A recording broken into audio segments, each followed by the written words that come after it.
33,000 mark as investors shift focus to the IT sector. Piyush Goyal says all economic reforms of the government will continue and the BJP's allies support reforms and are progressive. Politics, policy and investment strategy. At NDTV Profit special event Invest 2029, market experts tell you how to position yourself to benefit from India's growth in the next 5 years. The RBI is set to announce a status quo policy in a few hours. We bring you all of the action live. And the Securities and Exchange Board of India issues a stern warning to ICICI Bank in the matter of employees canvassing for votes in the delisting of its securities arm. Now, the stage is set for the RBI monetary policy later today, and economists widely are expecting the MPC to hold rates steady at 6.5%. Pallavi has the setup in this report. That's right. So the MPC is set to maintain a status quo on the RBI's key lending rate. Now, this is amidst the continuing need to durably bring down inflation, even as economic activity remains strong.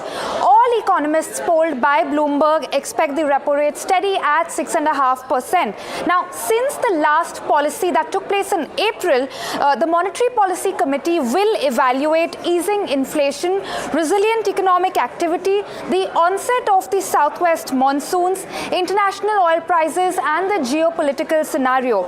Let's take a quick look at where we are at on inflation and growth. Retail inflation came in at 4.83%, that was for April, but food and beverage inflation continues to remain high at 7.9% and is not shown signs of respite as yet. It is projected to ease over the coming months. Headline inflation, that is. The RBI does project inflation in Q1 at 4.5% and in Q2 at 3.8%. But we're of course going to be watching out for the southwest monsoons. Their trajectory and whether rainfalls are equitable, which was not the case last year. Meanwhile, GDP growth of course has remained strong and performed better than was expected. We're also going to be watching out for any measures that the RBI might announce on liquidity management, especially to regulate the changes from passive inflows from index inclusions starting in June. The RBI is likely to absorb much of the flows from the index inclusion via multiple instruments. All right, now let's very quickly tell you what the expectation is on inflation. The question is, will sticky inflation once again cause the RBI to maintain not just its stance, but its positioning and the hawkish tone that it has taken? Listen in to what ANZ Research's economist Dheeraj Nim had to say. Well, I think the most important variable before the RBI, that is inflation, is still in a bit of a red zone. In fact, if I were going by my calculations for the month of May, I think there is a slight chance that inflation may have accelerated from 4.8% the previous month. And I think some of the vegetable prices which are experiencing the summer increase, the seasonal summer increase, are possibly pushing food inflation a bit higher. So I think the RBI will continue to remain slightly uncomfortable about how high food inflation is, and I don't think there's absolutely any chance for the MPC as a whole to be dialing down their hawkishness by the way of communicating any sign of dovishness in their stance. All right, now speaking of central banks, the European Central Bank cut interest rates that it has been indicating for months. In fact, in the process, it has moved away from the record high, but it has stopped short of indicating more cuts may follow. Officials led by President Christine Lagarde lowered the key deposit rate by a quarter point to 3.75%, having held it at 4% for 9 months. They've said that the inflation outlook has improved, but they'll keep policy rates sufficiently restrictive for as long as necessary. They have also raised projections for prices, though. You may not see rapid-fire rate cuts in Europe because while Lagarde last month declared that inflation was under control, a string of recent data has pointed to enduring price pressures that has prompted investors and economists to dial back their expectations for rate cuts in 2024 to 2 or 3. Turning very quickly to the international markets, US stocks ended mixed, with the Dow gaining about 0.2% and the S&P 500 ending flat. Do remember, though, that the S&P 500 is at record highs. The tech-heavy Nasdaq, meanwhile, ended with gains of about, with cuts of about 0.1% or thereabouts. Meanwhile, let's take a look at the early rises in the Asia-Pacific region. The last I checked, they were mixed, and in fact, that continues to be the case. The Nikkei 225 in Japan is trading with cuts of about 0.2%. The onshore markets in China are just by a small margin positive, 0.33%. We'll have to see if that continues to be the case later in the day as well. Samina is joining us now to tell you about the latest cues from the F&O space. Samina, we saw the expiry yesterday, and it's been chop and churn through the week. What do we take heading into the next week? Don't take too much. It's probably the best way to do this. Stay light and cautious. That still remains the advice, because the markets, remember, are in a very volatile phase. It's been a tough month, in fact. The start of the June series has been nothing short of a marathon, to say the least. But in terms of what we are picking up on, it's been 2 good days of gains for the index, largely after the big fall that we saw on Tuesday. The Nifty did reclaim some important levels of support on the street. That's where we ended trade, and that's how the open interest picture is indicating.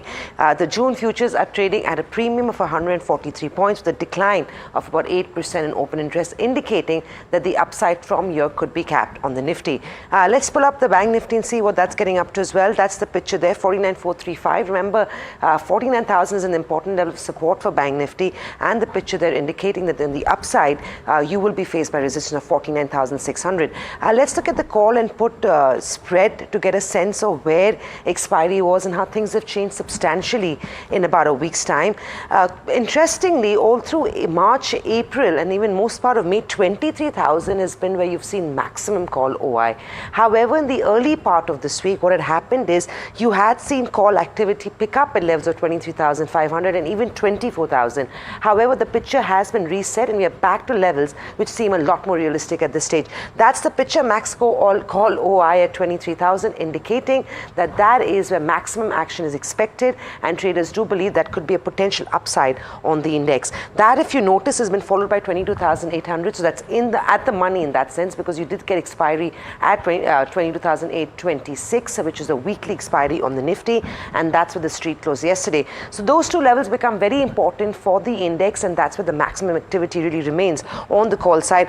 On the put side, which gives you a sense of where the support is sitting, we've seen maximum put built up around levels of 22,500, and that, for instance, has been followed by 22,700. So tight trading range is what the street is expecting. 22,700 on the downside, with an upside cap to levels of 23,000. A quick check on how Bank Nifty has performed. Remember, the VIX as well declined significantly yesterday, usual in terms of post-event activity, and as some stability returns back to the street, there was no surprise there in terms of Bank Nifty, in terms of the VIX index, pardon me. That's the picture on Bank Nifty. Remember, this is going to be an important one to track today, after or ahead of the RBI policy meet. Don't expect too much in terms of moves ahead of the policy meet.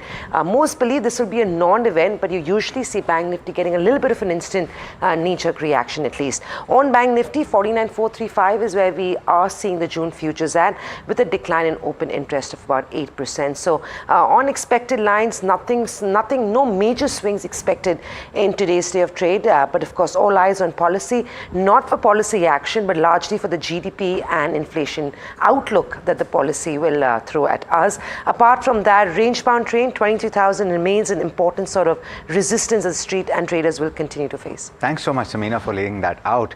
And of course, I think at the press conference later today, where the Reserve Bank of India governor will address and take questions, there will likely be some questions about the RBI dividend as well.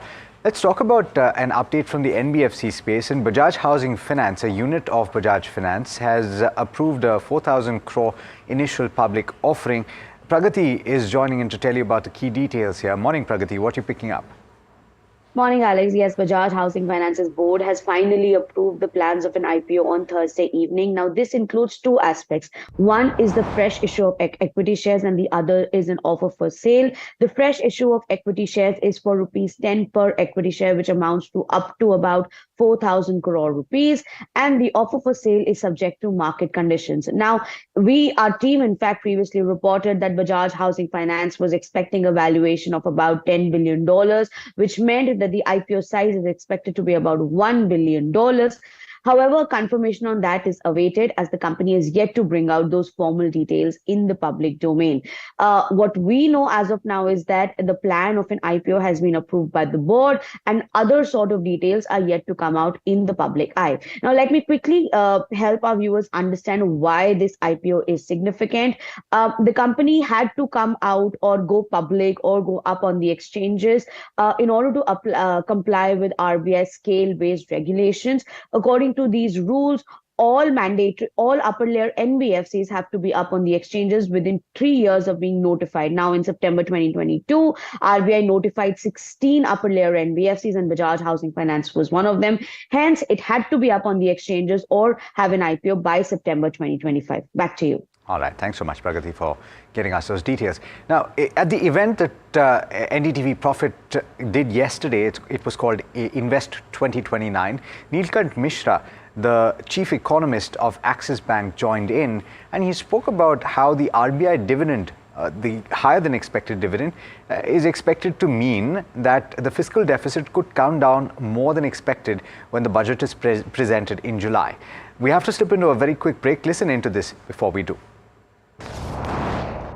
See, FY24 deficit, as you know, was brought down from 5.8 to 5.6. The same reasons would apply. The reasons why they saw better dividends from PSUs and all of that would apply in FY25 as well. And then you have the 0.4% of GDP worth of extra RBI dividend. Because RBI was supposed to give 85,000 crores in the budget, they gave 2.11 lakh crores. I think that when they present the budget in July, they may actually bring it down from 5.1 to 4.9.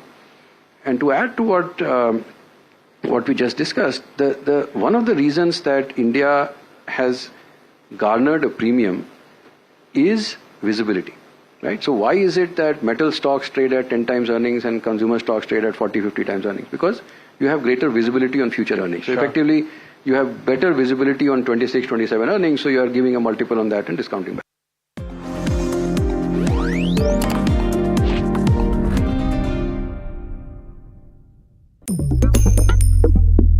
Different people believe in different things. In cricket, some hail the king, some believe in God. Some wait for Mr. Right, some believe in swiping right. Some run away from risk, others run after it. For some, kids mean babies. For others, kids mean puppies. Some want a home to settle in the future. Some want to roam the world today. Some make a career in a company. Some make a career out of building companies. But when it comes to money, everybody believes in only one thing: profit, profit, profit. And for profit, watch only NDTV Profit. We all love money.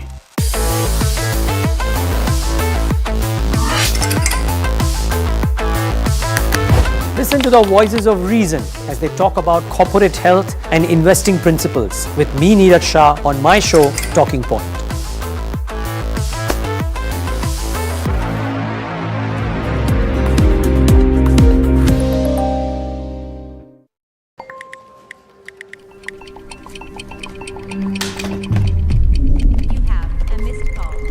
Let's be real, guys.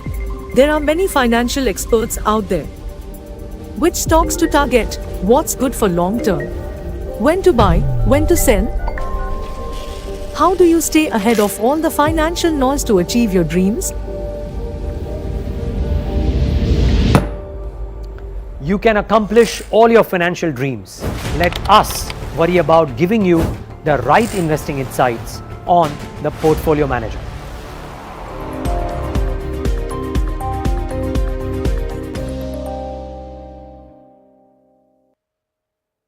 Stock selection isn't an easy task. And neither is choosing the right moment to sell.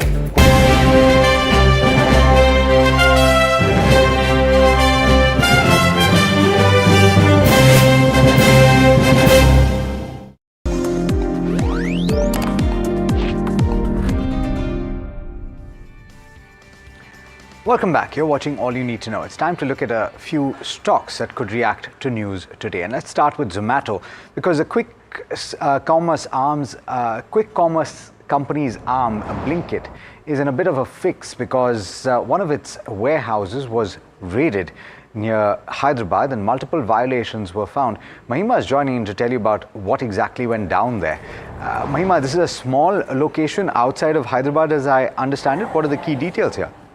Right, Alex. So, as you rightly mentioned, it's a small place in the outskirts of Hyderabad, which was raided, and multiple violations were detected in that dark house. Well, the team of Commissioner of Food Safety conducted an inspection there, and on inspection, they found expired products, unhygienic storage standards, etc. The task force has concluded that premises were very disorganized and unhygienic, and there were dusty storage racks.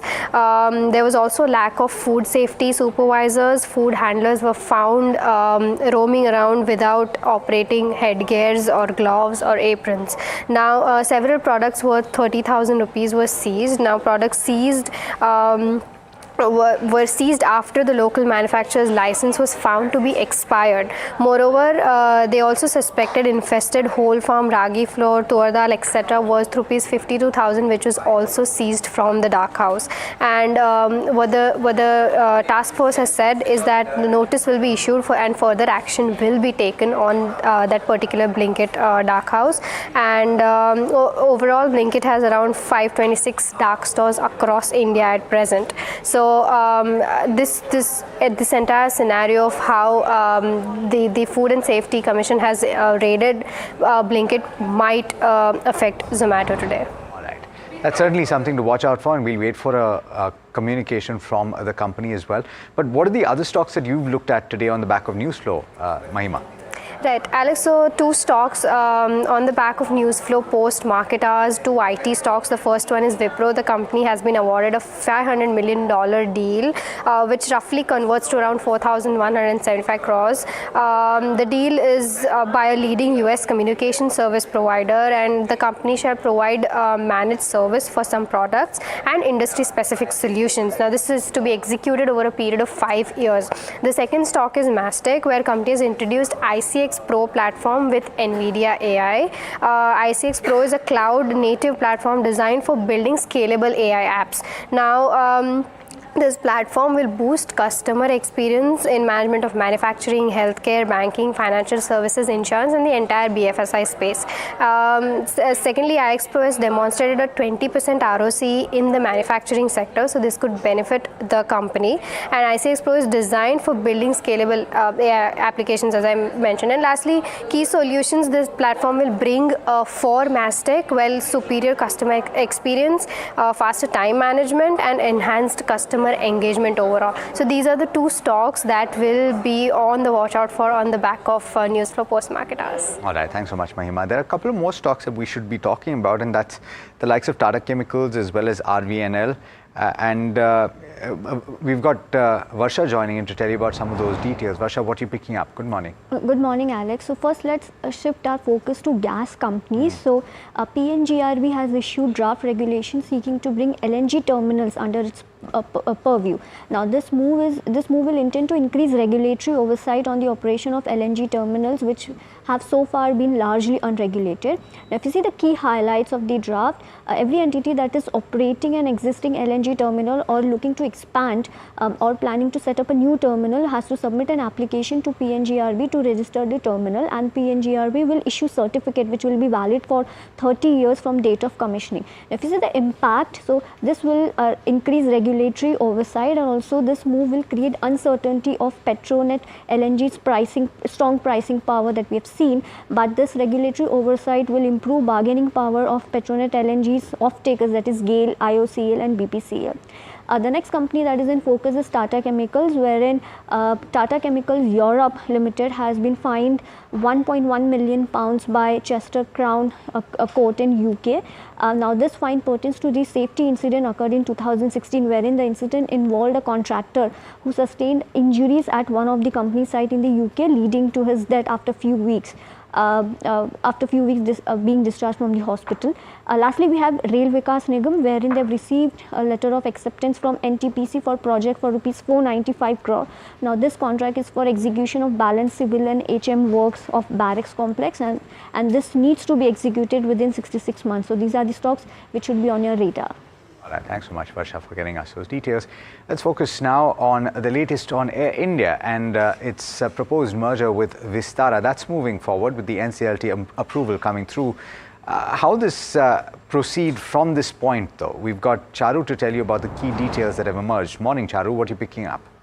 Good morning, Alex. So the National Company Law Tribunal in Chandigarh has approved the merger between Air India and Vistara. Now let's see what is going to be the post-merger shareholding. Air India, after the merger, will have this kind of shareholding. Tata Sons Private will hold 73.8%, Singapore Airlines Limited will hold 25.1%, and SBI Cap Trustee Co will hold 1.52%. Now we have to understand that the companies will be merging up without any winding up taking place. So all the obligations and contracts will shift, and all the litigations will be taken care of the new entity, that would be Air India Limited, and all the employees and all other contracts will be completed in the new entity Air India Limited. Now let's see how the companies were involved. The companies that came before the tribunal for the merger included Thales Private, that is the transferor company. Another transferor company was Tata Sia Airlines, which operates Vistara, and then you have Air India Limited, which will be your transferee company. Now it included reorganizing Air India's share capital, combining Thales Sea and Tata Sia and Air India, and issuing new shares to Singapore Airlines, which is, as we know, a shareholder in Vistara. Now, this was after getting all the required approvals from the Income Tax Department, right, and from, as we know, the CCI, and let's see how this unfolds. However, this will take some time to be operational, which we can expect, sometime next year. All right. Thanks so much, Charu, for getting us those details.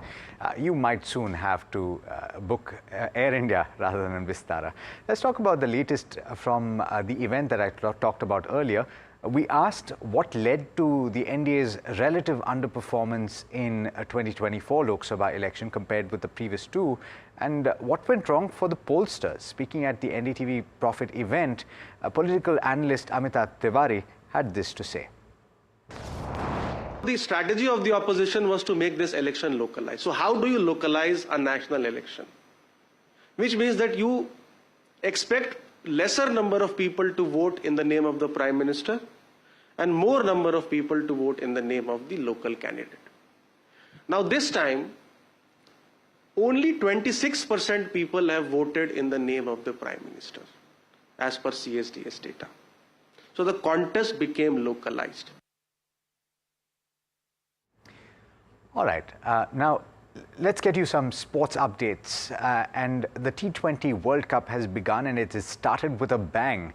In what was both a shocking and nail-biting match, the United States beat Pakistan in a super over at the Grand Prairie Stadium, Dallas. Remember, the US qualified for the ongoing T20 World Cup automatically as one of the host countries, while Pakistan is the 7th best T20 team as per the latest ICC rankings. India is scheduled to play against Pakistan on the 9th of June. Meanwhile, the curtain fell on a legendary international career as Sunil Chhetri, India's talismanic striker, played his final match for the Blue Tigers. The World Cup qualifier against Kuwait ended in a goalless draw, leaving a bittersweet taste for Indian fans as the qualification for the team hangs in the balance. The final whistle marked the end of an era for Chhetri, and emotional Chhetri took a lap of honor as the crowd showered him with love. As he retires, he is the 4th highest international goal scorer, and this is, I'm talking about the world here. That's a testament to his relentless pursuit of excellence over 19 years. And that brings us to the end of this particular edition of All You Need to Know. It's been a fun one. There's lots to talk about before the start of trade though, so do stay tuned. You'll find all of that right here on NDTV Profit.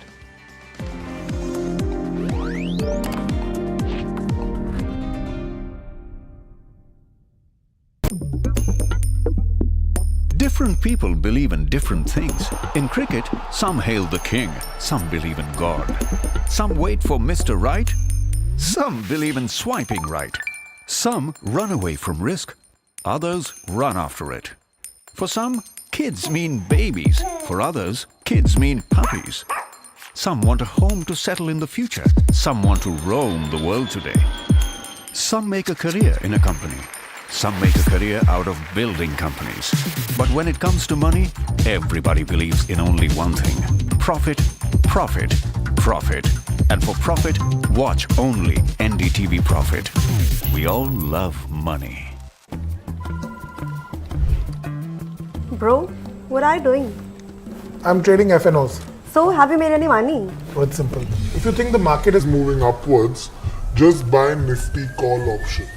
But if you think the market could slide downwards... Simplifying futures and options trading. Don't worry about the future. We've got your options covered. Futures and options strategy that will help you move with the tide. An unmissable trade. If you want to be in the money.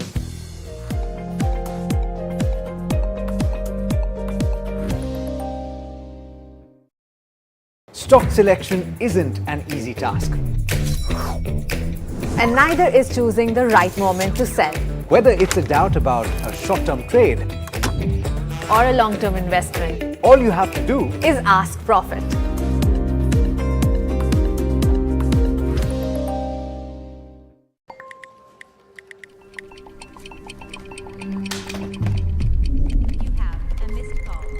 Let's be real, guys. There are many financial experts out there.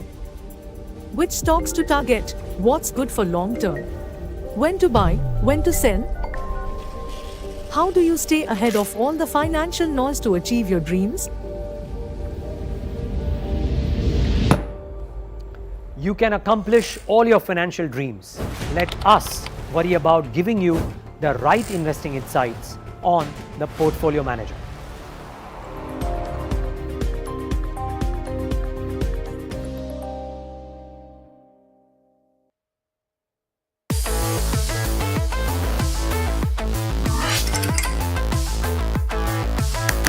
Listen to the voices of reason as they talk about corporate health and investing principles.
Hello and welcome, and it's finally Friday. It's been a week, I would say, from hell, but that would be wrong. It's been a very, very exciting, volatile week. Also significant, while everything was happening here, you also had in overnight Qs, ECB going ahead and cutting rates. So lots of moving parts this morning, but the markets will remain range bound, hopefully.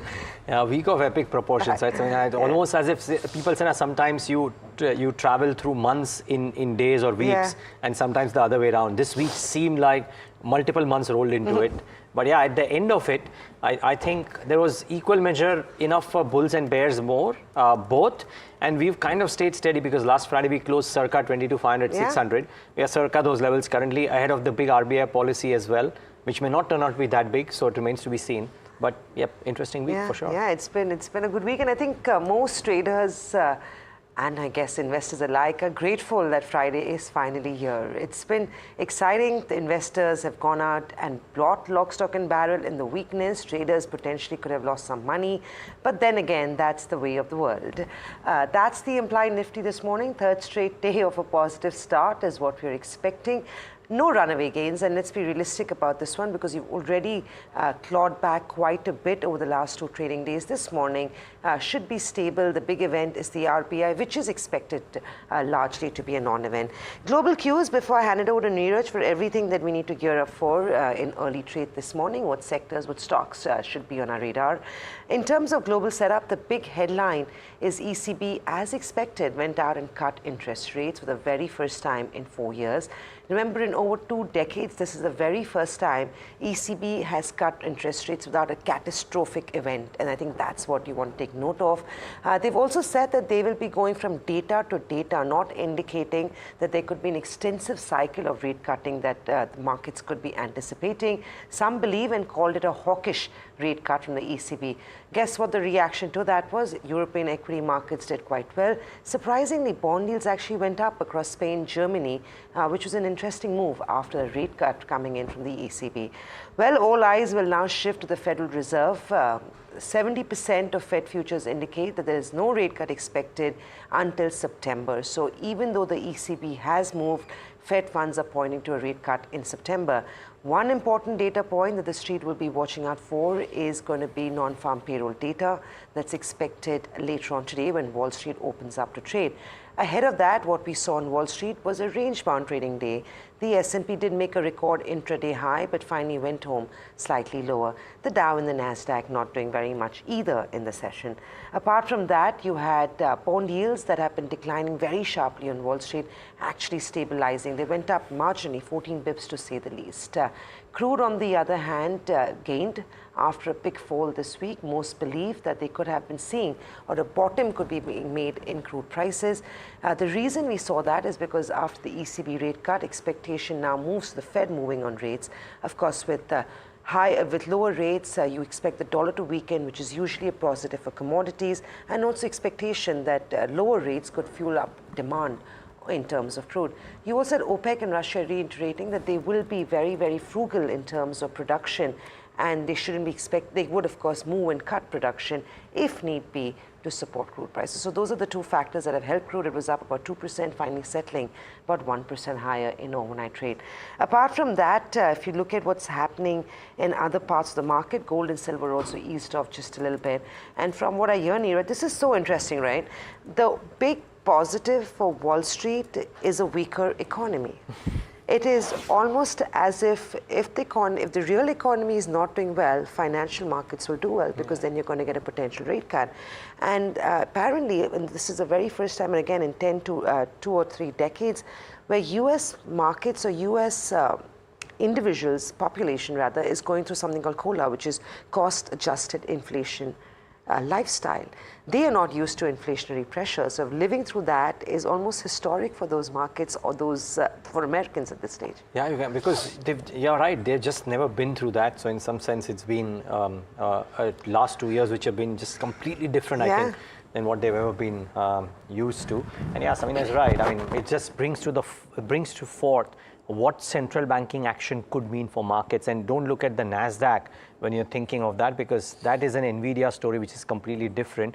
By the way, Samina, I saw, just before I get to the trade setup, I read something on X, which, I mean, it's just put things into context, but it blew my mind in some sense, because the person worded it well, that Nvidia has added, and let me finish. So Nvidia has added $1 trillion in 32 days, which is 6 weeks, which means Nvidia has added the market cap of Berkshire Hathaway in 6 weeks, and Warren Buffett took 6 decades to build out Berkshire Hathaway.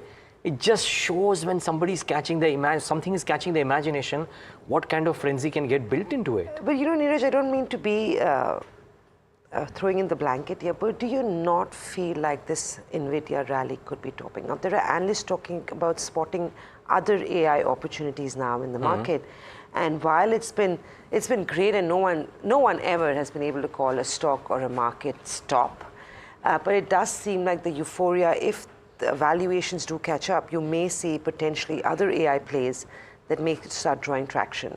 But yes, like you said, $1 trillion is a big deal, and there are reports that one of the only problems Nvidia has at this stage is that the competitors are catching up fast. So it'll be interesting to see how that plays out. But it's created wealth and everyone's richer and happier. Yeah, I mean, when Apple crossed 2 trillion, everybody said 3 trillion is a far cry. Apple did that. Nvidia has done 3 trillion. Everybody's now talking about how it could be topping. Who knows? I mean, Nvidia could be at 4 trillion in a matter of a few weeks. But yeah, just very quickly the trade setup before we get to specific stocks, and then get in a very special guest for the policy. So the trade setup for the day. I mean, most people are saying that yesterday's high of 22,910, which is where the market reversed from, kind of becomes a key hurdle. But very likely that gains are more imminent than losses for equity markets. So that's the first thing to keep in mind. Yesterday, the Citigroup team alerted us to this very interesting fact that their analysis and their conversations suggest that EM funds are largely underweight India at this point of time. They are not overweight, a shade underweight. Therefore, the long positioning on India isn't quite massive, which might actually work in India's favor, because at some point of time when funds do come back, whether they come back via the EM generic route or specific India route, might be positive. Again, very unlikely that the RBI policy can have a big push for BFSI, but like I said, we'll leave that conversation for a bit later on, because it's best to talk the policy with an expert. Just one thing though, rather two things. One, the PSU bounce back yesterday shows the difficulty in ruling out a PSU up move. Everybody said on Tuesday and Wednesday that PSUs are now a different kettle of fish and they will not bounce back. Yesterday, the market just proved everybody wrong. Yeah, and just very difficult to pencil in these moves. And just look at the kind of gains that came into some of the stocks and the kind of long build-up that we're seeing in some of the stocks. I mean, a Biocon, BHEL, HAL and REC from the PSU side, but Exide. And there is some talk about how some Chinese battery makers have been prohibited from supplying to US car companies. Does that bring the India car battery companies into focus? Who knows? Because Exide had a big move yesterday and a fair degree of long build-up as well, Samina. 12.5% OI build-up. That plus some of the healthcare names like Metropolis, Laurus, some significant OI build-up. So some interesting stocks to watch out for today. Yeah, they will be interesting to say the least. But I think, Neeraj, we cannot, while of course what we saw on Monday, Tuesday, Wednesday has been fairly challenging. I think going ahead, at least for the June series, it's going to be a slow grind. So we will have days of up move. It may not be sharp in that sense, but it'll be 2-3 days of gains followed by 2-3 days of some weakness, consolidation. Max OI remains at 23,000. So while the bias is on the upside, a lot of the gains potentially could get capped at 23,000. It's a stark difference from what we were talking about a few weeks ago when 24,000 was seeming like a likely stop for the Nifty, or that's the index, of course. On the downside, though, the trading support stands at 22,800 and 22,500, pardon me, which is where we've seen maximum put OI. The other interesting part, Neeraj, is that we've heard FIs complain that India is an expensive market. I know I have been ranting on about how China is giving us a little bit of a fight. Some may argue otherwise. But despite a 6.5% correction on Tuesday, with the fact that stability has returned back in terms of politics and policy, FIs aren't coming back. Even yesterday, the sell number was rather significant, over 6,000 crores sold. DIs, of course, keep supporting the market, and that's a great thing. That's not going to go anywhere because we do have a base and the weekly SIPs keep building up to that. But the fact remains, maybe it's time we stop waiting for them to come back and even stop addressing and talking about them, because they are turning out to be rather insignificant. Yeah, from an action perspective, yes, but Samina, you're so right. In 3 days to sell off nearly $3 billion, that's a serious sum of money being pulled out. Unless what I think is with the JPM inclusion, which of course Lakshmi will be able to tell us and give us better perspective, they might be, so they probably don't look at India, China, equity, they probably look at India basket, equity, debt. And if there is that passive money coming in, then maybe equity, it comes at the cost of equity. But for now, yes, nothing to worry about because the markets are doing a good job avoiding and not stressing about what the FIs do. A far cry from what our markets used to be a few years ago. In terms of stocks, Neeraj just highlighted, of course, the broader market setup. Bank Nifty, you watch out for that one because yesterday's low becomes an important support on Bank Nifty. We did see a sharp up move on Bank Nifty in midday trade, and that's the graph in front of you. But eventually it turned quite volatile, closing the day at 49,291, 48,950. That was the intraday low made on Bank Nifty, is an important level of support you want to watch out for. PSU banks versus private sector banks, the debate continues. In terms of stocks, like I said, we've got a few that you want to track in early trade. Earnings season and elections are almost behind us. We are back to picking up counters on back of order wins, which usually react quite significantly. In terms of news development, Bajaj Finserv, watch out for this one. Bajaj Housing Finance board has approved an IPO. An IPO will include fresh issue of shares aggregating to up to 4,000 crores, and this was reported to the exchanges last evening, clearly indicating that this could be a big positive move up for Bajaj Finserv in today's day of trade. Apart from that, you have Hero MotoCorp. They've picked up an additional 2.2% stake in electric mobility startup Ether Energy for about 125 crores. So watch out for Hero MotoCorp. Wipro has backed a pretty large deal, $500 million by a leading US communication service provider.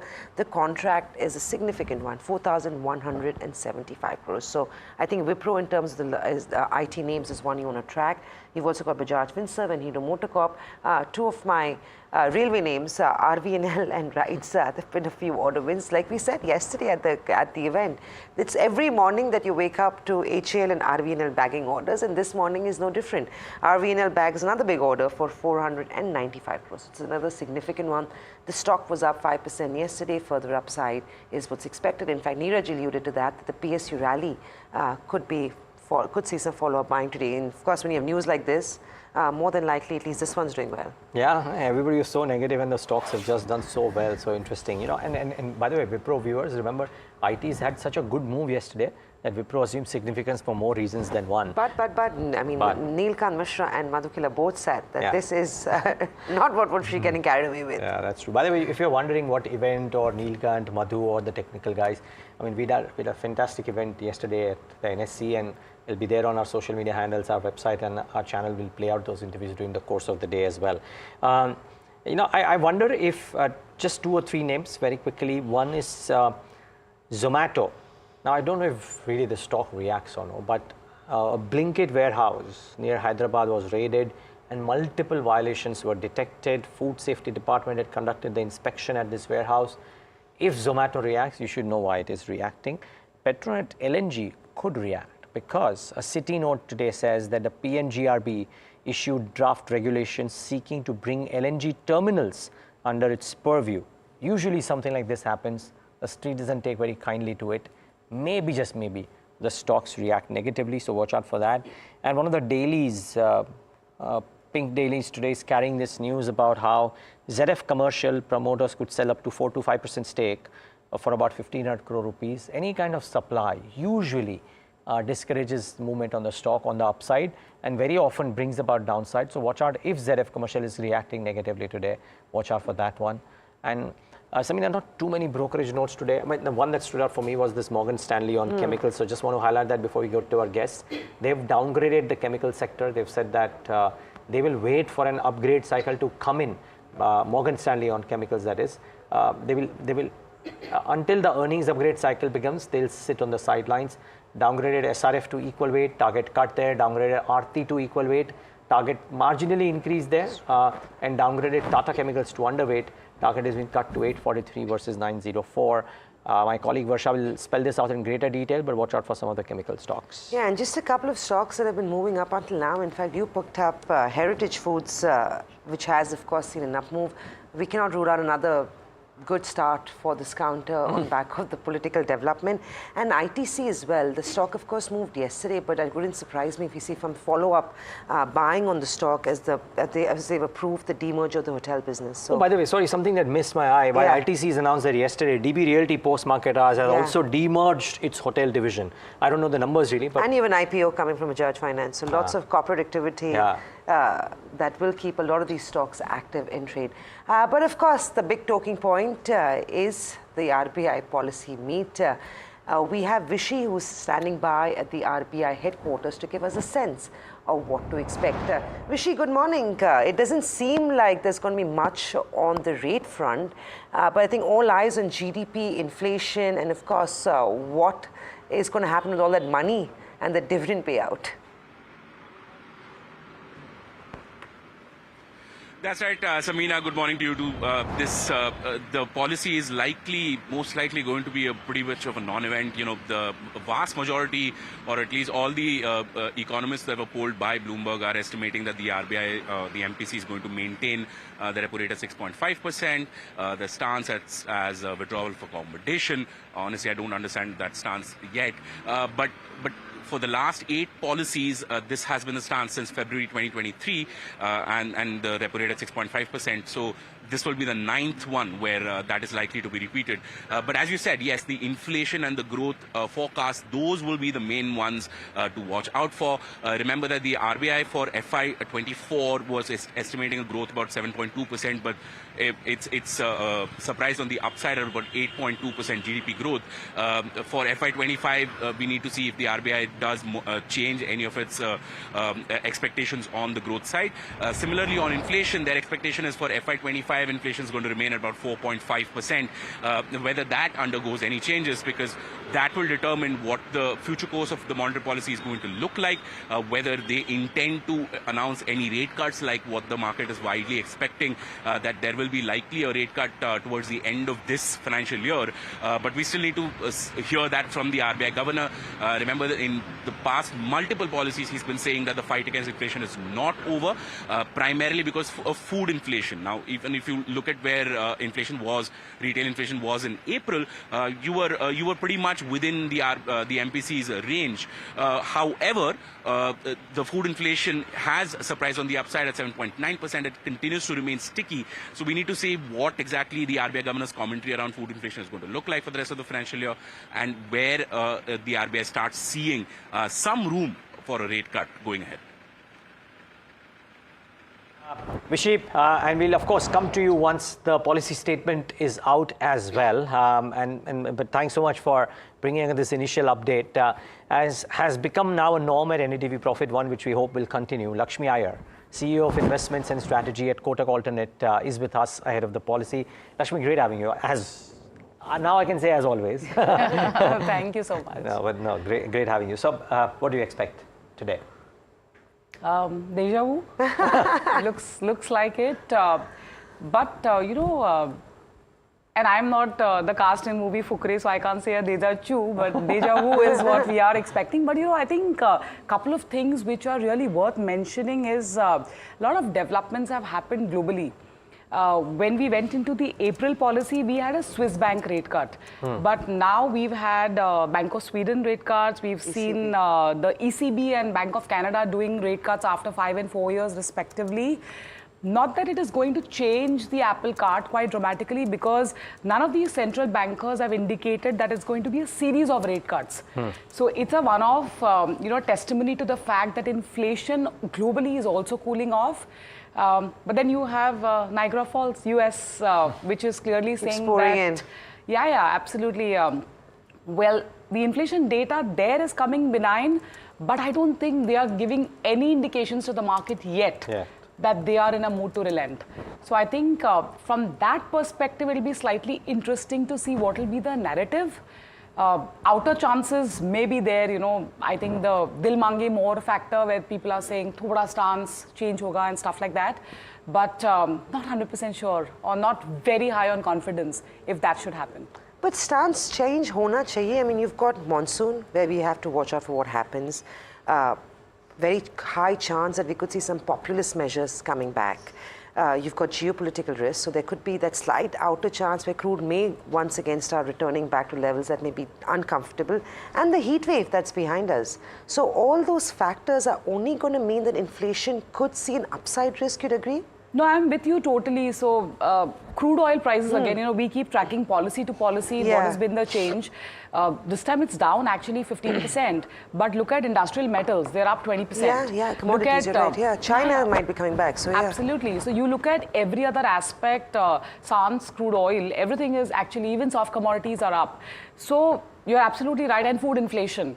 So while the headline is okay, we don't really have to worry too much about it, but food prices are still... And growth is great. I mean, I don't even see why we even talk about a rate cut. Even if the Fed moves, hypothetical, India doesn't have any reason to cut rates, because if you've got inflation that may slightly be uncomfortable, you're growing at 8%. What's your complaint? Where is all this extra money going to go into, right? No, totally. That's why these would be outer chance, not base case assumptions. Base case assumption is still the status quo. Plain vanilla status quo, and it's okay to be boring sometimes. It's absolutely no action fine. Is action. No, we had a lot of action. Yeah, that's true. Actually, we've had lots. Yeah, and we need some time to recoup, and it's just weekend, so I think just too much of action also drains you off. So I think this should be okay. Things are going good. One doesn't want to distort the apple cart too much. And yeah, of course, some of the thought processes I think may need articulation, including the dividend that RBI gave to government, for example. I think some of those things will probably hog center stage rather than policy action alone. Yeah, the dividend for sure. But sorry, I just want to debate that point that you just earlier made, both of you. The RBI in its guidance for what inflation could look like, trajectory, right? Q2 is a meaningful dip that we are likely to see, right? As per the trajectory given. Sure, that could get altered a little bit because of this uptick, but not meaningfully, maybe because of the base effect too. Why not, if not now, but why not a rate cut in order to spur growth? We are at 6.5, it's good, not necessarily great. So, you know, if you look at on an absolute basis, the numbers are fantastic. If you look at it on a relative basis also, the numbers are brilliant. The country next to you is growing half of you. That's point number one. The largest economy is growing 1/4 of you. So I think with all of these put together, and we discussed this last time also, is rate cut a very necessary ingredient as of today to get pump priming the economy? The economy is already on a strong footing. So just trying to, you know, populate your food is already reasonably palatable. Why would you want to spice it up further? Being boring is good, like she said, right? Lakshmi, so while, of course, you said we'll be watching out for commentary, there'll be commentary on where that dividend came from. I'm not sure how that matters, but nevertheless, it's going to be important in terms of what they say. A lot of the commentary will be there that we'll watch out for, but will it have, it's great commentary, but will it have any impact on the debt market in terms of actionables, you think? Very unlikely again, because again, if you go back to the previous policies, and this dates back to maybe even you know, the last 5 or 6 quarters, or the bi-monthly policies, clearly telling you that the yield movements have been pretty much range bound. The only trigger today, if you ask me, that could probably lead to a downward movement of yields, because is a slightly dovish talk, not necessarily the walk, because we've seen whatever has happened right now, and or a stance change, which again I would say 1 in 10 probability, but anything of that sort happens, you could see yields going down by maybe 7 to 8 basis points, but that's about it. Are we talking about a massive, that trigger can happen only if you get a kind of explicit guidance towards rate cuts, which the markets are anyways giving you, right? If you look at the interest rate swap markets, they are talking about nothing before October, for example, and a rate cut probably in calendar year 2025. If you look at Fed fund futures, the probability is just about 40 odd basis points. 70% apparently for a September rate cut. It just keeps getting delayed. Yeah, exactly. When we spoke in December, I still remember around on Editor's Cut, we were also convinced that there was a rate cut coming. You walk on a buy duration. It was almost like it was this, you know, we'd all made assumptions that didn't play out, and now we keep pushing it out. But inflation is actually cooling off even in the US. Is it? Yeah, marginally, but definitely the trajectory is on the lower side. And well, but as I said, is it necessary and the only ingredient for getting into a rate cut? Probably not. So I think some of those factors, and as I said, you're wearing a policymaker's hat, you don't need to be having that temptation to give in at every macro data. So it's okay to elongate, and that weight makes the markets even more exciting breed to deal with, I would say. So, Lakshmi, you reckon that Shaktikanta Das and the MPC will play by the template of not taking any action before the Fed moves, or given a chance and given an opportunity and given a condition, if inflation is lower and growth maybe stalls a little bit here and there, can they move even before the Fed?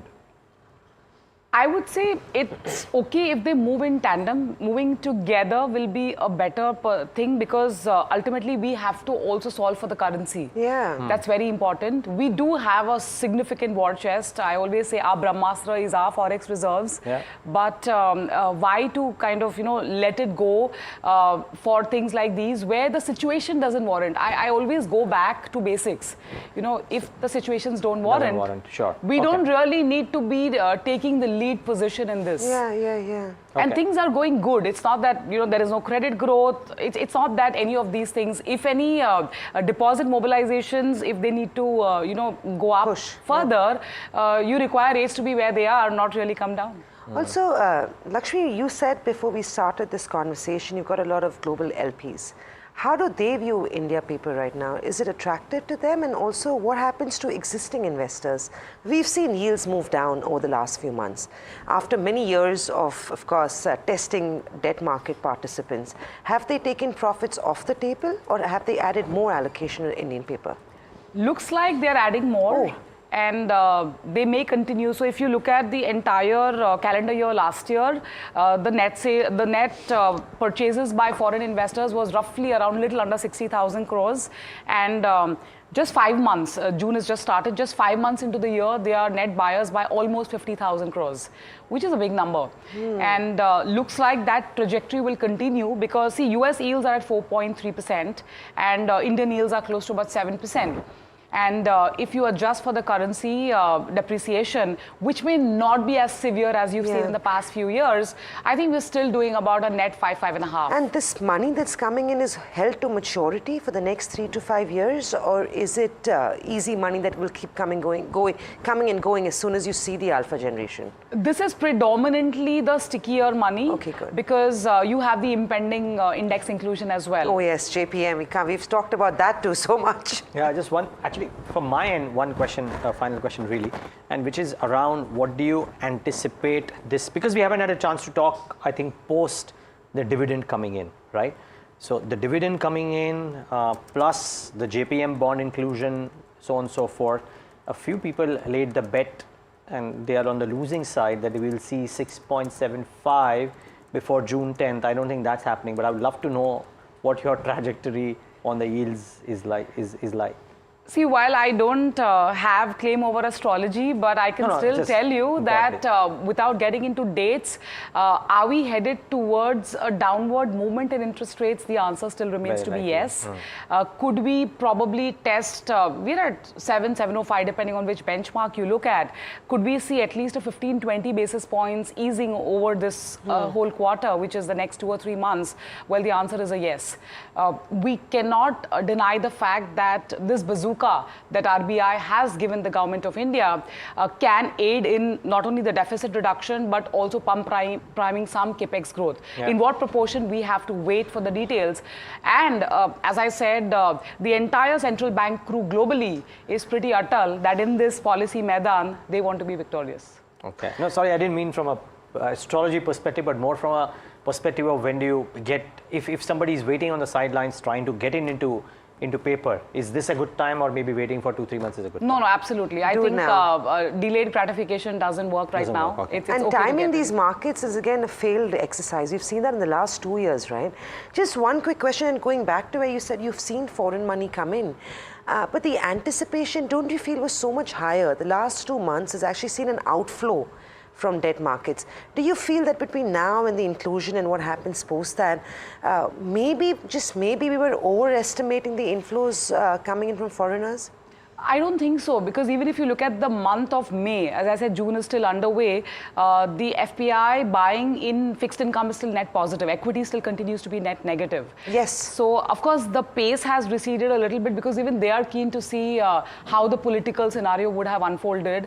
Right, wrong, we don't really know. So, what did your clients say after what happened on Monday, Tuesday? They're still happy. Constructive? They're all happy. I mean, happiness is a very sweet quotient to have. And why not? I mean, you are having a third tenure of the same government and 15 years. I think in fund management parlance, consistency for 15 years is brilliant.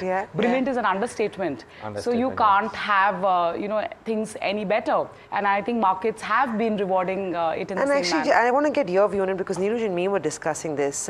You know, when an outsider looks at India, is it an India equity versus India debt, or is it India debt versus, say, Japan debt or Europe debt or Germany paper? What is the comparison?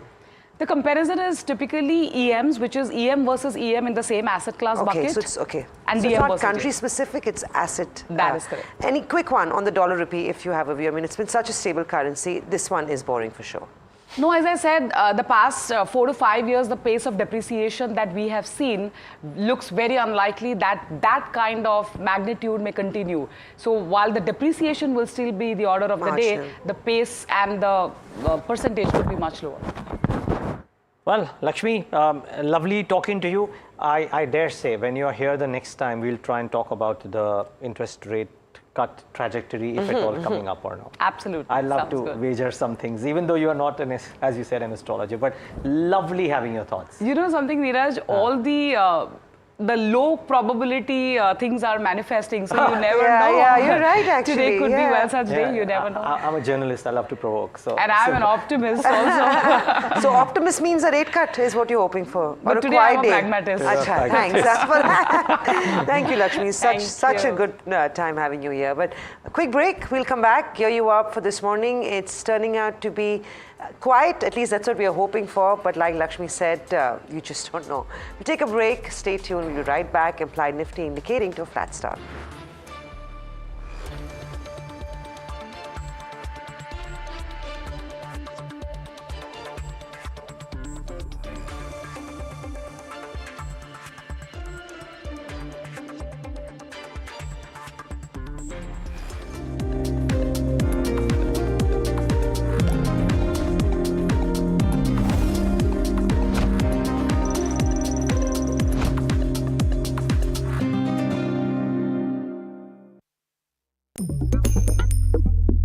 Different people believe in different things. In cricket, some hail the king, some believe in God.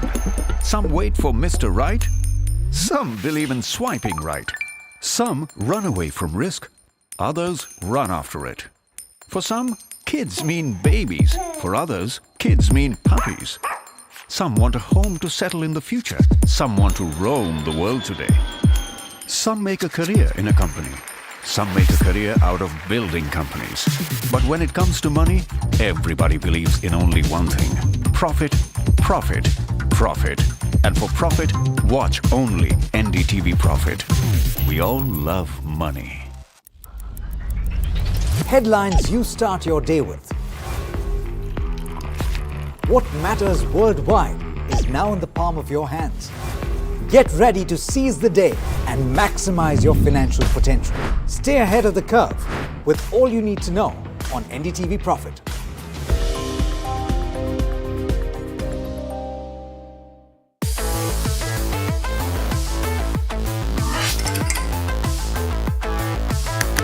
Listen to the voices of reason as they talk about corporate health and investing principles with me, Neeraj Shah, on my show, Talking Point.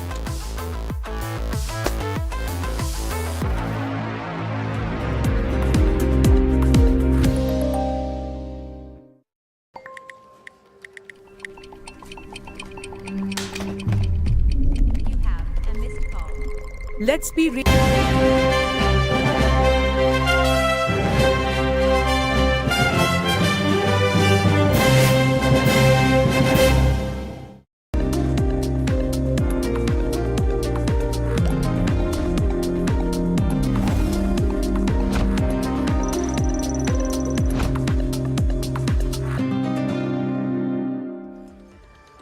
Welcome back. You're watching India Market Open. Implied Nifty is indicating to a 15 to 18 point gap up this morning, but a quick check of what the F&O data is, or the cues are pointing to this morning.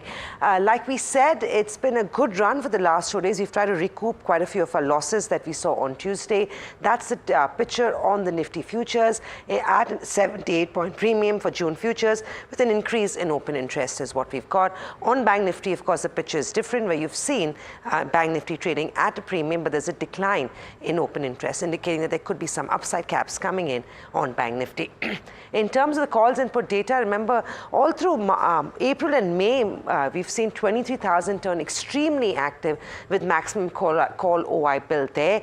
Of course, the picture did change over the last couple of weeks, where ranges were sort of disturbed, and 23,500, even 24,000 had turned active. But it seems like we are back to base and back to basics. 23,000 saw maximum call OI built up. That was, of course, followed by 23,200. So this is, of course, a good sign, because you are seeing a little more activity about levels of 23,000 in terms of resistance, or what traders would be hoping for in terms of the upside. You also had 22,800 quite active. That's largely at the money, because we did see a close at 22,800 odd in yesterday's trade. In terms of put activity, 22,500, that becomes an important level of support as well. Max put OI was seen at 22,500 and followed by 22,800. So that's really where the conjunction sits, on the 22,800 mark on the index.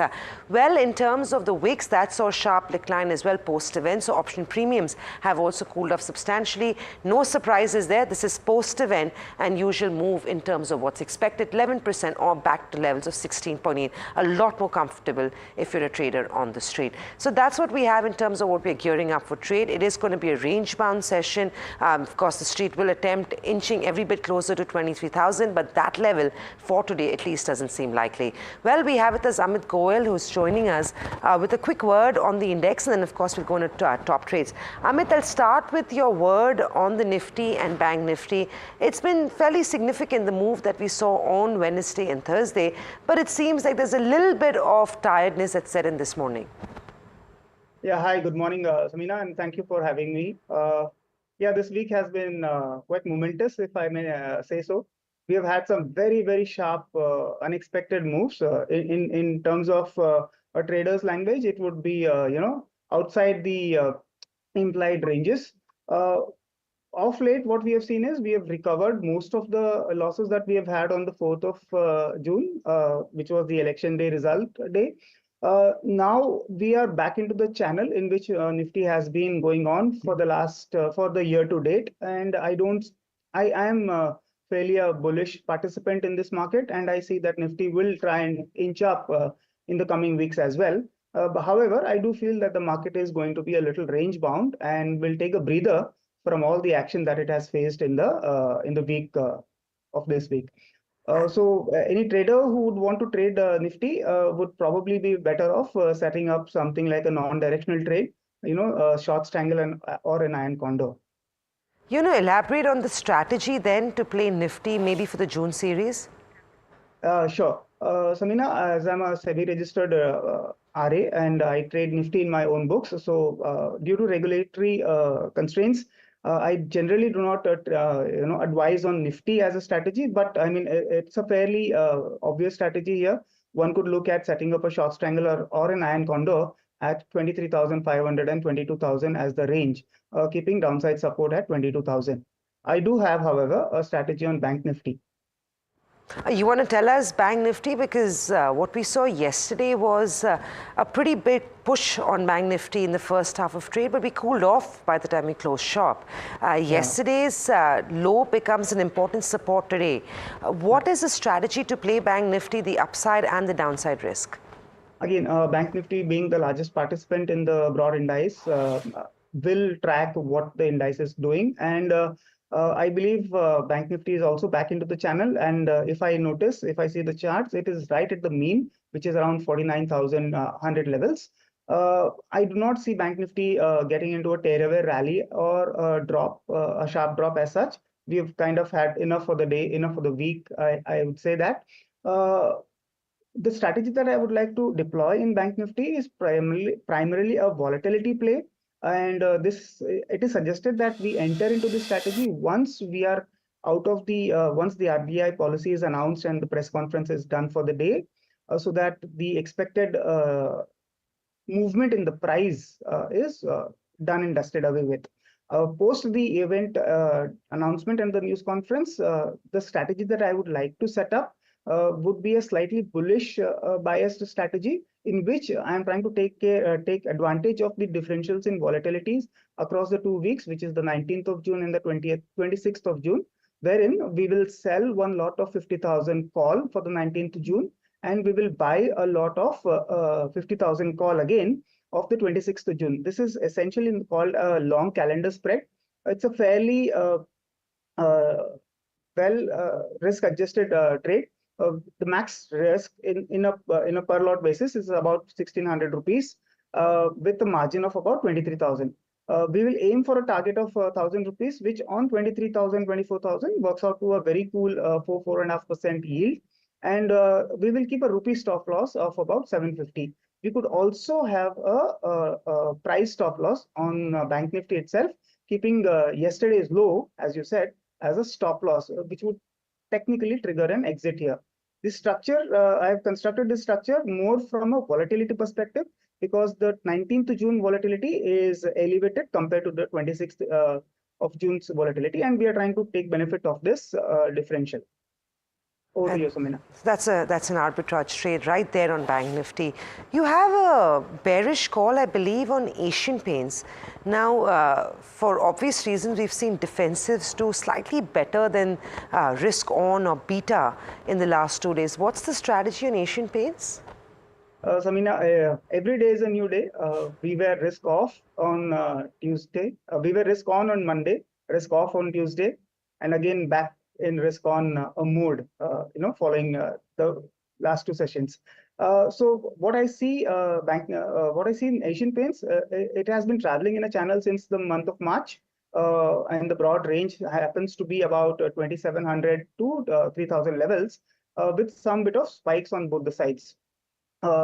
We've had some, reallocation of money into the defensives like Asian Paints and other FMCG stocks, given that verdict on 4th of June, but that seems to have reversed, and we notice some bit of profit booking in counters like Asian Paint. Asian Paint has been on a structurally down move also on account of large players like Grasim entering into the paints business. I noticed that the futures open interest, the cumulative futures open interest, is up about 8%, with price being about down by 1.8%, giving an indication that there is some amount of short built up in this counter. With 3,000 call OI seeming to be a very, very strong resistance, I am suggesting that we take benefit of the elevated IV levels and set up a bearish to sideways short iron counter, in which we will look to sell the 2960 call and the 2700 put. I'm selling a put a little further down the price chart so that I can define my bearishness on this structure. We will also look to buy the hedges at 3,000 call and 2660 put, one lot each of the June expiry. The margin required for this is about 50,000, and the max profit in this trade held to expiry would be about 3,000, with a rupee stop loss of about 1,000 here. We could also have a technical stop here if 2960, which is yesterday's high, is breached today. We will then remove this structure. At that level, I think the actual loss would be about less than 500 rupees here. So Right. it's a bearish to sideways kind of a view. Right, here. so playing the arbitrage opportunity on Bank Nifty and a bearish trade on Asian Paints. Thanks, Amit. Have a good weekend, and we'll see you soon. With that, it's back to you, Neeraj. Well, that's the derivative picture. Now, before we move to the technicals and fundamental guests for the day today, let's listen into some of the top voices who spoke at NDTV Profit's Invest 2029 event. The view from Goldilocks Gautam Shah, MK Ventures Madhusudan Kela, and a bit later on, Neelkant Mishra of Axis. I see a lot of underperforming sectors and stocks coming back. Oh, okay. So if you were to initiate a trade, the trade would not be on the index, but it would be on stocks or maybe sectors. Is that a fair assumption? See, it's easy to talk about when 50,000 on the Nifty, but please mind you, every 6 months the world is changing. Yeah. You can't look 1 year beyond. I mean, in our own lives, you don't know how unpredictable No, and it we is. saw that Monday, Tuesday, Wednesday. Three very different days. Correct. So I don't think it's going to be about the Nifty. Also, if you look at the Nifty PE, you are at 21. So there's no way we are expensive. And if I actually look at the charts, I believe it's going to be very sector specific and stock specific. And many underperformers like HDFC Bank, which have done nothing for the last 3 years and currently trade at an 18 PE, I feel will make a very serious comeback. Not a recommendation, just an observation. So I think there's going to be huge segment rotation from the mid caps and small caps, which were very richly valued and very overbought on the charts. I think the focus is now going to shift to the large caps. Okay. And Nifty might not do much, but then stock pickers market is there, and you can still make serious amount of money over the next 6 months. I think markets going forward will become very selectively. So I can't say that you buy the entire PSU basket. I must admit and say that in some pockets the valuations are, in my humble opinion, unsustainable, because we've gone too far into the future and discounted earnings for a very long period of time. So the kind of investor I am, अपने को तो रुपए का 4 अठन्नी नहीं मिले, तब तक लेने का नहीं है, right? So I am not going to pay this kind of valuation to buy any story, right? But for instance, again, you please run the disclaimer. It's not a thing to buy. PSU banks, I am still very comfortable because they are still trading at 5-6 P multiple. If I take a 2-3 year view, their balance sheets have improved significantly. A lot of them have 18 to 20% ROE, and they're still trading at one-time book value. If I take a 2-3 year view, there could still be an opportunity. So I don't think it's a basket case of buying entirely PSU or selling. In fact, I feel really sad because a lot of retailers are buying this random. Right, कुछ भी लेने का है. Some of the PSU finance companies have become more expensive than HDFC Bank and Axis Bank. I can't figure out in my head that is why that is possible. Well, so the message seems to be that the PSU rally, even if it is intact, it is very selective now. I think that's to be kept in mind. And it's true at any point of time, but especially after such a breakneck move has happened. But I tell you, PSUs were up and active yesterday. Let's talk about that and more with Vineet Bulinjkar and Kush Bora. Both of them join us on the show today to talk about how they see the last day of the market. Gentlemen, thanks so much for joining in. Really appreciate you taking the time out. Kush, I'll start off with you. Good morning. It was great having you at the event yesterday, of course. But how is the setup for today? Are you initiating any trades on the indices? Hi, Neeraj. First up, a very good morning to you and to Vineet as well. And yes, indeed, what a great event it was, last evening. I hope you keep playing the snippets, all throughout the day and over the weekend as well. Let me answer, a couple of questions, together. One that you mentioned about, the index trade, and also something that Samina asked yesterday. And I don't think we answered that in, the session yesterday, which is everyone keeps talking about buy the dip, but, where do you buy the dip? So if you see, from the year, starting of this year, Nifty and Bank Nifty both have been in an upward sloping channel. And if you, if I could somehow just show you my chart, but, the lower band and the upper band of the channels have been respected so beautifully. Now, just to put those down in levels, it comes down to 22,200 on the downside and 23,300 on the upside. So if you get, a trade which is closer to 22,200 or let's say within the band of 22,500, I think you're perhaps better off going, long on the market. So that's where the buy on dips strategy really works. And that's the level that I'm watching for. Now, to answer the question, what do you do from now on? 23,300 is the upper end of the band. We're still some distance away, and the bias has, after the Tuesday aftermath, again turned positive. So I will go out and buy the Nifty here. Maybe the momentum and the ferocity, may not be the same, but I think the bias will remain positive. So for me, 22,600 will remain a stop loss, and I am gunning for 23,100 and 23,300 in the coming, let's say, week or 10 days time. Okay. So, Kush, and within this setup, therefore, what are the recommendations that you're making this morning? Sure. So, I think the PSU names will continue to do well. Yesterday, we gave out a call on SBI. It's not a call today, but, constructive, on the name. Specifically speaking, two calls for today. CMS Info. This stock, again has rebounded quite sharply. If you see, it's taken out the high that it made on Monday and Tuesday as well. So 474, 485 are the near-term targets. 448 is a good support zone, so that should be your stop loss. V-Guard, again, this is a stock that we've discussed time and again. There was a huge congestion around that 385 mark that is taken out and how. So I think, this momentum here also will continue. 410, 418 are the near-term targets. 388 is the stop loss.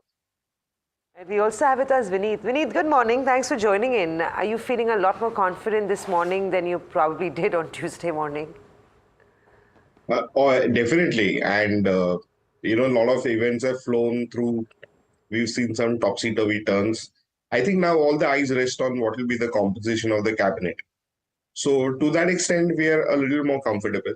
And we've seen a tearaway rally, supporting that.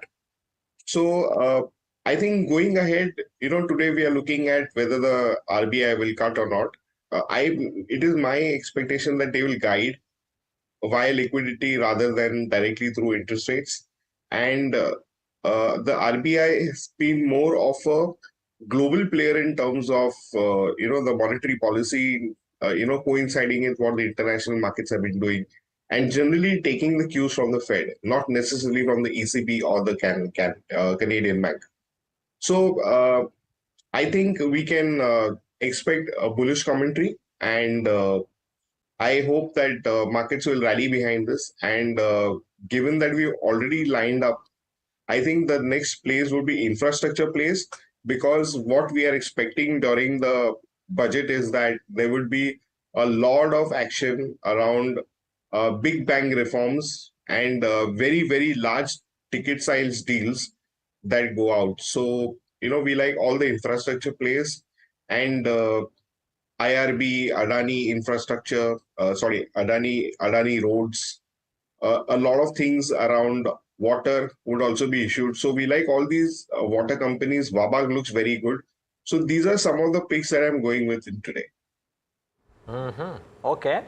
And Vineet, so by the nature of the picks that you've given and even otherwise, I'm just trying to think, let's say I'm just trying to do the exclusion theory here. Does IT go out of the window completely currently? The reason I also ask is because IT is in a bit of flavor since yesterday. There are some order wins, maybe some defensive bent.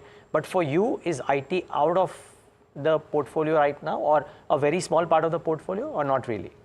So actually, IT is in the trade part of the portfolio. So it's an opportunity trade. And because you're expecting interest rates to come off, I think the entire pack of, the IT and the VC-led companies will all do well. So I think Zomato, PB Fintech, Persistent Systems, Orin Pro Solutions, and Intellect Design. The guys who are into products and services, but more towards VC-led. I think those are preferred plays compared to the traditional software service plays. Okay. This will say. Actually, coming on this, Kush, sorry if I missed out from an IT recommendation from your end, but Vineet makes this interesting point that IT is a part of his trading portfolio. I've usually not heard Vineet Bulinchkar say this. So I'm taking this with utmost seriousness, and I'm trying to ask you because yesterday some of the stocks showed that little bit of spunk as well. Would you be tempted to trade any of them?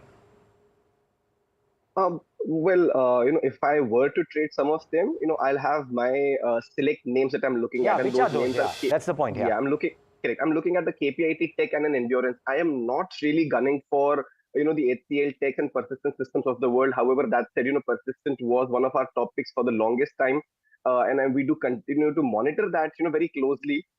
We are seeing some green shoots, but it's a little too early for me to say that I'd go out and put a lot of money behind these names. Opposed to those, something like an Endurance Tech has done fantastically well. So I think these are some of the if not entirely offbeat, but slightly different names, differentiated names that I'm tracking. We do have an eye on IT, but not really entirely convinced. Also, one very important point that even Neelkant mentioned yesterday, during the event, was that the US is not out of the woods yet. And I do keep reading these articles from some of the eminent writers, right?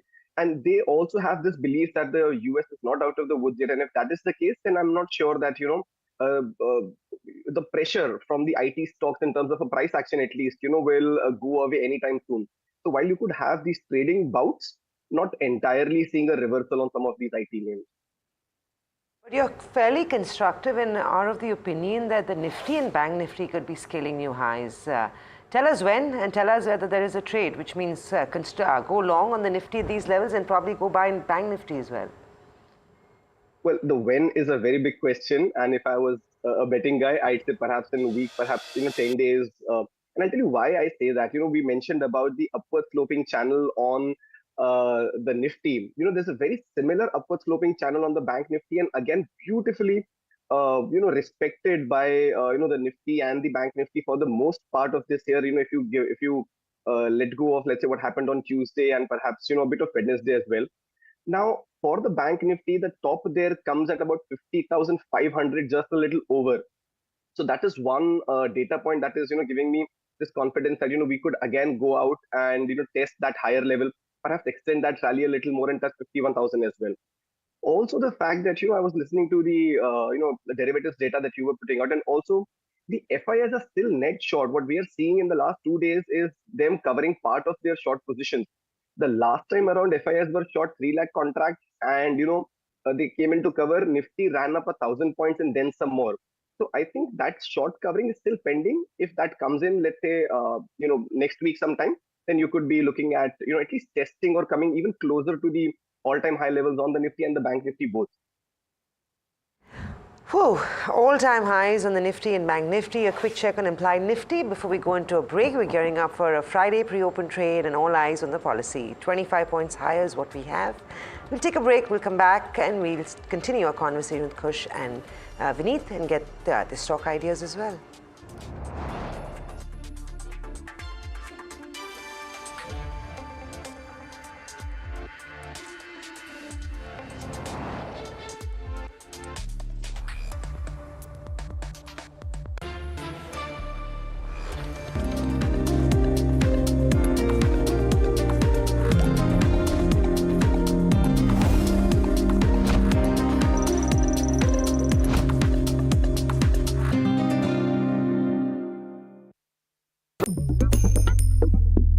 Different people believe in different things. In cricket, some hail the king, some believe in God. Some wait for Mr. Right, some believe in swiping right. Some run away from risk, others run after it. For some, kids mean babies. For others, kids mean puppies. Some want a home to settle in the future. Some want to roam the world today. Some make a career in a company. Some make a career out of building companies. But when it comes to money, everybody believes in only one thing. Profit, profit, profit. And for profit, watch only NDTV Profit.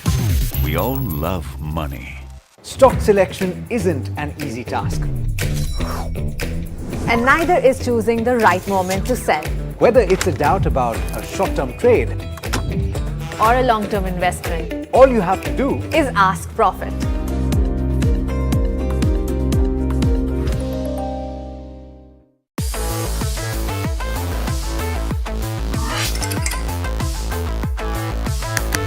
Listen to the voices of reason as they talk about corporate health and investing principles with me, Neeraj Shah, on my show, Talking Point.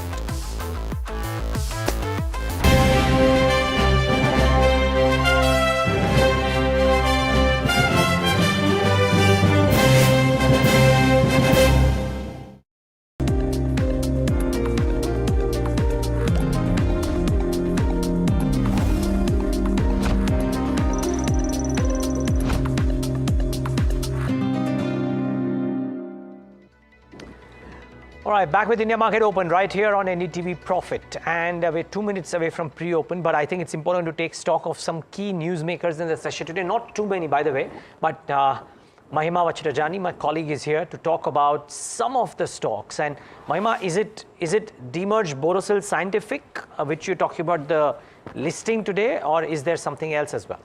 Correct, Neeraj. So I'm talking about Borosil Scientific Limited, which is going to get listed on the bourses today. Now, just a brief about the company. The company is an arm of Borosil Limited, and it is into manufacturing of laboratory equipment and pharmaceutical primary glass packaging. Now, for every 3 shares issued in Borosil Limited, Borosil Scientific Limited will be issued 4 shares. So total number of shares issued for Borosil Scientific Limited will be around 8.6 crores. In terms of stock price and valuation, well, adjusted price post the ex demerger price is 97.33, and the valuation based on the FY24 earnings stands at around 2.5. The peers valuation, that is La Opala, which is its peer, SPE stands at around 11.5 currently. The upper band for the listing is around 145.99, which is a 50% upside, and lower band 14.6. Now, the demerger record date was 5th of December, and closing price on 4th of December was around 445.55. So, based on this, the cost of acquisition for Borosil Limited will be 238.4, which is 53.5% of the total cost of acquisition. And for Borosil Scientific Limited, it will be 211.15, which is around 46.5% of total cost of acquisition. So, these are the key details for Borosil Scientific Limited, which is going to get listed on the bourses today.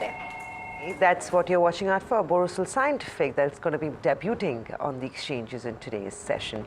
Well, Vineet, of course, you talked about IT with Neeraj, but you know, everything right now is available so much cheaper. And I'm talking about the PSU pack, case in point. Are you going out, or have you gone out with a shopping list and picked up some of these counters on Tuesday, Wednesday? And if not, would you still be having them on your radar at this stage? So definitely some of the PSU banks are coming on radar. This is primarily due to the fact, that over the next few months, we'll see some rate cuts come through. If you see the US treasury rates are around 5%, and we are going to see some sharp cuts coming through on that. And that the money that is parked there, 5% is a very good deal, good yield for the US market. So the money that is parked there, we believe that could find its way into the Indian markets. And, we'll see some of the PSU banks like Bank of Baroda, Canara Bank, PNB do quite well. They're sufficiently large to attract the FI interest. And we expect these stocks to outperform currently the private banks, which have been on a tearaway run. So I think these are some of the stocks that I would recommend. They are relatively safe. The NPA levels are not that steep, and the growth trajectory is quite intact. Okay. Now let's try and think through some of the other things. I mean, we've spoken about banks, PSUs, etc. But look at what Greed and Chris Wood of Jefferies has to say. I mean, he speaks about how a challenge before Prime Minister Modi, but the long and short of it is the lines, the key things that they're saying, that foreign investors will view any significant correction as an opportunity to buy. We haven't had a significant correction. That's the point, with the DI rush being the way it is. A 4-5% dip is getting bought into.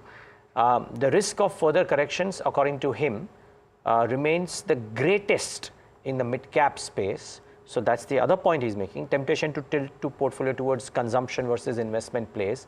So that's the point. And the weightings in ICICI, SBI, REC and Coal India are being reduced by 1% each in the long-only portfolio.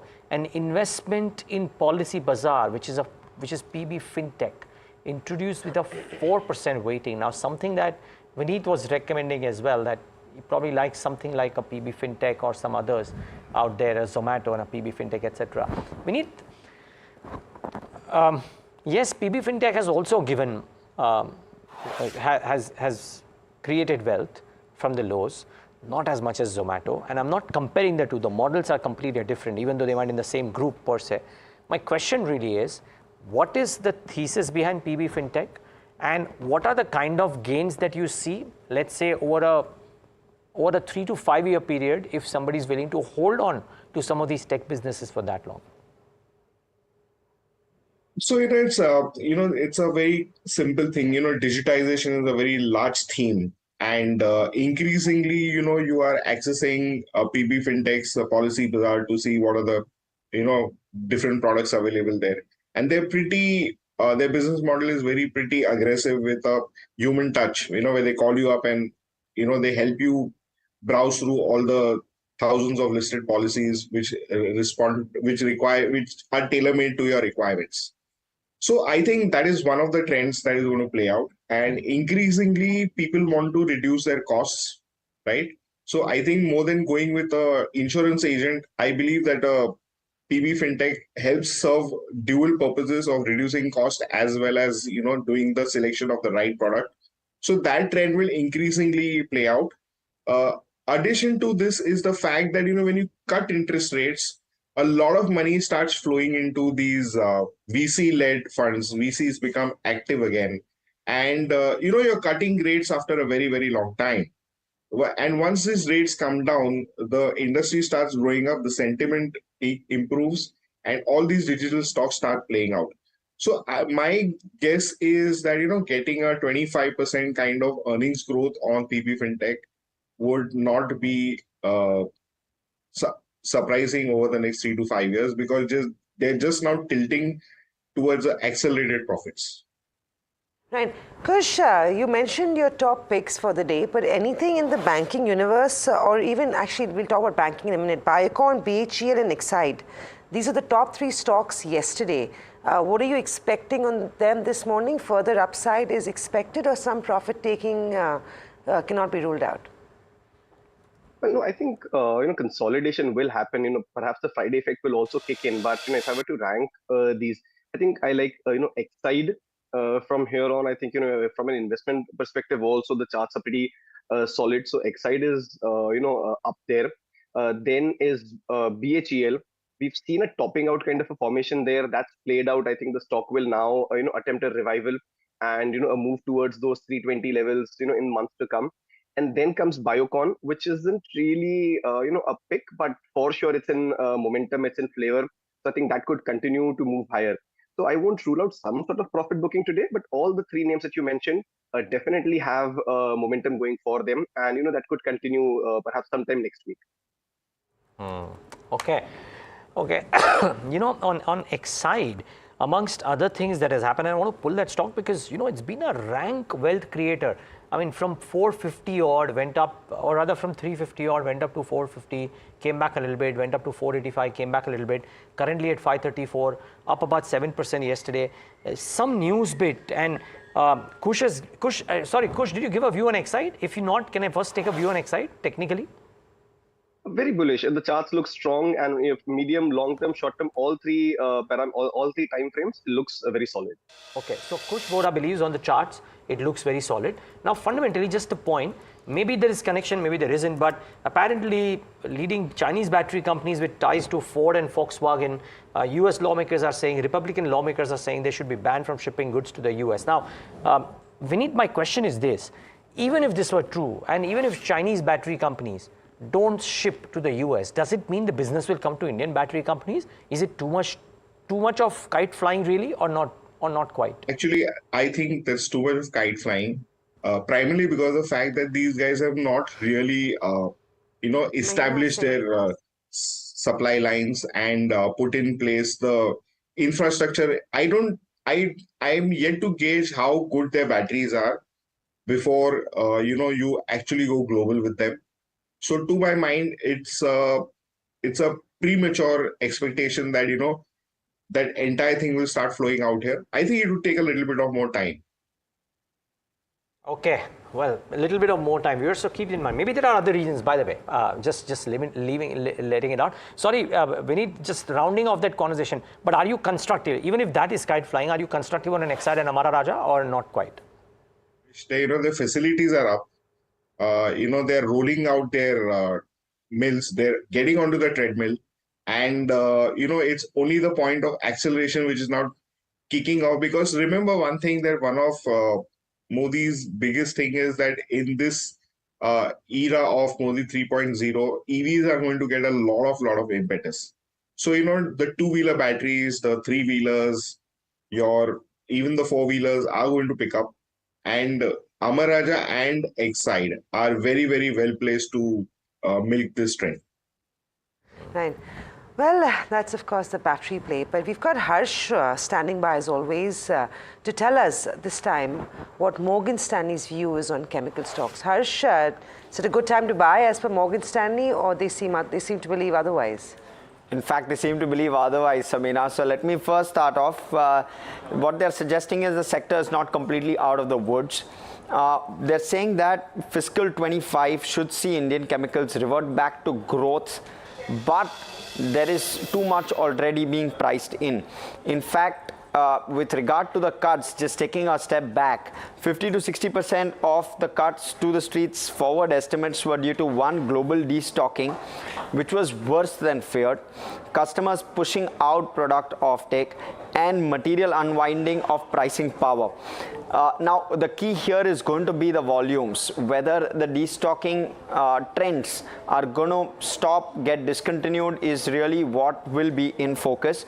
And that will drive EBITDA growth all the way through FY27. So that's one thing that Morgan Stanley really has their eyes on, which is volumes. So currently, what are they doing? They're suggesting that one remains on sidelines until an earnings upgrade cycle starts to kick in. They are remaining cautious, especially on specialty chemicals. They prefer refiners, gas utilities, and select commodity chemicals. They've downgraded SRF 8% downside from here, Aarti equal weight around 3% downside from here, and Tata Chemicals at 13% downside from here. Vineet, thanks Harsh for that. Those are a few downgrades coming in on chemicals. MS still not very constructive on the space. Vineet, what do you think? Aarti, SRF, do you have a view on either of these chemical names? Is it tide turning for them or just not yet?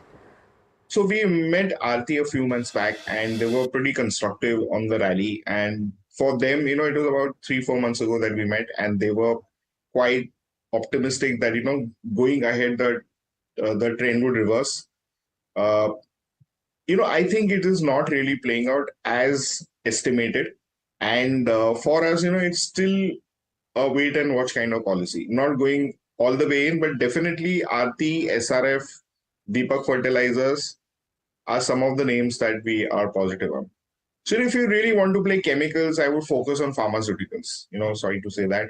Piramal Pharma is one of the better plays in this space. Pharma Chem, the lobby that is there. So I think Piramal Pharma is looking well tuned for a rally from here. Okay. So in some sense, while Vineet is bullish on chemicals, he's wanting, instead of playing chemicals, he's saying, let's go and play through pharmaceuticals. And Morgan Stanley is saying, until the earnings upgrade cycle comes in, let's not go out and buy chemicals as well. And there is a school of thought which says that I don't want to buy the bottom. I'll rather buy when the trend changes, even if I buy it 5% or 10% higher, because then the swiftness of the gains will come in quicker. So I think that's one factor to watch out as well. By the way, as we speak, the pre-open rates have settled. From amongst stocks which were in news, I think DB Realty is certainly making a move, up about 4% at 198 or 199 now. 2 or 3 days on a trot now. This stock has had a really good move, and not surprised that with the news that has come in, which is that the hotel business is being demerged and some other details have come out, that stock is certainly flying off the charts here. Kush, last 2 or 3 days, DB has had a really good move. Would you book profits here if you were long, or would you stay long here?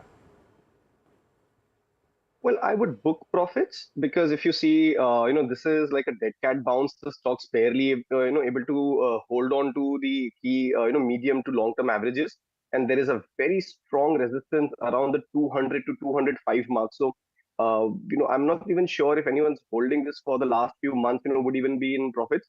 Perhaps a lesser loss is where you would consider and then exit. So for me, DB Realty at the moment is a book profit from at the current level. They've got so many other names that are going to be in focus this morning. IT is not looking too bad again, actually, and that's interesting. And so is real estate.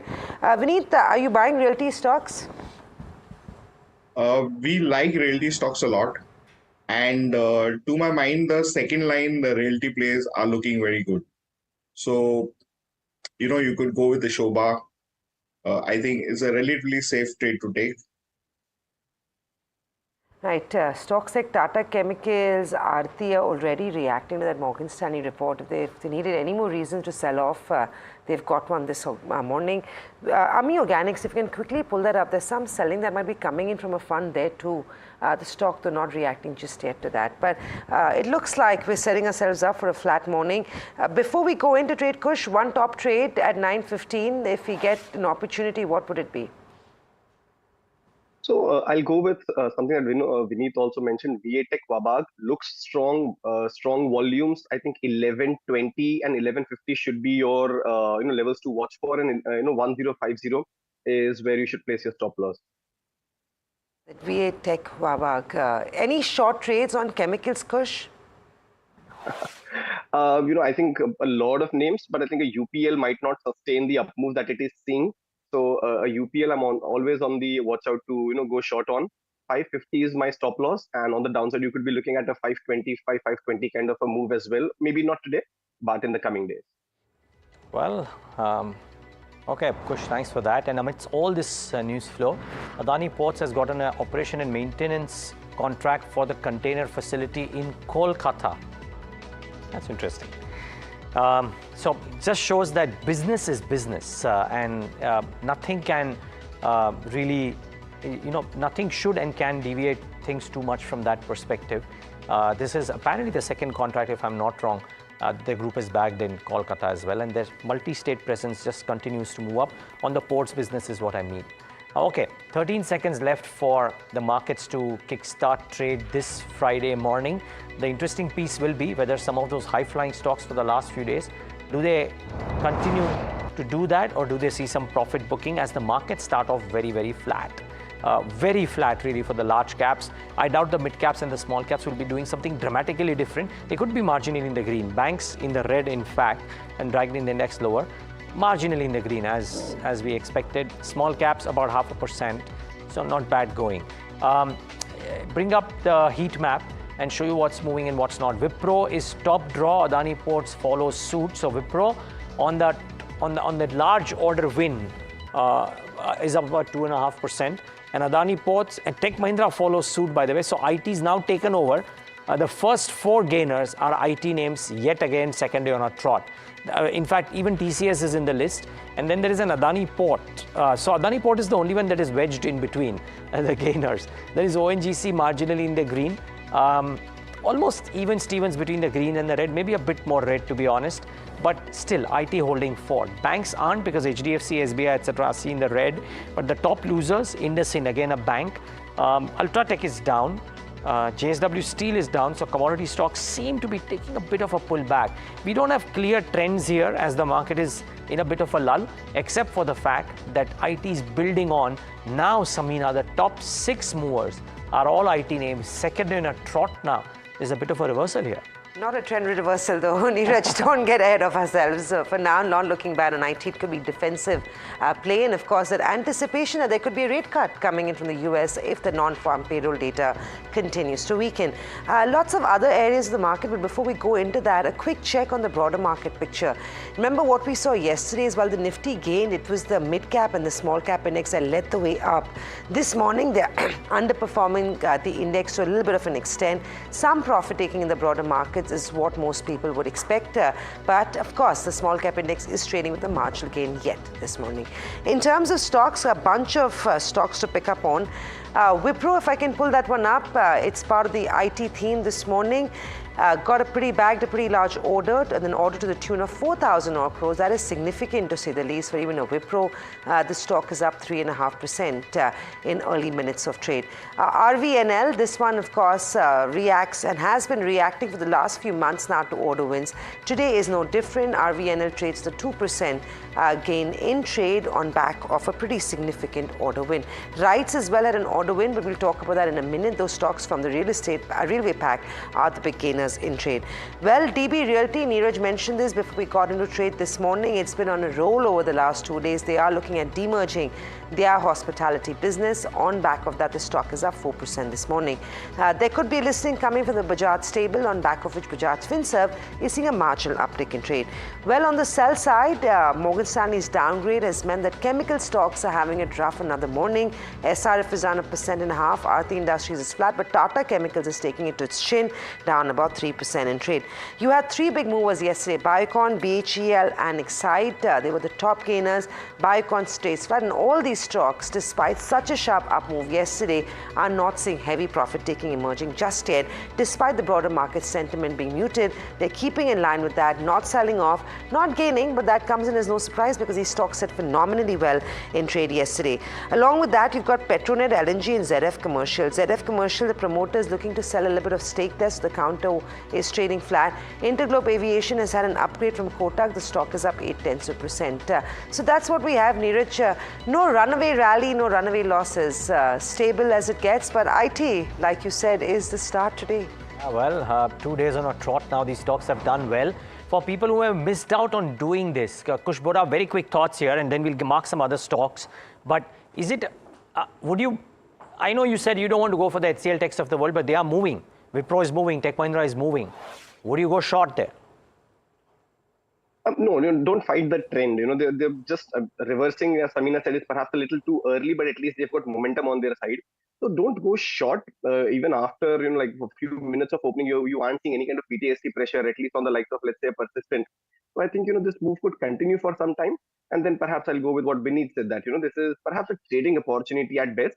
So keep taking profits off the table fairly regularly, but no, not go short just yet.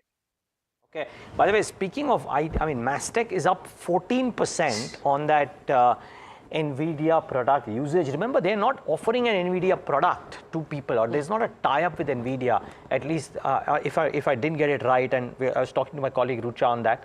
But let's wait and watch. Uno Minda is up another 7%, by the way. This stock is the other one that has really done well.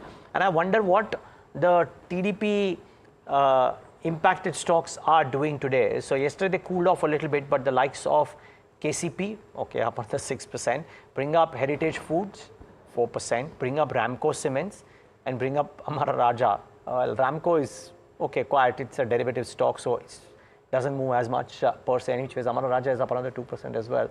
So pretty strong showing. Actually, the perfect guest to ask this, before I ask Vineet Bulinchkar about Uno Minda, that is up 9%. Vineet, let me ask you, you track, amongst other things, cement so closely.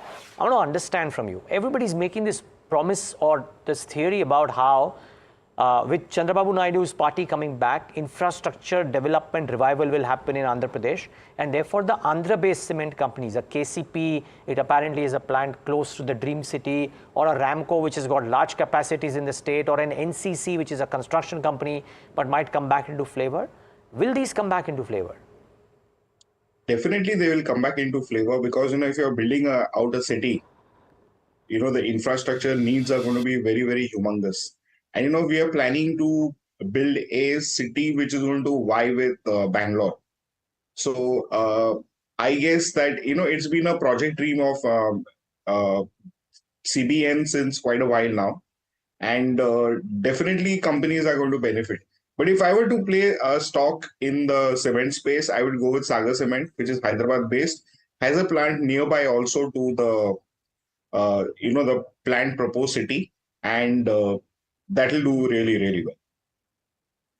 Okay, so you are saying Sagar Cement instead of a Ramco and a KCP, because Sagar also has a plant in Andhra Pradesh, Hyderabad, and close to these things. So Sagar is a buy. Do you have any targets as a brokerage house on Sagar Cement? So Sagar is one of the most economical cement producer pan India, and when they grow, when the trend plays out in cement, they make some humongous kind of money. In fact, their partner, who's a silent partner for 19 years, has seen a 19% CAGR in value added over the time since they've been invested in this company. A lot of cement players actually go to Sagar Cement to, get advice on strategy, etc. And, given all these things, I think Sagar Cement will do very well. expecting a 40-50% upside over the next 18 months in this counter is not too far-fetched. That we've talked to the management in the last couple of days. In fact, we caught up with Garden Reach yesterday, and those numbers have been phenomenal for the company. Margins have expanded, order book is healthy, execution is on a challenge, and the stock is up 8% this morning. They've emerged as the lowest bidder for a 500 crore order, and that's the impact of that is visible on the screen with a 7% uptick that we are seeing. Kush, technically, I know this is not in the F&O space, but 1390 on Garden Reach, constructive, is it a buy or it's an avoid for now? No, very much a buy. The bounce or rather the dip that came about, held on to the 20-day moving average, and then we're seeing this, smart rebound. I think, on the upside, the 1480 level is very much, on the cards. It could reach sooner than later. So you could have 1480 or 1500 as your target. If you haven't entered now, the risk reward will still be in your favor because the stop loss comes in at 1380, which is a support zone, and is now would have acted as a resistance but has crossed it. So 1340 being your stop loss, you could play for about 100 rupee up move from here. Okay. Gentlemen, I really appreciate you taking the time out and giving us your thoughts. Some interesting nuggets today from both of you. Really appreciate, and have a great weekend. You too. All right, that's the view from our technical and fundamental experts. What we need to do is hear out Axis Bank's chief economist, Neelkanth Mishra, making a case for bringing down the FY25 fiscal deficit target to 4.9% in July. Listen in. See, FY24 deficit, as you know, was brought down from 5.8 to 5.6. The same reasons would apply. The reasons why they saw better dividends from PSUs and all of that would apply in FY25 as well. And then you have the 0.4% of GDP worth of extra RBI dividend, because RBI was supposed to give 85,000 crores in the budget, they gave 2.11 lakh crores. I think that when they present the budget in July, they may actually bring it down from 5.1 to 4.9. And to add to what we just discussed, one of the reasons that India has garnered a premium is visibility. Right? So why is it that metal stocks trade at 10 times earnings and consumer stocks trade at 40, 50 times earnings? Because you have greater visibility on future earnings. So effectively, you have better visibility on 26, 27 earnings, so you are giving a multiple on that and discounting that.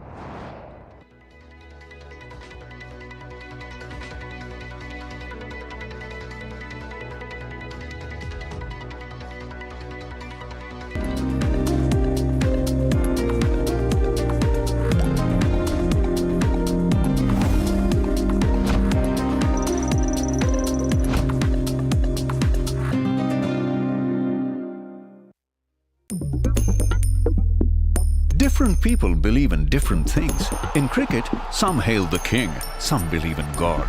Some wait for Mr. Right, some believe in swiping right. Some run away from risk, others run after it. For some, kids mean babies. For others, kids mean puppies. Some want a home to settle in the future. Some want to roam the world today. Some make a career in a company. Some make a career out of building companies. But when it comes to money, everybody believes in only one thing. Profit, profit, profit. And for profit, watch only NDTV Profit. We all love money.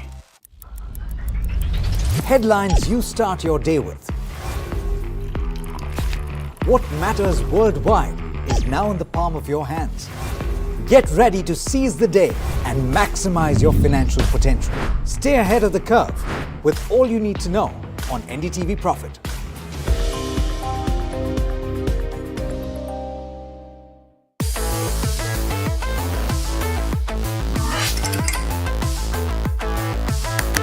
Listen to the voices of reason as they talk about corporate health and investing principles with me, Neeraj Shah.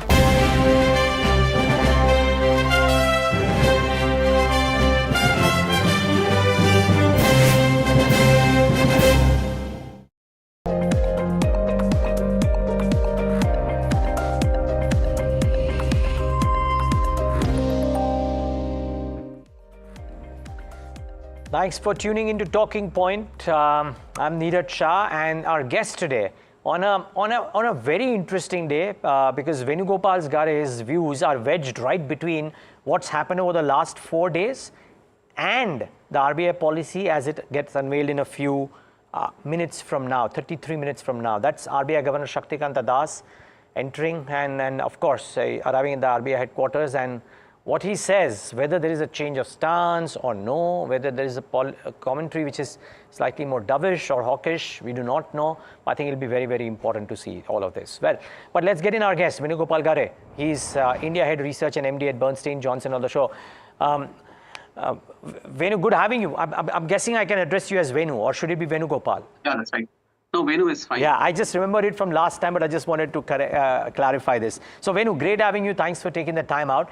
You know, I read your note with interest, wherein you mentioned that some of the kite flying or news rumors that were floating around were a very low probability. You did not assign them too much of importance in the note, and it was prescient in that sense because we now have an NDA-led government or BJP-led NDA government at the helm.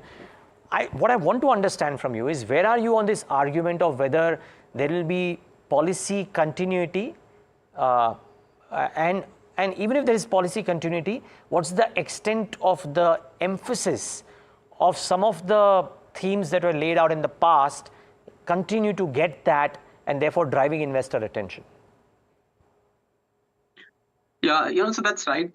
See, the starting point of any analysis right now was to figure out who's going to be in power, right? And that's a call that we all had to take, even if it sort of gets tweaked over time.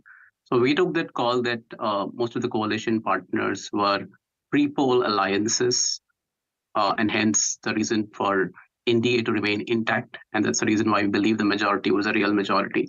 Of course, it will always be give and take in terms of what discussions go on behind in terms of ministerial allocations and things. May not be too material given that it's eventually NDA which is going to be running, and probably PM Modi who is going to be in power right as soon as he swears in the next couple of days. So the reality is, if that is going to be the picture, I really don't think there is going to be any material change with respect to ideologies and policies, right? So if the flavor of NDA over the last decade, not just the last decade, 1999 to 2004, as well was about productivity, about investments, about generating new sources of economic growth for India, I think that is going to remain as a driver in terms of how things will shape up. Now, interestingly, when we wrote that, it was on a day when things looked, pretty confusing for the market. But later on, when we were listening to PM Modi's speech as well in the night, and interestingly, the commentary was all about manufacturing, semiconductors. It was about green energy and mobility and stuff like that. So it was very clear that that's the direction in which things will remain as far as the script is concerned. Okay.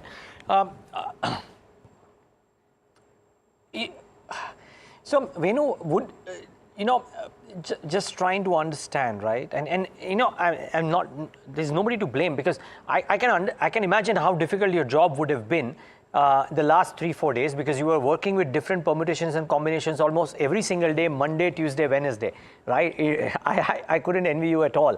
The question really is now, however, what has been the client feedback to your notes as you've given them about what is the India stance now? Because, I mean, maybe it is a lot of factors here, but we've seen some serious, nearly $3 billion worth of selling that has happened from the FIIs in the last 3 days alone. And it's not that FIs were lock, stock, barrel into India. This year, they've largely been flattish, right? So what has been the client feedback? And how do you think emerging market dedicated funds or otherwise, or even India-specific global clients turn back to India? Because as we learn, even the EM mandate, I mean, the FIs are largely underweight India per se. Yeah, so Neeraj, I think I do agree that it might appear as very tough for everyone the last couple of days. But at the end of the day, we all work on scenarios and we assign probabilities to scenarios. That's how we typically operate and take those calls on where things will be more realistic. But the reality is that this entire construct of continuity of power that we have got in a very different form at this juncture, and the potential implications of this with respect to policy tweaks, not about the next 3 months, but probably over the next couple of years, is something which is still bothering a lot of investors globally, because all the questions that I've got over the last couple of days has been more centered around stability, what could be the risks around that, and would there be a larger subsidy flavor to the budget and going forward, or would that one of the things that you had also raised earlier was about potentially capex getting cut. So in fact, these are the range of questions we've been getting.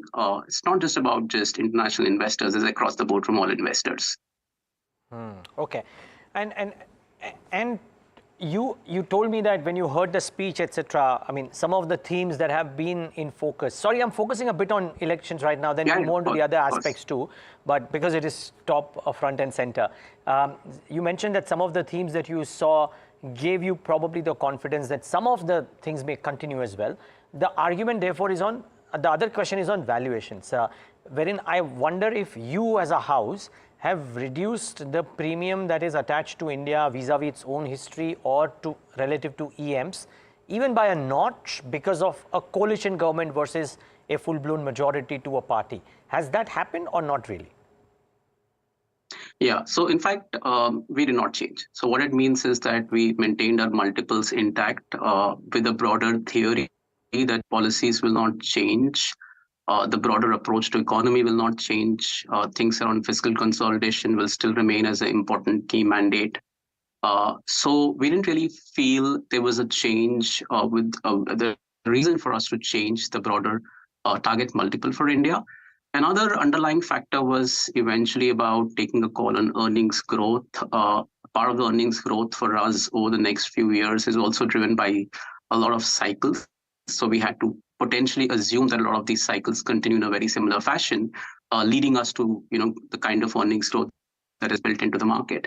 So this is the reason we haven't changed. Yes, the operating word coalition politics, of course, is going to be something which a lot of investors, including us, would watch over time, but this was too early to sort of tweak. Got it. Okay. So if developments happen at that point of time, if there is a need to do it, you might do it, but otherwise there is no need to do it. Okay, fair point. I hope I summarized that correctly, Venu. That's right. Okay. Now, the other aspect is that there is a particular kitty which is available for the government to spend on various things. The belief before the elections was that it will be largely towards the capex theme which has been so strong, and albeit from the RBI bonanza, some bit of it used for fiscal deficit, so on and so forth. Let's assume that they don't tinker too much with the fiscal deficit because this government has shown that resilience on the fisc path for sure. Therefore, out of the remaining, they have, if it was 100 rupees, the belief was that, let's say 100 rupees was going towards capex. Some people have put forth the thought that could some of it, and we are building out a hypothesis here, but could some of it be diverted towards consumption, towards rural, and therefore will the capex pie coming off a little bit impede the valuations that some of the capex themes are trading at? It might still be a reasonably large spend, but not as large a spend that enables people to give sky-high valuations to some of the capex themes. I mean, just for illustration, I mean, just so that my viewers understand, the ABB Siemens of the world ran through, right, and trading at astronomical valuations. Can that sustain, or could that come under question mark, Venu? Okay, so interestingly, if you were to look at my theory around this entire capex versus subsidies, as well as capex on its own, is that look, capex growth firstly has already moderated, and that's not a bad sign. That's basically a reflection of how things will be in the next few years. If you look at the previous years of government budget, they were running at 25 to 30% capex growth. For the interim budget that you saw as well, which came through, the broader target after looking at the rebasing of previous year was about 17% growth. Of course, numbers would change as the actual numbers come out, but 30 went to 17. And if you actually dissect further the entire capex and look at it in terms of the important drivers for capex, things like transportation, be it road, railways, and other aspects, they were not really growing even at 17. They were sub 10%. So what does it tell you? That the market actually looked at and said that there's nothing to worry, because the entire flavor of capex is going to be shifting from government to private over time. And more importantly, it's going to shift just from transportation alone, where a lot of work is already done, towards power sector, which is primarily invested by also the private sector. Its government is not the only one which does a heavy lifting out there. So you don't really need too much budgetary allocations. And more importantly, industrial capex cycle is always something which happens with a lag to economic recovery, right? So that's something which you don't really need to worry about. It just comes through on its own. So if the capex flavor is going to change over time, government dependence is going to change over time. Firstly, there's no need to worry about the allocations going forward in any case. So that is a different topic altogether, right? That was the stance. Number two is I somehow feel that there is no need, to go around and give, sort of specific dole outs and subsidies. I actually find it quite odd to even think about what might happen. So what are they going to do? They will put some income scheme saying, I'm going to put $20 billion to the poor. How does it help the economy? Those are just episodic 1-2 month schemes or whatever. It help you for a few months. It has zero economic impact long term. In fact, productivity wise, it's going to be very damaging. Ideologically, these kind of things are very bad for the economy. I don't think that ideology is going to change. While you could relook at certain things, especially around agriculture, for example, which may not necessarily be part of the budget. How do we make agriculture more viable for the farmers, less dependent on monsoons, which of course needs a lot of infrastructure investments as well. It's an area where if we invest, that makes it more sustainable. And remember, the backdrop is we're heading into decent monsoons. So, a lot of that pressure also sort of tends to reduce if your crop output growth is also high, right? So putting all this into picture, I'm not in the camp that it's going to be taken off capex, even if you have a slightly higher social flavored budget, but it is not going to be impacting your capex or a fiscal deficit number. You already mentioned RBI buffers and other things, which is anyways going to be supportive to fiscal deficit. Got it.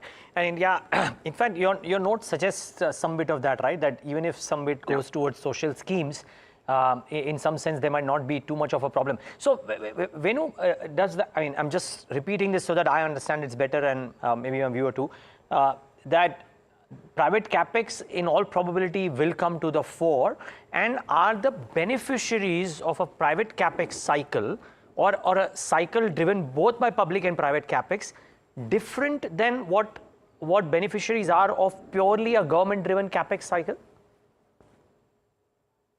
Yeah, so see, when end markets change, there are of course some common beneficiaries always, but the beneficiaries of course tweak and change. So for example, think of it this way: if the entire focus was only on railways, and of course you would have railway-specific companies do well. The entire focus was on defense companies would do well. There's no overlap between a defense company and a railway company and vice versa. While if you're going to be focusing a lot more towards power, where we have deficits and we do foresee deficits increasing over time, then it's a power supply chain, power financiers. A lot of things basically change. Now, there are some common companies, which operate across these end markets. And there are very few of them. So, for example, Larsen & Toubro will be a common company which operates across end markets. Some of the generic MNCs, have some bit of a power flavor, but they do a lot of automation things which are related to some part of infrastructure as well. So they may not be like top of the charts, but not as deeply impacted because they have exposure to power as well. So the MNC names you mentioned, for example, putting valuations aside, of course, because those are obscenely high, but that's a different topic altogether. So yes, beneficiaries do get changed over time. Okay. So that's one aspect. I'm just curious to understand, you guys have very large clients, but when material changes into allies happen this is the last question on elections. Yeah, lest you think that this is an election-focused conversation, it's not. But just one last question. Because allies get changed materially, right? There is a large state of Andhra Pradesh that is an ally and will be an important one. Bihar will be an ally and important one. Do clients try and ask you about what do you think about beneficiaries of something like this, of a large key ally because it's a 5-year term, etc. And is there are there things like this? Because we've for example seen in the last few days some TDP linked names doing really well. I believe that Andhra focused cement names could do well. But I'm just trying to understand: do you get asked these things? Do you even try and venture into these things? And if so, what are your thoughts here? Well, that's a fair question. These kind of thoughts come into everyone's minds, right? How to make quick returns on those kind of strategies. So the reality is people do ask, but the thinking always is medium to short term and not from a long term perspective, right? So and I do believe that sometimes these kind of trades do work, and especially Andhra, which is a state which is going to be, I think, progressively benefiting materially in the next few years because the new dispensation, which is TDP, is pretty much an investment-oriented and a pretty growth-focused party, as well as from point of view of how they, been in the state in the past. So there will always be this rush to figure out who are the beneficiaries of potential infrastructure spends around that state, and maybe that's not a wrong approach. Don't want to make specific names out here, but this is a part and parcel of how investors look at the thesis. Got it. Okay, that's a lot of election conversation. What we'll do is we'll take a break and try and ask Venugopal Gare about some of the other thoughts. There is a policy in about 15 minutes, but beyond the policy as well, how does he look at the rest of the year? Stay tuned. We'll be right back.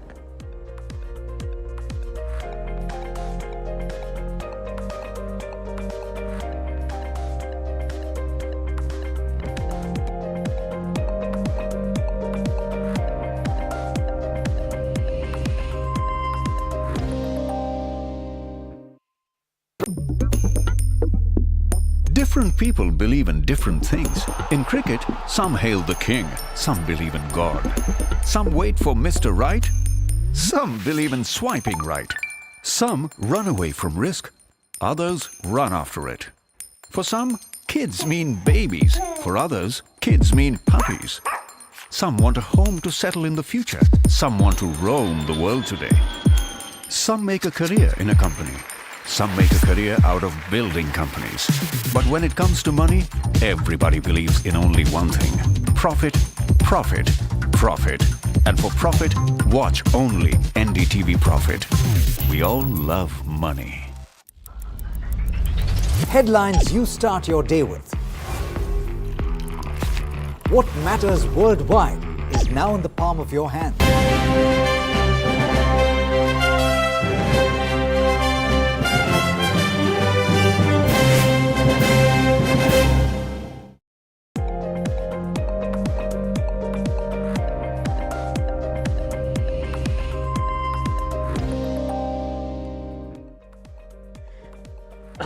Back with Talking Point in conversation with Venugopal Gare of Bernstein, and we've discussed election impact at length. We've, in fact, remember viewers, spoke about some of the contents of the notes that he had written, he and his colleagues had written all through the last 3 days as well, but it was great to hear from him in person the intricacies. Now, Venu, beyond this, what are the more important factors for market? Would you look at earnings growth? Everybody does, but is that the defining factor, or do you think what global policy makers do and thereby what RBI follows will be the more impactful factor, or is it something else?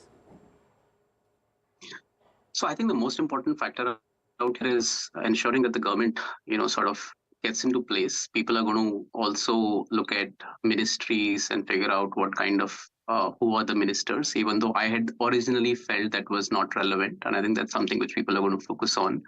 And more importantly, remember, nobody's talking about it at this juncture. There was supposed to be a 100-day agenda after elections. So I don't think that has been sort of shelved. You're probably going to be hearing that as well in the next couple of weeks, which is more of the economic agendas, both for the near term and for the next 5 years, which is more a vision for the next 5 years. And then you have the budget. So I think what's going to happen is all of this is going to be the most important driver for how investors and us would sort of look at the earnings growth trajectory and landscape and tweak that over time. Nothing is going to change for this year, of course. It's more about how one would look at probably 18 months or 24 months from now in terms of earnings trajectory. Global factors are always important, and for us, the linkage is more about what happens to commodities and crude, and if that's going to change anything materially. To some extent, how the rate cycles shape up would have an influence on how we would also probably, go ahead in terms of our thinking. But that's not like too material at this juncture as a market moving driver. Okay. The policy may not do too much today, Venu, but could the policy be a driver, or because the Fed rate cuts are anticipated, as far as most reports go, only in 2025, that the policy becomes a non-event from a market's perspective for the better part of the calendar? Yeah, I mean, look, fag end of the year, let's see how policies probably, pick up in terms of importance. You would also have the fiscal deficit sort of idea, borrowing calendar and things, even though I think there's nothing to worry about. Right? So, the interesting thing I would want to watch is how does RBI interpret GDP growth rate? That's the main thing to watch. Are they going to be excited about the 8% growth or look at the real reality that GDP growth or GVA has been moderating over the last 4 quarters to just 6.3%? So I want to basically see that interpretation because that would have a material impact on how things would be in terms of how they look at policy as well. Yeah, that's true. That's true. No, and that's a very important aspect that you've kind of brought out as well. So Venu, let's assume that if you were to look at this GDP GVA number and then try and correlate it as to where is it that growth might sustain. Valuations is a separate argument. I'm just talking about growth and thereby earnings growth following suit. Where is it that you guys have the highest conviction of earnings growth over the course of the next 12 to 18 months? See, the reality is the conviction is more in areas which are order driven. So we're very confident about the capex side of things where things will be good. Manufacturing stories, even though they are more mid-capish driven, those will be decent. Autos have also got a decent earnings growth landscape, but it is moderating. But then I don't really see any negative surprises to what is being already expected in terms of moderation of growth. Financials will be relatively stable in our view. So these are probably the areas where we're generally okay with, the earnings growth landscape. So there are a lot of areas where there could be risks, and see, look, the risks are going to be more centered around how consumption shapes up, because that's an area where things have been a bit weak in the last couple of years.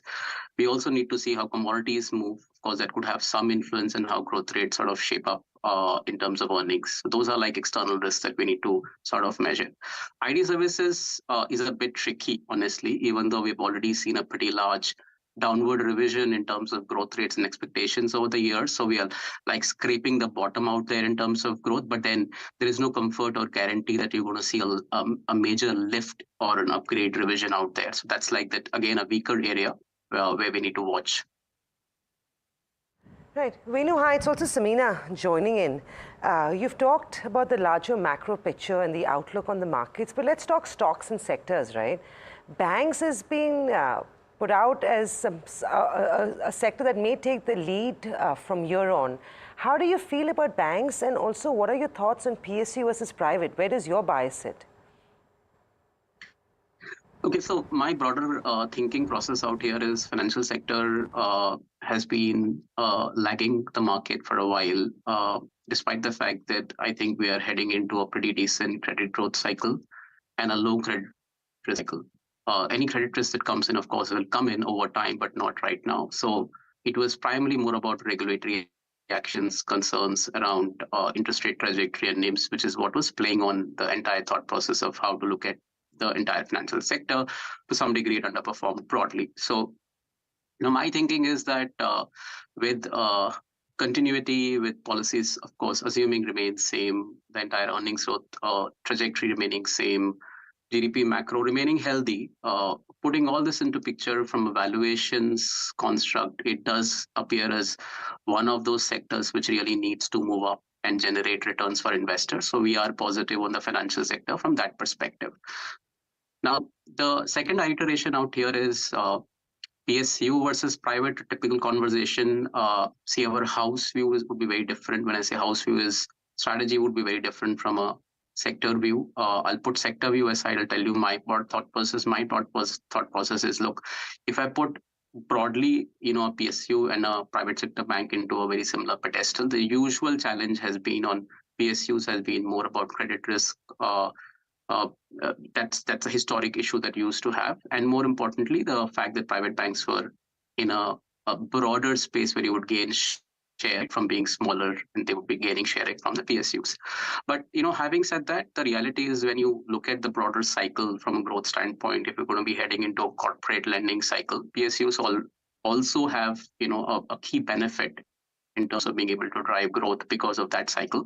Because a lot of private sector banks basically were moving away from a lot of infrastructure lending or such kind of things into more consumer-oriented areas, right, where they have sort of been focusing on in the last few years. From one bank, it's now almost every private bank talking about that. So I would not really put the PSU banking space aside completely, right? So it's not like untouchable anymore. We will have to take specific bottom-up calls out there and consider them as a very important investment candidate. So I would leave it at that in terms of my approach towards the banking sector. Also, Venu, one other space that we are suddenly seeing a return in terms of flavor of the street is consumption. With the kind of victory that the NDA has come with, there is an expectation that there could be some populist measures as well around the corner, and rural consumption may be a good space to hide in. Do you feel the same? Do you feel like even the numbers don't reflect it just yet, FMCG consumption could be a good space to start adding or allocating to at this juncture? So you're right. There's a trading-oriented philosophy around that you're probably going to be seeing more social schemes and more transfers of wealth to rural. But remember, you also have another situation where monsoons should be okay, right? So this is all combining together a thought process that maybe you should play some of these consumption plays linked to rural. See, the approach could be very different. Firstly, I don't think these are sustainable trades, honestly, because I don't really believe there's going to be sustainable money transfers that's going to happen. Yes, over time, you can argue that in the next couple of years, you're going to be strengthening the mid to bottom end of the income pyramid, of course, through employment or through other schemes around SMEs and others. But the reality is that it's typical of any cycle. You see 1999 to 2004 and beyond as well. The reality is that most of consumption names, including consumer staples, started to see volume growth strengthen only after 2007-8, after a couple of years of strengthening of the economy. I don't think this era is going to be very different. You're going to be seeing natural and organic improvement in volume growth rates after a couple of years. So anything you do right now with respect to rural or thinking about entering into extremely costly consumer staple companies, which are already pricing in a recovery and already embedding a very high long-term growth rates, is just a trade than anything else. And I would probably argue the better way to look at is from time to time, look at discretionary. That is the future, in terms of how consumption sector is going to move. Discretionary is basically, you could be in durables or parts and parcels of autos or some discretionary areas. Long-term thinking, I think that is what one should be focusing on. Hi, thank you, Venu. It's always good getting your perspective. That's the Bernstein view on Indian equities and sectors that they're constructive on. We'll hopefully catch you soon. In the meantime, the markets are doing okay, actually. 22,924, soon 23,000 could be hit on the index. We caught up with Neelkant Mishra of Axis Bank, who talks about the various challenges in the IT space. He spoke to us exclusively at the NDTV Profits Invest 2029.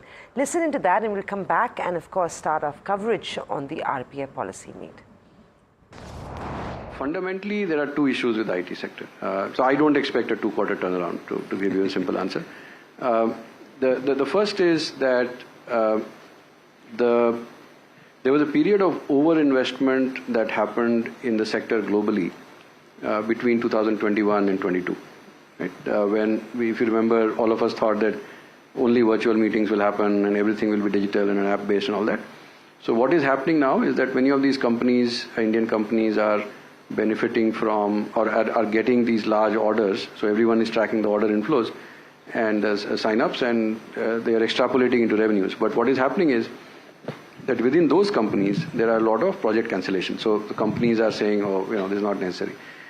And frankly, as the US economy slows down, so it is now starting to slow down, there are visible signs, I think the pain for this sector could actually intensify, is my view. Mm-hmm. The second factor is that they are starting to see more competition. So, with the rise of the global capability centers, as companies are becoming more and more comfortable with the position in India, they are becoming comfortable with the Indian infrastructure and a lot of other things, they are starting to shift to India. So they are poaching senior people, they are paying much better salaries, and in many cases the negotiation is becoming harder because those guys are sitting in India and negotiating with you. So I think both of these are not easy to handle issues, and the sector is still expensive. See, it's a very good sector to be part of, high cash flows, professionally managed, very clean accounting and all of that.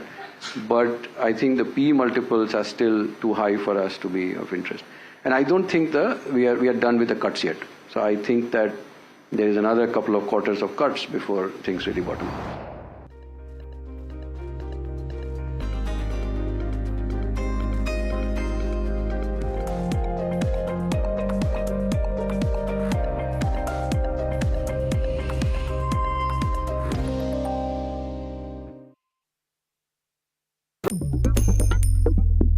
Different people believe in different things. In cricket, some hail the king, some believe in God.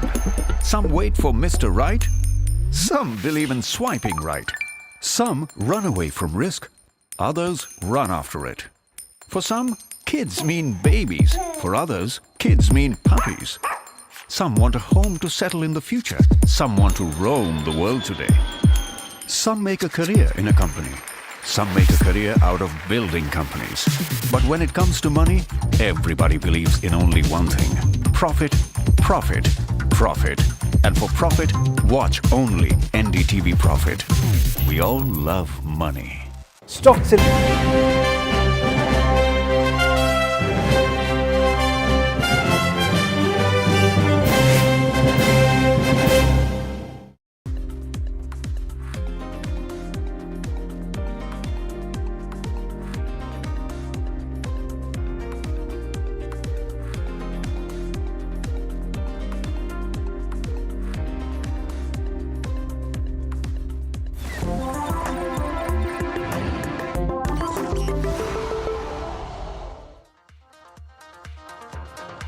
Welcome back. You're watching India Market Open. The focus is on the RBI governor, who will kickstart the RBI policy meet anytime now.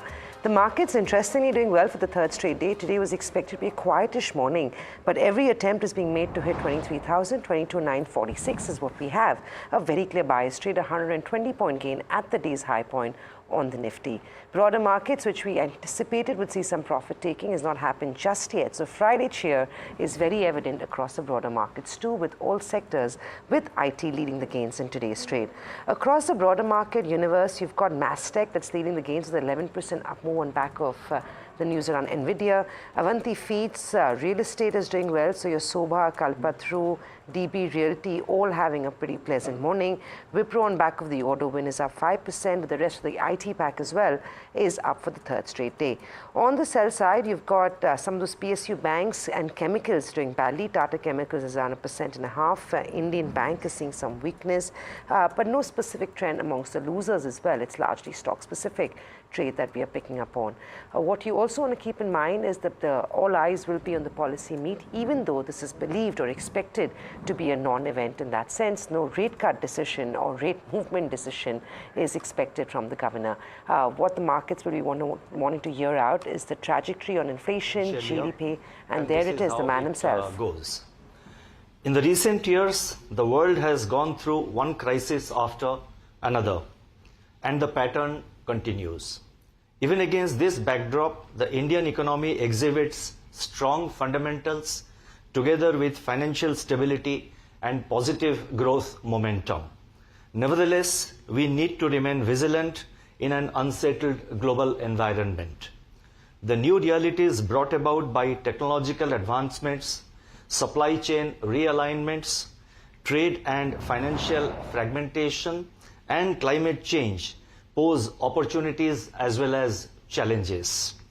In this milieu, India looks ready to embark upon a new era of transformation, aided by a favorable demography, improving productivity and technology, and a conducive policy environment. The confluence of these factors brightens the prospects of sustained high growth in India in the years ahead. As the Reserve Bank approaches its centenary year, that is RBI at 100, it will gear up even more to remain future ready for India's fast-growing economy. It will take steps to enhance India's global footprint. For our journey during the next decade, we have drawn up strategies consisting of policy actions towards positioning the Reserve Bank as a model central bank of the global south. The agenda for the run-up to RBI at 100 is documented in the annex to this statement. I urge all keen observers of the Indian economy and the financial system to take a close look at these action plans. This is not a static document. It cannot be a static document, as we are living in a dynamic world. Our endeavor will be to continually update it as may be required from time to time. I would now turn to the decisions and deliberations of the Monetary Policy Committee. The Monetary Policy Committee met on 5th, 6th and 7th June. After detailed assessment of the evolving macroeconomic and financial developments and the outlook, the MPC decided by a 4:2 majority to keep the policy repo rate unchanged at 6.5%. Consequently, the standing deposit facility, that is SDF, rate remains at 6.25%, and the marginal standing facility, that is MSF rate, and the bank rate at 6.75%. The MPC also decided by a majority of 4 out of 6 members to remain focused on withdrawal of accommodation to ensure that inflation progressively aligns to the target while supporting growth. I shall now briefly set out the rationale for these decisions.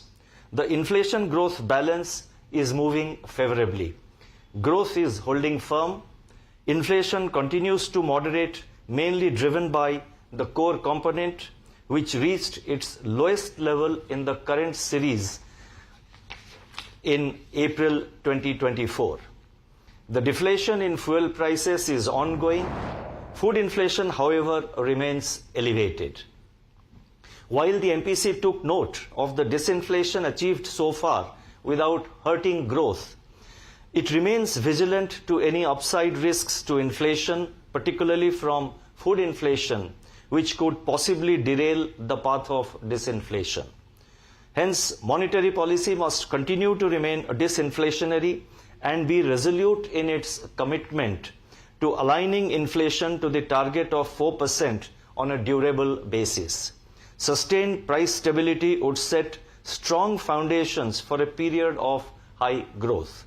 Accordingly, the MPC decided to keep the policy repo rate unchanged at 6.5% in this meeting of the MPC. The MPC also decided to remain focused on withdrawal of accommodation to ensure anchoring of inflation expectations and fuller policy transmission. I would now like to provide an assessment of the growth and inflation conditions. Let me first briefly touch upon global growth. Global growth is sustaining its momentum in 2024 and is likely to remain resilient, supported by rebound in global trade. Inflation is easing, but the final leg of this disinflation journey may be tough. Central banks remain steadfast and data dependent in their fight against inflation. Market expectations regarding timing and pace of interest rate cuts are also changing with incoming data and central bank communication. US dollar and sovereign bond yields remain range bound. While gold prices have surged on safe haven demand, equity markets have gained in both advanced and emerging market economies since the last MPC meeting in April. Let me focus now on the domestic growth conditions. The provisional estimates released by the National Statistical Office, NSO, placed India's real gross domestic product, that is GDP growth, at 8.2% for the year 23-24. During 24-25, that is during the current year so far, domestic economic activity has maintained resilience. Manufacturing activity continues to gain ground on the back of strengthening domestic demand. The 8 core industries posted healthy growth in April 2024. Purchasing Managers Index, that is PMI in manufacturing, continued to exhibit strength in May 2024, and it is indeed the highest globally. Services sector maintained buoyancy as evident from available high-frequency indicators. PMI services stood strong at 60.2 in May 2024, indicating continued and robust expansion in activity. Private consumption, the mainstay of aggregate demand, is recovering. And it is recovering with steady discretionary spending in urban areas. Revival in rural demand is getting a fillip from improving farm sector activity. Investment activity continues to gain traction on the back of ongoing expansion in non-food bank credit. Merchandise exports expanded in April with improved global demand. Non-oil, non-gold imports entered positive territory. Services exports and imports rebounded and posted a strong growth in April this year.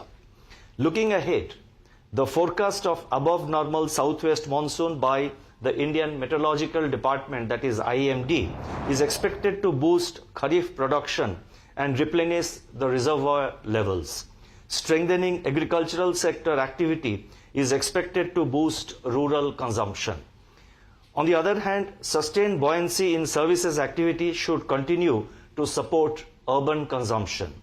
The healthy balance sheets of banks and corporates, government's continued thrust on capex, high capacity utilization, and business optimism augur well for investment activity.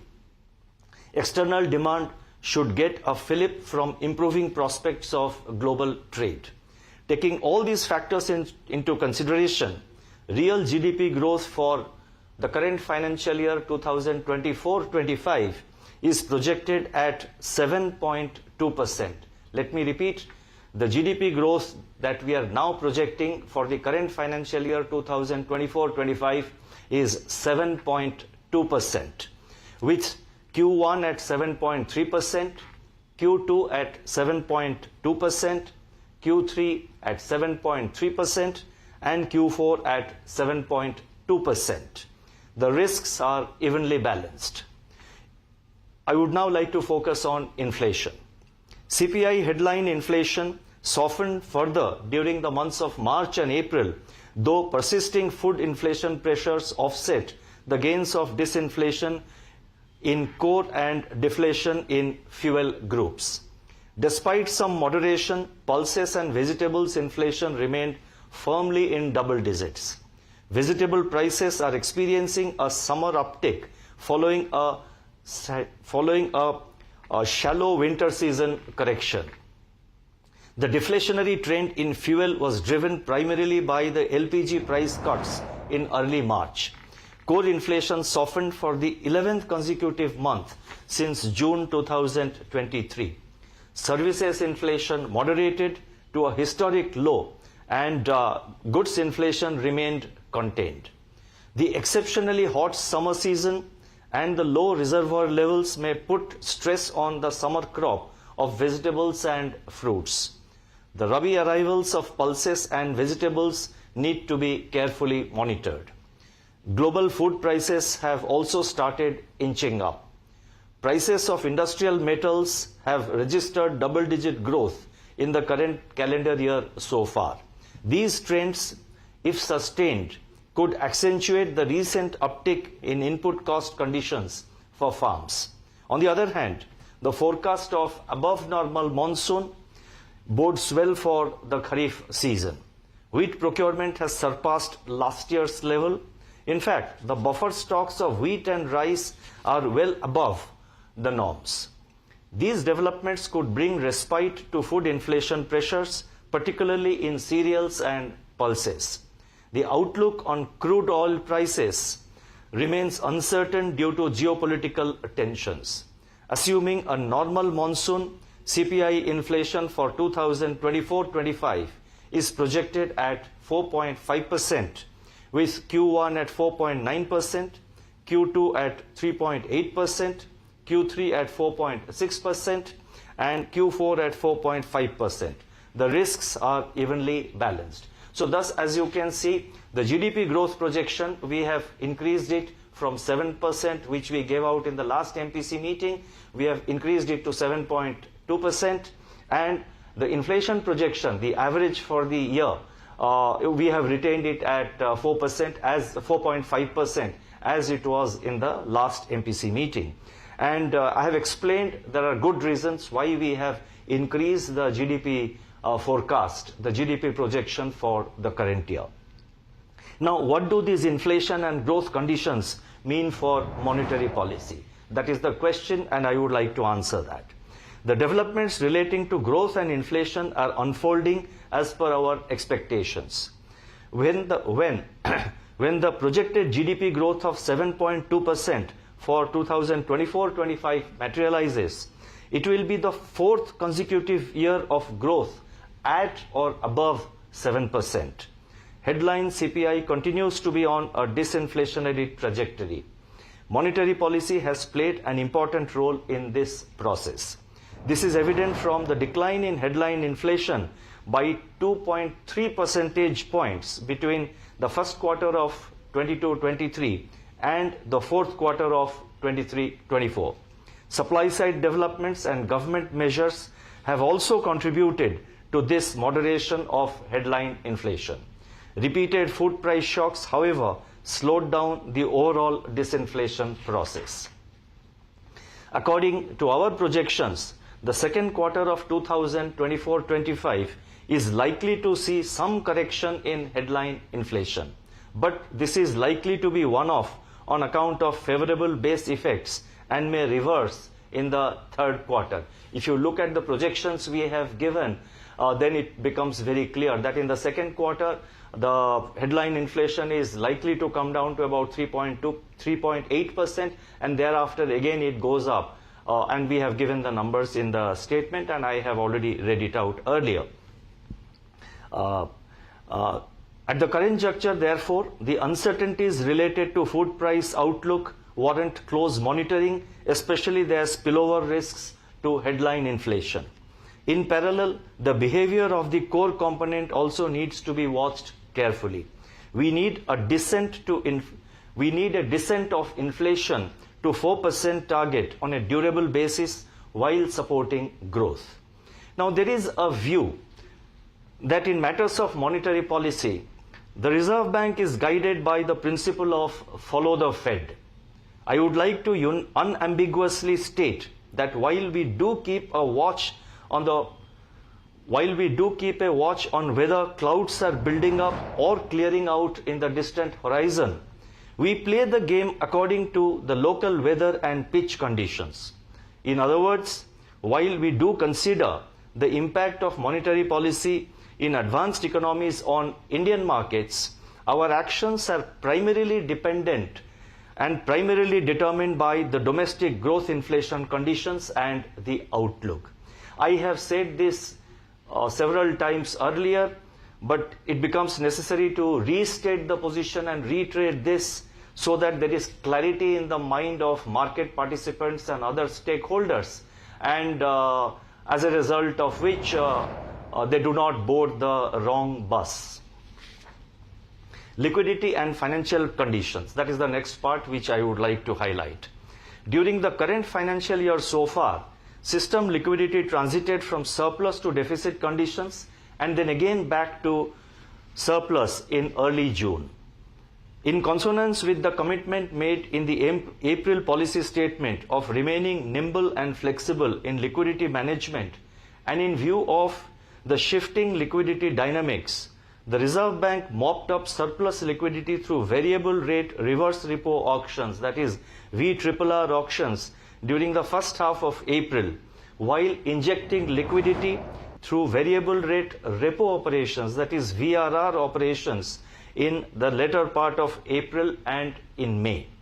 In the first week of June, however, VRRR auctions have been conducted. Banks' recourse to the marginal standing facility, that is MSF, under the liquidity adjustment facility remained low during 2024-25, that is in the current year so far.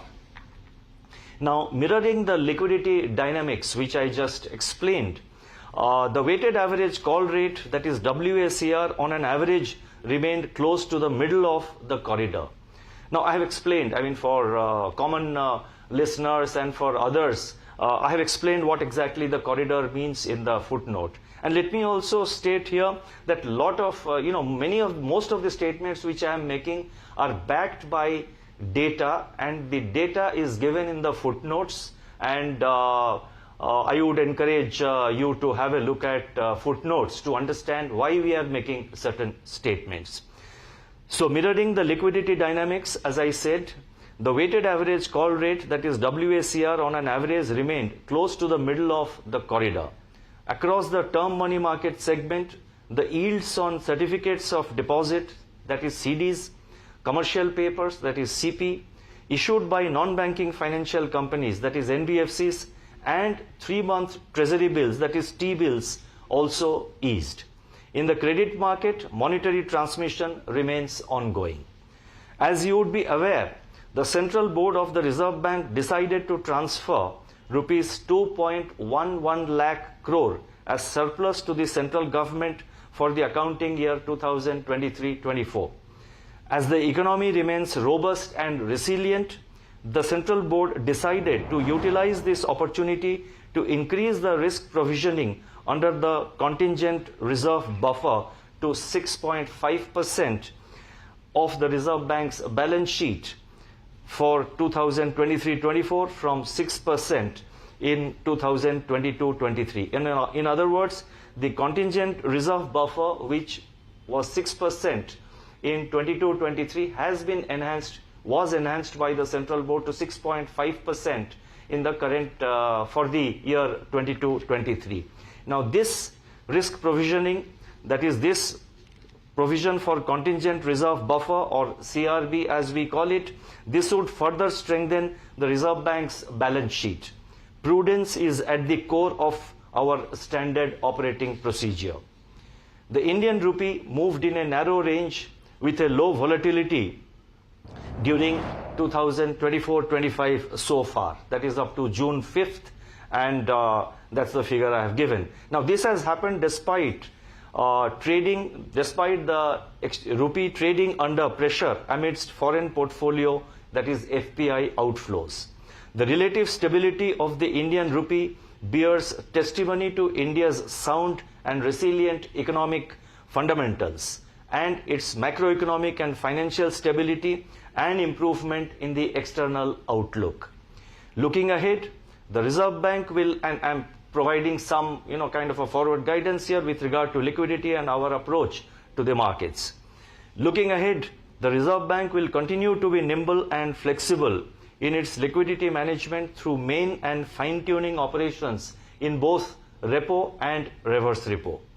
We will deploy an appropriate mix of instruments to modulate both frictional and durable liquidity so as to ensure that money market interest rates evolve in an orderly manner which preserves financial stability. As our actions over the recent period have shown, the Reserve Bank stands committed to maintain stability and orderliness in all segments of financial markets and institutions regulated by it. I would like to read this sentence once again for clarity. And it's not just for clarity, but to reiterate the position. As our actions over the recent period have shown, the Reserve Bank stands committed to maintain stability and orderliness in all segments of financial markets and institutions regulated by it. And this is consistent with our approach, which we have been adopting. Even during COVID times, we adopted the same approach, and thereafter we have continued. So therefore, our focus is to ensure stability and orderliness in all segments of financial markets and institutions which are regulated by the Reserve Bank. I would now turn to financial stability. The annual financial results of 2023-24 indicate that the banking system remained sound and resilient, backed by improvement in asset quality, enhanced provisioning for bad loans, sustained capital adequacy, and rise in profitability. The non-banking financial companies, that is NBFCs, also displayed strong financials in line with the banking sector. Notably, the gross non-performing assets, that is the GNPAs of scheduled commercial banks and NBFCs, are below 3% of total advances at the end of March 2024. It is important that regulated entities should continue to improve their governance standards, risk management practices, and compliance culture across the organization. In November last year, we had flagged certain concerns on excessive growth in unsecured retail loans and over-reliance of NBFCs on bank funding. Recent data suggests that there is some moderation in these loans and advances. We are closely monitoring the incoming data to ascertain if further measures are necessary. The boards and top management of regulated entities should ensure that risk limits and exposures for each line of business are kept well within their respective risk appetite framework. The persisting gap between credit and deposit growth rates warrants a rethink by the boards of banks to re-strategize their business plans. A prudent balance between asset and liabilities has to be maintained. Customer protection remains on top of the Reserve Bank's priorities. In general, we have observed that the guidelines on key fact statement, in fact, I have explained key fact statement also in the footnote. The customer protection, as I'm just repeating, customer protection remains on top of Reserve Bank's priorities.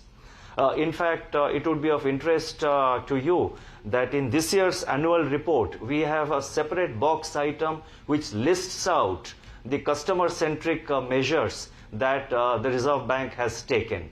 And in the same vein, we have also a box item in the annual report which has just been released recently. There is a box item on the number of regulatory measures which were taken after carrying out stakeholder consultations. And these two box items, I would encourage those who are interested to please have a look at them.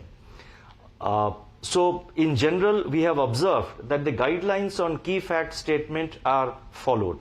But a few regulated entities still charge fees, etc., that are not specified or disclosed in the key fact statement, that is KFS. It has also been observed that in some microfinance institutions and NBFCs that the interest rates on small value loans are high and appear to be usurious. The regulatory freedom enjoyed by the regulated entities in respect of interest rates and charges should be used judiciously to ensure fair and transparent pricing of products and services. The Reserve Bank continues its constructive engagement with such financial entities to safeguard the interest of customers and ensure overall financial stability. Now let me make it very clear that we are observing all these trends, and our focus is always to interact, to engage with the sectoral players, to engage with the individual banks or NBFCs or the MFIs and encourage them to take necessary corrective measures, because it's for the regulator and the regulated entities together. We have to work to ensure that your health, that is the health of the banks and NBFCs and the microfinance institutions, remain robust, the health remains good, and if that happens and when that happens, it's good for the economy. I'm not saying that there is any big amount of problem at the moment. Overall, as I have said, let me again re-emphasize the banking sector, the NBFC sector, the MFI sector, overall financial sector remains healthy and stable. But there are a few outliers and I was mainly focusing on them. Let me now turn to the external sector. With lower trade deficit, robust services export growth and strong remittances, the current account deficit is expected to have moderated in Q4 2023-24. Services exports were predominantly driven by software exports. Other business services and travel services exports were predominantly driven by software exports, other business services and travel exports. The phenomenal rise in global capability centers, that is GCCs, in India has provided a significant boost to India's software and business services exports. India, with an expected 15.2% share in world remittances in 2024, continues to be the largest recipient of remittances globally. Overall, the current account deficit for the current year, that is 2024-25, is expected to remain well within its sustainable level. On the external financing side, foreign portfolio investment, that is FPI flows, surged in 23-24 with net FPI inflows of around US $41.6 billion. Since the beginning of 2024-25, however, foreign portfolio investors have turned net sellers in the domestic market with net outflows of US $5 billion till June 5. In 2023, India retained its position as the most attractive destination for greenfield foreign direct investment, that is greenfield FDI in Asia and Pacific. Gross FDI remained robust in 23-24, but net FDI moderated. External commercial borrowings, that is ECBs, and non-resident deposits recorded high net inflows as compared with the previous year. The amount of ECB agreements also grew markedly during the year. Now, I have given the relevant data in the footnotes. Now, touching a new milestone, India's foreign exchange reserves reached a historical high of US $651.5 billion as on 31st May. India's external sector remains resilient and the key external vulnerability indicators continue to improve. Overall, we remain confident of meeting our external financing requirements comfortably. I shall now announce certain additional measures, and there are, I think, about there are few of them. And at the end, in the concluding para, I would like to also provide some guidance for, the way forward. The first announcement relates to review of limit for bulk deposits in banks. On a review of bulk deposit limit, it is proposed to revise the definition of bulk deposits as single rupee term deposit of 3 crore, rupees 3 crore and above for scheduled commercial banks, excluding the regional rural banks, and this also is applicable, that is from, this definition of single rupee term deposit of 3 crore is applicable to both scheduled commercial banks and SFBs and not RRBs.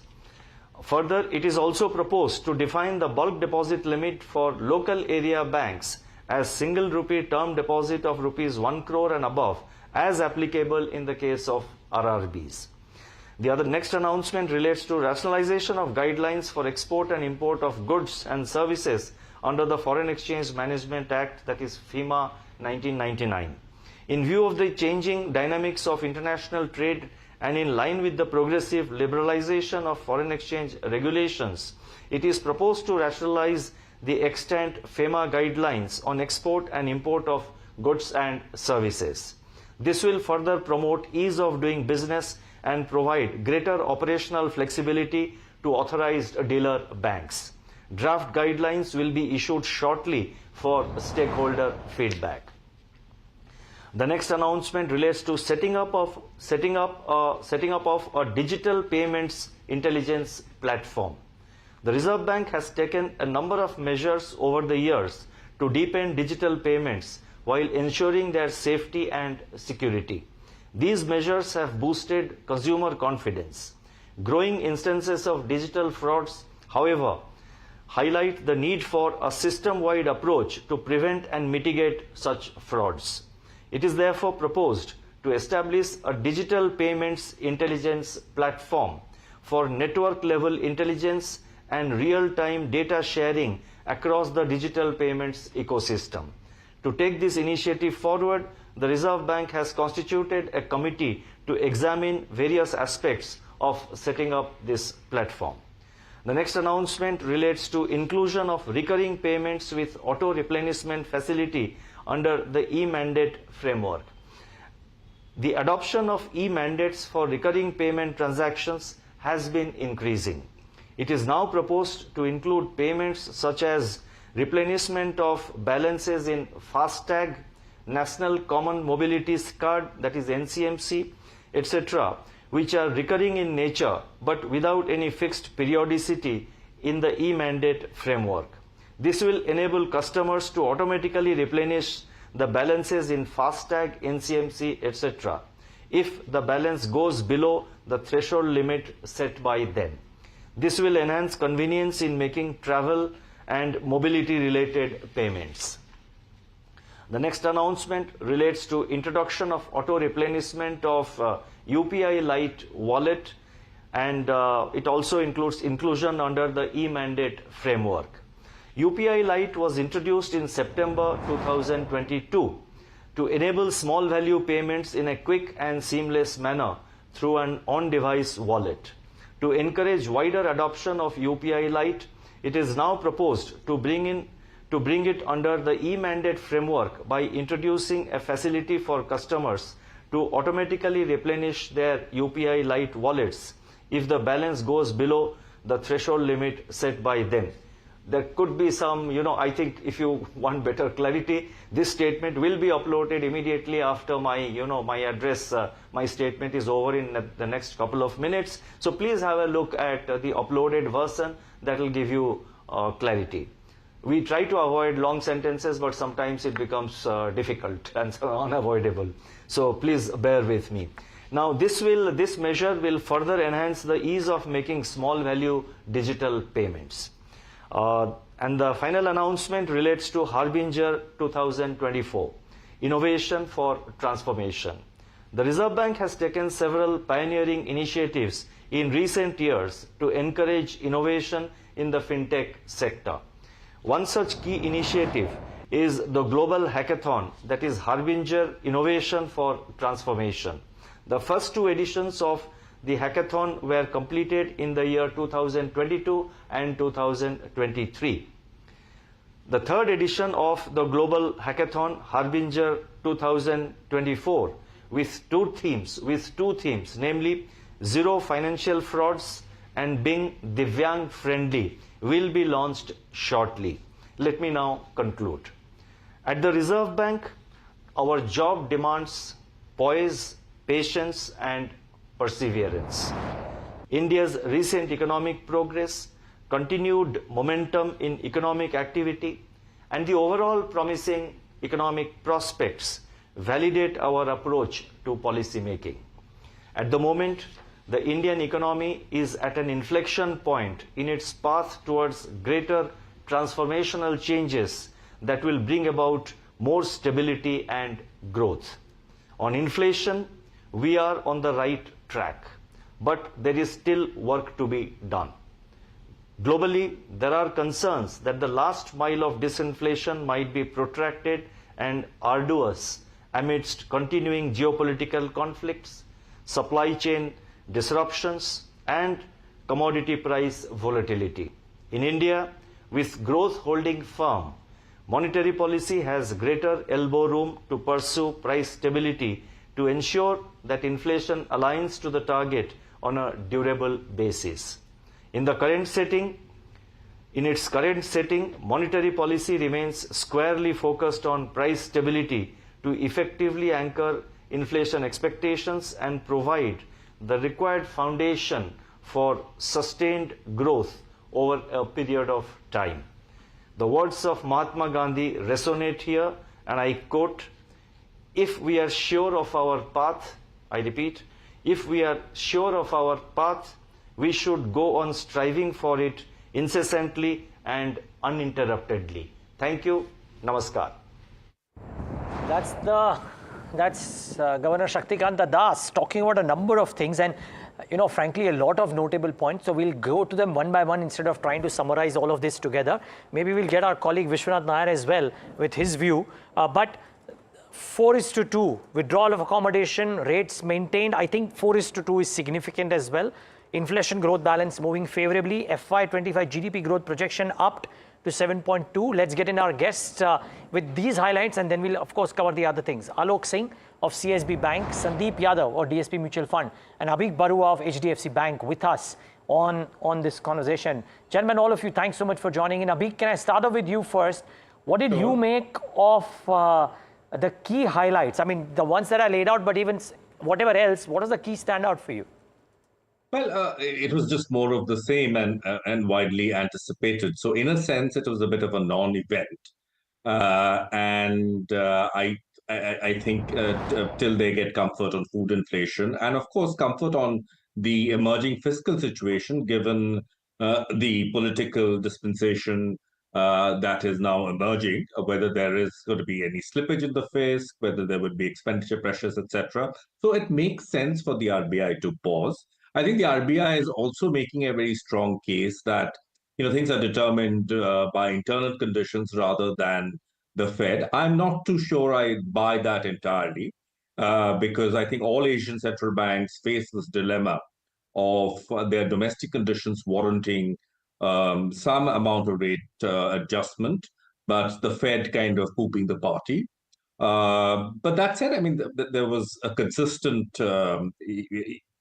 rationale in the sense that growth has been upped, inflation remains sticky, which gives you an internal case for holding on to both your stance and your rate. My problem really, and I think this is the market's problem, is with the huge instability that we've seen on the liquidity front.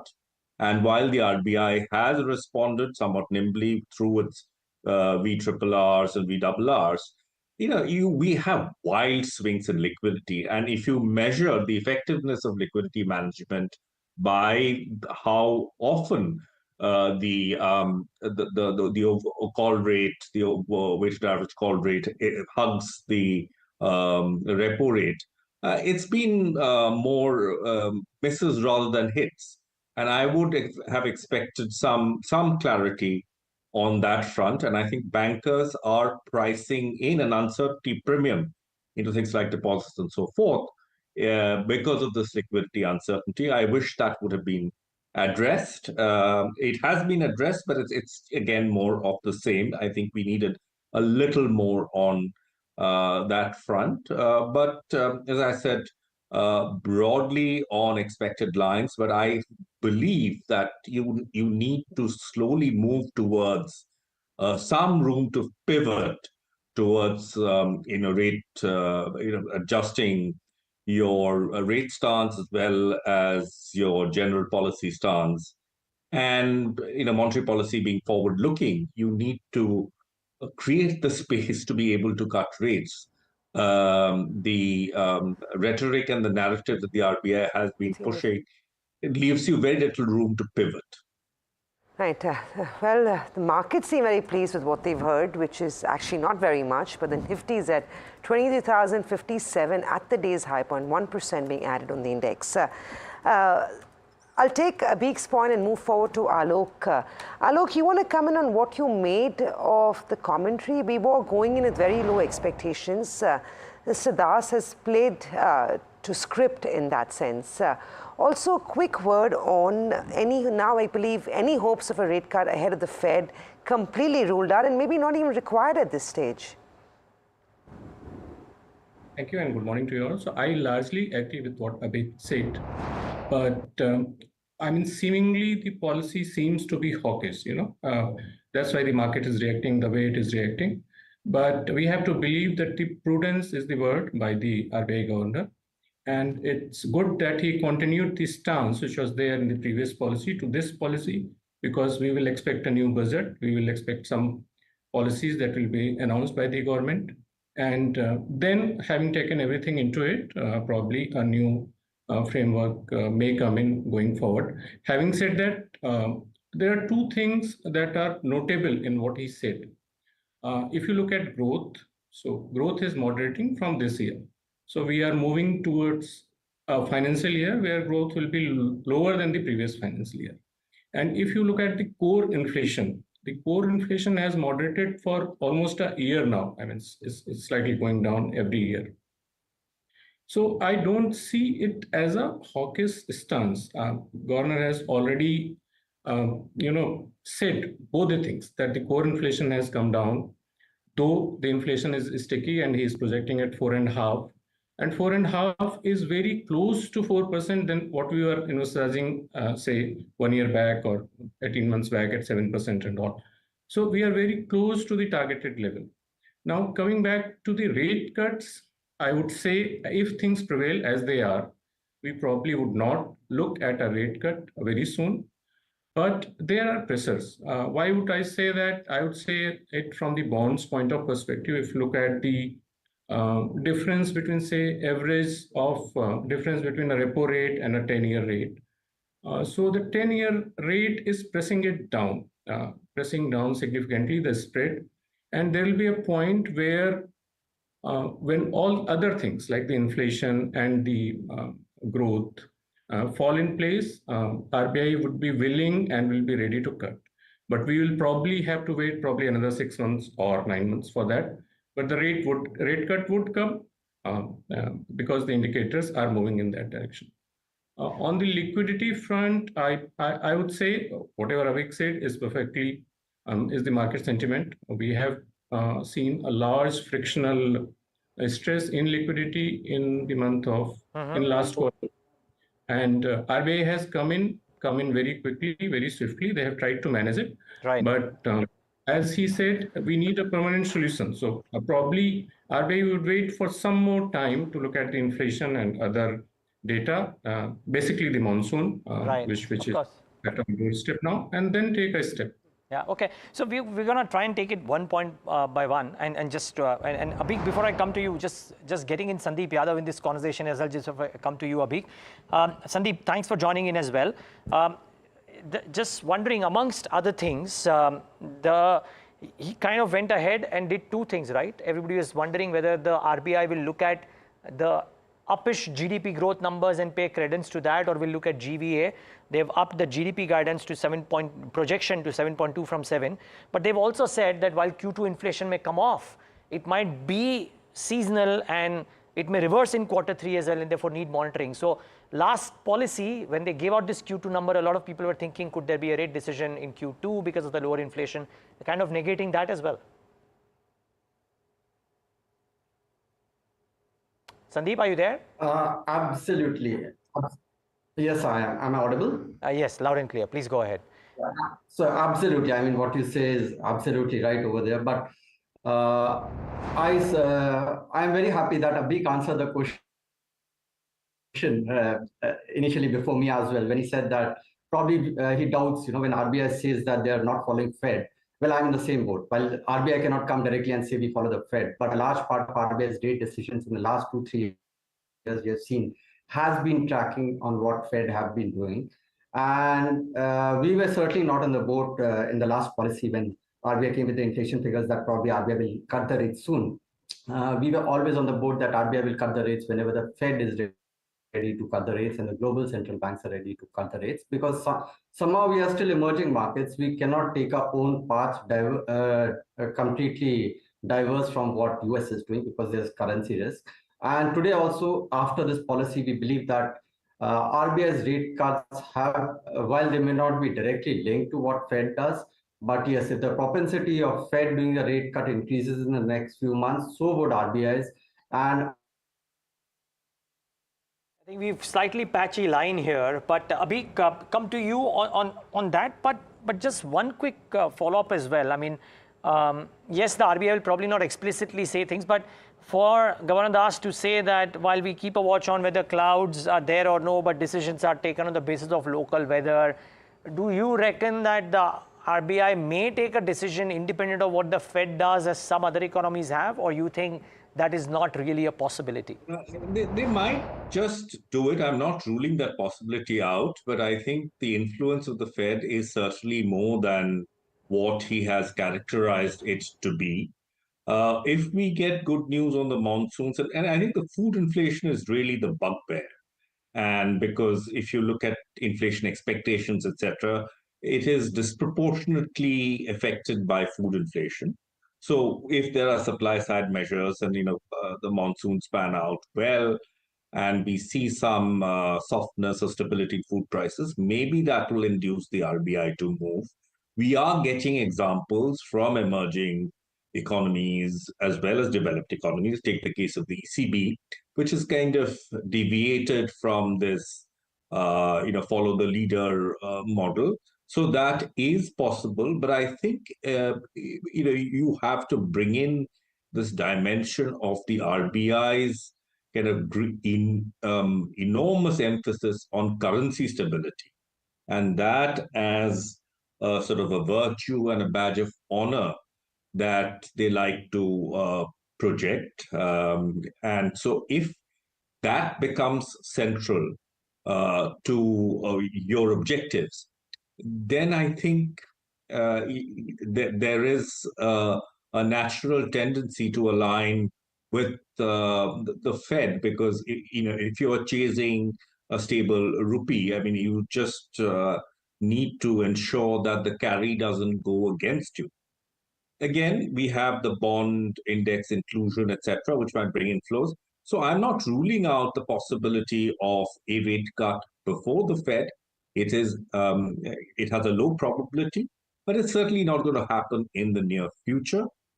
And I personally believe that the chase for the last mile to 4% might just, and I think this is the root of the two dissenters who have disagreed with the consent with the others in the rate call and the stance call, is that if you are constantly, if you are so fixated on this 4% inflation number on a durable basis, then you might end up remaining tight for too long. And we know that monetary policy has lagged effects. So, and especially if you're depending on private investment to drive your cycle going forward, I think the cost of capital does make a difference. Sandeep, you want to finish your view on and your reaction to the policy outcome? I think we lost your audio halfway through. Yes, we did. So I think by and large, it's a non-event, and probably one of the striking phase of this policy was when the governor said that they don't track US Fed, and this is what I was saying when I lost the connection. And while the governor can't really come and directly say that we track the Fed, but as an emerging markets, we have to have a kind of linkage with what US Fed does. And we believe when the rate cuts happen, they will quite likely be in a similar zone as when Fed starts cutting the rate, just like when the rate hikes happened. They happened quite in cohesion with when Fed was hiking the rates. Having said that, on the markets front, I don't think the markets are really hanging on to RBI rate cuts right now. The other things, the fiscal policy is in the play when it comes to the longer end duration play.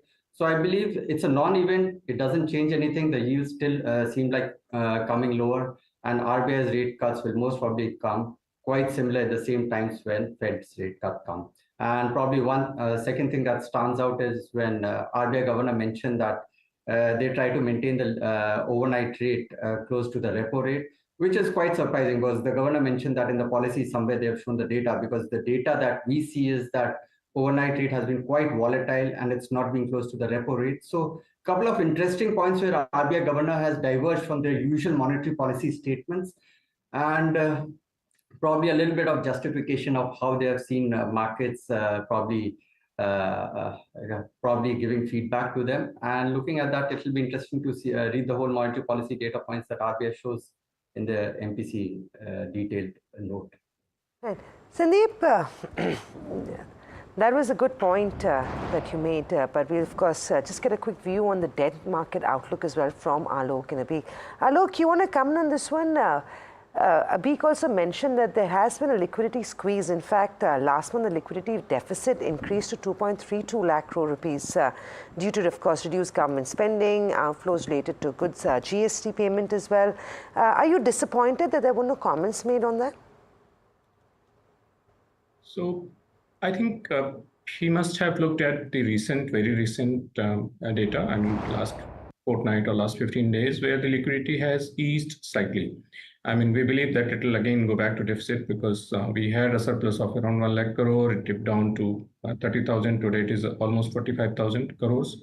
So this variability is there, and we also believe that a lot of funds are locked up with government, so they have to come in.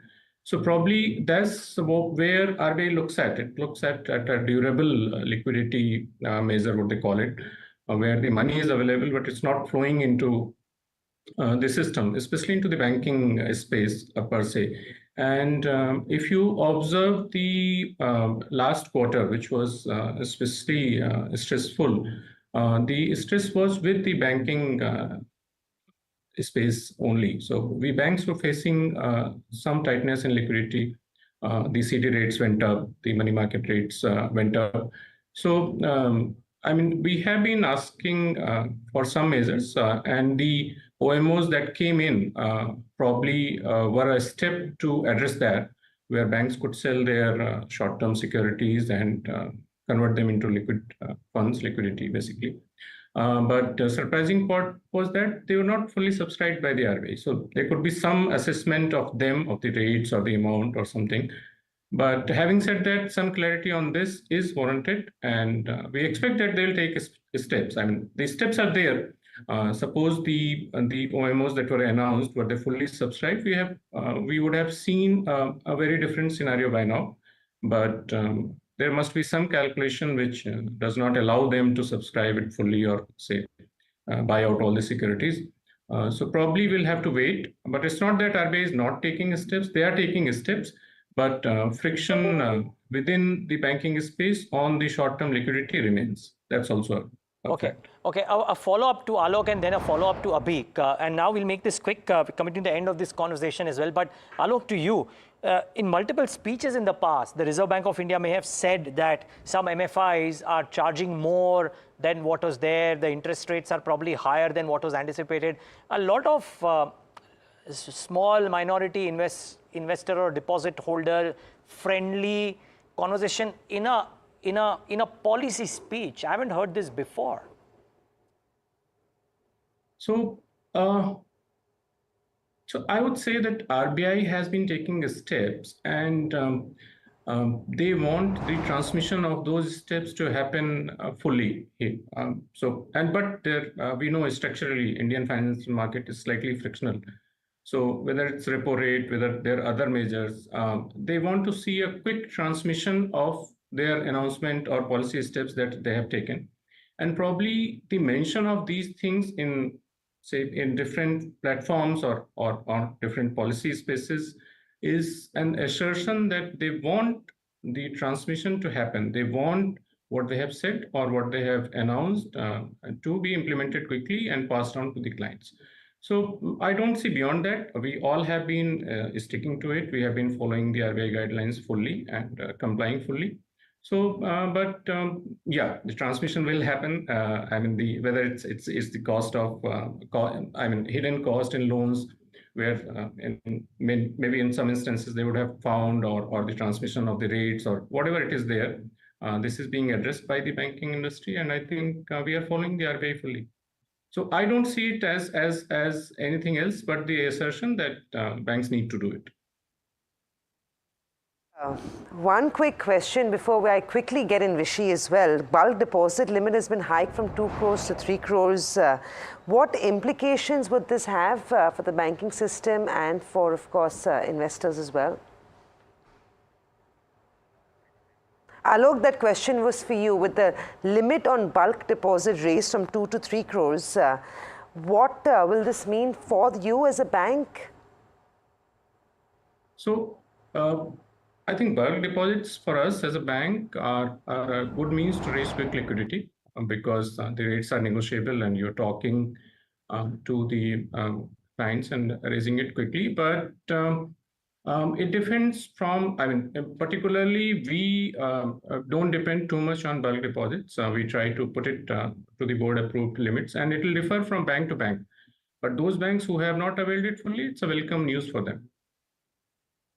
Now, I know Vishy has questions for Abhik. So Abhik just requests you to stay on. Sandeep requests you to stay on as well. But let me go across to Vishy for what else has he picked up. And then Vishy, you can take it forward with Abhik, Alok, as well as Sandeep Yadav. But first, your first thoughts, very quickly.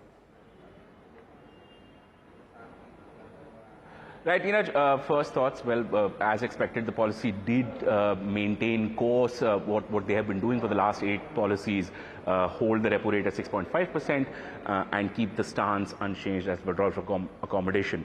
What is interesting is that the cracks are starting to appear in the unanimous decision-making process. Now only 4 out of the 6 members are voting in favor of maintaining this.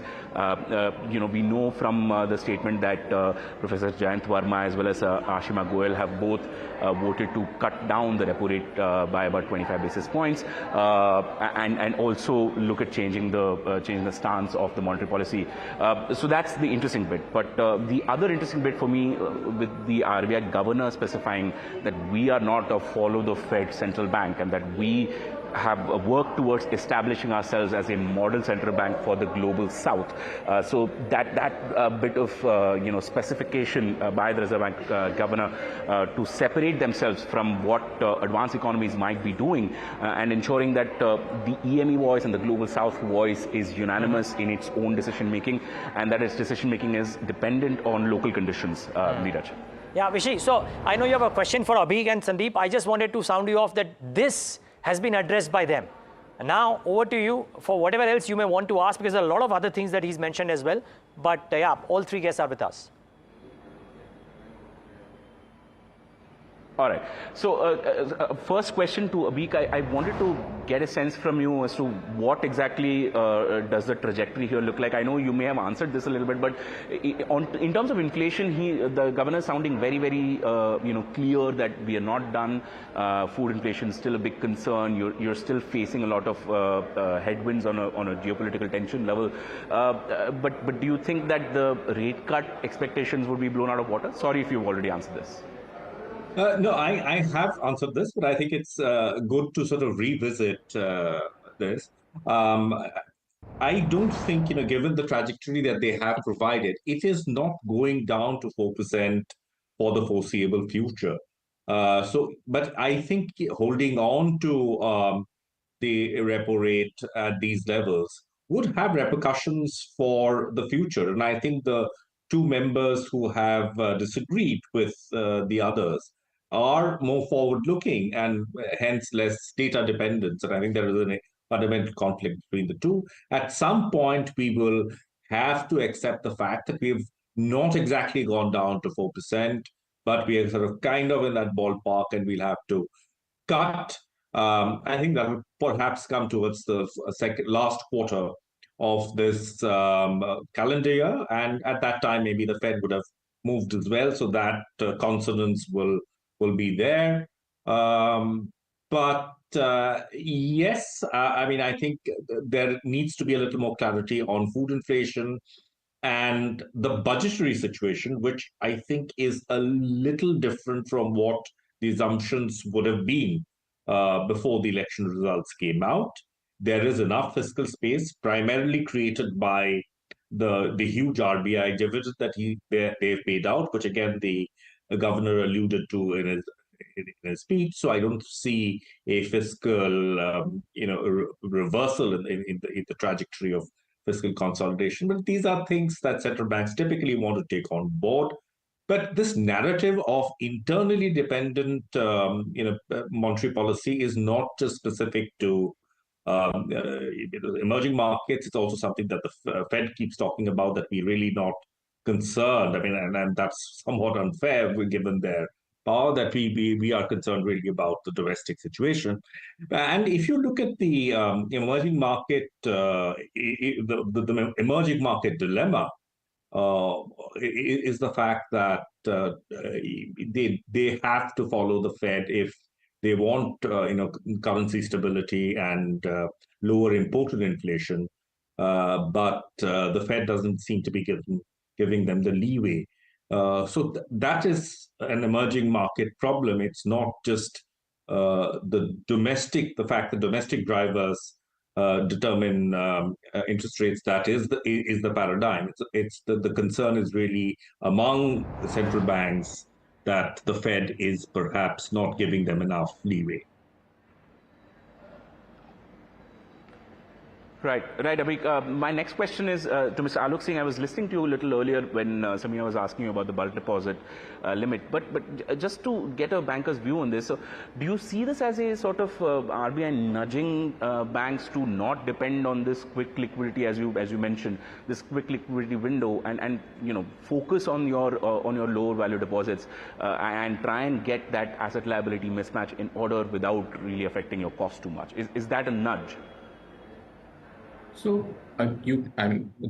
probably they have not said that. Yeah, probably they have not said that. But if you look at the RBI stance recently, apart from the monetary policy, they have been focusing on LCR a lot. They have been reviewing banks. They have brought out guidelines as well on the LCR measurement, which typically forces bank to depend on stable funding, stable liquidity. So as such, they are nudging banks to move towards more stable funding and not depend on volatile funding. Volatile funding means the funding that if you are aware and if you look at the LCR criteria, the funding which do not account for more than 30 days window. So whenever they say that, many different kind of deposits that come from the bulk deposit space do not qualify for that. So in a sense, you are right. The RBI for last, I would say many quarters have been nudging gradually banks to move to a more stable liability franchise. Probably they have seen some instances, or they believe that this is not a good way to have a dependence on more volatile bulk deposits or say deposits from interconnected relations like, deposits being placed by financial institutions with other financial institutions and things like that. So you're right in that sense, and we have the feelers with them. We have instructions from them. It's actually correct. Right. Mr. Singh, thank you so much. Neeraj, those are my questions. Back to you in the studio. We, interesting day at the policy, but a press conference is coming up, and we'll try and get some more answers from the RBI governor there. Right, sir. Thank you for that, Rishi. Useful to get your perspective and that conversation going with our guest. Sandeep, one quick question. We've talked about the policy and the outcome and what we've made of it broadly. But give me a sense of what you feel about the 10-year now. Is the trajectory lower? Are we looking at levels of 6.5? Maybe not in the next couple of months, but towards closer to 2025. And is there a recommendation to go out and buy duration at this stage? Absolutely. In fact, we have been very clear about that. There's a time to buy duration. Probably I'll not go as far as saying that 6.5% is our target. But rather than putting a number to where the yields would be, I would say that if you are planning to invest in debt, duration is the point to be in. At 7%, it might seem that yields have rallied a lot. But if you see 50 basis points spread over repo is still a rich spread if you take away the COVID times and if you take away the recency bias. 50 basis point is still a very rich spread when rates cuts are in the anvil. Whether they happen 3 months, 6 months, 9 months down the line, no one knows.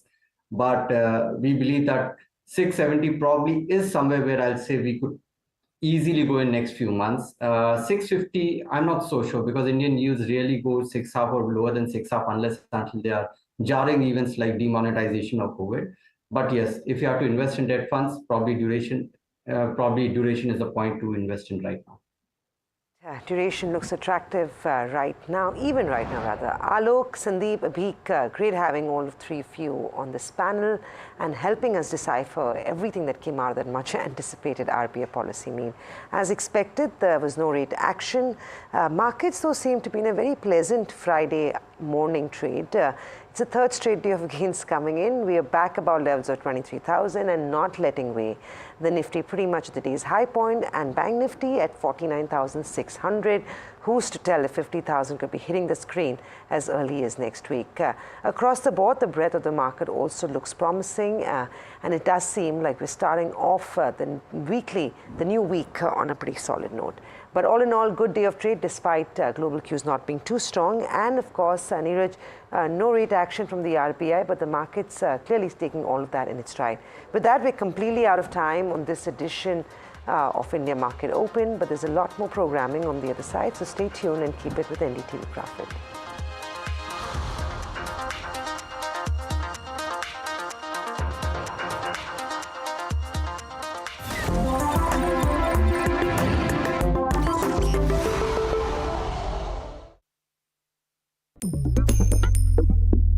Different people believe in different things. In cricket, some hail the king, some believe in God.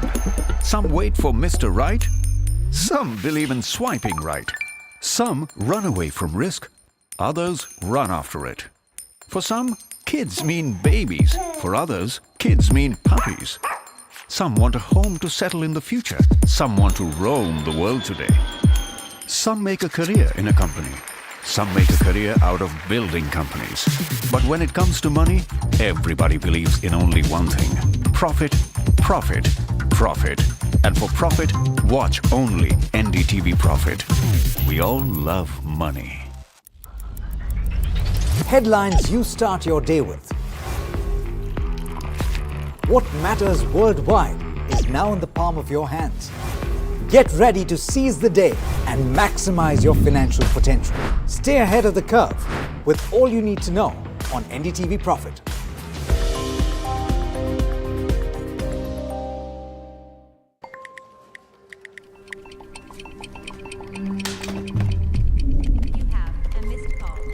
Let's be real, guys. There are many financial experts out there. Which stocks to target? What's good for long term?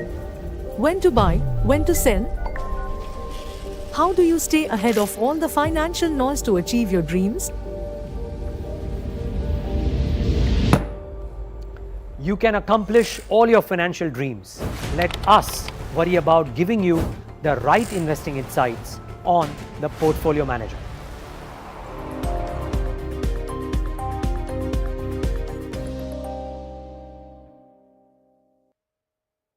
Stock selection isn't an easy task. And neither is choosing the right moment to sell. Whether it's a doubt about a short-term trade Or a long-term investment. All you have to do is ask Profit.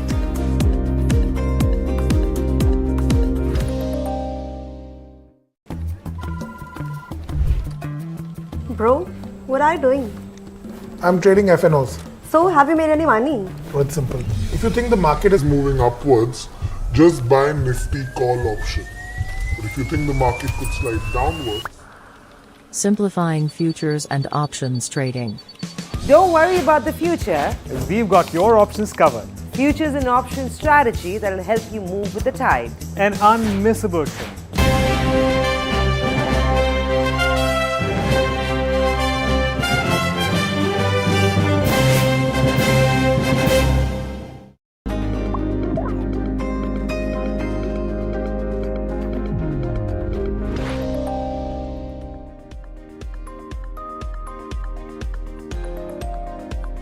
Welcome, you're watching the Small and Mid Cap Show. I am Mahima Vajrajani. Well, before we move on to our managements that we're going to speak to today, let's take a quick check on how the markets are panning out to be. Well, the Nifty did touch the 23,000 mark today, but it's above 23,000 mark right now as we speak. It's up and above in trade around 1%, trading in a range of around 250 points. Nifty Bank, we have to take Nifty Bank into consideration today after the RBI policy. The RBI interest rate remains unchanged, and FY 24 to 25 GDP growth is projected at 0.2%. Nifty Bank is currently trading at 0.76% higher. In terms of Sensex is trading in a range of around 750 points, currently 1.2% up. In terms of the broader markets, if you can pull up the mid-cap 150, there you go, mid-cap 150 is up around 1%.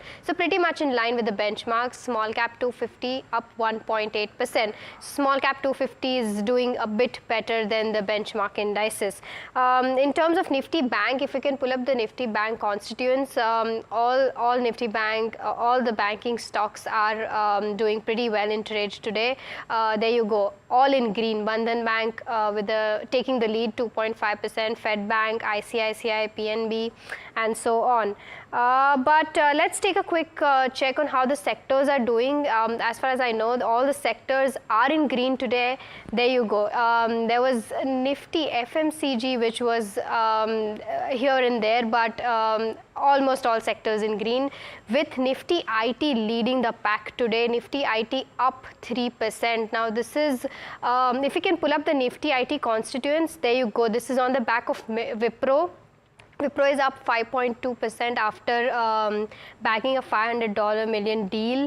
Now, in terms of other stocks, Emphasis is up around 4.36%, Persistence is up around 4.02%, Coforge is up around 4%.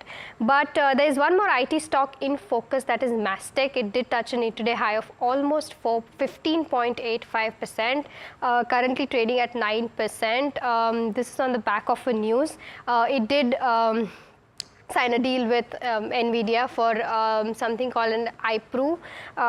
It's a software that they're building. Let's take a quick check on what Heritage Foods is doing. If you can see, Heritage Foods has been constantly gaining since the past 4 days. The stock is up and about in trade after Chandrababu Naidu won the elections. It's a stock which is it's a company which is founded by Chandrababu Naidu himself. There you go, it's up 10% in trade today also. If you can pull up the chart, well, the chart of the past 1 week for Heritage Food, you'll see that the stock has been skyrocketing literally. But let's take a quick check on what Interglobe Aviation is doing. Well, Kotak Institutional has raised its target price for Interglobe Aviation with an upside of 32%. The target price is 5,700. But let's take a quick look on how the breadth of the market is doing. The breadth of the market is skewed towards the buyers today. The buying side is almost 6 times more than the selling side. But I'll shift focus to Borosil Scientific Limited. Borosil Scientific Limited got listed on the BOSIS today. It was an arm of Borosil Limited. The stock listed with an upper circuit. There you go. Currently, it's priced at 156.7. Well, but I'll not take a lot of your time to talk more about what Borosil Scientific means. What is the roadmap ahead? Let's welcome Pradeep Kheruka, promoter of Borosil Group, and Vinayak Patnakar, whole-time director, chief executive officer of Borosil Scientific. Welcome to the show, gentlemen. My first question to you is that, firstly, congratulations on the listing of the company. And my first question to you is that, what are the kind of synergies that you're expecting from this listing?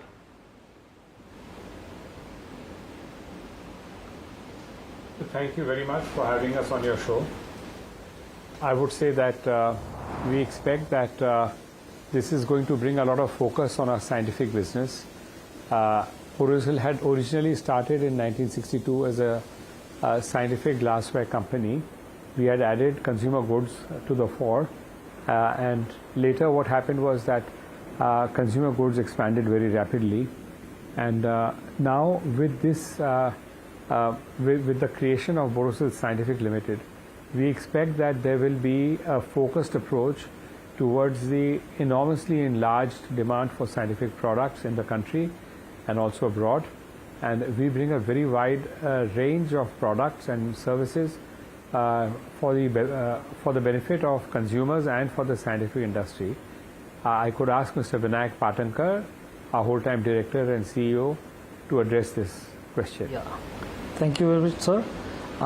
Normally, scientific industry in India is growing rapidly. Our customer segments are pharmaceutical companies, the research institutes, the chemical industries, and what we have aligned today is a product vertical. We are into laboratory consumables, we are into laboratory instrumentation, we are into pharmaceutical primary packaging, and we are into process systems. So all these four verticals are aligned to what is happening in India today. So there is fundamentally Borosil Scientific business is a very strong business, and I've been witnessing this business for last 17 years, and we have a growth trajectory on the upward direction, and all the government reforms and all the government investments are encouraging us in these four verticals, and we see the demand of our range of products very high today in the market. Also, Borosil Scientific Limited will be a global company because the demand of our products are global demands, and people are looking today at made in India, and we also have a lot of business from the European and the American markets. So this makes us feel very strong, and today in the listing day, which is the day today, 7 June. Thank you. Understood. So, Mr. Vinayak, then I want to understand that, you said the demand for the products is very high. So, I want to understand one thing, how is the competition like? And when you say that you'll be catering to the global markets, I want to understand what share of your revenue will be the global markets versus the domestic markets? Yeah. Why I'm saying that we are globally present, because we started our export journey strongly 12 years back, and we have been witnessing a growth of around 17 to 18% year on year since last 10 years, and the made in India products are well accepted by the globe. So we participate in various scientific exhibitions throughout the world. There are a few exhibitions in Europe, a few exhibitions in Southeast Asia, and also in the American subcontinent. And we have seen now the Make in India and the lion, which is the symbol of Make in India, is appreciated. This was not the situation few years back, but people are appreciating Make in India. And today Borosil Scientific products which are made in India, we have 4 manufacturing locations in India, are I would say they are in comparison with the international quality. And the advantage what we get here is Make in India, definitely the overheads are reasonable, and we can really afford some good pricing to our customers and preserve the quality which is of international standards. And what we are looking at is around 20% of our business, from the whole business, we close around 400 crores last financial years, is in the international markets, and we hope to bring this particular percentage in times to come to around 30. So this is in short what we offer and how the markets are looking. Understood. And so, Mr. Vinayak, one more question to you. You said you did 400 crores in FY24. So then what does FY25 look like? From that 400 crores, where do you go, and where does the margin stand at? Yeah, this is a very important question, but I know you'll have to wait for the results, because as on date we are governed by the BSE guidelines that we cannot speak about futuristic revenues in this day today. Understood. Okay. So then I'll shift focus to the manufacturing part of it. Because Borosil Limited already has a lot of manufacturing capacity. How will that be divided? One thing, will you be doing a separate manufacturing altogether? And if yes, will you be doing capex in FY25? And what will that number be like, capex number? See, we have 4 manufacturing locations, and every business vertical has its own manufacturing locations. For example, laboratory consumables and glassware are manufactured in our Bharuch plant. Laboratory instrumentation are manufactured in our Pune plant, and pharmaceutical primary packaging, ampules and vials, they are manufactured in our Nasik plant. And the latest entrant in our business is process system, and they are manufactured in Baroda. So all 4 verticals have their individual manufacturing locations, so they become a part of Borosil Scientific Limited. And if you ask me, we are equipped with all the modern technologies. All the new technologies which emerge in Europe, we study them and we bring them to India. There's a lot of automation which is involved in this, and a reasonable amount of capex also we do every year. All these figures will be in the public domain. For the last financial year, but for the futuristic things, you will have to wait and watch the results of Q1. Understood. Mr. Kheruka, my next question is to you.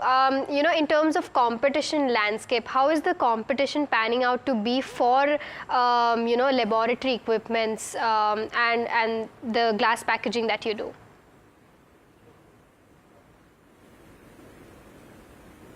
If you don't mind, can I take this question?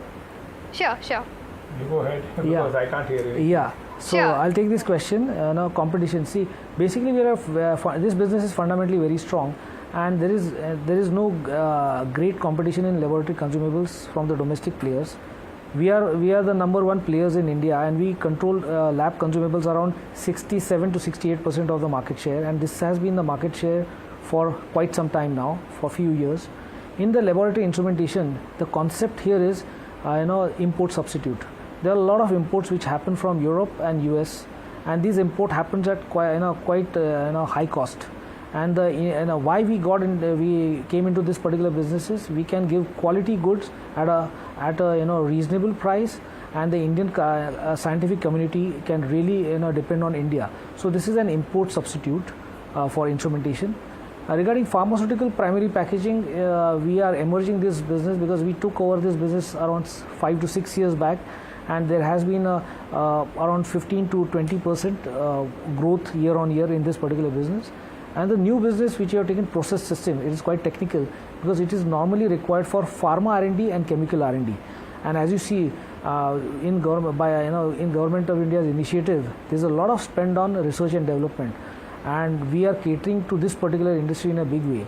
So all our 4 product verticals are geared up to help the scientific community, and I feel the coming 10 years are for India are going to be a real boon and blessing, and we are here to serve the Indian scientific community.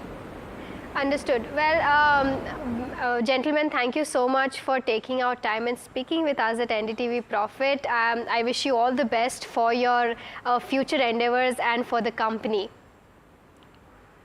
Thank you so much. Well, we'll shift focus to bulk deposit limit, which was hiked from 2 crore to 3 crore. Pragati joins us now to explain the same.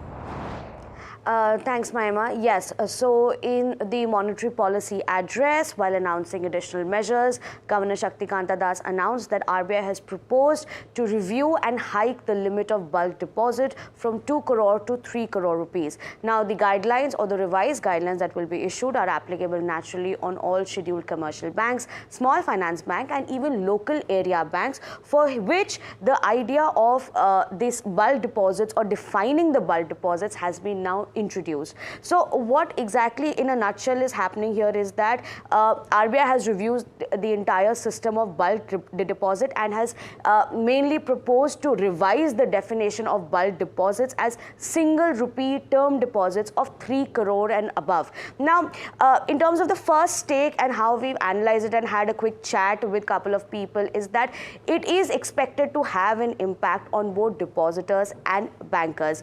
While for depositors, it might be somewhat negative, not entirely, because we are yet to get a better sense of it. For banks, it may be a little bit positive.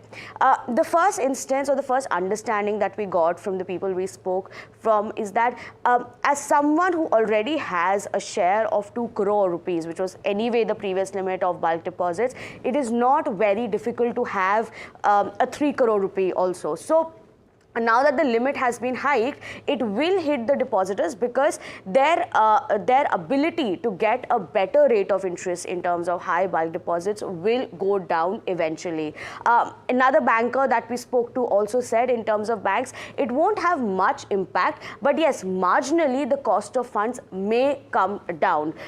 We spoke to Ajay Kanwal, who is the MD of Jana Small Finance Bank. He said that this move also signals RBI's efforts in order to ensure that the movement is now towards retail deposits, because since the limit has been hiked, he said that the retail deposits as a percentage will now be higher with this revised classification. In fact, he also said that it gives a sense that 2 to 3 crore bracket, or the 3 crore that is the new limit that has been hiked, is a sticky deposit and not necessarily a high value deposit. That's the first take for you. We'll bring you more details as and when we have more conversations with people.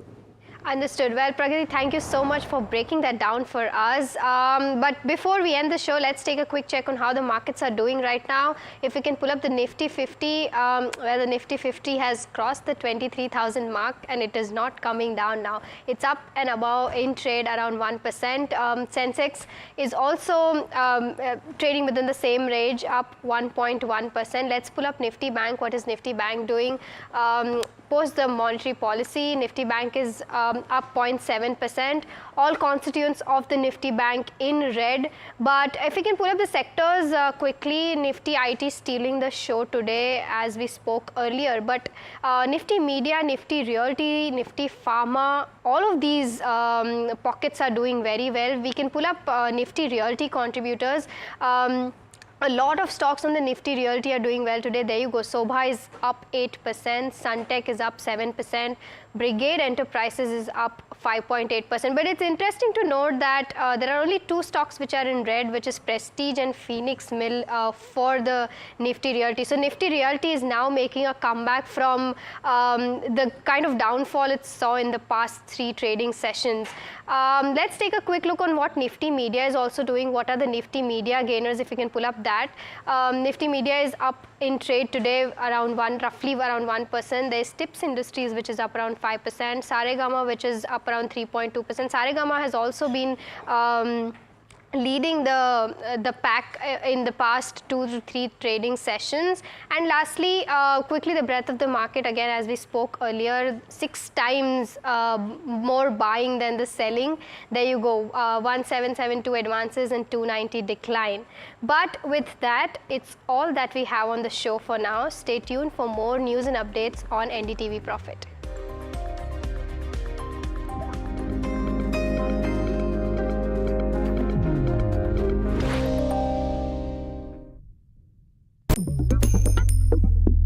Different people believe in different things. In cricket, some hail the king, some believe in God.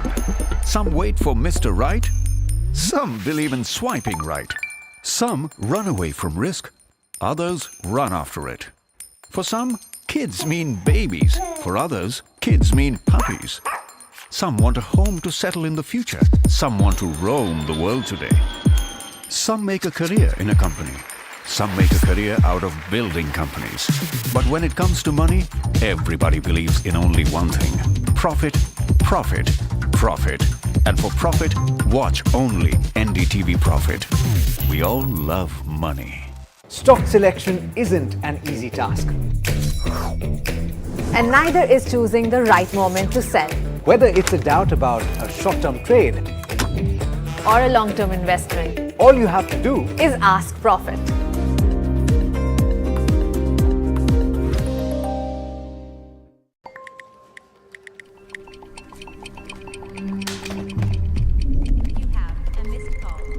Let's be real, guys. There are many financial experts out there. Which stocks to target? What's good for long term? When to buy? When to sell? How do you stay ahead of all the financial noise to achieve your dreams? You can accomplish all your financial dreams. Let us worry about giving you the right investing insights on the Portfolio Manager.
Hi, thanks so much for joining in. You're watching Ask Profit on NDTV Profit. My name is Alex Matthew, and this show is geared towards getting you answers to all of your stock-related questions. If you've got them for us, you can send them to us on any one of our social media platforms or the number that's currently flashing on your screen. All action is being driven by the Reserve Bank of India's monetary policy, and that was out just a short while back. A status quo being maintained, but very interestingly, the growth projection for FY25 has been raised to 7.2%, and that's quite significant. There have been also a few other changes that have been suggested on the regulatory front, and we'll get to that in just a bit. But the equity markets are looking sanguine as things stand right now. You have the Nifty 50 that's trading with gains of about 1% or so, and we're trading above the 23,000 mark, in fact at 23,055. We'll have to see if this continues to be the case towards the rest of the session. Now, the broader market's also looking quite good, and in fact you have the mid-cap index that's gaining about 1% or so, and the small-cap index at very close to the high point of the day, up as much as 1.8%. And understandably, therefore, the market breadth very firmly tilted in favor of the advances. Take a look at the contributors on the Nifty 50 then, and you've got Infosys that is gaining in trade, Reliance Industries providing a bit of support as well, ICICI Bank, and in fact I would say most of the Nifty 50 is in the green. A few losers, of course, the likes of SBI Life as well as Coal India and Bajaj Auto losing ground today, but not very sharp contribution to the declines. In terms of sectors that are moving in trade today, let's pull that up as well. And in fact, you will see that most sectors are currently, in fact, all sectors are currently in the green, led by IT today. Of course, there is a significant development for IT in the form of an order win for Wipro, and that is probably having a little bit of a bearing. But broadly, this is a lot of interested buying in the sector. Realty is doing reasonably well, gains of about 1.5%. Metal looking good, up about 1% or so. In fact, like I said, most sectors in the green. We're joined by Lancelot Dikuna this morning, and we will also soon be joined by Rajat Bose. Lancelot, morning. What can you tell us about what you're making of the equity markets right now? Sharp bounce back from the low point of the week, and it means that the domestic investor is buying, is deploying at strategic levels. Yes, I think there is definitely a demand for equities even at these levels, because with the status quo continuing in the government, we are expecting that policies will continue to be similar, and all these policies are likely to drive growth higher. Similarly, we saw that even the forecast from the RBI, was 7.525, and that is something which is good for the markets, because if you've got a good growth, then corporates will also benefit from that growth. And in turn, economy growing means a lot more opportunity for companies to make higher profits and increase their market penetration. So all in all, I think the outlook has now settled. The event is over, and now we are seeing some kind of consolidation. And there will be, sectors and companies where valuations have become reasonably attractive. And that's where I think you'll start seeing the movement of funds into those sectors and those companies. Very quickly then, which are those stocks and sectors that you're seeing that currently have value, Lancelot, and then we'll jump straight into the queries. Yeah, so I would look at, like for example, the IT segment. If you look at most IT companies, they've been flat for better half of 12 months to 24 months.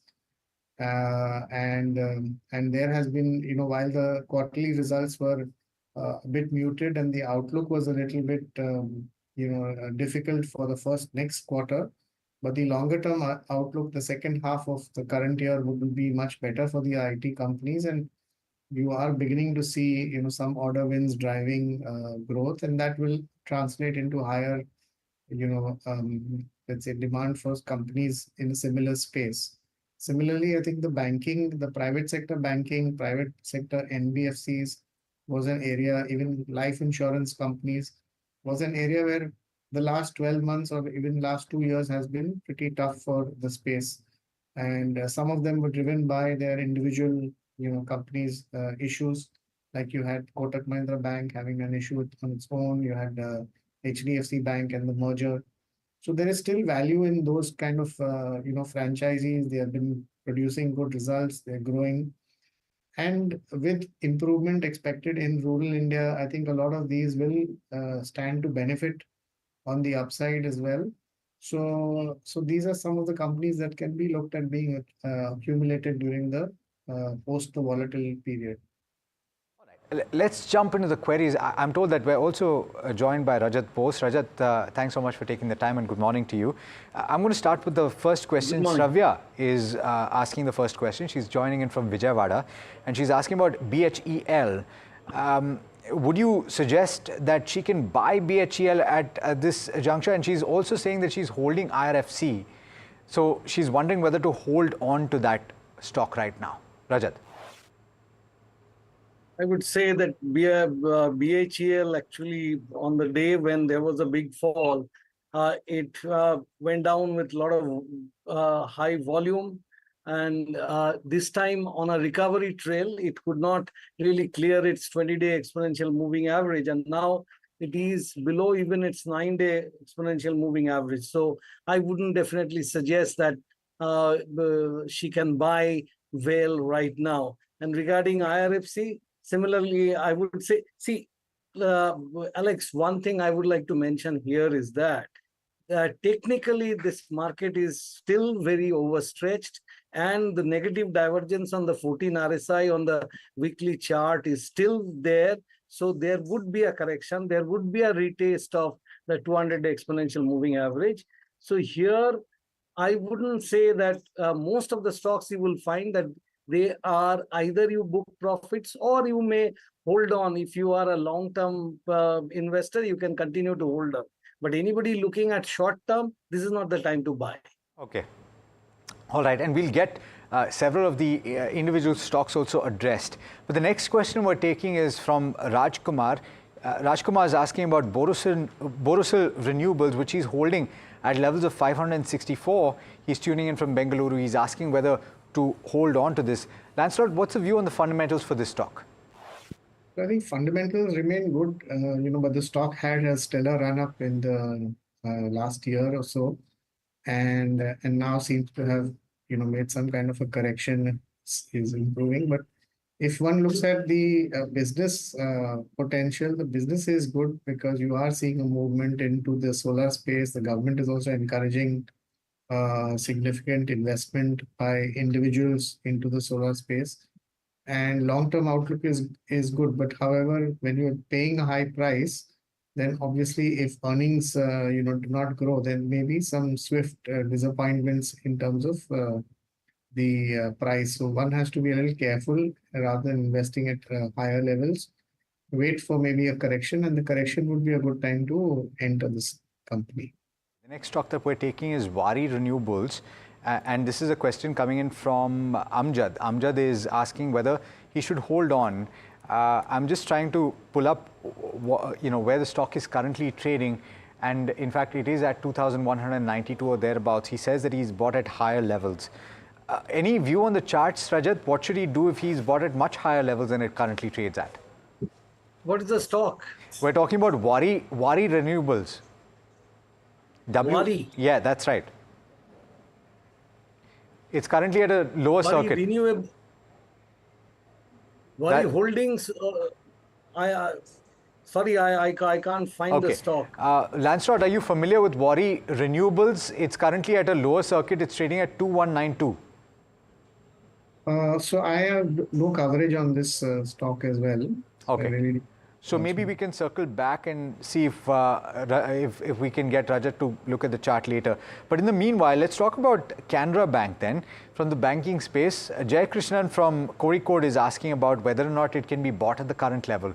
Lancelot, what's the view on the fundamentals of this one? So I think, yes, Canara Bank is looking good. We have seen good results coming this year. And given that the bank is now, the mergers are complete and you are seeing, some synergies in terms of the cost reduction. And I think with the improvement in net interest margins, the outlook for the next 12 months would be good and you would see better results coming in from Canara Bank and that would drive, valuations or share prices higher as well.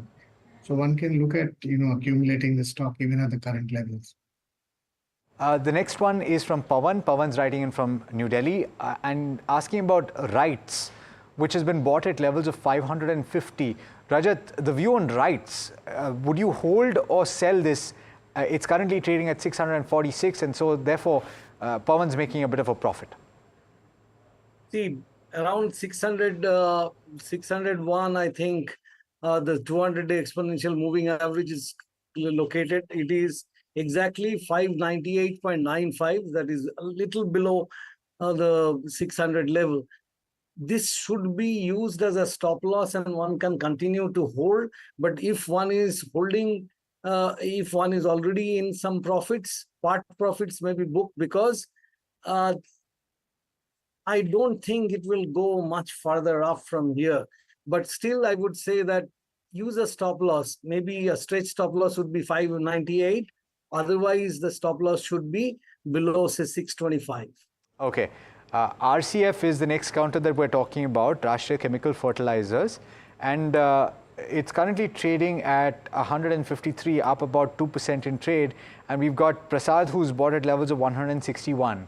He hasn't specified a time frame. So Lancelot, I'm coming to you on this one. Fertilizer stocks in general haven't had the best time of it over the last year or so, but would you hold on to this? No, I think if you're in profit, one should look at booking profits, because, fertilizers are extremely cyclical. Also, a lot of the, the pricing gets impacted based on government policy in terms of, assisting farmers, etc. So you do see that, there are periods when they announce good results, but then there are sort of cycles when you will find the company struggling. So in cyclical companies, always better to exit when the results are good, because that's the time, when the valuations are at their peaks or even highest. So one should really look at booking profits and moving on. If you are very close to the price, but you are in a bit of a loss, would you still say you should book, Lancelot? I would say then one can wait for the monsoon, because, the period after the monsoon is when you would see improved results. And say September results, when they are announced, you would get a better sense of how the companies performed. And given that the outlook for monsoons at the moment is positive, one can afford to take that call and wait it out for the next 3 months and then decide.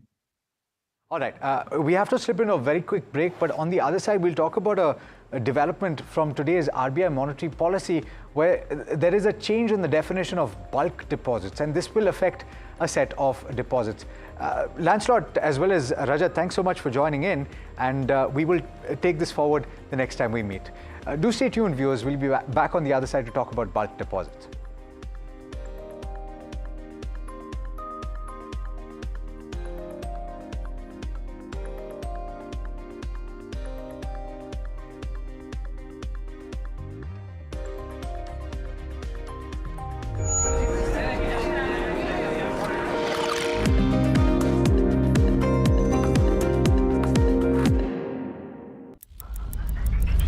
Headlines you start your day with. What matters worldwide is now in the palm of your hands. Get ready to seize the day and maximize your financial potential. Stay ahead of the curve with all you need to know on NDTV Profit.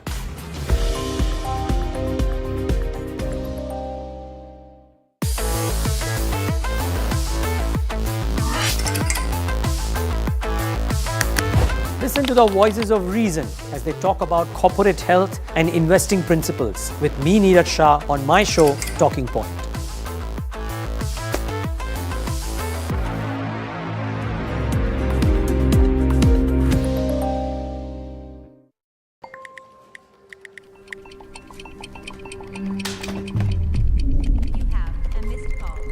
Let's be real, guys.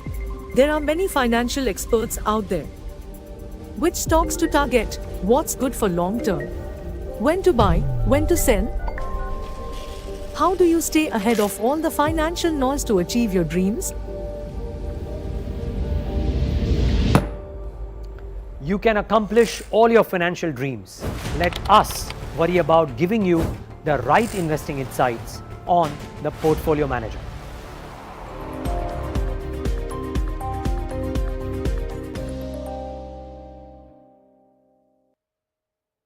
Stock selection isn't an easy task. And neither is choosing the right moment to sell.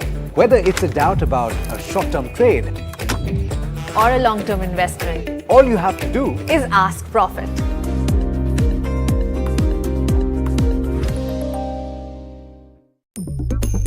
Different people believe in different things. In cricket, some hail the king, some believe in God. Some wait for Mr. Right, some believe in swiping right. Some run away from risk, others run after it. Some make a career in a company, some make a career out of building companies. But when it comes to money, everybody believes in only one thing: profit, profit.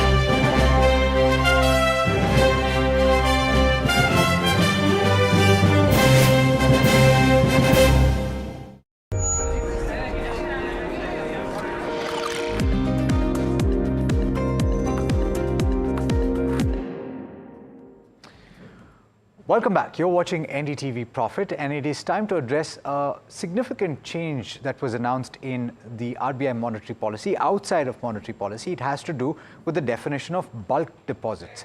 The limit of bulk deposits has been hiked to 3 crore from 2 crore, and it is a significant development. So let's talk about what this means, not just for depositors, but also for banks. I'm joined now by Subrat Kumar, who's Executive Director at Bank of India, as well as Mohit Gang, the co-founder and Chief Executive Officer of Moneyfront. Subrat, thanks so much for joining in, and just help us understand what the size of bulk deposits or the quantum of bulk deposits currently stands at. Is this a very popular product?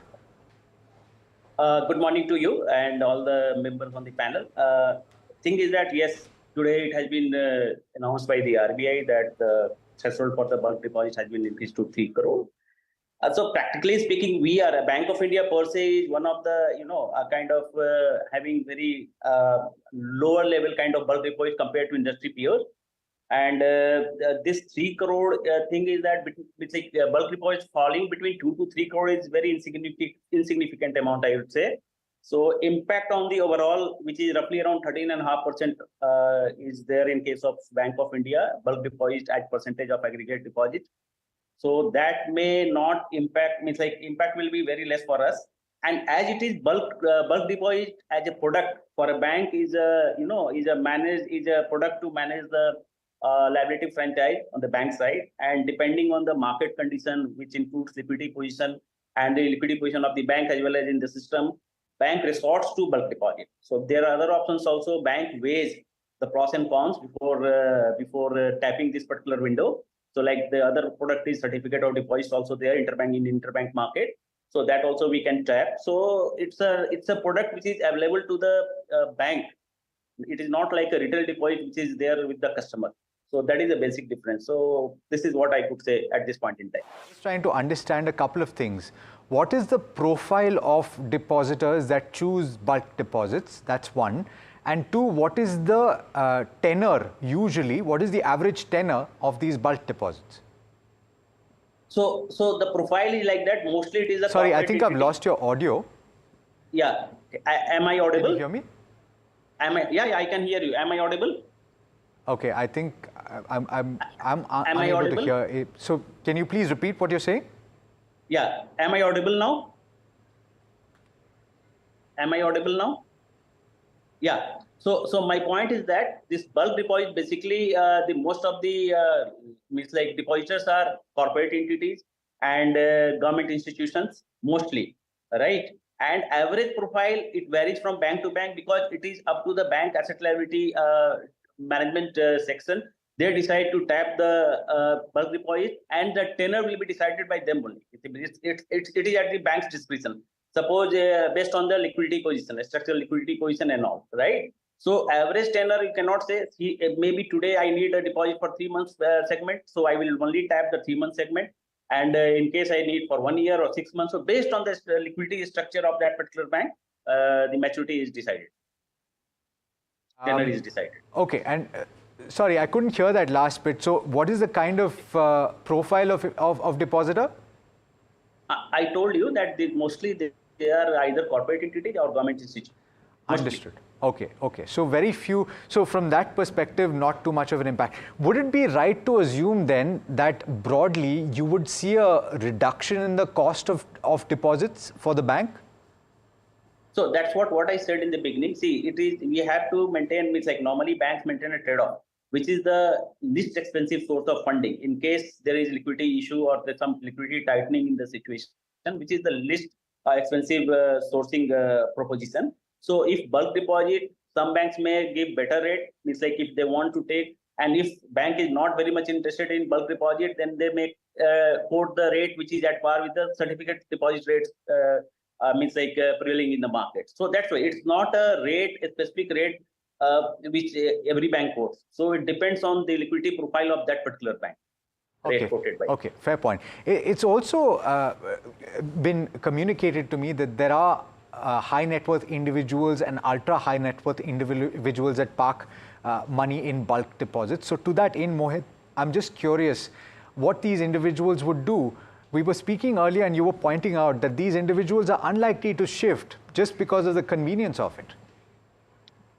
Look, I think, bulk deposit do offer a strong bit of convenience if you're parking money and if you're very uncertain about the tenor of your money, right? I think people typically tend to just park it with the bank in form of bulk deposits. My sense is raising the limit from 2 to 3 might not deter that kind of profile who's doing it. But as rightly pointed out, I think it's mostly corporate treasuries, trusts who are doing these kind of instruments. Ultra HNI, yes, they do. To some extent, but I don't think so. It's a fairly large market, but yes, whoever is doing, I don't think so will get deterred by this hike in the minimum amount from 2 to 3. Perhaps he's better off because whatever he was parking and fetching rate on, he can park some additional funds and fetch rate on that also. And assuming that there are individuals that are choosing to currently make bulk deposits, would you say that it's more efficient to shift to other instruments? If so, which instruments? Look, Alex, it's always been more efficient to shift to other kind of debt instruments. However, the fixed deposit market we have seen has been fairly sticky, right? And for various reasons of safety and comfort, right? But if you were to shift, let's say an arbitrage fund is a great option. It's a tax efficient mode of parking your funds very, very safely. And the current going rates are, let's say, 7.5 to 8 with equity taxation. That makes it highly, highly efficient. The other option could be corporate deposits, but those are not readily available below 1 year tenor. They're only available from 1 year and upwards. So if someone is willing to park a bulk deposit for about a 1 year tenor, which again is a very small size of market, then perhaps corporate deposits could also be a better alternative. But I really doubt how many of treasuries or trusts or larger institutions would actually go for arbitrage funds, because as a corporate mandate, they're typically barred from parking into any form of equity instruments. But yes, to answer you, arbitrage, number 1, corporate deposits, number 2, if the tenor is above 1 year, and number 3, perhaps liquid funds or money market funds are also great alternatives. They give you a lot of convenience of withdrawal and fetch you almost rates which are identical to bulk deposits, in fact, a little higher than those. Fair point. So, Subrat, coming back to you, and thank you for explaining this so clearly. Would it be right to assume that perhaps the composition to a certain extent and the exposure to bulk deposits over a period of time could reduce, and banks could prefer certificates of deposit instead? So, see, I can tell you one thing. It is absolutely at the discretion of Treasury, because Treasury always weighs I told you, pros and cons, which product will be suitable to manage the liquidity, best suited at that particular point in time, right? So, it is basically a Treasury product, and they decide. It is not like a retail product. It's different. So, if certificate of deposit is offering a competitive or better rate, bank will resort to the CD to manage the liquidity. It's not necessary to always participate in kind of bulk deposit kind of bidding. So the final word is that there is not going to be a dramatic impact of this move? See, the move is that, it depends on the bank. For bank of our side and our side of bulk deposit, our deposit falling between 2 to 3 crore is very insignificant. So it is not going to impact much. That's what I would say. Okay, fair point. Thank you so much, gentlemen, Subrat as well as Mohit, for joining us and for explaining this to us and our viewers. Pleasure having you on the show. Thank you for having me. Thank you. All right, viewers. So there you have it. That's the latest development. We'll have to speak to a few more entities to see what the impact is, but the sense is that for the large banks at least, this is unlikely to have a material impact. And as was pointed out by the Executive Director of Bank of India, a lot of institutions, trusts, as well as certain other entities tend to park money in bulk deposits. It's not so much the individuals that are parking money, and so to that extent, the impact on the depositor will also be limited.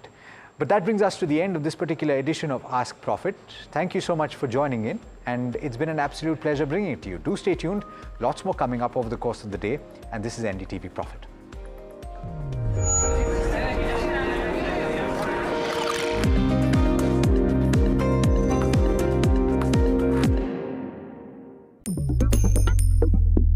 Different people believe in different things. In cricket, some hail the king, some believe in God.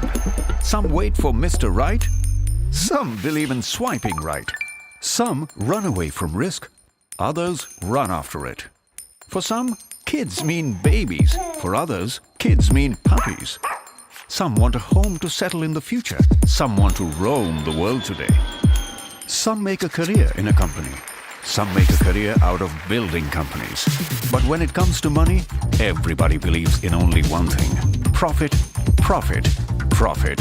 And for profit, watch only NDTV Profit. We all love money. Stock selection isn't an easy task. And neither is choosing the right moment to sell. Whether it's a doubt about a short-term trade or a long-term investment, all you have to do is ask Profit.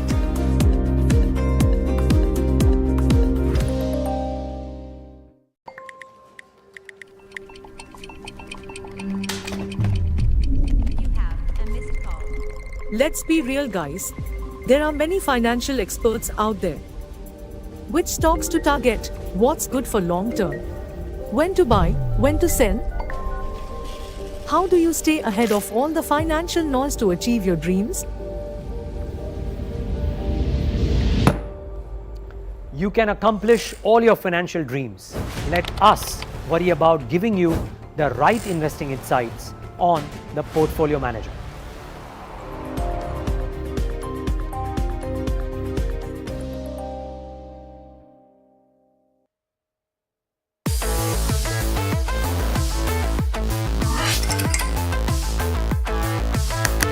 Listen to the voices of reason as they talk about corporate health and investing principles with me, Neeraj Shah, on my show, Talking Point.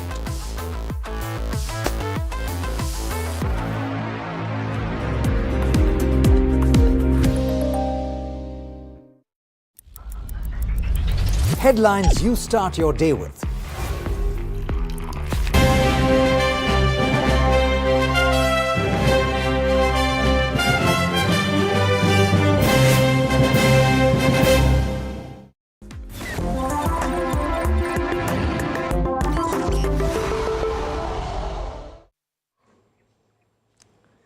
Well, good afternoon. Welcome. You're watching NDTV Profit. I'm Harsh Saita. Let's take a quick look at where markets are at. And you're looking at the Nifty really doing well. We're going from strength to strength, 1.6% higher on the Nifty 50 benchmark itself. So very strong cues coming through. Let's pull up the top gainers, losers, or the contributories, one of the two. And what we're seeing largely is traction coming in from IT. Infi, Reliance, even an HDFC Bank starting to contribute, and ICICI Bank as well among the top 5 contributors. But IT really is stealing, all of the limelight, at least in trade today. If we can pull up the Nifty IT index and see how that one is performing, you'll largely see that it's going from strength to strength as well, 3.4% higher on the Nifty IT index. The Nifty Bank as well, not doing too bad. Let's pull up the Nifty Bank index as well. Not doing too bad, and you can see live visuals coming straight to you with regard to the press conference of the RBI or post the RBI MPC, and we'll cut across to that as soon as it starts. But sticking with markets, you're seeing a 1% uptick even on the Nifty Bank as well. The Nifty Auto also doing fairly well, 1% plus higher. But we did mention the Nifty IT is the top sectoral gainer though, 3.4% higher. Pharma, metals also doing very well, 1.3, 1.2% higher as we speak. The Nifty Realty also up 1.6 odd percent. So across the board, we're seeing good green. The breadth of the market extremely strong, and we're seeing that within the Nifty 50 pack, we have almost 45 positive contributories to the Nifty. But let's quickly go across and listen in to the governor from the press conference. Yeah, let's start. So with your permission, sir. Yes. So hello and good afternoon. Welcome to the post-policy press conference. Today we have with us Governor Reserve Bank of India, Shri Shaktikanta Das, Deputy Governors Dr. M.D. Patra, Shri M. Rajeshwar Rao, Shri T. Ravi Shankar, and Shri Swaminathan J. We also have with us Executive Directors Dr. O.P. Mal and Dr. Rajiv Ranjan, and other colleagues from Monetary Policy Department. To begin with, I would request Governor to make his opening remarks, and thereafter we'll move to Q&As. Sir, please. Good morning and welcome to all of you. Nice to see you after a gap of 2 months. I'm not going to say anything new, but basically what I have tried to do is I have tried to capture the highlights of this monetary policy, the statement which I made. So I have culled out certain relevant portions just to put things in perspective for better clarity for you as well as for the wider audience which may be watching this program. I have about 10 points to make, and they are very short points, and it goes like this. First, growth inflation balance is evolving favorably as per our projections. 2, headline CPI inflation is moderating, but the last mile of disinflation is sticky. Our target is 4% on a durable basis, and we will work towards that. 3, our monetary policy is primarily guided by domestic macroeconomic conditions and the outlook. 4, GDP growth outlook is bright. The momentum of economic activity is well sustained. GDP growth projection of 7.2% for 24-25 when it materializes will be the 4th consecutive year of growth at 7%, of growth at or above 7%. So, I mean, if you see the last 3 years and the current year, either the growth would be at, when it materializes, the growth would be at 7% or more than 7%.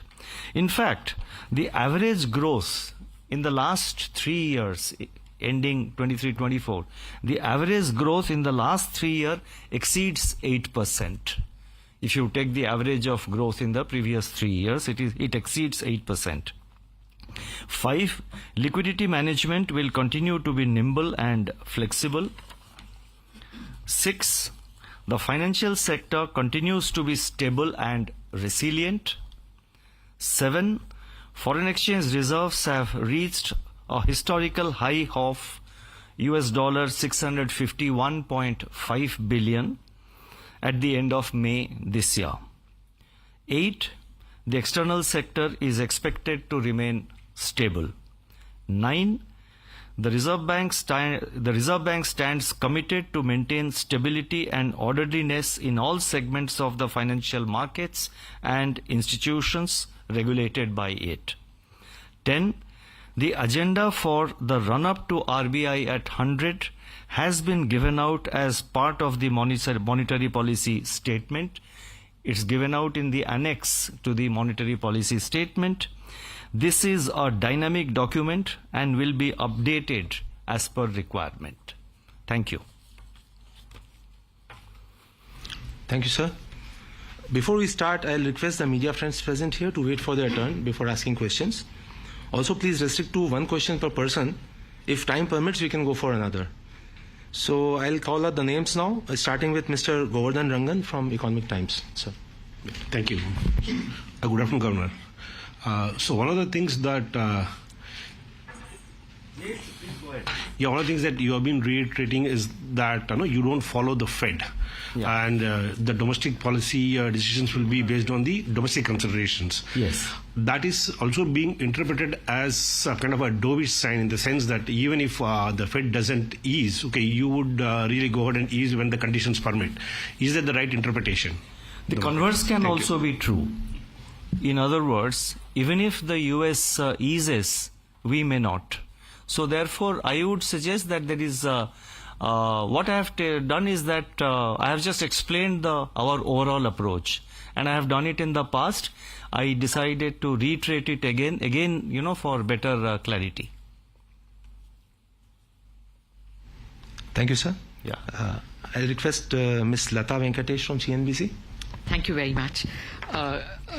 Governor, sir, in your para 22, where you speak about unsecured retail loans and, coming down, just I'm reading, recent data suggests that there is some moderation in these advances.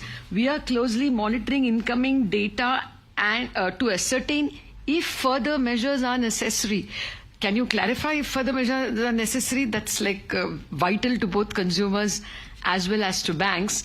And of course, if you don't mind, sir, you said you will give us the neutral rate after the GDP comes, the newest calculation. DG Swaminathan can take that question. Sir, I think I would like to only reiterate what is stated there. We are closely watching the incoming data, and any measures, if necessary, will be basis the reading of the data.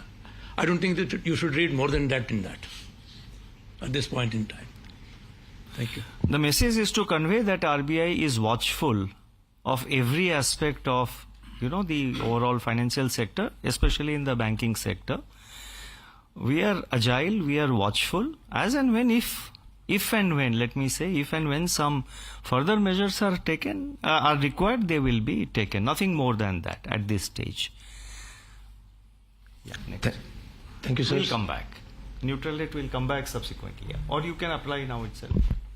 It will be published in the bulletin for everyone. Thank you, sirs. Mr. Mayur Shetty from Times of India. Thank you, sir. Governor, the growth last year was 8%, which is higher than most forecasts. And also credit growth has been outpacing the deposit growth. Are you seeing any signs of overheating in this context? And if not, are you willing to say that rate hikes are off the table? I think DG Michael Patra can take that. No, we are not seeing signs of overheating because remember that the level of output had fallen very low during the pandemic, and even these high rates of growth are enabling it to catch up with that level. So no signs of overheating. And about taking it off the table, nothing is off the table. Thank you, sir. I'll ask Mr. Manojit Saha from Business Standard to ask his question. Mike, please. Thanks. Yeah, thank you. What is the reason you think growth in FY25 will be 100 basis points lower than FY24? What are the worries? And have you reassessed the real growth potential growth rate and the neutral rate which I earlier asked? Yeah, it's a year-on-year growth rate. So it will be influenced by the high base of 23-24. But the momentum is high. I've said in my statement, and I think I took a pause while reading out the statement. I said that, and I said it also in this, if you recollect, I said it very clear that, I have said that the growth outlook is bright, and I said that the momentum of economic activity is well sustained. So therefore, we have slightly increased the growth projection from 7 to 7.2%. And the base effect he has explained. Okay, thank you. Thank you, sirs. Next, we have Mr. Anup Roy from Bloomberg. Thank you, sir.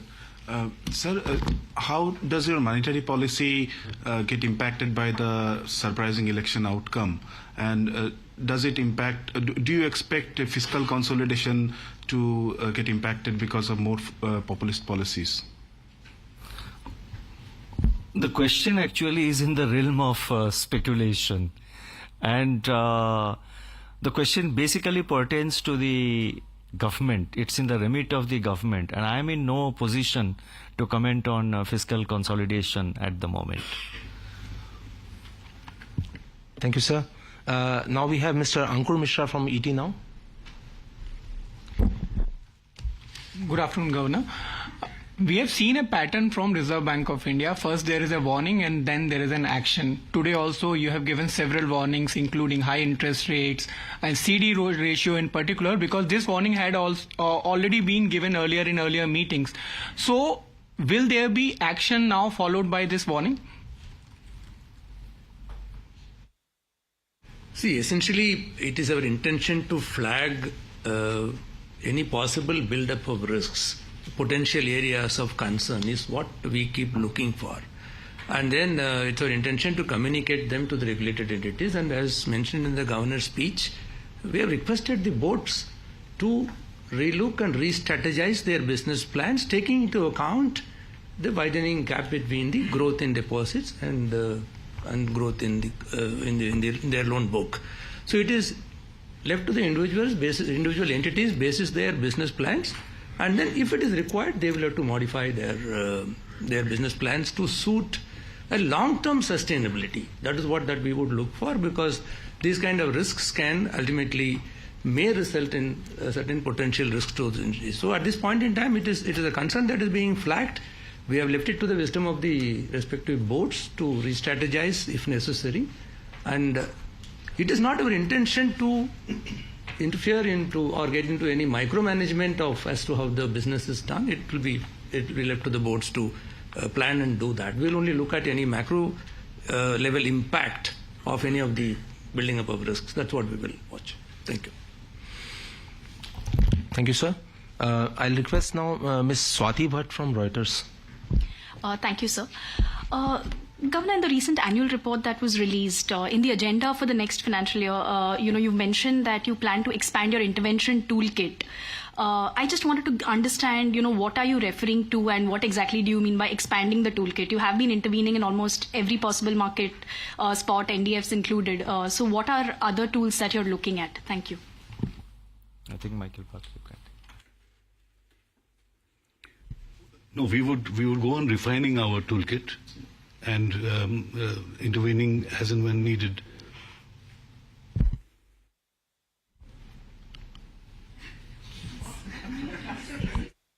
Look, please wait. If there is a new instrument deployed, you'll have to wait for that.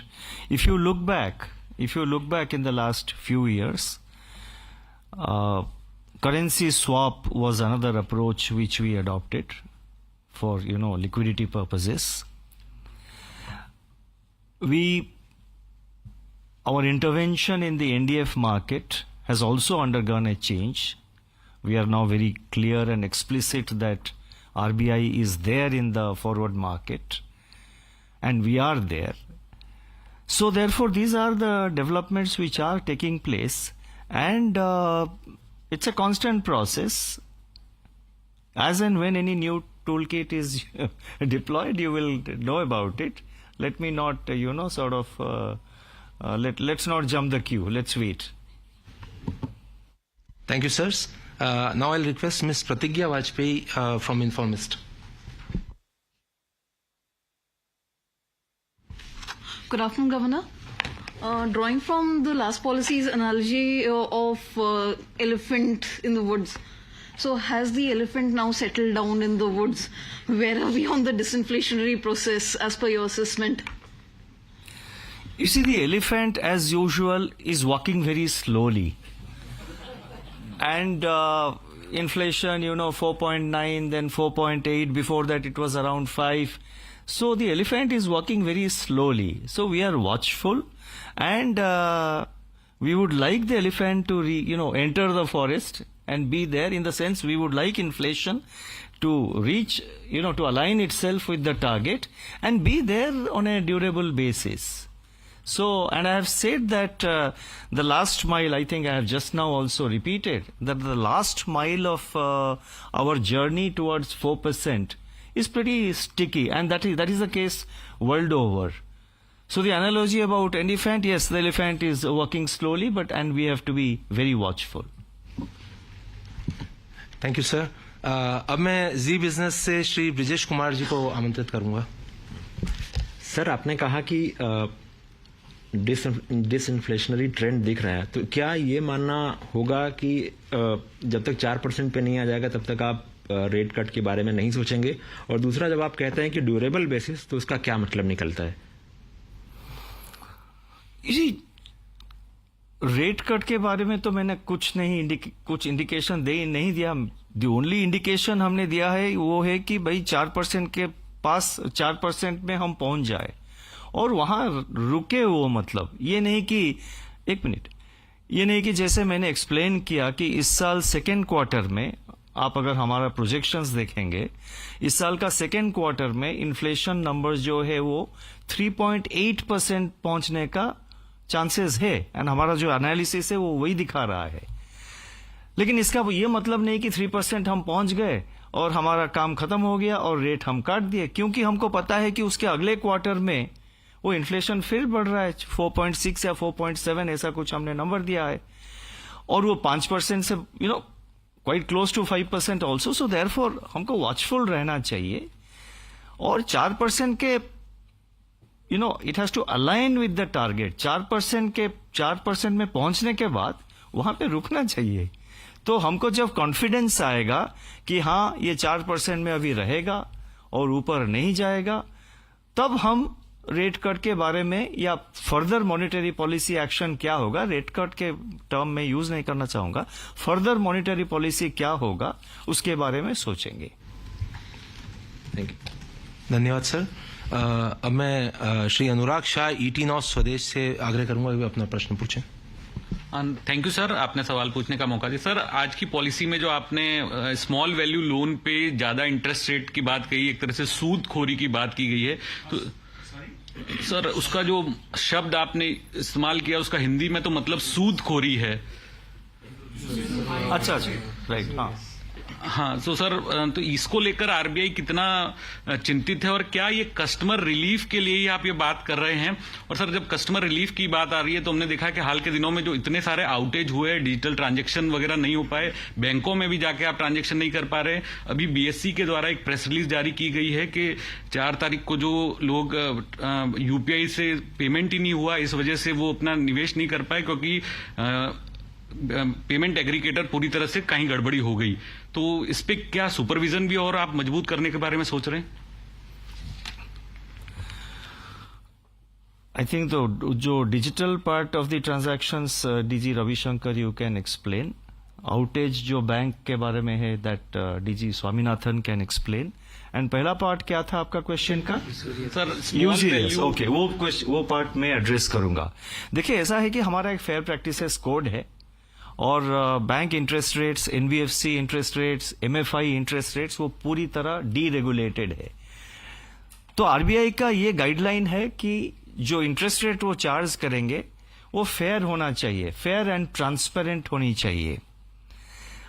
हमने देखा है, मैं ये नहीं कह रहा हूं कि सिस्टम वाइड कुछ हो रहा है, कुछ आउटलायर्स है जहां पे हमने देखा है, और जहां पे हमने आउटलायर्स देखा है उनके साथ डायरेक्टली हमारा सुपरविजन डिपार्टमेंट उनके साथ बातचीत कर रहे हैं, उनके साथ इंटरेक्शन जारी है, उनको पूछ रहे हैं हम कि किस बेसिस पर आप ये इंटरेस्ट रेट चार्ज कर रहे हैं, वो जारी है, उनको सेंसिटाइज किया जा रहा है कि ताकि उनका इंटरेस्ट रेट फेयर हो। दूसरी चीज ये है कि कुछ इंटरेस्ट रेट्स और चार्जेस जो होता है कि वो एनुअलाइज नहीं होता है, जिसको कॉमन लैंग्वेज में कहते हैं कि हिडन चार्जेस। तो इसीलिए हमने जो KFS है, की फैक्ट स्टेटमेंट, वो मैंडेट किया हुआ है, जिसमें कि एनुअलाइज्ड रेट ऑफ इंटरेस्ट, मतलब आप कितना फी दे रहे हैं, कितना अपफ्रंट फी दे रहे हैं, कितना प्रोसेसिंग फी वगैरह दे रहे हैं, उसका एनुअलाइज्ड इंटरेस्ट रेट क्या होगा, उनको KFS में, की फैक्ट स्टेटमेंट में डिस्प्ले लगेगा। तो यूजरेस जो हमने कहा है, कुछ केसेस है जिसमें कि ये हमें दिखाया गया है, हमको दिखा है, वी हैव नोटिस्ड इट, और उन एंटिटी के साथ हम एंगेज्ड हैं, उनको हम पूछ रहे हैं कि हमको लग रहा है कि ये यूजरियस है, आप जस्टिफाई करिए कैसे इतना आप इंटरेस्ट रेट चार्ज कर रहे हैं। System wide things are all right, but कुछ आउटलायर्स है जिनके साथ हम डील कर रहे हैं। एंड आप आउटेज के बारे में? The system outages are under close monitoring by us. We have a portal in which all the regulated entities are required to report their outages, both planned and unplanned. And at the system level, we are seeing a trend which is encouraging. However, If there are any outlier entities on a bilateral basis, we talk to them and we also issue them a corrective action plan for them to augment their infrastructure, catering to the or proportionate to the growth in business levels. So this is an item which is under our constant monitoring, and any downtime will be dealt with as laid down in our master directions on IT risk management.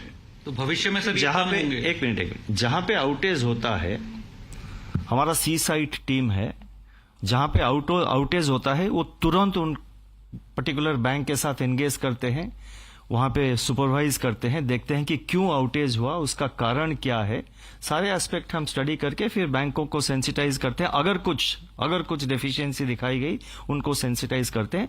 तो RBI का जो supervision है इस बारे में बहुत alert है, बहुत बहुत केयरफुली उसको हम मॉनिटर करते हैं और क्विकली एक्शन लेते हैं. Ravi, that UPI something he asked. UPI down time के बारे में आप पूछ रहे हैं. पीएससी ने आज अभी रिलीज में बताया कि जो 4 तारीख को लोगों ने जो निवेश किया था उनको एनएवी नहीं मिल पाई क्योंकि यूपीआई पेमेंट्स नहीं हो पाए. अब आज का जो रिलीज है उसके बारे में तो मेरे पास इंफॉर्मेशन नहीं है, तो उस पर मैं कुछ बोलना नहीं चाहूंगा, लेकिन ये जरूर बोलना चाहूंगा कि एफर्ट्स जारी है कि यूपीआई में डाउन टाइम कम किया जाए, और ये एफर्ट पिछले कुछ सालों से जारी है. आप अगर पिछले 1 साल में देखेंगे तो ये डाउन टाइम करीब 1% से नीचे ही है कंटिन्यूअसली. और दूसरा एफर्ट्स भी जारी है, जैसे यूपीआई लाइट वॉलेट जैसा यूज होता है, उसका पर्पस यही है कि बैंक का सिस्टम पे प्रेशर कम हो, इसीलिए बैंक का सिस्टम को यूपीआई चार्जेस ज्यादा हिट ना करें.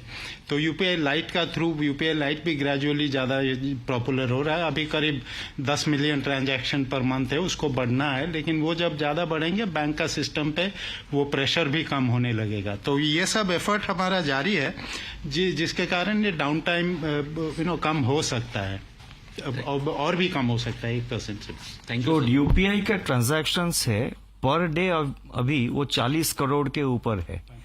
मैम 45 करोड़ ने आपने गलती से शायद 10 मिलियन कह दिया. यूपीआई लाइट का. अच्छा, यूपीआई लाइट का.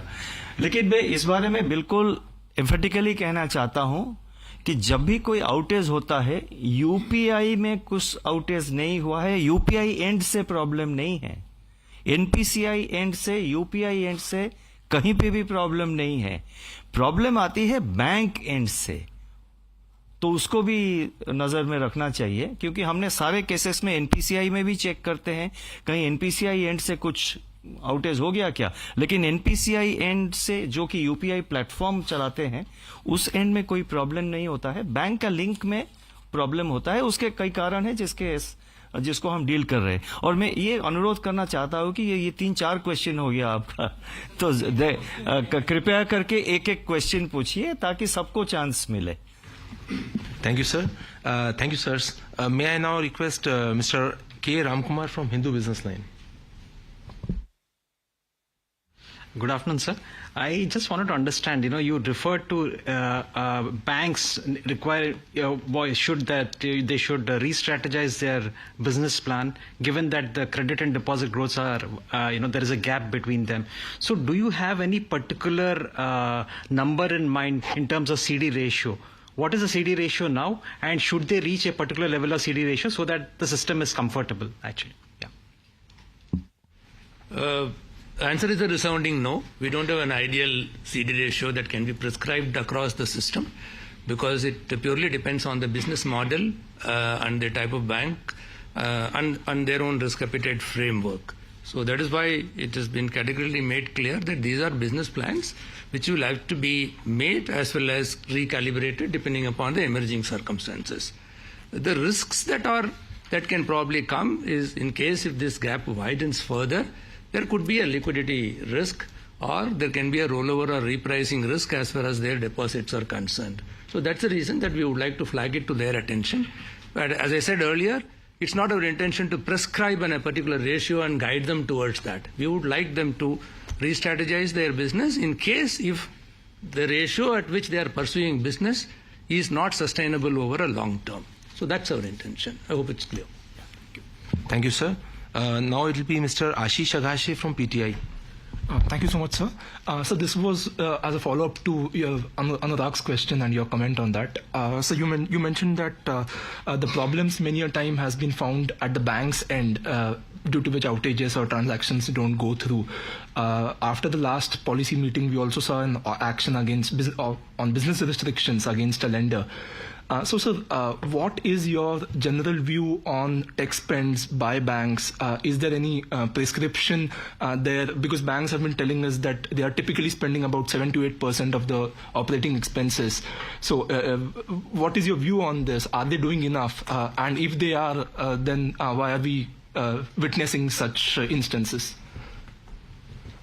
You see, banks should invest adequately. They are. I am not saying banks are not. What is necessary is to see that the IT systems in terms of capacity for processing data keeps pace with the growth of business. And it is for the banks to assess what investment is required to ensure this. It's a micro aspect of their management. RBI does not prescribe how much they should invest. If there is a problem, we see whether the system has any deficiencies and we advise the banks to take necessary corrective actions. Basically, the IT systems, the capacities and all the overall infrastructure has to keep pace with the growth of business. And also the DRCs, that is the disaster recovery centers, that also needs to be always kept active. Thank you, sir. Next we have Ms. Gopika Gopakumar from the Mint. Thank you. Good afternoon, Governor. In your statement, you've mentioned that the rural recovery has been quite good. But from the recent election outcome, we've seen that there is disenchantment at the rural level.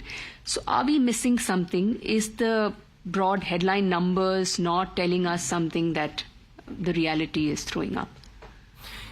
You see, I reiterate what is there in the statement, that the rural demand is showing signs of recovery, and we have given out the data also in support of that in the footnotes. Beyond that, what you said is your analysis of the situation. I would not like to venture into that. Thank you, sir. Next is Mr. Dinesh Unnikrishnan from Money Control. Thank you. Governor, there have been a series of cases where you have acted against NBFCs, if you look at last 6 to 8 months. So in most cases, you have very clearly said that you have been engaging with the management and the promoters over a period of 1 to 2 years at least. But still such cases are recurring. And you have cited material concerns in some of these cases. Recently also you acted. So it's a broader question. How worrying is this culture of lack of compliance in this non-banking space? I mean, is that something that the RBI has taken a view? Because you have been acting very aggressively over the last 1 year, if I may say. So is that something that worrying the central bank? Overall, as I said, overall the banking sector, the NBFC sector and the MFI sector, overall they all remain stable. Wherever we see outliers, we engage with them. And also let me make it, let me just, for the sake of clarity, let me also mention that the supervisory restrictions, in how many cases we have put supervisory restrictions? In the NBFC universe, there are 9,500 NBFCs. And we have taken action, supervisory action, put restrictions only against 3 out of 9,500. And so therefore in the banking space also similarly. So therefore it's not as if, there's a large scale deficiency is there in the system. Wherever we see deficiency, we engage with the, with the regulated entity to see that necessary corrective measures are taken. Our first priority is bilateral engagement with the regulated entity. In fact, there are a few cases where we found that there were deficiencies. We engaged with them and we found that the necessary corrective measures were taken. So the numbers where we have taken supervisory action are very, very minuscule percentage of the total number of banks or the NBFCs, and that's it. So we should not, we should read it in that sense. Thank you, sir. Next we'll have Mr. Vishwanath Nair from NDTV Profit. Thank you, Punisa. Governor, eighth consecutive policy of this status quo, albeit with the voting pattern having changed a little bit. I wanted to ask you, what is the withdrawal of accommodation stance serving? I mean, you said anchoring of inflationary expectations, but concretely, what is it doing? Conversely, changing it, how would that affect your objectives? It's also the 8th consecutive time when inflation... To have a leader, right time is a great asset for the nation. Today, India is having a right leader, right time. That is Narendra Modi.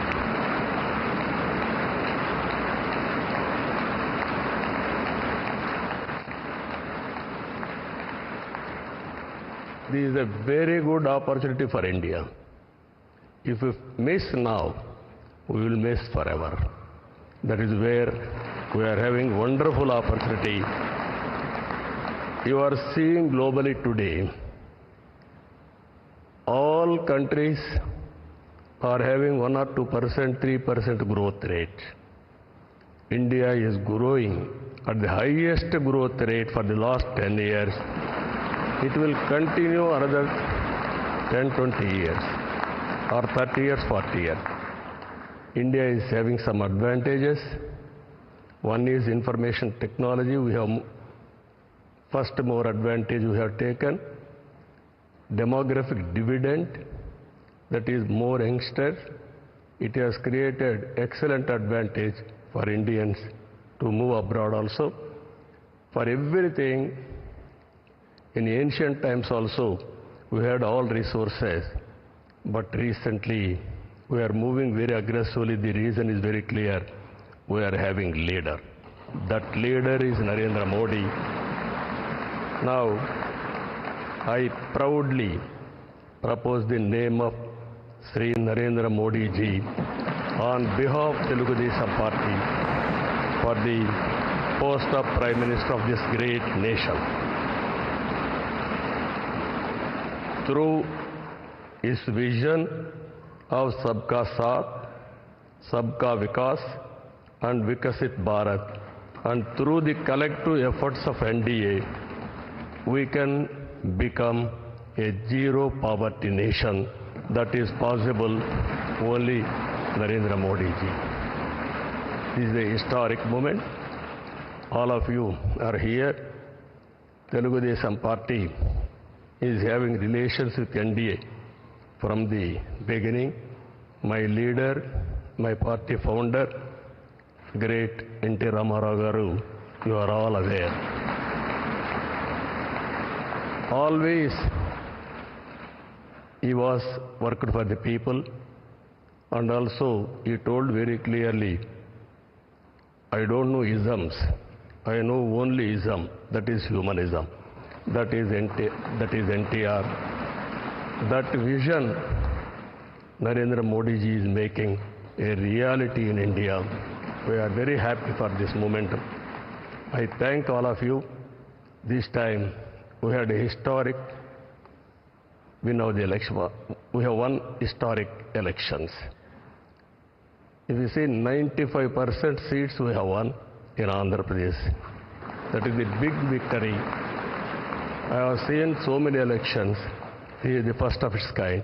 That is the confidence people are having on NDA and all leaders. My friend Pawan Kalyan ji is here, Janasena leader.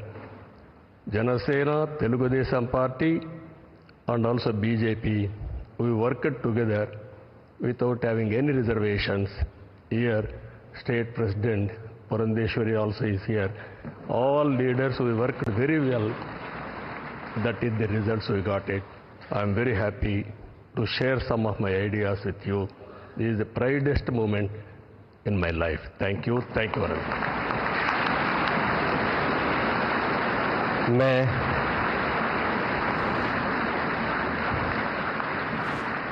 NDA के हमारे वरिष्ठ सहयोगी Janata Dal United के अध्यक्ष बिहार के माननीय मुख्यमंत्री सम्मान्य नीतीश कुमार जी से आग्रह करूंगा कि वह इस प्रस्ताव का अनुमोदन करें।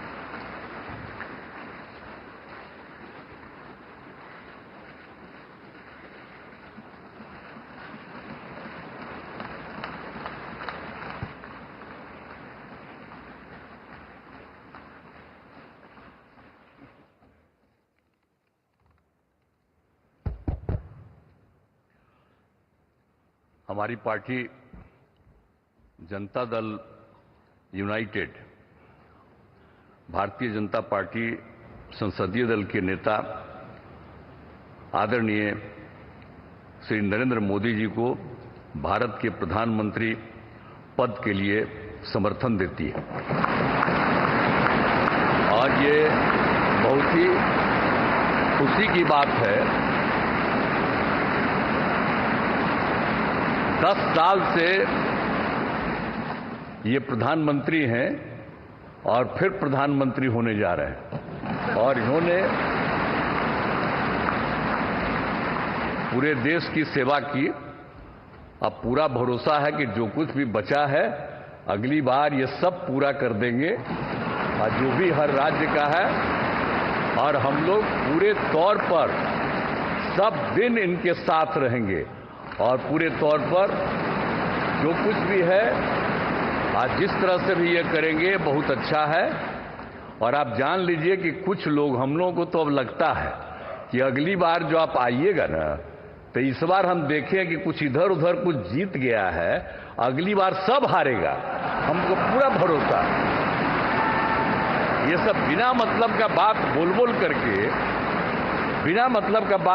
करके क्या किया है? ये सब कोई काम किया है? उन लोगों ने आज तक कोई काम नहीं किया, देश की कोई सेवा नहीं की है।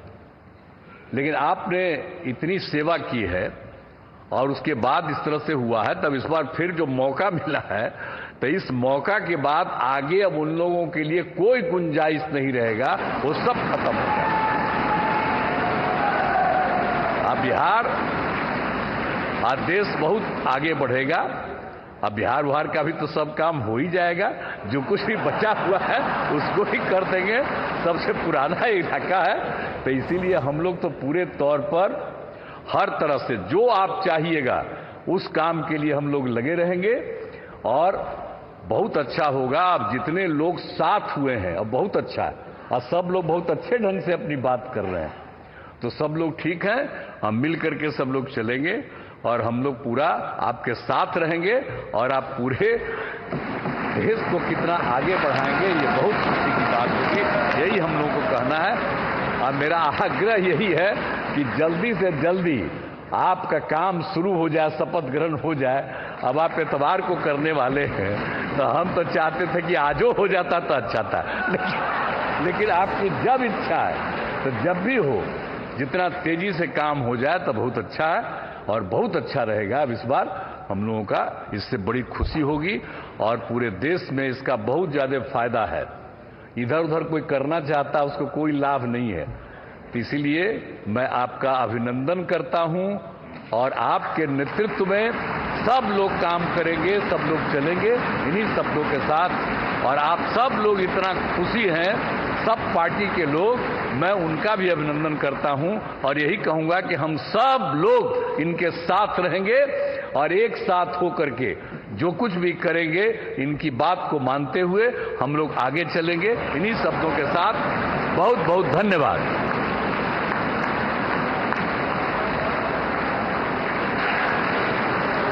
मैं एनडीए के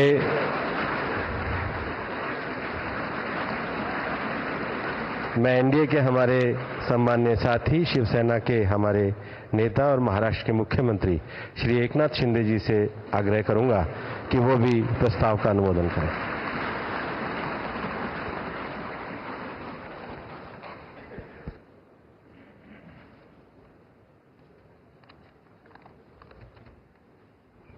भारत माता की, छत्रपति शिवाजी महाराज की। आज का ये ऐतिहासिक और स्वर्णिम दिन है कि आज हमारे आदरणीय प्रधानमंत्री नरेंद्र मोदी जी को एनडीए संसदीय दल के नेता पद पर राजनाथ सिंह जी ने जो प्रस्ताव रखा है वो मैं हमारे बाबा साहब ठाकरे जी के विचार वाली शिवसेना के पार्टी के तरफ से पूरा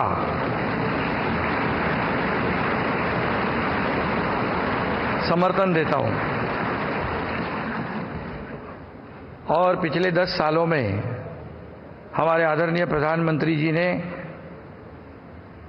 इस देश का विकास किया, इस देश को आगे बढ़ाया, इस देश का नाम पूरी दुनिया में रोशन करने का काम किया, देश की अर्थव्यवस्था को मजबूत किया और एक हमारे देश को एक नई पहचान बनाने का जो सपना था वो पूरा करने का काम किया है। और इसलिए कितने भी विपक्ष वालों ने जब अभी हमारे नीतीश कुमार जी ने कहा कि यहाँ वहाँ जो गए हैं उनका क्या होने वाला है, उन्होंने कहा है।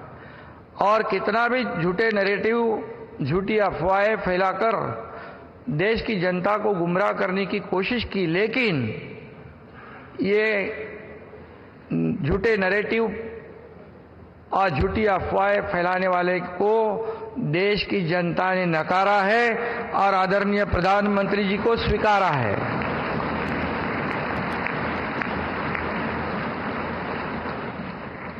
उसमें डिटेल में मैं नहीं जाऊंगा, लेकिन यहाँ पर हमारे सभी उपस्थित नेतागण है, नड्डा जी है, राजनाथ सिंह जी है, अमित भाई है, हमारे आदरणीय अजीत दादा जी है, वहाँ अभी सभी महानुभाव है, एक्स सीएम है, वहाँ हमारे चंद्रा बाबू जी है, नीतीश कुमार जी है और सभी मान्यवर और सभी इस सदन में उपस्थित फिर से सांसद बने हैं, उनका मैं तहे दिल से स्वागत करता हूं और अभिनंदन भी करता हूं। शिवसेना के बारे में इतना ही मैं कहूंगा कि ये शिवसेना और भारतीय जनता पार्टी एक विचारधारा, एक समान विचारधारा वाली पार्टी है। बाबा साहब ठाकरे जी के नेतृत्व में हमारे जो गठबंधन हुआ है, ये गठबंधन एक फेविकोल का जोड़ है, ये बिल्कुल टूटेगा नहीं। और लोकसभा के चुनाव में जो हमारे आदरणीय प्रधानमंत्री जी ने जो मेहनत की है, जो सभाएं ली है, जो उनकी जादू है, वो जादू इस बार फिर लगातार तीसरी बार इस देश ने देखी है और इसलिए उनको मैं तीसरी बार प्रधानमंत्री बनने के लिए शिवसेना पार्टी की ओर से हृदय से मैं उनका स्वागत करता हूं, अभिनंदन करता हूं और शुभकामनाएं देता हूं। और सिर्फ इतना ही कहूंगा उनके लिए, मैं उन्हें 4 पंक्तियां पेश करना चाहता हूं आपकी इजाजत से। मैं उस माटी का वृक्ष नहीं जिसको नदियों ने सींचा है, बंजर माटी में पलकर मैं मृत्यु से जीवन खींचा है। मैं पत्थर पर लिखी इबारत हूं, शीशे से कब तक तोड़ोगे, मिटने वाला मैं नाम नहीं, तुम मुझको कब तक रोकोगे। और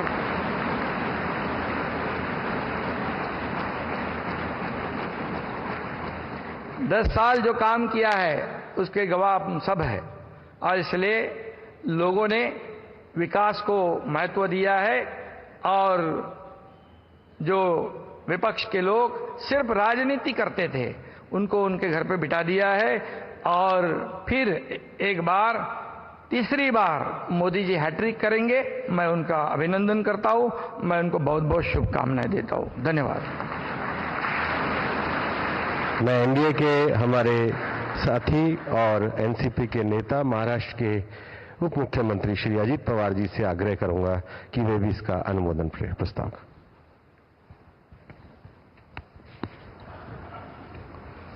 देश के लोकप्रिय प्रधानमंत्री नरेंद्र मोदी जी, एनडीए के सभी उपस्थित नेतागण, नवनिर्वाचित एनडीए के सभी संसद सदस्य और मेरे साथी, मैं सभी का तहे दिल से स्वागत करना चाहता हूं और जो नवनिर्वाचित संसद सदस्य बने हैं उनका भी मैं अभिनंदन करना चाहता हूं। आज यहां रक्षा मंत्री राजनाथ सिंह जी ने, गृह मंत्री अमित शाह साहब ने और नितिन गडकरी साहब ने एक प्रस्ताव रखा है। वो उस प्रस्ताव का समर्थन करने के लिए मैं आप सबके सामने खड़ा हूं। मेरी पार्टी राष्ट्रवादी कांग्रेस पार्टी की तरफ से एनडीए संसदीय दल के नेता पद पर श्री नरेंद्र मोदी जी के नाम का समर्थन करता हूं और आप सभी को धन्यवाद देते मैं पूर्ण विराम लेता हूं। जय हिंद। मैं लोक जनशक्ति पार्टी रामविलास पासवान के नेता और माननीय श्री चिराग पासवान जी से आग्रह करूंगा कि वो भी प्रस्ताव के अनुमोदन के लिए आए।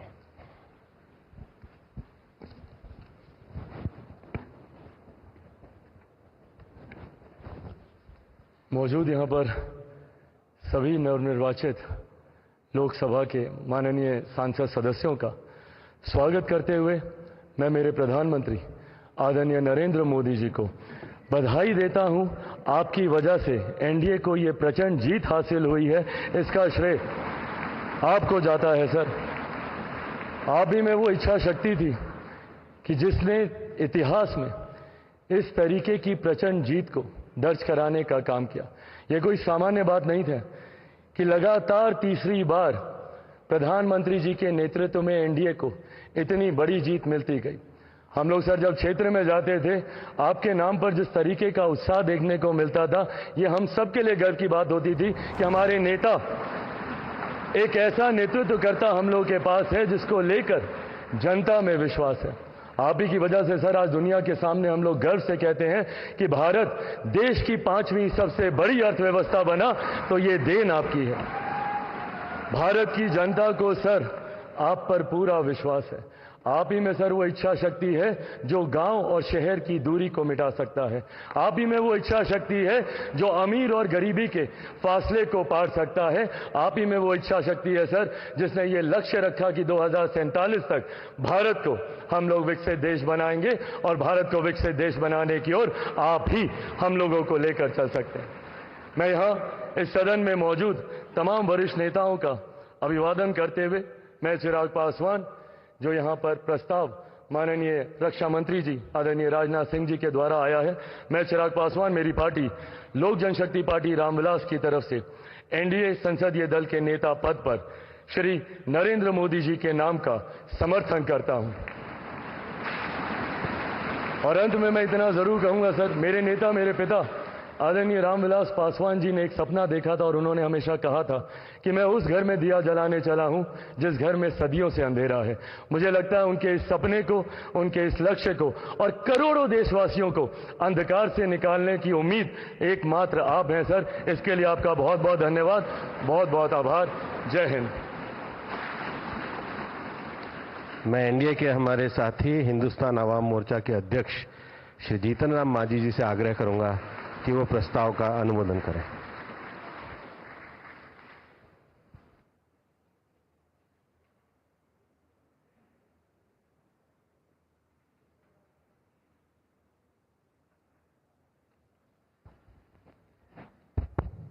आदरणीय अध्यक्ष जी और यहाँ पर उपस्थित भारत नहीं बल्कि विश्व के प्रसिद्ध नेता माननीय नरेंद्र कुमार मोदी जी और सभी एनडीए के साथीगण और खास करके जो नवनिर्वाचित हमारे सांसदगण आए हैं, उन सबों को हम अपने दिल के गहराइयों से बधाई देते हैं, शुभकामना देते हैं, बहुत बहुत सुंदर भविष्य की कामना करते हैं। बहुत लंबी कोई बात नहीं कहनी है, सभी साथियों ने अपनी अपनी बात कही। मैं मेरी पार्टी हिंदुस्तानी अवाम मोर्चा सेकुलर की तरफ से एनडीए संसदीय दल के नेता पद पर श्री नरेंद्र मोदी जी को नाम का समर्थन करता हूं और एक ही बात मैं कहना दोहराना चाहता हूं, हम उस वंश के लोग हैं जो 24 वर्ष, 24.5 वर्ष लगातार छेनी हथौड़ा लेकर के पर्वत को काटा। पर्वत पुरुष दशरथ मांझी दृढ़ इच्छा के धनी उसी परिवार के हम हैं और इसी आधार पर हम आश्वस्त करना चाहते हैं इस सदन को कि हम हर हालत में नरेंद्र मोदी जी के साथ और एनडीए के साथ रहेंगे, समर्थन करते हैं। बहुत बहुत धन्यवाद। मैं अपना दल पार्टी की नेता श्रीमती अनुप्रिया पटेल जी से आग्रह करूंगा कि वो भी प्रस्ताव का अनुमोदन करें।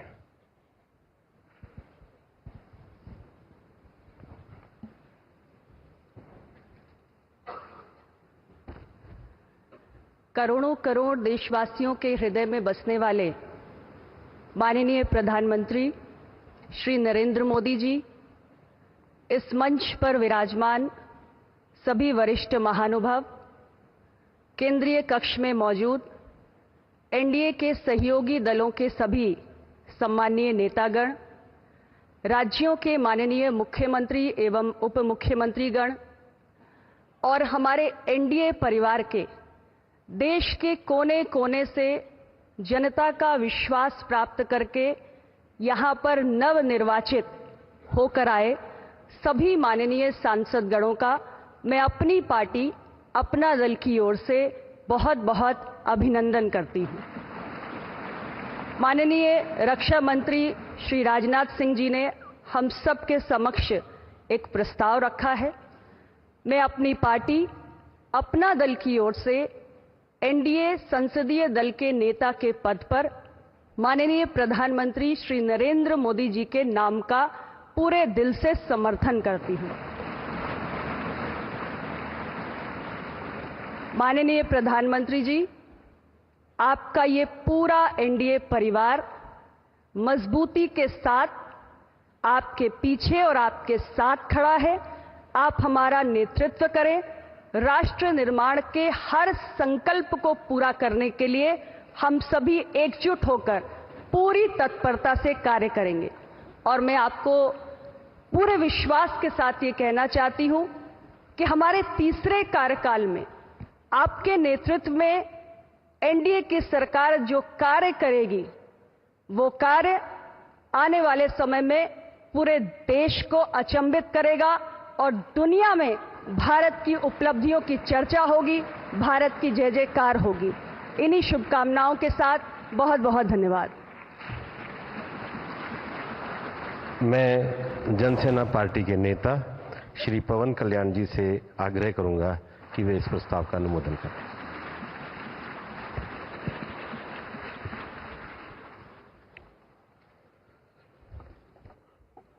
To the Honorable Prime Minister Sri Narendra Modi ji, my heartfelt wishes on behalf of Janasena, and I'm fortunate and grateful for giving this opportunity to be here. It started in 2014 in the same place. And Honorable Chandrababu Naidu just said, we're going to see Modi ji to rule this country for 15 years, and it's happening, sir. Chandrababu ji, your prophecy came true. Modi ji, you truly inspired the nation. As long as you are the Prime Minister of this country, our country will never bow down to anyone, sir. The mighty Himalayas will never bow down like that. Under your leadership, Bharat will never bow down. And we are We really take pride under your leadership, to work under your leadership, sir. We really take pride. And from Kashmir to Kanyakumari, Kamakya to Dwaraka, and you have inspired everyone, sir. You have inspired everyone. We all rally behind you. We all rally behind you. The way you have triggered us to serve the nation, the kind of patriotism you have instilled in us by your actions, by your words, by your deeds, and the kind of development you had shown us in the progress. And sir, I'm deeply honored, and for listening to us, for looking at Andhra Pradesh. Under your guidance, under your support, we are able to sweep the polls. We got 91% victory there. We got completely, in legislature, we had 91% success. It's all because of your guidance. It's all because of your leadership, sir. I'm grateful to you. We're all grateful to you. On behalf of Janasena Party, I support Shri Narendra Modi ji as the leader of the NDA Parliamentary Party. To all the eminent senior parliamentarians and the new parliament members, I wish you very best. To honorable senior leaders and NDA partners, to you all, my heartfelt namaskars to you, sir. Thank you and Jai Hind, sir.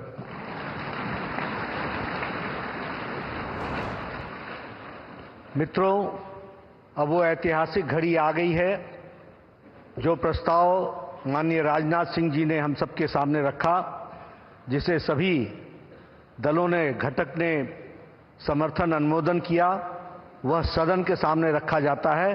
आप सबसे निवेदन है कि करतल ध्वनि के साथ मैं NDA के वरिष्ठ नेताओं से कहूंगा कि वो सामने मंच पे बाहर आकर के माननीय मोदी जी का स्वागत करें। सब लोग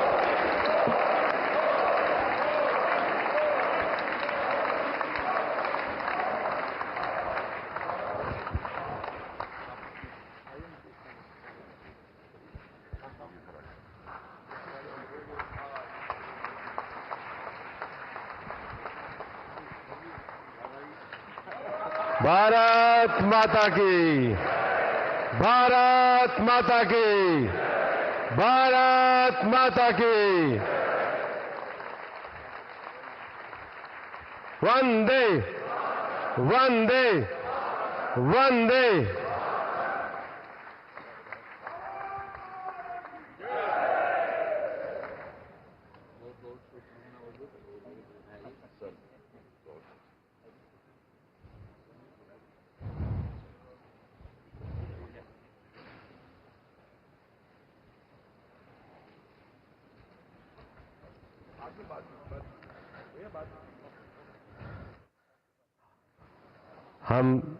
हम सब लोगों के लिए हर्ष, गौरव और सौभाग्य का विषय है कि एनडीए के हमारे नेता के रूप में माननीय नरेंद्र मोदी जी से हम निवेदन करेंगे कि वो हम सब लोगों को भारत के उज्जवल भविष्य के लिए संबोधन प्रदान करें। हम सब लोग करतल ध्वनि से माननीय प्रधानमंत्री जी का अभिनंदन और स्वागत करते हैं।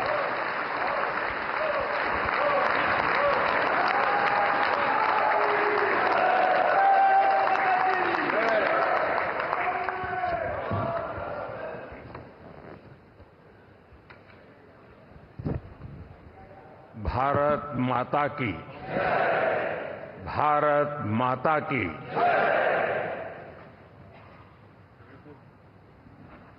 मैं सबसे पहले तो इस सभागृह में उपस्थित एनडीए घटक दलों के सभी नेतागण, नवनिर्वाचित सभी सांसदगण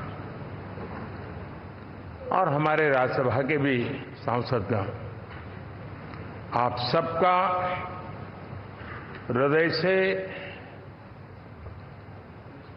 बहुत बहुत आभार व्यक्त करता हूं।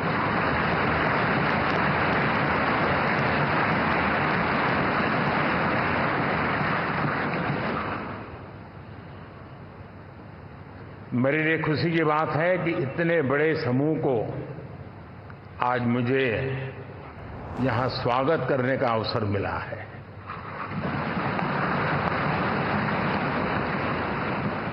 जो साथी विजयी होकर के आए हैं वे सभी अभिनंदन के अधिकारी हैं,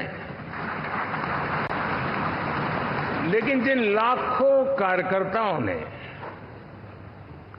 दिन रात परिश्रम किया है, न उन्होंने दिन देखा न रात देखी,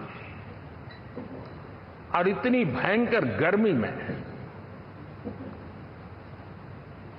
हर दल के कार्यकर्ता ने जो पुरुषार्थ किया है, परिश्रम किया है, मैं आज संविधान सदन के इस सेंट्रल हॉल से सर झुका करके उनको प्रणाम करता हूं।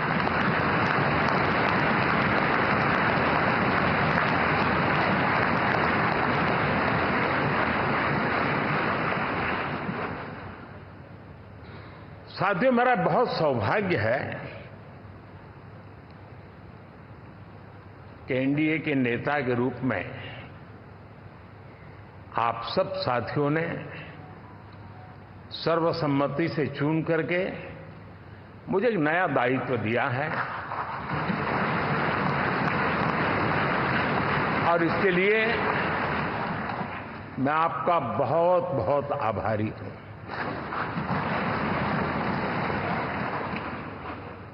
व्यक्तिगत जीवन में एक मैं जवाबदारी का एहसास करता हूं। जब 2019 में इस सदन में मैं बोल रहा था, आप सबने मुझे नेता के रूप में चुना था, और तब मैंने एक बात पर बल दिया था, विश्वास। आज जब आप मुझे फिर से एक बार ये दायित्व देते हैं, इसका मतलब है कि हम दोनों के बीच, हम आपस में विश्वास का सेतु इतना मजबूत है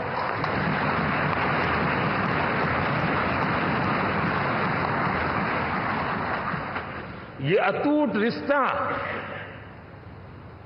विश्वास की मजबूत धरातल पर है, और ये सबसे बड़ी पूंजी होता है। और इसलिए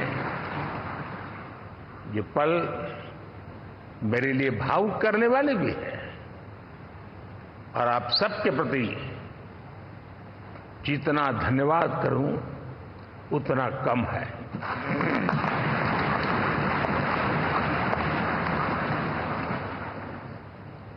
साथियों,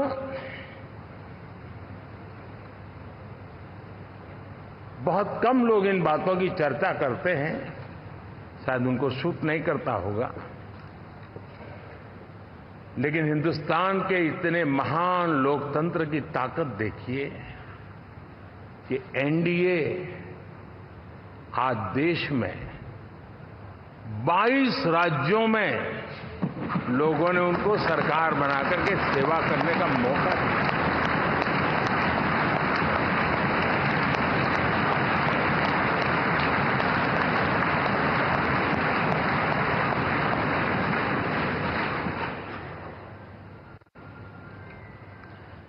हमारा ये अलायंस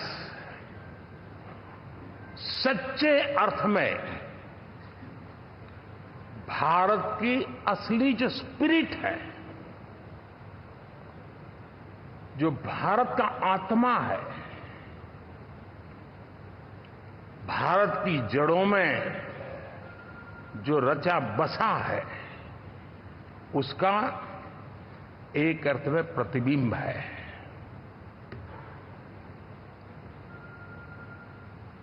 और मैं इसलिए कह रहा हूं कि थोड़ी नजर करें, हमारे देश में 10 ऐसे राज्य जहां हमारे आदिवासी बंधुओं की संख्या प्रभावी रूप से है, निर्णायक रूप से है, जहां इस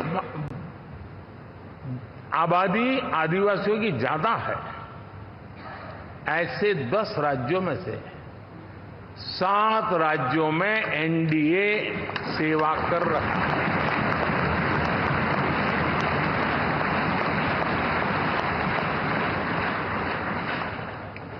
साथियों, हम सर्वपंथ संभाव के हमारे संविधान को समर्पित है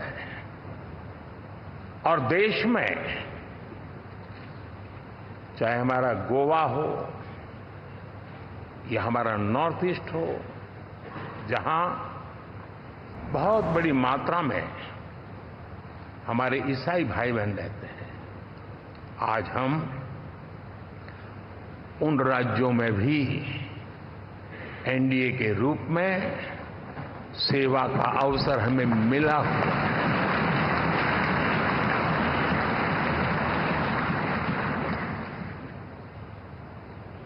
साथियों,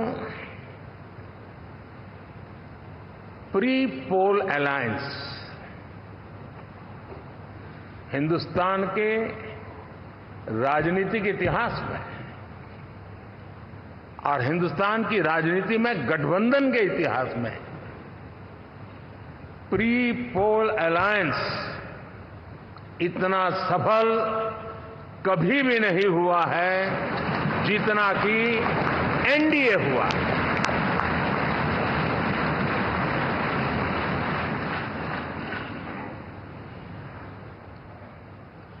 और ये गठबंधन का विजय, हमने बहुमत हासिल किया है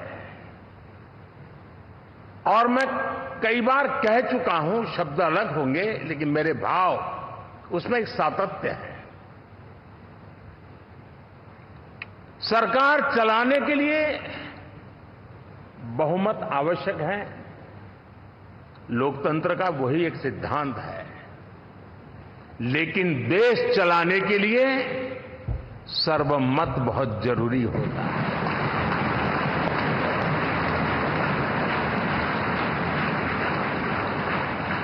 और मैं आज देशवासियों को यहां से विश्वास दिलाना चाहता हूं कि आपने जिस प्रकार से हमें बहुमत देकर के सरकार चलाने का सौभाग्य दिया है, ये हम सबका दायित्व है कि हम सर्वमत का निरंतर प्रयास करेंगे और देश को आगे ले जाने के लिए हम कोई कोर कसर नहीं छोड़ेंगे।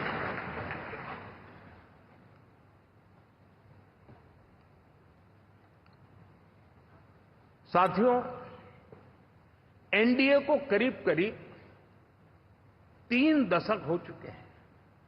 यानी आजादी के 75 साल में 3 दशक एनडीए, ये सामान्य घटना नहीं है जी। विविधता से भरे हुए अपनी लोकतांत्रिक और सामाजिक रचना के बीच में ये 3 दशक की यात्रा एक बहुत बड़ी मजबूती का संदेश देती है। और मैं आज बड़े गर्व के साथ कहता हूं कि किसी एक समय वो था कि संगठन के कार्यकर्ता के रूप में इस अलायंस का हिस्सा था, व्यवस्थाओं से जुड़ा रहता था और आज सदन में बैठ करके आपके साथ काम करते करते मेरा भी नाता इससे 30 साल का रहा है। और मैं कह सकता हूं, हकीकतों के तथ्यों के आधार पर कह सकता हूं, ये सबसे सफल अलायंस है।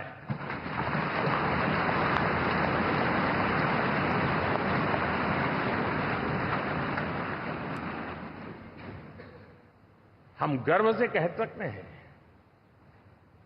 कि 5 साल का टर्म होता है। इस अलायंस ने 30 साल में से 5-5 साल के 3 टर्म सफलतापूर्वक पार किए हैं और अलायंस 4थे टर्म में एंटर कर रहा है।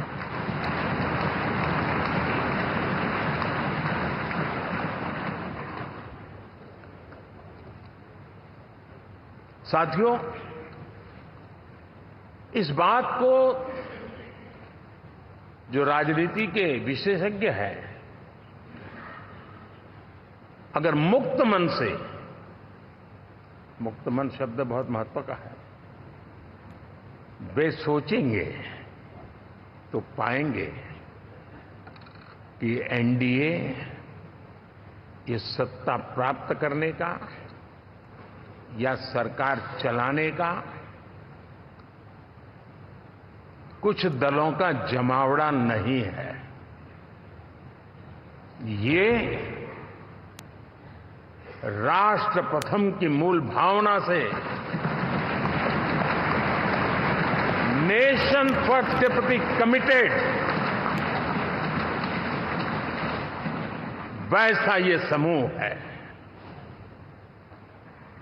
और 30 साल का लंबा कालखंड शुरू में शायद असेंबल हुआ होगा, लेकिन आज मैं कह सकता हूं कि भारत के राजनीतिक व्यवस्था में एक ऑर्गेनिक अलायंस है।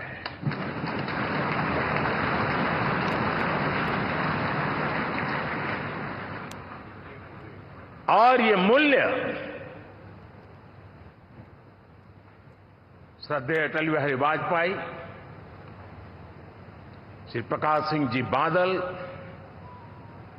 श्री बाला साहब ठाकरे, श्री जॉर्ज फर्नांडिस, श्री शरद यादव, अनगिनत नाम मैं कह सकता हूं। इन लोगों ने जिस बीज को बोया था, वो आज भारत की जनता ने विश्वास का सिंचन कर करके उस बीज को वटवृक्ष बना दिया है।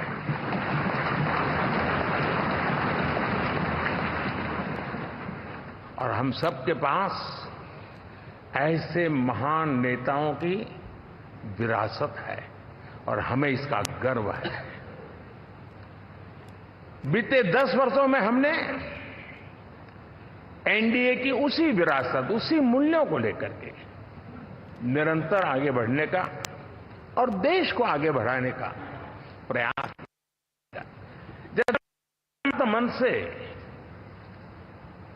राजनीति के विश्लेषक अगर विश्लेषण करेंगे तो देखेंगे कि एनडीए का जो लोग दिखते हैं ना, उसमें एक कॉमन चीज नजर आती है और वो है गुड गवर्नेंस।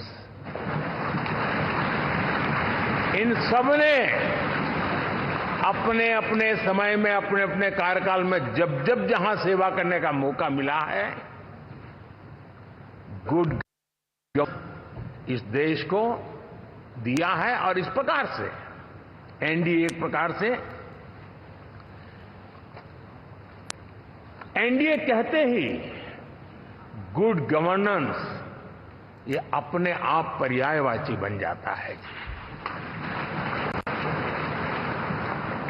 साथियों, हम लोगों के सभी के कार्यकाल में, चाहे मैं गुजरात में रहा हूं या बाबू हमारे आंध्र में रहे हो या नीतीश जी ने के लिए भरपूर सेवा की, हम सबके अंदर केंद्र बिंदु में गरीब का कल्याण केंद्रस्थ रहा है।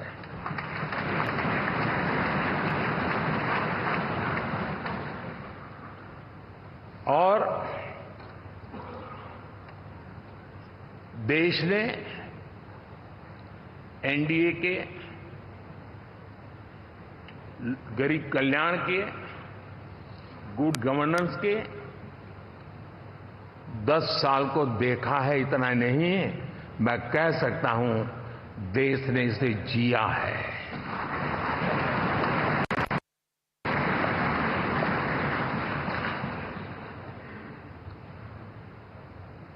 जनता जनार्दन ने सरकार क्या होती है, सरकार क्यों होती है, सरकार किसके लिए होती है, सरकार कैसे काम करती है, इसको पहली बार अनुभव किया है।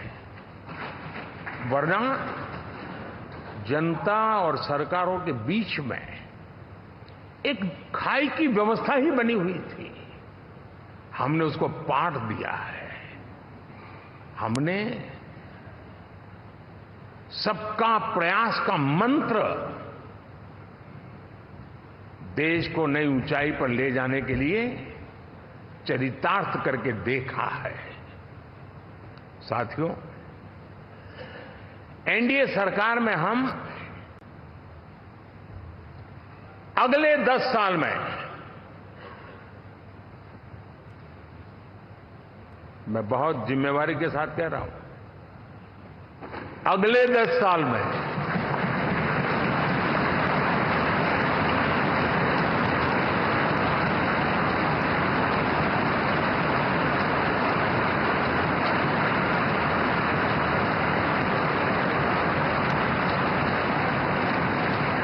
गुड गवर्नेंस, विकास, नागरिकों के जीवन में क्वालिटी ऑफ लाइफ, और मेरा व्यक्तिगत रूप से एक बहुत बड़ा ड्रीम है, मैं लोकतंत्र की समृद्धि को जब सोचता हूं तो मैं चाहता हूं कि सामान्य मानवीय के जीवन में से, और खास करके मध्यम वर्ग, उच्च मध्यम वर्ग, उनके जीवन में से सरकार की दखल जितनी कम हो उतनी लोकतंत्र की मजबूती है।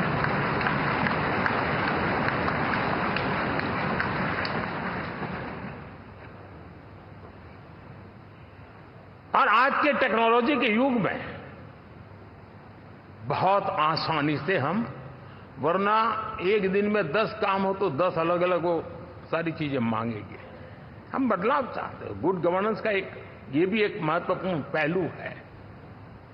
लेकिन हम विकास का नया अध्याय लिखेंगे, गुड गवर्नेंस का नया अध्याय लिखेंगे, जनता जनार्दन की भागीदारी का नया अध्याय लिखेंगे, और सब मिलकर के विकसित भारत के सपने को साकार करके रहेंगे।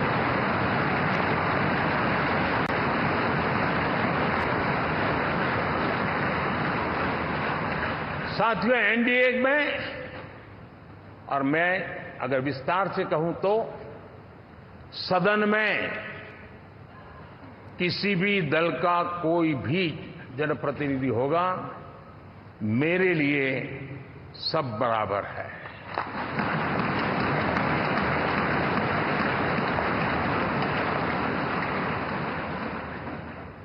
जब मैं सबका प्रयास की बात करता हूं तो मैं सदन में भी, चाहे वो लोकसभा हो या राज्यसभा हो, हमारे लिए सब बराबर है।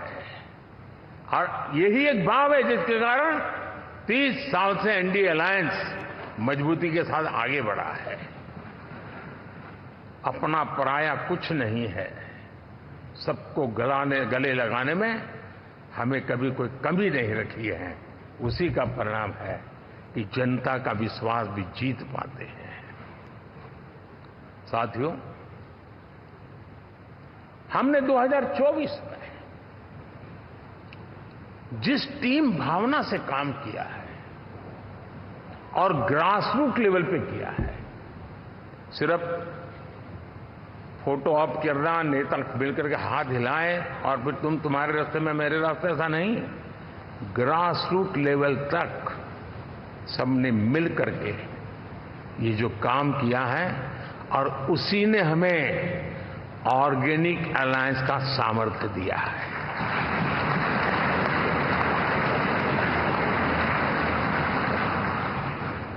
एक दूसरे का सहयोग किया है। हर किसी ने यही सोचा, जहां कम वहां हम। अगर कोई कमी है तो मैं आऊंगा, मैं मेहनत करूंगा, लेकिन तुम्हें कमी नहीं रहने दूंगा। जहां कम वहां हम, ये हर कार्यकर्ता ने जी करके दिखाया है, और तभी तो जीत आती है। साथियों, कभी कभी मैं कह सकता हूं कि हमारा 10 साल का अनुभव है, भारत के हर क्षेत्र का और भारत के हर नागरिक का जो एस्पिरेशंस हैं, रीजनल एस्पिरेशंस हैं, वे और नेशनल एस्पिरेशंस, इसका एक अटूट नाता होना चाहिए। इसके बीच में हवा तक गुजर न सके इतना जुड़ाव होना चाहिए, तब देश आगे बढ़ता है।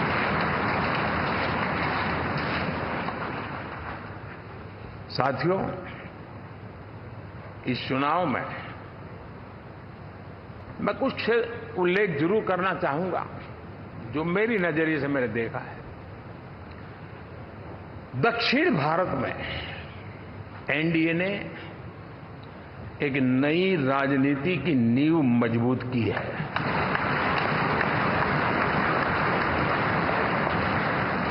अब देखिए कर्नाटक एंड तेलंगाना, अभी तो इनकी सरकारें बनी थी, लेकिन पल भर में ही लोगों का विश्वास टूट गया, भ्रम से लोग बाहर आ गए और एनडीए को गले लगा दिया। कर्नाटक और तेलंगाना में दोनों जगह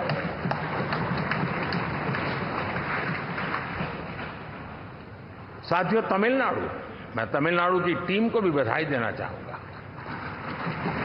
और वहां हमारा एनडीए समूह बहुत बड़ा भी है और कईयों को पता था कि हम एक शायद एक सीट नहीं लड़ा पाएंगे, लेकिन इस लड़ाई में हम साथ रहेंगे। और मैंने बहुत से एनडीए के साथी तमिलनाडु में ऐसे हैं कि जिनका कोई उम्मीदवार नहीं था, लेकिन इस झंडे को ऊंचा रखने के लिए वो जी जान से जुटे थे। और इसलिए आज तमिलनाडु में भले हम सीट नहीं जीत पाए, लेकिन जिस तेजी से एनडीए का वोट शेयर बढ़ा है, वो साफ साफ संदेश दे रहा है कल में क्या लिखा हुआ है।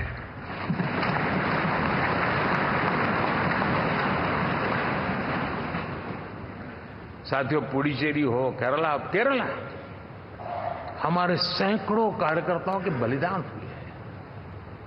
यूडीएफ हो या एलडीएफ हो, शायद हिंदुस्तान के राजनीतिक जीवन में इतना जुल्म एक विचारधारा को लेकर के जीने वाले लोगों पर हुआ होगा तो सिर्फ मैं कह सकता हूं केरल में हुआ है। जम्मू कश्मीर से भी ज्यादा हुआ है। उसके बावजूद भी सामने कहीं विजय नजर नहीं आता था। उन्होंने परिश्रम की पराकाष्ठा में कभी पीछे नहीं रहे,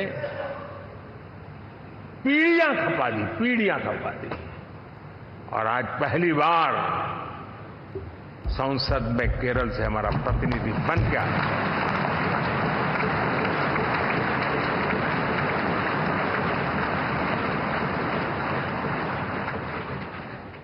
साथियों,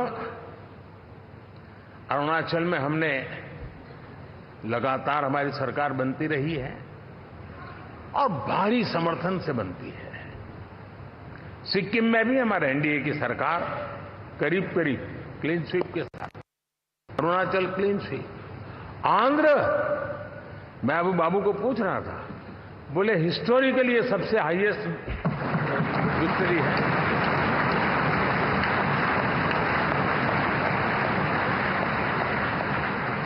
और ये जो यहां दिखता है ना पवन, ये पवन नहीं, आंधी है।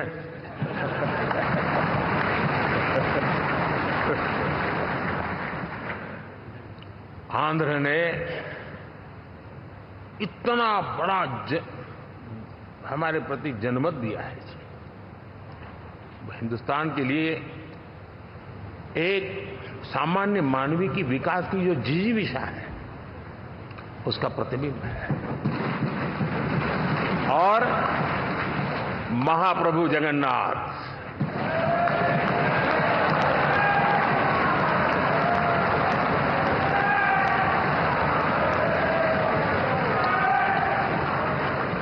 और मैंने अनुभव किया हमेशा। मैं हमेशा मानता हूं ईश्वर के अनेक रूप होते हैं, लेकिन जब मैं भगवान महाप्रभु जगन्नाथ जी को याद करता हूं तो मैं हमेशा मानता हूं ये गरीबों के देवता है।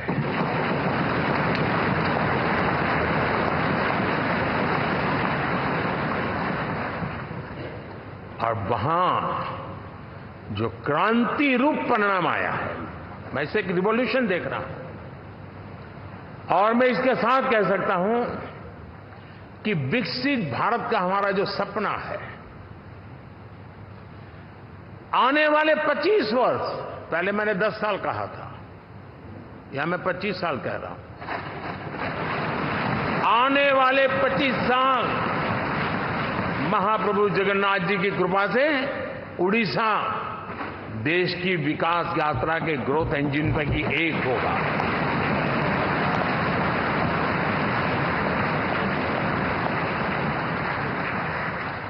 साथियों, हम लोग जब 4 जून के नतीजे चल रहे थे, मैं तो अपने काम में कुछ व्यस्त था, बाद में फोन आना शुरू हो गए, तो मैंने किसी को पूछा, यार ये तो ठीक है आंकड़े वांकड़े, तो मुझे ये बताओ कि ईवीएम जिंदा है कि मर गया?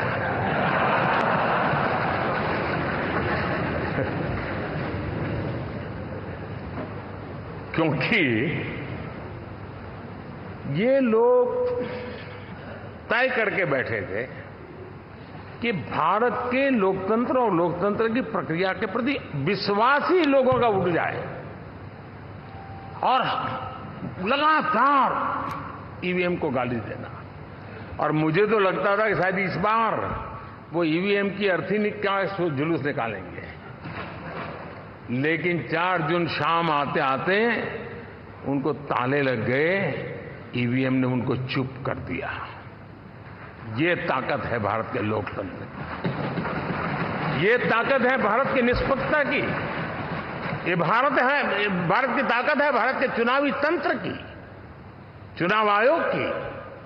और मैं मानता हूं कि ये, आशा करता हूं कि 5 साल तो अब ईवीएम शायद मुझे नहीं सुनाई देगा, लेकिन जब 29 में हम जाएंगे तो फिर से शायद ईवीएम को लेकर के नाचने की शुरुआत करेंगे, क्योंकि इनके सुधरने की संभावना बहुत कम है। आप देखिए, चुनाव के समय मैंने पहली बार देखा, शायद हर तीसरे दिन इलेक्शन कमीशन के काम में रुकावट आए, इसके लिए सुप्रीम कोर्ट के दरवाजे खटखटाए गए, भांति भांति की एप्लीकेशन, और एक ही टोली थी। और लोकतंत्र के प्रति जिनका भरोभार अविश्वास है, ऐसे लोग सुप्रीम कोर्ट का उपयोग करते हुए कैसे रुकावट डाले, इसका निरंतर प्रयास करते रहे। और चुनाव आयोग की ताकत का एक बड़ा हिस्सा अदालतों में, इस पीक अवर्स में, चुनाव के पीक अवर्स में,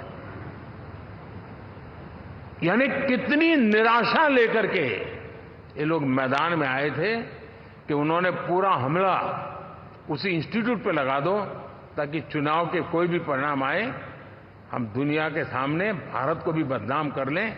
ये षड्यंत्र का हिस्सा था दोस्तों, और कभी भी देश उनको माफ नहीं करेगा। साथियों, इंडी गठबंधन वाले जब ये ईवीएम का विरोध करते हैं, तो मैं सिर्फ एक चुनाव के रूप में नहीं देख रहा। मैं मानता हूं ये लोग मन से पिछली शताब्दी के सोच वाले लोग हैं। वे टेक्नोलॉजी को हम महत्व न समझते हैं, न टेक्नोलॉजी स्वीकार करने को तैयार है। और ये सिर्फ ईवीएम में दिखाई दिया, ऐसा नहीं, यूपीआई में दिखाया।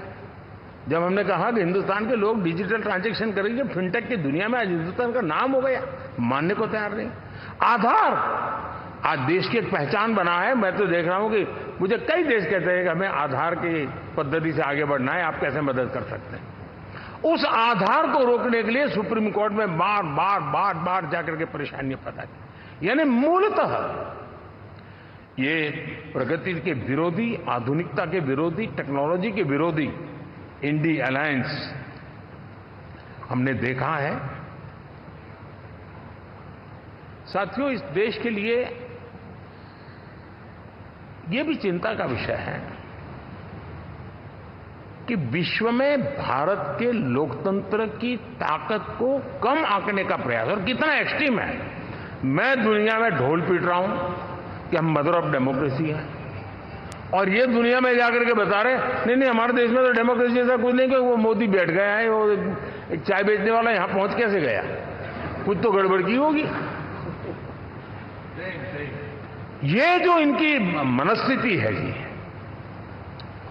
भारत के नागरिकों को चुनाव प्रक्रिया के प्रति अविश्वास पैदा करने का जो उनका षड्यंत्र है, मैं मानता हूं कि अब दुनिया भी भारत के लोकतंत्र की विविधता, विशालता, व्यापकता, गहनता, इन सबको भी जानने समझने के लिए आकर्षित होगी।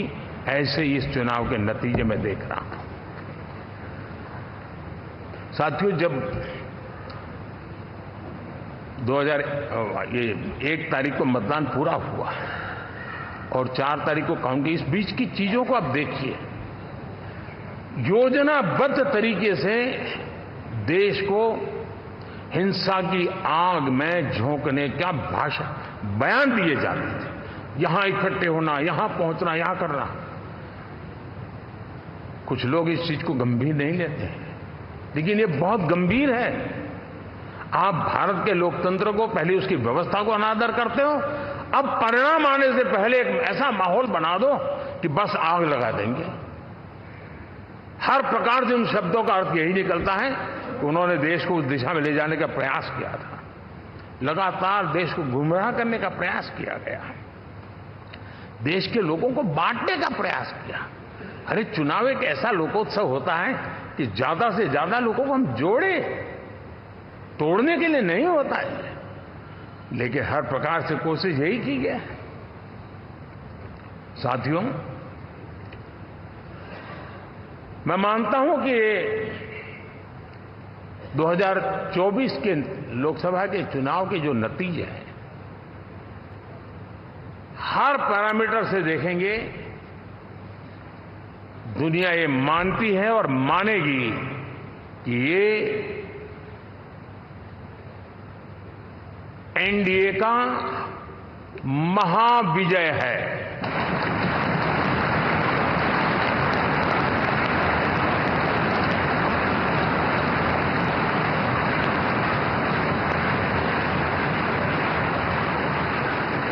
और आपने देखा 2 दिन कैसा चला, जैसे हम तो हार चुके हैं, गए।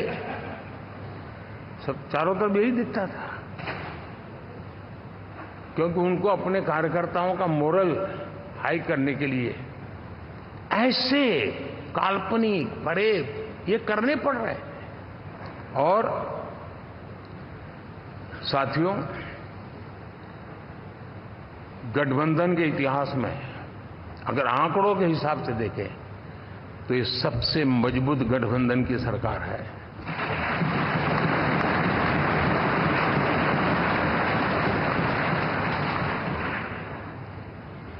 लेकिन कोशिश ये की गई कि इस विजय को स्वीकार न करना, उसको पराजय के छाया में डुबो के रखना। लेकिन उसकी ऐसी चीजों की बाल मृत्यु हो जाती है, और हो भी गई। लेकिन देशवासी जानते हैं कि न हम हारे थे, न हम हारे हैं।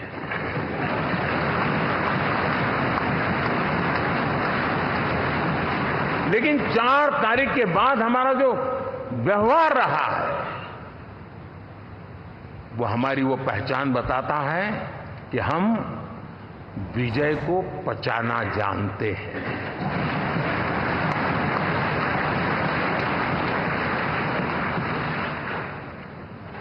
हमारे संस्कार ऐसे हैं कि विजय की गोद में उन्माद पैदा नहीं होता है, और न ही पराजित लोगों के प्रति उपहास करने के हमारे संस्कार है। हम विजय को भी पचाते हैं और पराजित का भी उपहास करने की विकृति हम नहीं पालते हैं। ये हमारे संस्कार है।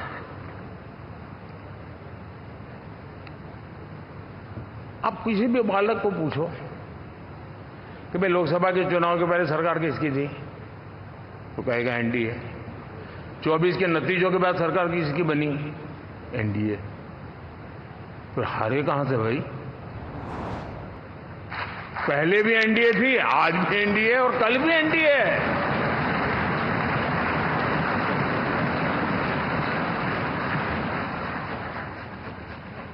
आप सोचिए 10 साल बाद भी कांग्रेस 100 के आंकड़े को नहीं छू पाई।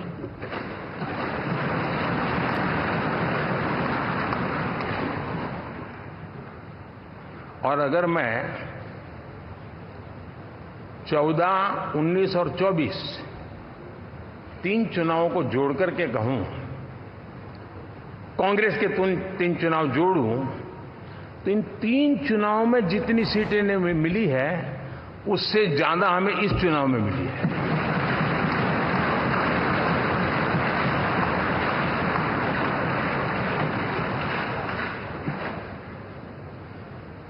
और मैं साफ देख रहा हूं साथियों, एनडीए वालों को अंदाज नहीं है।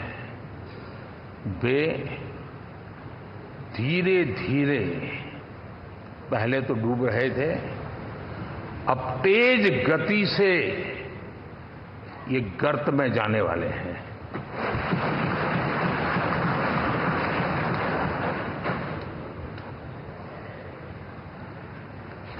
साथियों, इंडिया अलायंस वाले देश के सामान्य नागरिकों की जो समझ है, आज भी वो उसके सामर्थ्य को समझ नहीं पाए हैं या समझना चाहते नहीं है। भारत के सामान्य व्यक्ति की भी एक समझ है, और जो जमीन से जुड़ा रहता है ना, वो समझ को छूता है, समझता है, पहचानता है। वो वहां नहीं है। साथियों, इन लोगों का जो व्यवहार रहा है 4 तारीख के बाद, मैं आशा करता था कि वे लोकतंत्र का सम्मान करेंगे, लेकिन उनके व्यवहार से लगता है कि शायद उनमें ये संस्कार आए, इसके लिए हमें और इंतजार करना पड़ेगा। और तो मैं ज्यादा कुछ कह नहीं सकता। और ये वो लोग हैं जो खुद की पार्टी के पीएम का अपमान करते हैं, उसके निर्णयों को फाड़ देते थे। खुद की पार्टी को विदेशी मेहमान आ जाए तो उसके लिए चेयर नहीं होती थी। ये सारे दृश्य आपने देखे हैं। ठीक, और मैं समझता हूं कि इन सारी स्थितियों में से हम लोकतंत्र की मजबूती और जनता जनार्दन के प्रति आस्था, इसको हम, साथियों, लोकतंत्र हमें सबका सम्मान करना सिखाती है।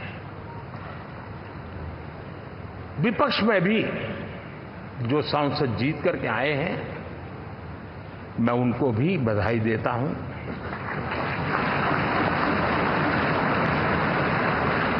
और मैं पिछले 10 वर्ष में एक चीज मिस कर रहा था कि debate, participation, quality of debate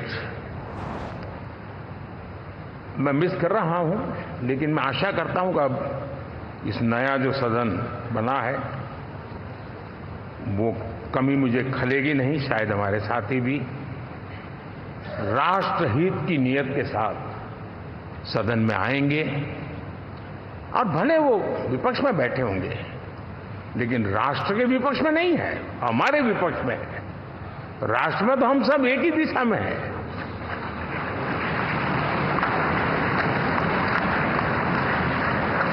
राष्ट्र में हमारा कोई पक्ष विपक्ष नहीं है। राष्ट्र में तो हम 140 करोड़ है।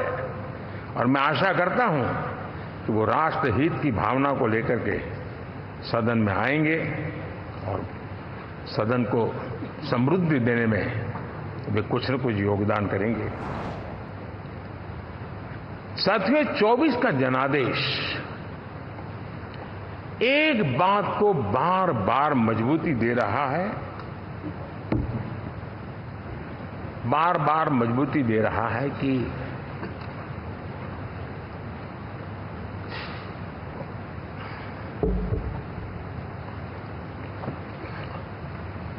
देश को आज के वातावरण में सिर्फ और सिर्फ एनडीए पर ही भरोसा है।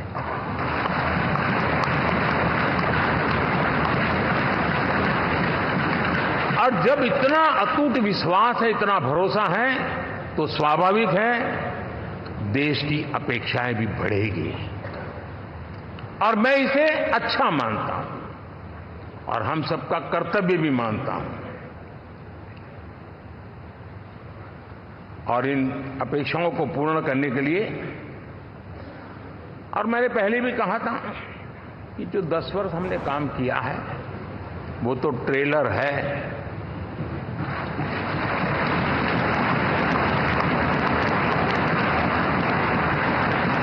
और वो मेरा चुनावी वाक्य नहीं था, ये मेरा कमिटमेंट है। हमें और तेजी से, और विस्तार से, और तेज गति से देश के आकांक्षाओं को पूर्ण करने में रत्ती भर भी विलंब नहीं करना है।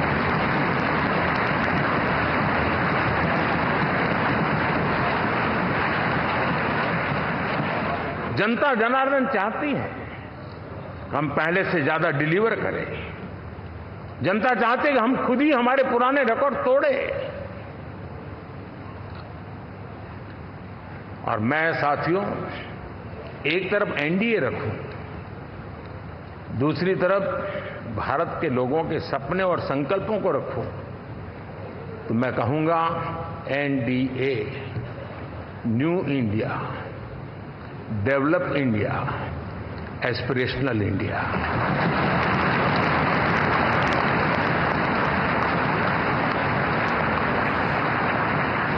और इसी सपने और संकल्पों को पूरा करना, ये हम सबका संकल्प भी है, कमिटमेंट भी है, और हमारे पास रोड मैप भी है।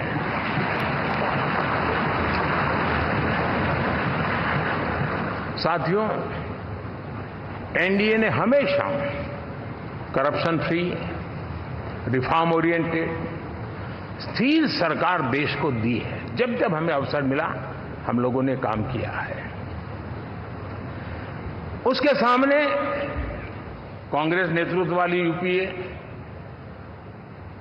अब उन्होंने पुरानी अपनी छवि सुधारने के लिए नाम बदल दिया, लेकिन पहचान घोटालों की है। आए दिन घोटाले, यही पहचान रही है।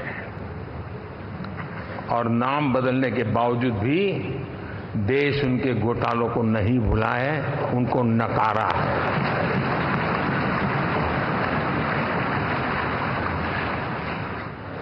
और मैं कह सकता हूं साथियों, इंडी अलायंस वालों ने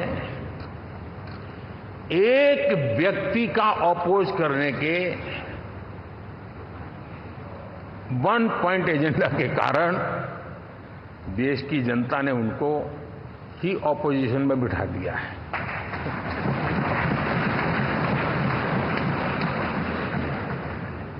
एनडीए विकसित भारत इस संकल्प को लेकर के चुनाव में गया था, देश के लिए सकारात्मक सोच को लेकर के गया था, देश की युवा शक्ति के सामर्थ्य को समझ करके नए अवसरों को लेकर के देश को आगे बढ़ने की बात लेकर के गया था।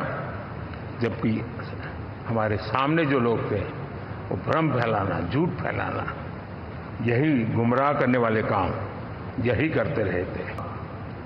एनडीए और उनका देखें, इवन नामांकन में जाएंगे तो भी आपको देखेगा उनका चुनाव प्रचार, उनका नामांकन। हम लोगों का एक एक दृश्य देख लीजिए और उनका एक एक दृश्य देखिए, कितना बड़ा अंतर है। हर चीज में उनका कैरेक्टर दिखाई देता है। और क्या रहा, फोटो ऑप के लिए तो उन्होंने अलायंस घोषित कर दिया, लेकिन कितने ही राज्यों में वो आपस में लड़ते रहे हैं, चुनावी जंग में एक दूसरे की पीठ में छुरा भोंकते रहे हैं। कभी उन्होंने कहा कि ये तो हमारा वैचारिक अलायंस है, वो विचार लेवल पर ठीक है, बाकी नीचे तो हमारा अपना हम तैयार करेंगे। और अब फिर उन्होंने कहा कि भाई हम तो सीट के आधार पर अलायंस करेंगे, टोटल न भी करें, ये भी खेल खेला। और अभी अभी तो चुनाव पूरा शुरू कर दिया कि ये तो हमारा अलायंस लोकसभा के चुनाव के लिए ही था, बाद में नहीं है, ये भी शुरू कर दिया। यानी मैंने बहुत पहले कहा था कि आप देख लेना 4 जून के बाद बिखराव शुरू हो जाएगा, और वो शुरू हो चुका है। इसका मतलब ये हुआ कि वो सिर्फ और सिर्फ सत्ता सुख के लिए एक दूसरे का साथ देने की कोशिश करते थे, लेकिन उनमें उनका अगर स्वार्थ निश्चित होता तो साथ देना, वरना नहीं देना, ये कैरेक्टर था। साथियों, ये लोग कितने ही बड़े झूठे बोलते रहे हैं, और आप देखिए चुनाव के समय उन्होंने देश के सामान्य नागरिक को गुमराह करने के लिए जो पर्चियां बांटी कि ये देंगे और वो देंगे और टिकना देंगे, फलाना देंगे। 2 दिन से मैं देख रहा हूं कि कांग्रेस के दफ्तरों पर लोग कतार लगा के खड़े हैं कि पर्ची है, 1 लाख रुपया कहाँ है, लाओ भाई, मांग रहे हैं लोग। यानी आपने जनता जनार्दन की आंखों में कैसा उनको भ्रमित किया, कैसी आंख में धूल झोंक दी कि वो बेचारा सामान्य नागरिक मान के चलता था, हाँ भाई 4 जून के बाद रुपया मिल जाएगा, इसलिए वो जाके खड़ा रह गया। और अब उसको धक्का मारा जा रहा है, डंडे मारे जा रहे हैं, वहां से निकाला जा रहा है। अब इस प्रकार का चुनाव ये अपने आप में देश के गरीबों का अपमान है, हमारे देश के सामान्य नागरिकों का अपमान है, और कभी भी देश ऐसी हरकतों को न भूलता है, न ही कभी माफ किए बिना माफ कभी करता है।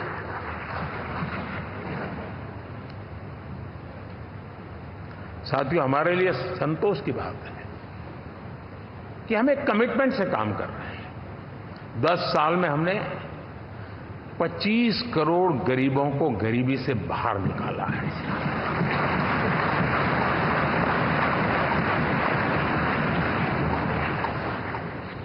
गरीब कल्याण का एक सुरक्षित मजबूत कवच दिया है हमने उसको, और उसके अंदर भी एक नए एस्पिरेशंस पैदा हुए हैं कि हाँ, अब मुझे गरीब नहीं रहना है, और उसके लिए मुझसे जो हो सके मैं हर अवसर का फायदा उठाऊंगा। 3 करोड़ गरीबों को घर, ये ऐसे कहने का आंकड़ा नहीं है जी, कितनी मेहनत पड़ती है मुझे मालूम है, लेकिन हम सफलतापूर्वक इसको कर पाए हैं। 4 करोड़ लोगों को दे चुके हैं, 3 करोड़ का हम संकल्प लेकर के आज से आगे बढ़ेंगे। यानी ये भी हिम्मत है कि 4 करोड़ देने के बाद जिन परिवारों का विस्तार हुआ है, जरूरत पड़ी है, और राज्यों की भी उसमें इच्छा है, 3 करोड़ नए घर बनाने का संकल्प।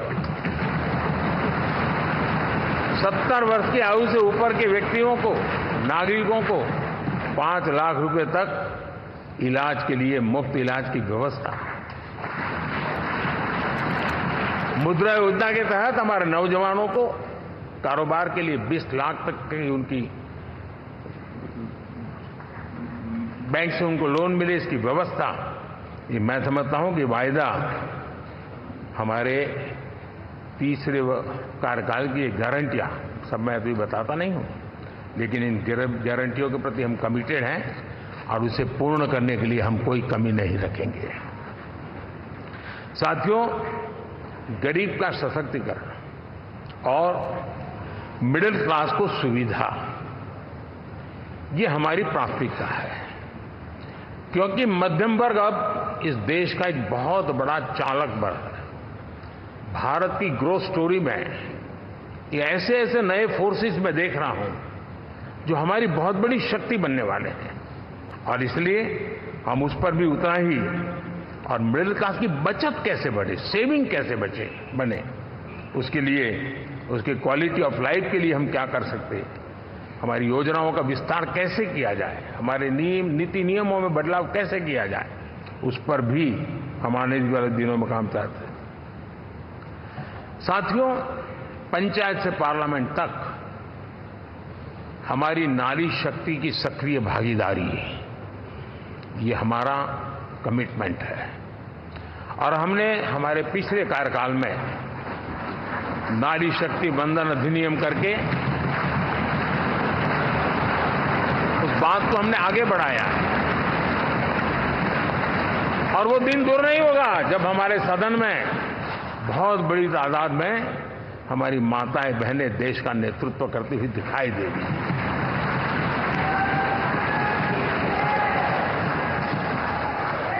इस पूरे चुनाव में हम सबसे ज्यादा महिला उम्मीदवारों को टिकट देने वाली पार्टी रहे हैं। ये हमारा कमिटमेंट है। हमारी महिला सांसदों को जो आशीर्वाद देश की जनता ने दिया है, मैं इसके लिए विशेष रूप से उनका आभार व्यक्त करता हूं। और साथियों, आपने देखा होगा G20 समिट में दुनिया के सामने एक विषय लेकर के हम बड़े आग्रह से गए हैं, और वो है empowerment of women, development of women. इन सारी बातों को तो हम परिचित हैं। हमने एक नया शिफ्ट किया है और हम G20 समिट से भी इसको आगे बढ़ा रहे हैं, विमेन लेड डेवलपमेंट।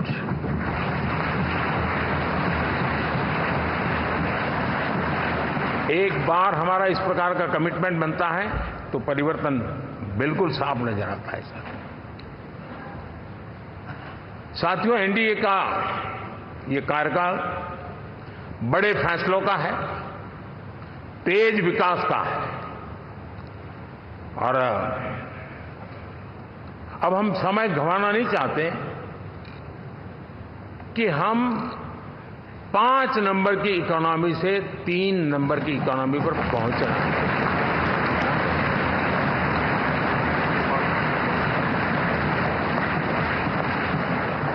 और ये खाली 5 और 3 का आंकड़ा नहीं है। उसके कारण जो अर्थव्यवस्था का कद बन जाता है, वो सामान्य मानवी की आशा आकांक्षाओं को पूरी करने के लिए सरलता बढ़ जाती है। देश के लिए जो जरूरतें हैं वो आराम से पूरी करने का सामर्थ्य बन जाता है। और इसलिए हम उस दिशा में बड़ी कोशिश करके आगे बढ़ना चाहते हैं। राज्यों का सहयोग भी उसमें उतना ही महत्वपूर्ण है। और भारत के संविधान ने हमें जिस प्रकार का दिशा निर्देश किया है कोऑपरेटिव फेडरलिज्म का, लेकिन मैंने उसमें आग्रह रखा है कॉम्पिटिटिव कोऑपरेटिव फेडरलिज्म।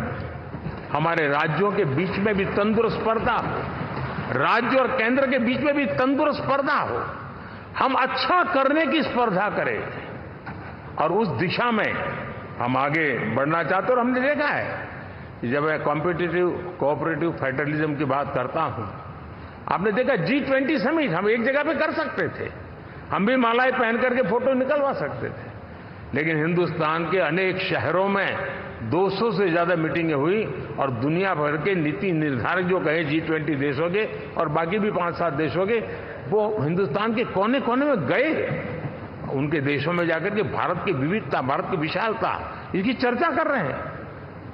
उनके लिए आश्चर्य है। हमने तो दिल्ली आकर के वापिस जाते थे, पता ही नहीं था कि देश इतना बड़ा है। तो ये अपनी एक ताकत का परिचय हुआ है।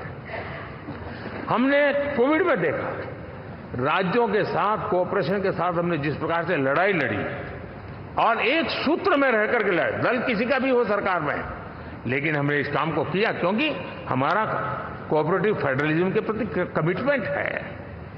एस्पिरेशनल डिस्ट्रिक्ट एक ऐसा मॉडल है गवर्नेंस का जिसमें राज्य भी उतना ही सक्रियता से हमारे साथ जुड़े हुए हैं, और दुनिया के लिए जो डेवलपिंग कंट्रीज हैं उनके लिए गवर्नेंस का एक ऐसा मॉडल प्रस्तुत हो रहा है जिसका अब तो केस स्टडी के रूप में दुनिया के अनेक यूनिवर्सिटी केस स्टडी करना शुरू की है। अब उसको हम आगे बढ़ाते हुए एस्पिरेशनल ब्लॉक की तरफ ले जा रहे हैं, ताकि हमारे ग्रासरूट लेवल पे भी जो वीक एरियाज हैं, जहां सुविधाएं अभी सामान्य एवरेज से भी नीचे हैं, उसको हम जल्दी से जल्दी उस स्टेट की एवरेज तक लाना चाहते हैं। देश का रीजन, कोई भी क्षेत्र हो, सर्वांगीण विकास को लेकर के हम चले हैं।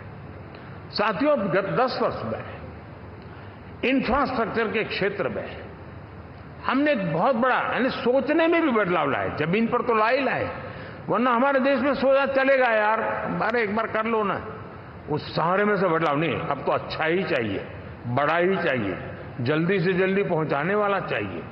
सामान्य मानवी के मन को हमने इससे प्रेरित भी किया है और पुरुषार्थ करके हमने उस दिशा में काम किया है।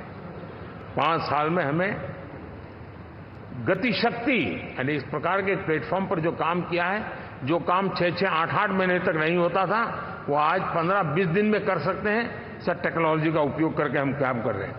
और ये जब होता है तो उसका मूल फायदा देश के नौजवानों के लिए रोजगार के अति अवसर बन जाते हैं। उनके लिए जीवन में सिलेक्शन के लिए बहुत बड़ा दायरा बढ़ जाता है।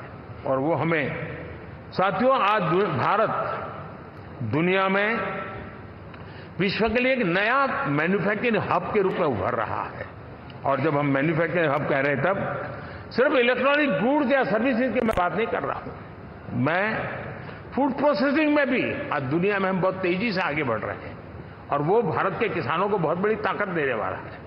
उसी प्रकार से स्पेस हो, आर्टिफिशियल इंटेलिजेंस हो, स्टार्टअप्स की बात हो, स्किल जॉब अपॉर्चुनिटीज की बात हो, आज भारत बहुत तेजी से आगे बढ़ेगा, बढ़ रहा है, ये मेरा विश्वास है। साथियों, मुद्रा योजना, ड्रोन दीदी, विश्वकर्मा योजना, इसने भी नई संभावनाओं को जन्म दिया है। साथियों, हमारी संस्कृति, हमारी विरासत, उसके प्रति हम जितना ध्यान केंद्रित करेंगे, दुनिया के लिए आकर्षण का केंद्र बनेगा। और इसलिए हम उन दिशा में, और मैं मानता हूं भारत के लिए टूरिज्म एक ऐसा एवेन्यू है जो गत शताब्दी में हमें कभी, आज से लेकर के पीछे के 100 साल में कहूं, ऐसा अवसर नहीं मिला है जैसा आने वाले 25 साल में मिलने वाला है। दुनिया भारत की तरफ मुड़ने वाली है। अब हमारा काम है हम इसके लिए आवश्यक व्यवस्थाओं को विकसित करें, हमारी विरासत के प्रति हम हमारा पर्यटन का विकास करते हुए एक विन विन सिचुएशन का हम फायदा उठाएं और उसमें बहुत अधिक निवेश की संभावनाएं मैं देखता हूं।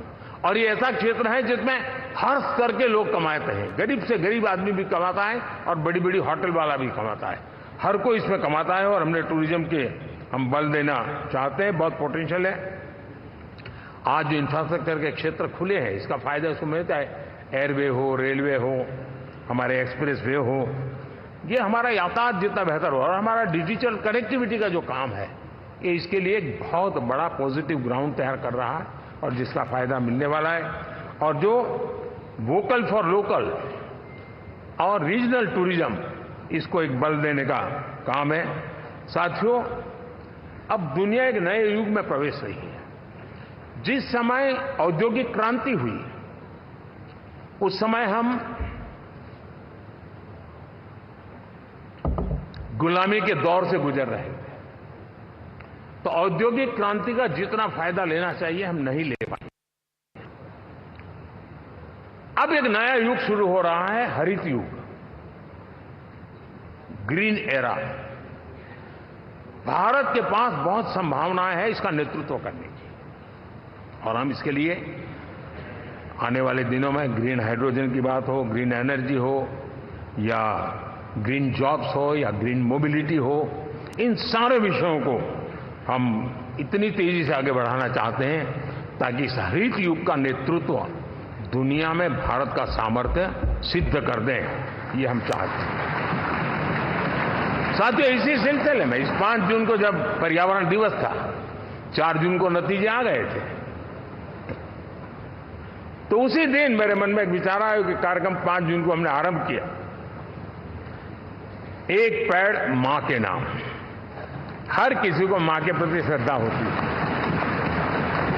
और मैं भी देशवासियों को कहूंगा कि आने वाले समय में कभी आपकी माताजी का जन्मदिन हो, क्या कोई और शुभ दिन हो, अपनी मां के नाम पर एक पेड़ लगाइए, और मां जीवित है तो साथ लेकर जाइए, उनकी फोटो आप सोशल मीडिया में अपलोड कीजिए, और मां नहीं है तो उनकी फोटो रख करके एक पेड़ लगाइए, और वो अपनी मां का भी सम्मान होगा और धरती मां की सेवा होगी।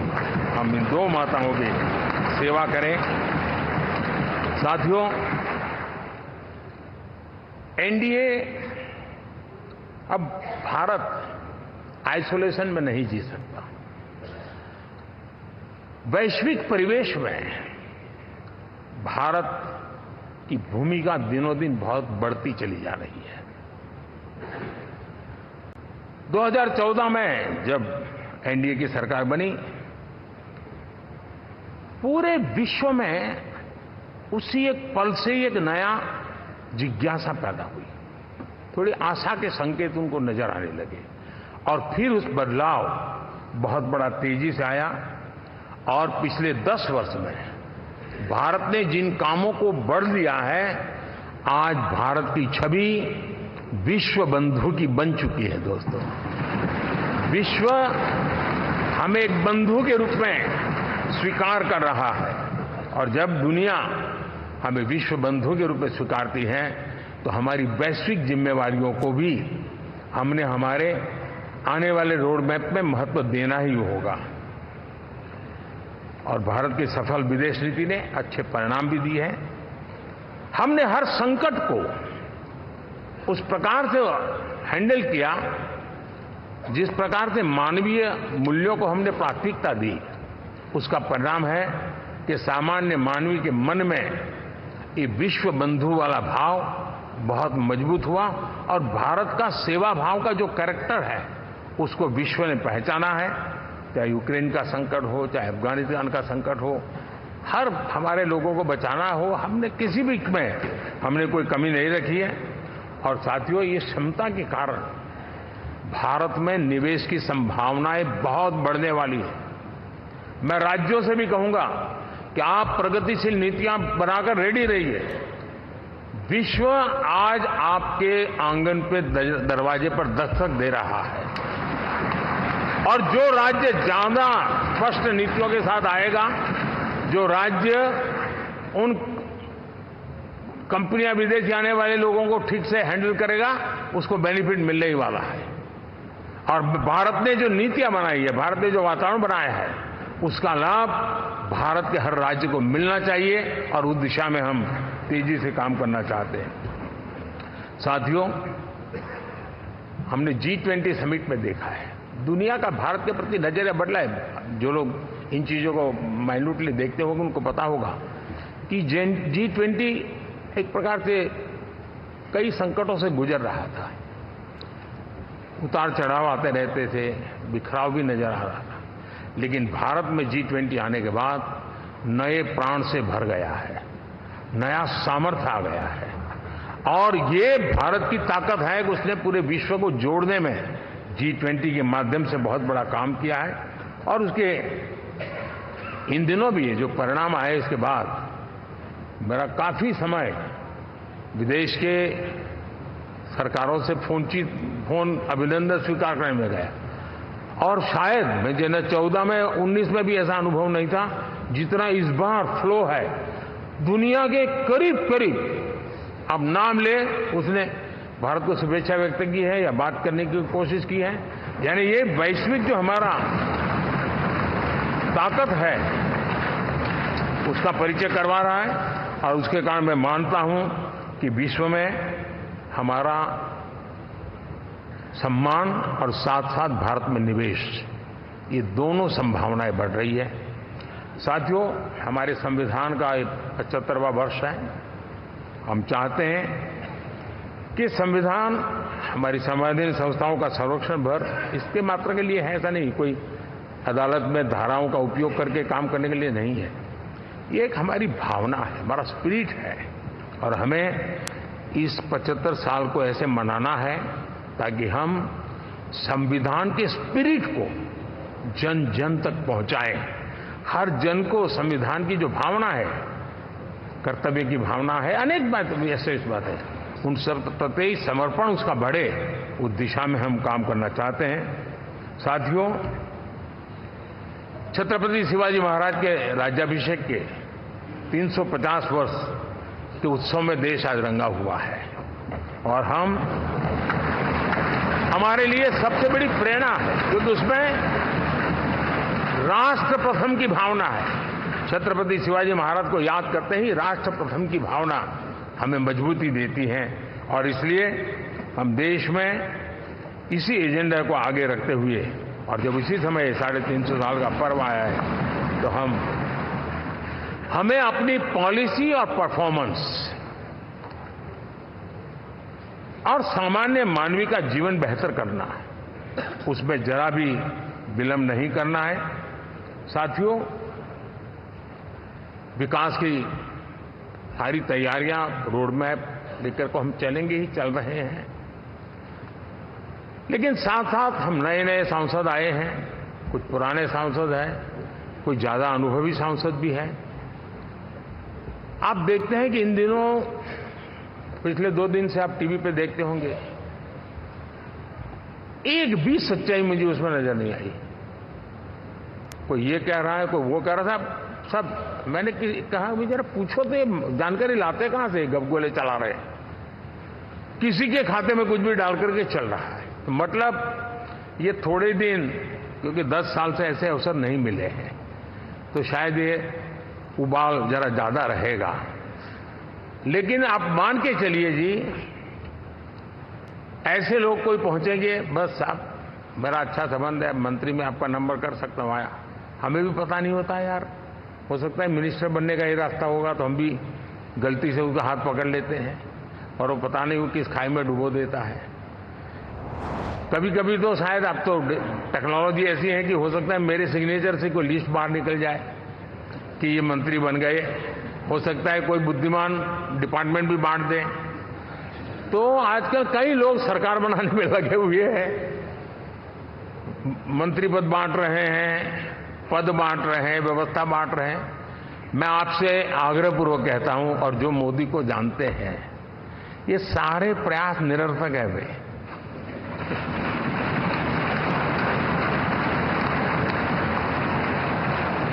आप भी किसी का फोन आ जाए तो 10 बार वेरीफाई कीजिए कि जिसने फोन किया है वो सचमुच में अथॉरिटी है। अदरवाइज कोई भी क्या, भाई आपका नाम हो गया है, सुबह परिवार को बुला लीजिए, शपथ समारोह में आना है, हो गया।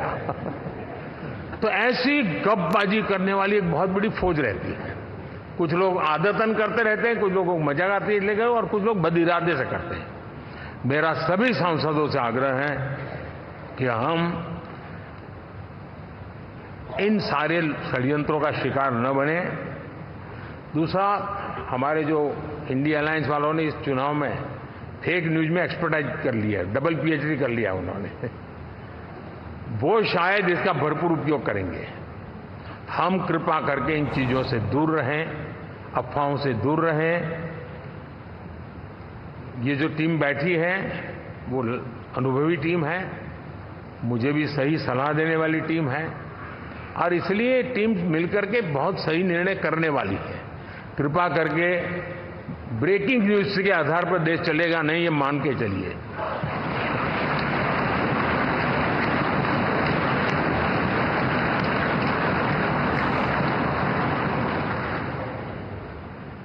साथियों, विकसित भारत का संकल्प लेकर के हम चले हैं।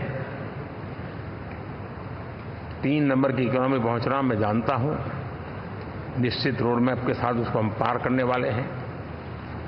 और मैंने पहले भी कहा था कि मेरा पल पल देश के नाम है, मेरा पल पल आप लोगों के नाम है। मैं 24/7 अवेलेबल हूं।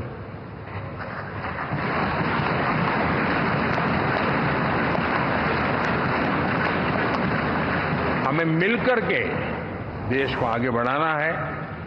फिर से एक बार आप लोगों ने मुझ पर जो विश्वास जताया है, जो प्यार दिखाया है और जो समर्थन दिया है, वाकई मैं मानता हूं भारत के लोकतंत्र की एक बहुत बड़ी ताकत है। मैं जितना आपका आभार व्यक्त करूं उतना कम, और मैं विश्वास दिलाता हूं कि मैं आपकी आशा अपेक्षाओं को पूरी करने में, परिश्रम करने में कोई कमी नहीं रखूंगा।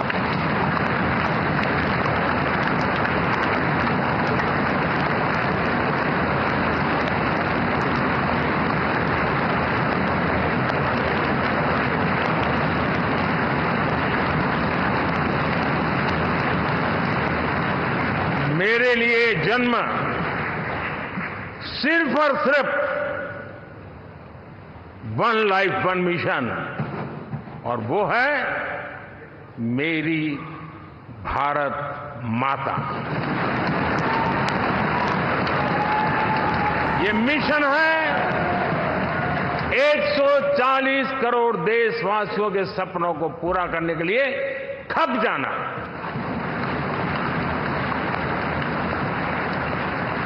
ये मिशन है 140 करोड़ देशवासियों को 1000 साल की मुसीबतों से जो गुजरी हुई पीढ़ी दर पीढ़ी है, उसे मुक्ति दिला करके सम्मान के साथ विश्व में मेरा हर देशवासी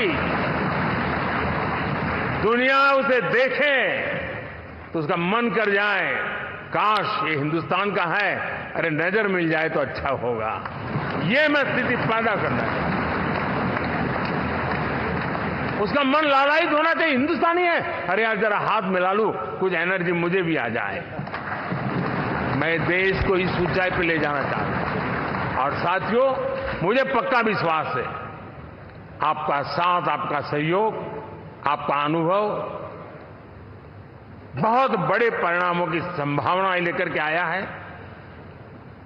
लोकसभा का ये गठन उन सभी आकांक्षाओं को पूरा करेगा। मैं फिर एक बार आप सबका हृदय से बहुत बहुत धन्यवाद करता हूं।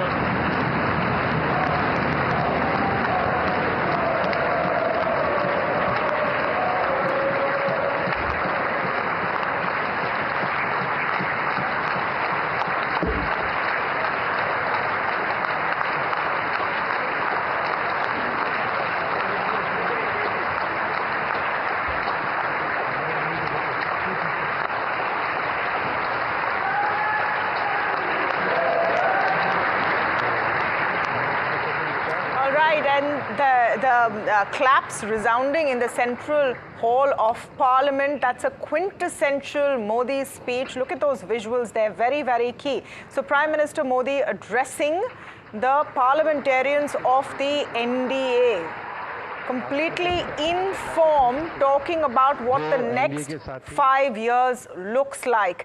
And, in typical Modi style, really, laying out the development vision, obviously, but also taking the time out to, some jokes and jibes at those who are speculating right now about what the government looks like. He's got a message for parliamentarians as well. Do not believe every phone call you get saying you're going to be made a minister and please turn up with your family for the oath-taking ceremony. Make sure it's verified. He's referring to, of course, all the speculation right now of what the NDA government will look like. We'll know clearly on Sunday when the oath-taking ceremony takes place. Meanwhile, markets are absolutely celebrating. I just want to pull up that little, piece of data up on how far we are from the highs of the Nifty 23,233. We are just 106 points away from 23,338. Alex, that number important because that's the all-time high we touched on June 3rd, Monday.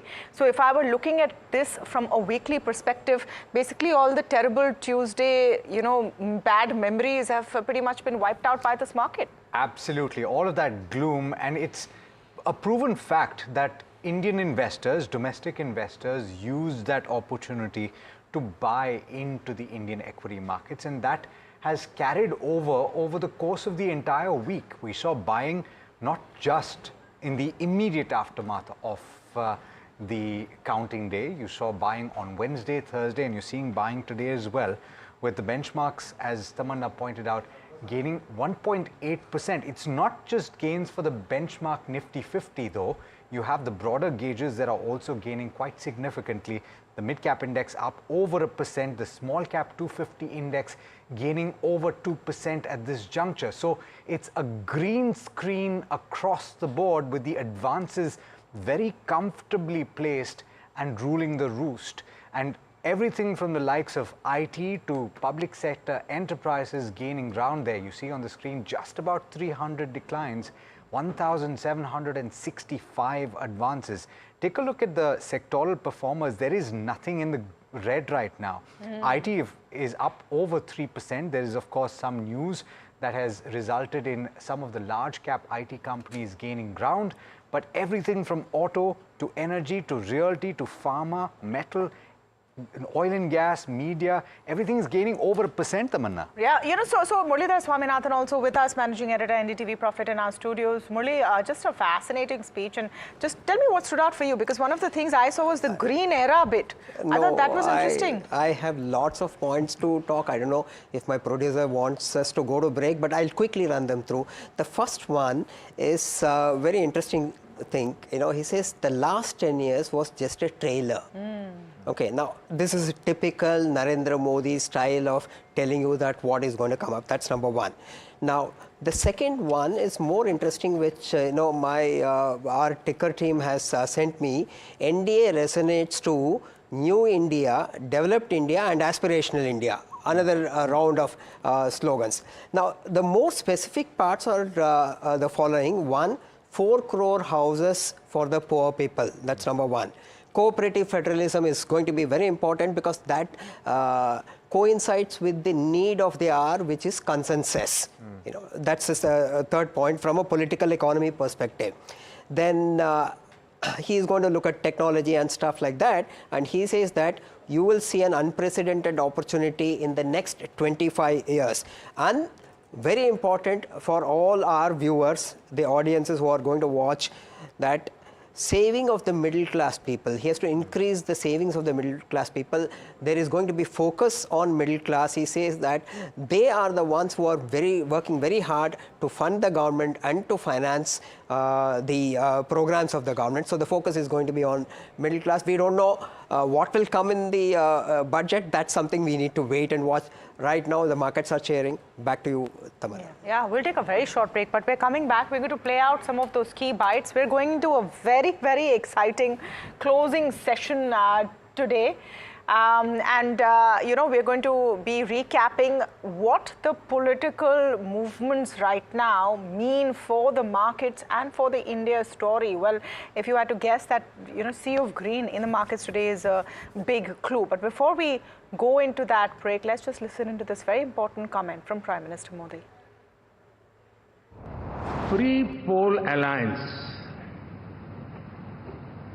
Hindustan के राजनीतिक इतिहास में और हिंदुस्तान की राजनीति में गठबंधन के इतिहास में प्री पोल अलायंस इतना सफल कभी भी नहीं हुआ है जितना कि एनडीए हुआ। और ये गठबंधन का विजय, हमने बहुमत हासिल किया है और मैं कई बार कह चुका हूं, शब्द अलग होंगे लेकिन मेरे भाव उसमें एक सातत्य है।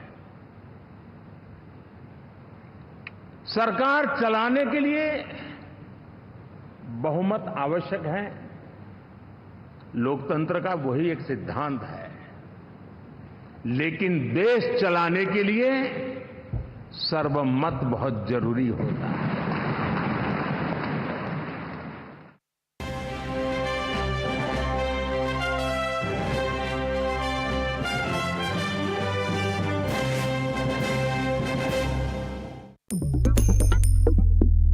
Different people believe in different things. In cricket, some hail the king, some believe in God.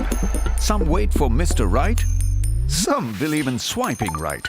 Some run away from risk, others run after it. For some, kids mean babies. For others, kids mean puppies. Some want a home to settle in the future. Some want to roam the world today. Some make a career in a company. Some make a career out of building companies. But when it comes to money, everybody believes in only one thing: profit, profit, profit. And for profit, watch only NDTV Profit. We all love money. Headlines you start your day with. What matters worldwide is now in the palm of your hands. Get ready to seize the day and maximize your financial potential. Stay ahead of the curve with all you need to know on NDTV Profit.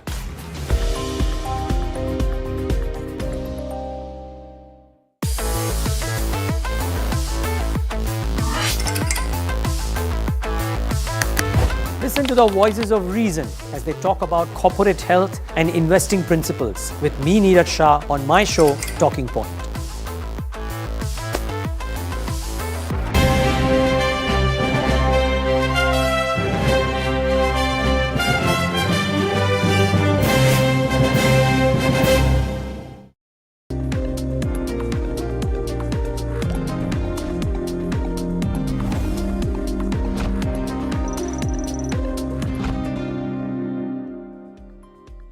Welcome to a very special edition of India Market Close. And while I might be wearing red today, that's definitely not the color on the street or your screen. It's a complete thumbs up to the NDA Modi 3.0 vision that we've seen laying out. The Nifty less than 100 points away from its all-time high. We'll get that counter up for you. Tuesday's sell-off pretty much recouped, and it is across the board. I'm just going to quickly start with the key metrics to just give you a sense of what the markets are looking like right now. Let's begin with the advanced decline ratios, really, and the kind of strength you've seen in the markets from the get-go, from the start of trade today as well, where advances are outnumbering the declines by a huge level. So you've seen a positive advanced decline ratio. We'll pull up the heat map also in a bit, because you're really seeing an overall churning of the street. Look at that, 1766 advances to 300 declines, nearly 1:6. So the street is definitely churning. Market breadth has been fantastic. I'm waiting to see what the volumes are like, because remember, we saw record volumes on the NSE this week. Is that going to be repeated? This is the Indian investor coming back in full force. I don't know if the FIIs, who must be feeling FOMO by now, would be coming back as well. We'll pull up the heat map very quickly to give you a sense of what's working. It's pretty much everything, but the big winners today are definitely from the IT pack. And we also get that on the wall so I can see it more clearly. M&M, what a stellar show. What a stellar show on M&M. And anything to do with the rural story really is also working. The rural story, the infra story, you're seeing Ultratech there, Tata Steel, really all the components to build the country even further, which has been the focus. Wipro, Infosys, Wipro having a great day because of that massive deal with a US communication service company. It's the first big deal for Wipro under the new leadership, and that has been celebrated in a sense by the street. But all of it, your power grid, ONGCs, NTPCs, your PSCs have come roaring back. I don't know what those voices which were questioning valuations are going to say today, but really not much to say. So old economy, IT, financials, all of them doing fabulously. The only two counters in the red I can see on the Nifty 50 are SBI Life and Tata Consumer. Even your Britannia, HUL, etc., which have seen a massive run-up, are not doing as well relatively, but definitely still in the green. Harsh with me this afternoon. Good afternoon, Harsh. Even in the broader markets, I think the broader markets are performing even better. Yes, absolutely. It's a strong street, and the advanced decline clearly marked that, Tamanna, as you did. And the broader markets also cheering the kind of solidity or solidarity of sorts shown by the NDA. Now, in just the terms of the mid-cap and small-cap indices, if we can pull them up and let's see how they're performing versus your benchmark itself, and how much are they outperforming by. Well, the Nifty mid-cap is doing fairly well, 1.3% higher, and the Nifty small-cap 2.5% higher. That's the kind of number we're looking at. And you look at the chart through the week. It's been a tough week in terms of the way in which the trajectory. May I just come in and contextualize that chart for a second, Harsh? This chart is important, and we took this really, I would say we took a bit of that inspiration from something Sunil Singhania came and said on our channel, where he made the point, Murli, that if you remove Monday and Tuesday, that means Mondays, I would say unbalanced euphoria, and Tuesday's unbalanced despondency.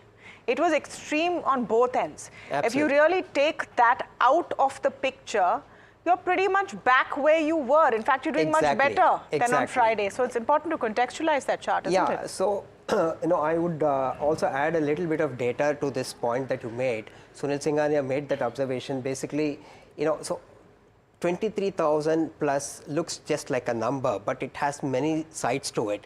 One, the confusion that was there, that's cleared. That's what the market is telling you. Number two, let me read from the points that I wrote, that fear and panic that was triggered, that is completely gone. So FIs who missed out are, I think FIs are the ones who have missed out in this rally, and the data very clearly shows that the domestic institutions have played a very smart strategy. In fact, if I exclude the mutual funds part of it, let me read the numbers that I have. On the day when the Nifty, that is on the June 3rd, the domestic institutions bought almost 1900 crore. Sorry, they sold 1900 crore on that day, and the day when the markets crashed, they bought. So they adopted a contrarian strategy, and they've emerged as winners to that extent. I'm sure they would have also done a lot of trading. But the point here is, there are two brokerage notes I want to mention here quickly. Let me go. One is the Morgan Stanley note, which is very important. Basically the Morgan Stanley note very clearly said that this is going to be the decade of India. You cannot stay away. If you stay away, you will lose the opportunity, and the opportunity is the biggest. Now, let me also read from the Jefferies note which came today. I'm reading this. Still, if there is definitely a risk of renewed share price declines, there is one major positive to be aware of from a flow of funds perspective. That is that the foreign investors will view any significant correction as an opportunity to add, since a combination of India's outperformance in recent quarters and high valuations, most particularly in the mid-cap space, is what the Jefferies note is saying, has meant that most dedicated emerging market investors are no longer overweight the market. Indeed, it is the case that foreign investors have been net sellers, and it's time that they come back. This is what the Jefferies note today morning said very clearly. Let me get that once. Let me just get that view from Unmesh Sharma as well. He's been waiting a while. Harsh, and we need to go to him. Head of Institutional Equities at HDFC Securities. Unmesh, thank you so much for your patience, and apologies to make you wait. But we wanted to show viewers what Prime Minister Modi was saying in the Central Hall of Parliament, because I think that's something that the markets are also looking at very, very closely. And keen to get your views on what we're seeing in the markets today. This is over and above a relief rally, isn't it? No, absolutely. I think, even I was watching with a lot of interest. It was not that difficult to wait. I think what has got established, if you see through this speech as well as what's happened after the election results have come out, I think one big fear for everyone was one that a lot of instability in terms of clarity on who will form the government and in what shape and form will lead to a lot of confusion and hence volatility in the market. I think if you look at the way in which it was tackled by the BJP very swiftly and clinically in the last 2 days, including in the speech today, they've made all the right, from an investor perspective, all the right cues were there, right? One is that a strong alliance, which means that the number of close to 300 as far as the NDA is concerned is rock solid. Okay, the two primary constituents of that are very much standing there with them with letters of support. And on top of that, this entire discussion about the fact that we are all together, and then there is this point about forming consensus to run the nation. These are all the right noises that you would find. It's pretty much so. The way to think about it is it's like back to the Vajpayee era with a very stable coalition. But do remember that in that government, the number of seats of the ruling party was 183. This is 240. So in that sense, I think the market's really taken a cue that there is a lot of stability, not much confusion. It's back to normal business as usual. I think people have absorbed all of this, rationalized, and kind of moved on. Unmesh, one quick question. Just with regard to if someone missed the Tuesday fall, what should one be looking at the moment in terms of buying? Because it seems that for someone who's missed that Tuesday fall, it's going to be difficult to go back, of course, but it's going to be difficult to get those valuations again in a jiffy. Yeah, so look, what's gone is gone, right? And the point is that that level of confusion to come back will require a very serious political event. At this point in time, given what we are seeing today, I can't see this happen, at least not in the near future. At the same point in time, I think the way to think about this is that given the again, the efficiency and clinicality with which this government is getting formed, do we expect more noise? There will always be noise. The newspapers will continue to print who spoke to who and whatnot. But at the same point in time, in all likelihood, with upcoming state elections, maybe the numbers may actually even go up. So the coalition may actually become stronger for all you know. But in any case, I think the way to deal with this is to forget about the move now. As things stand today, we are looking at a stable coalition which will rule for 5 years. In fact, if you look at since 1989, this is like, with the exception of the last 10 years, coalition was normal, right? So from the time that in 1991 the capital markets really took off till today, with the exception of these two governments, is back to normal. There is no reason to worry about any of this. The way you would play this is that I think there are consistent themes which will continue. One is fiscal consolidation will remain a theme with the RBI dividend and tax collections, and in a sense, indirectly through the benefit of addition into the JP Morgan indices. I think the bond markets add the capital available for the government to be able to do its capex as well as fiscal consolidation agenda remains very strong. So what you would want to do is more of the same. You divide this between domestic capex, maybe add a little bit of consumer, which is what we have done in our model portfolio yesterday. Because there will be a little bit more, two things. One is the monsoon is expected to be good, plus some moves over a 5-year period in the direction of supporting the lower end consumption. We believe that this is as good a time as any to enter the markets. You do it in a staggered manner, you will get opportunities, we believe. But the long-term story, I think, definitely is back on track. Got it. Okay, thank you so much, Unmesh. We'll let you go on that one. Thanks for all of your perspective. But we'll quickly switch focus. We had the NDA meet, of course, a short while back, and we had all of the allies talk about their support to the NDA alliance as well as to Prime Minister Narendra Modi. Listen into a few of those bites. ये प्रधानमंत्री हैं और फिर प्रधानमंत्री होने जा रहे हैं और इन्होंने पूरे देश की सेवा की। अब पूरा भरोसा है कि जो कुछ भी बचा है अगली बार ये सब पूरा कर देंगे, और जो भी हर राज्य का है, और हम लोग पूरे तौर पर सब दिन इनके साथ रहेंगे और पूरे तौर पर जो कुछ भी है आज जिस तरह से भी ये करेंगे बहुत अच्छा है। We are congratulating all of you. You have won wonderful majority. I have seen for the election campaign.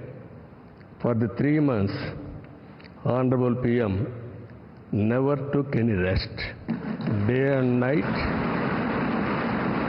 he had campaigned, same zeal. He started and ended same spirit. In Andhra Pradesh, we had 3 meetings, public meetings, 1 big rally. It had made a huge difference for winning the elections in Andhra Pradesh. All right, so those are the calming voices for the market, really, where allies, and those are the 2 key allies, which between them have 28 seats and make up the key portion of the NDA's tally, and them coming out and speaking in clarity about how they support and they admire Prime Minister Modi is what's helping the market as well. Ashok Malik, partner at the Asia Group, is with us on the show now. Mr. Malik, very good afternoon to you. Great to have you back on NDTV Profit. Just want to get your perspective of what you thought was the key message out of those speeches and what we heard from the Central Hall of Parliament today from Prime Minister Modi, setting the agenda for the next 5 years. Was it also an attempt to ensure that there should be no ifs and buts or doubts about Modi 3.0? No, I don't think there are any ifs and buts and doubts about Modi 3.0, because if you look at the composition of the Lok Sabha, it's a very lopsided composition. The BJP has 240 seats, the next party has 99 seats, and then you come down to the 30s. No feasible government is possible without the BJP, and obviously the BJP needs allies. It cannot run a BJP government, it can run an NDA government.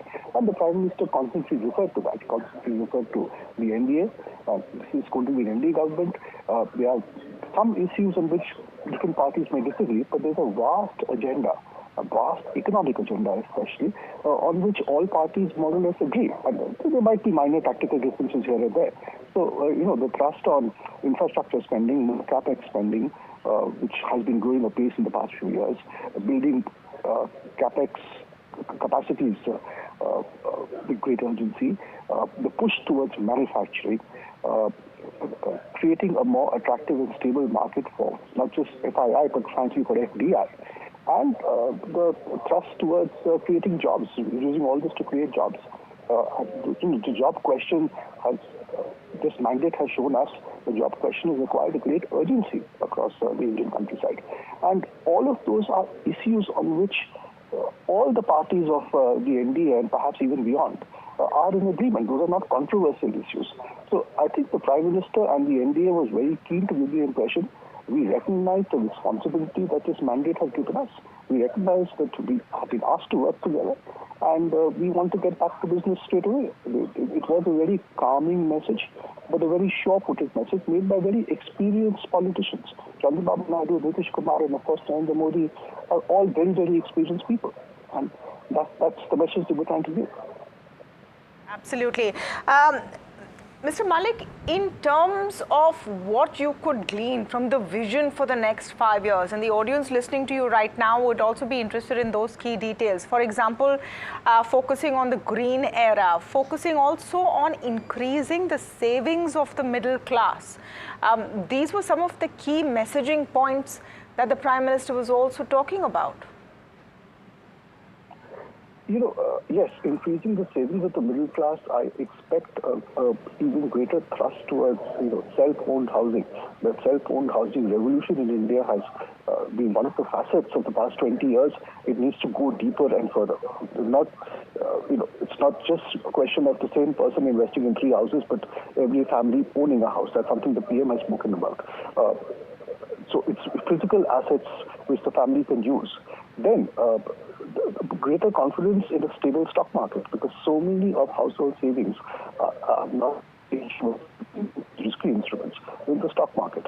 So building a stable and trusted mutual fund culture, taking it further, is again going to be very, very important. But before people start saving, frankly, they need a bigger job market.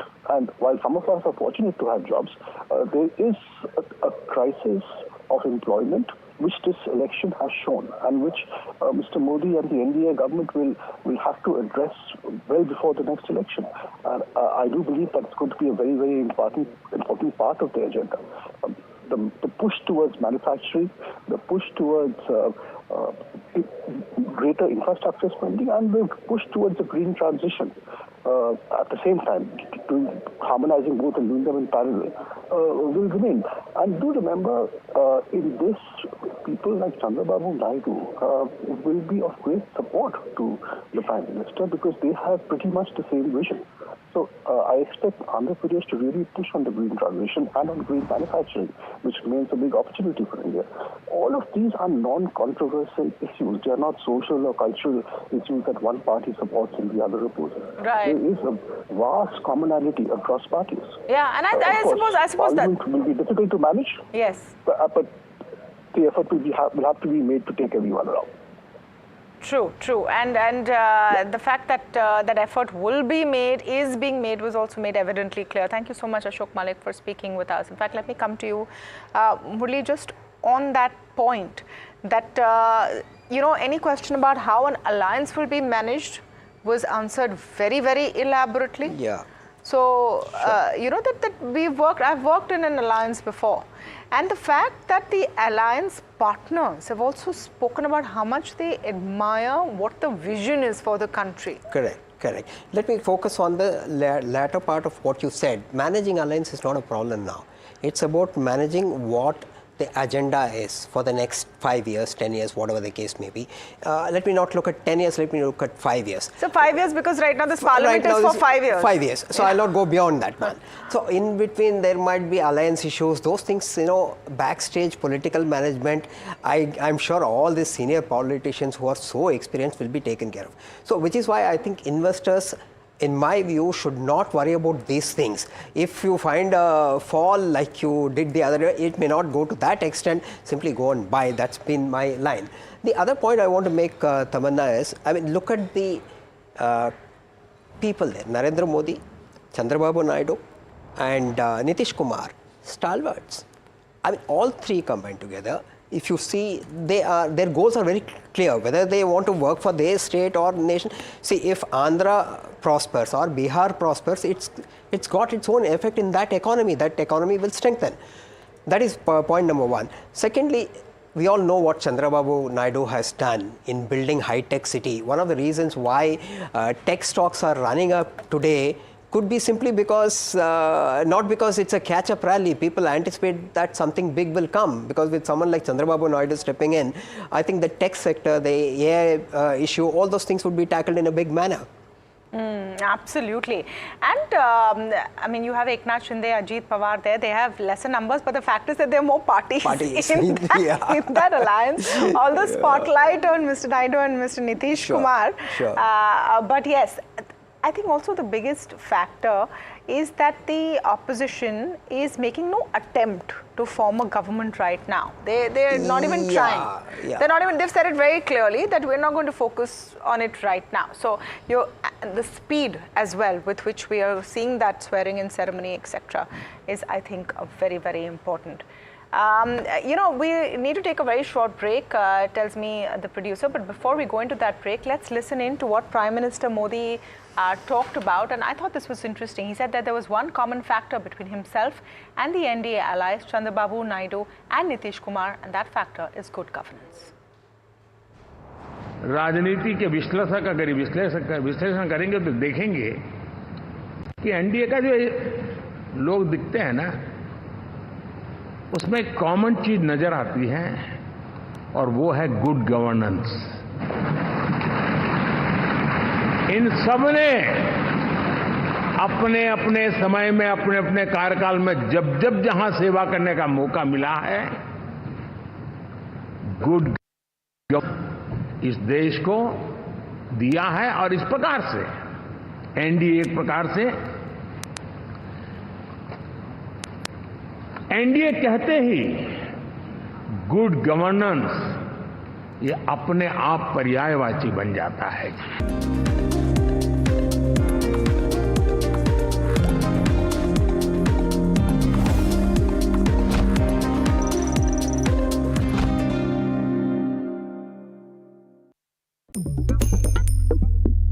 Different people believe in different things. In cricket, some hail the king, some believe in God. Some wait for Mr. Right, some believe in swiping right. Some run away from risk, others run after it. For some, kids mean babies. For others, kids mean puppies. Some want a home to settle in the future. Some want to roam the world today. Some make a career in a company. Some make a career out of building companies. But when it comes to money, everybody believes in only one thing: profit, profit, profit. And for profit, watch only NDTV Profit. We all love money. Bro, what are you doing? I'm trading FNOs. So, have you made any money? Oh, it's simple. If you think the market is moving upwards, just buy Nifty call option. But if you think the market could slide downwards... Simplifying futures and options trading. Don't worry about the future. We've got your options covered. Futures and options strategy that will help you move with the tide. An unmissable trade. If you want to be in the money.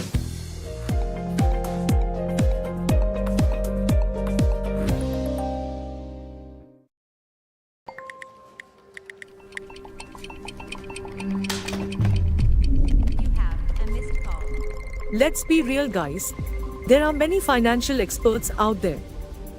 Which stocks to target? What's good for long term? When to buy? When to sell? How do you stay ahead of all the financial noise to achieve your dreams?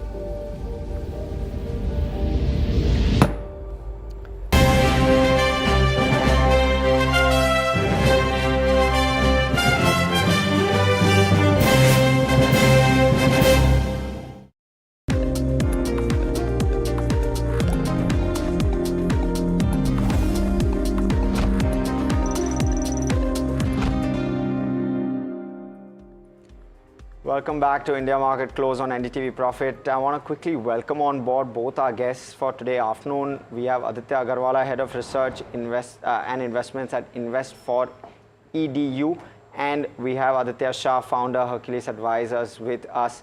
Aditya Agarwala, I think we'll have to start taking full names today afternoon, Tamanna. Yeah. But Aditya Agarwala, let me come to you first. Talk to us about what levels you're looking at, especially on the Nifty now.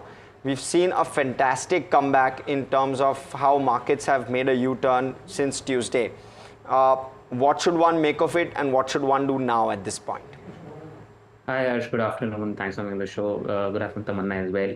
I think one should closely watch out for the high which was made on Monday. A bit of exuberance is getting extended now. And I think markets will see some kind of profit booking as we head closer to that high which was made on Monday. I think it was closer to 23,330, 23,350. So that will be an area of resistance and something that one should watch out, especially the traders.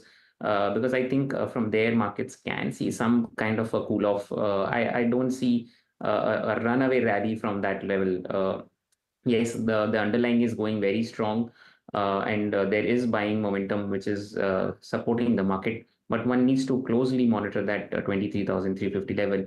Only if that is taken out decisively and next week we see markets sustaining above that, my sense is markets then can scale past levels of 23,500 to head to 24,000 levels on the upside. Anywhere thereabouts, I would slightly lighten my positions if you were long yesterday or today morning, and look to lighten your position closer to about those levels.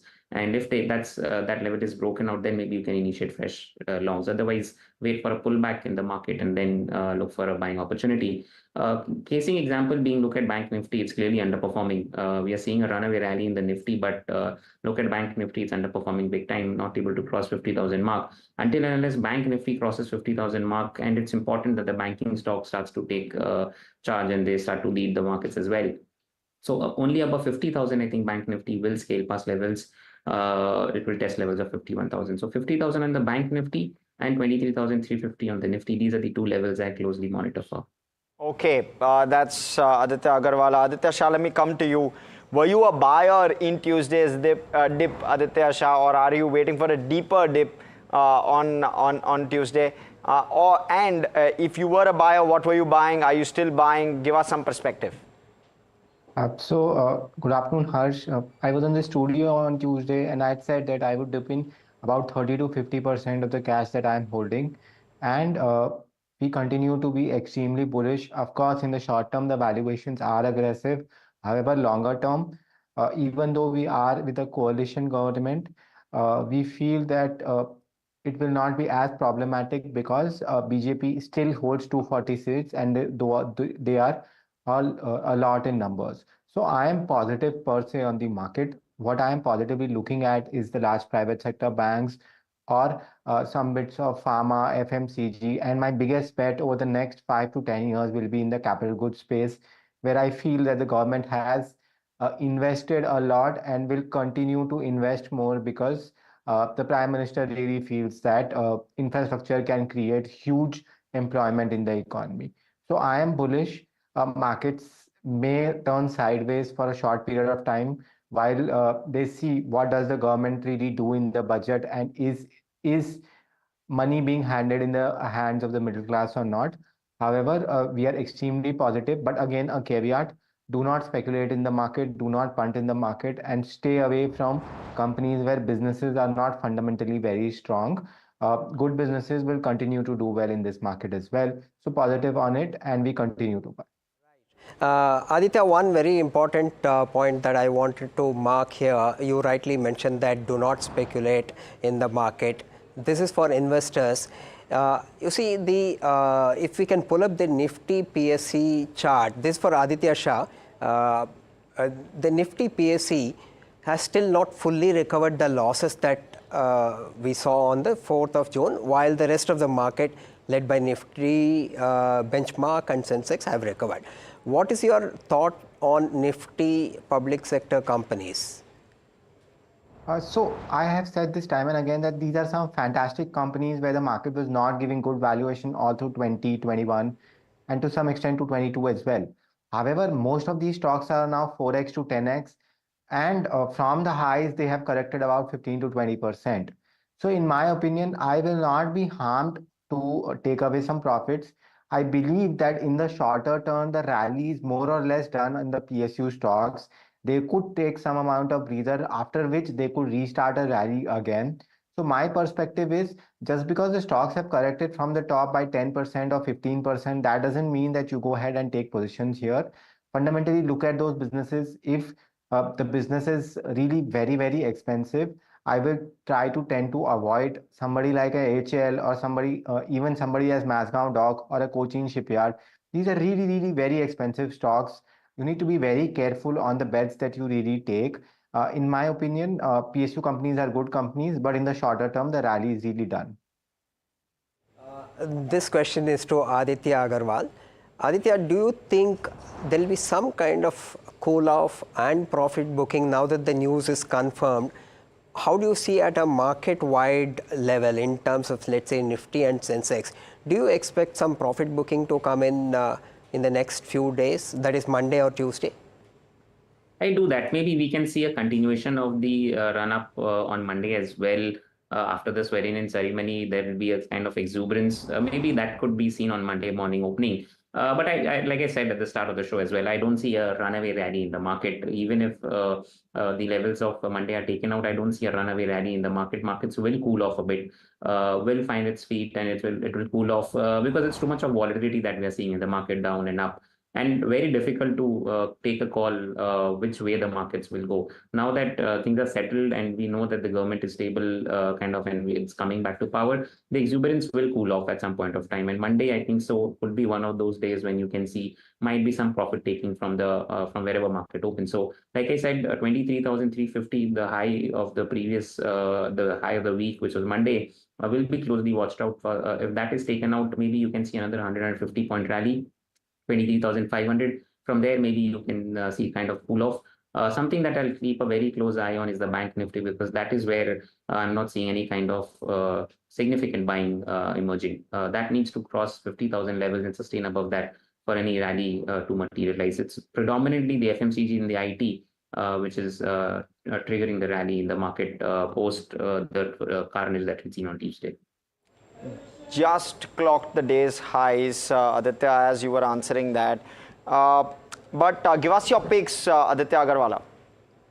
So I've got a couple of buy recommendations, Harsh. One is from the cement space, Ultratech Cement. That is looking very interesting to me. I think there is good money-making opportunity in the cement space. It has underperformed and has been under-owned. So Ultratech Cement is looking interesting. Can be bought at current levels for a target of 11,100 on the upside, with a stop loss at 10,170 on the downside. The second stock recommendation is Cholamandalam Finance.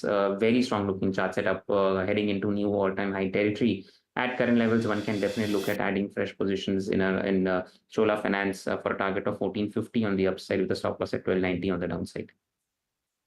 Okay, so that's how Aditya would play it. Thanks so much. Let me though try and point out that the Nifty IT, if we can bring that up, and if we can also zoom in on the constituents there, doing extremely well in trade today. There you go, the Nifty IT index almost now 3.5+% higher. And let's also bring up the constituents. Pretty much all constituents in the green. You have Wipro leading that pack. Then you have Infosys as well, up 4.5%. So very strong cues coming through from the Nifty IT index. And we'll try to zoom in on that one a little bit, try and get more perspective. What are expectations going forward into FY25 and the like? But before I get there, Aditya Shah, let me come to you. What do you sense is the reason for this 3.5+% rally in the Nifty IT? Harsh, I don't know if you've seen it or not. ECB yesterday has come out and cut some interest rates, and I believe that the market is now sensing that the US Fed maybe by the end of this year will start to cut. That inflationary environment is starting to slow down, and we are seeing that central banks are now coming and cutting interest rates. The whole IT premise, IT slowdown is based on the fact that there's tightening in the advanced economies. And if that starts to slow down, you will see all of these IT gains as well as pharma companies which are related to the US and European economy. I think we've hit. Have we hit the highs? We've hit the highs. We've hit Tamanna. the highs. So, What sorry, an Aditya, afternoon. we've had to interject. 23,000. It's over and about 23,000. It's over delivered. All-time high on the Nifty has been hit. 23.38 hit and then slipped back slightly, but 23.316 is the new high. Harsh, we've hit the new high. Murli, we've hit the new high in the same week. I mean, what a roller coaster. Absolutely. No, so we this is something which we need to take note of, as Sunil Singhania pointed out. Forget that June 4 date. June 4th was kind of, people will simply forget it, the way the screen is behaving, the way the markets are behaving. Okay. I mean, we've hit the all-time high on the Sensex. We are 32 points from the Nifty. All right, pardon, we're getting a little excited in the studio today. Yeah. So, but Sensex, so it's a matter of time. It's a matter of time. It's a statistic right now.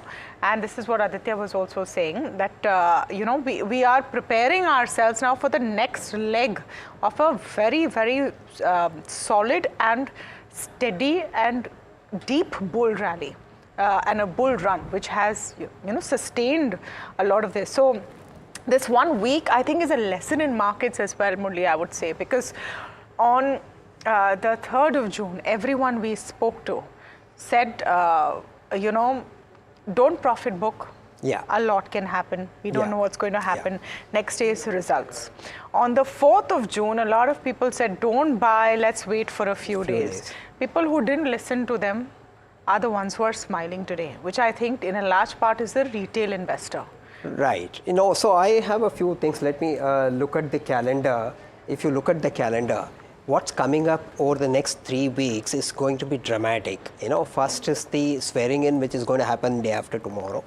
And once that is done, the portfolios will be announced. Yes. Once the portfolios are announced, some of the key ministries will be watched, whether it's railways, defense, finance, of course, will be there, agriculture, infra. So all those things will be. So the day these announcements and new ministers come in, that is another point for the markets to watch and react. So markets are now watching every step that is being taken. In my book, I think over the next 3 weeks to a month, in the run-up to the budget run-up will start very soon. Budget expectations will build up. Now remember, budget is just a tool to implement the government or the NDA government's agenda of development. Here we are now looking at a combination of growth and development, which is what the market is really liking it in terms of pricing in whatever they can. The markets will try to price in as much as possible at this point in time. As the Jeffries note pointed out, people who stayed out, the FIIs, might come back. We can see that in the Morgan Stanley note. We can see how strong the economic fundamentals are. So therefore, you will see a lot of volatility going forward. There will be profit booking. There will be, people will come and try to pick up every dip that would be bought. And I don't think the chart is going to give you any big surprises. Plus the monsoon is going to come up.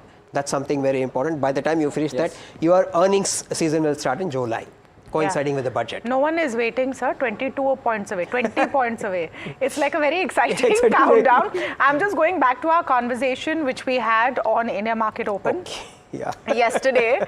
And you put out the question about, can we hit 23,000 today? And I had said, let's wait for Friday, leave something for Friday. We've surpassed it, and how? You want to revise it? Can we? What's stopping us from hitting 24,000 now? No, I will not go that far. You see, yesterday when I asked this question, what is stopping us from going to 23,000? It was very clearly based on the clarity that emerged from the political front. As simple as that. It's no brainer. But today, from here onwards, it will become very, very selective now.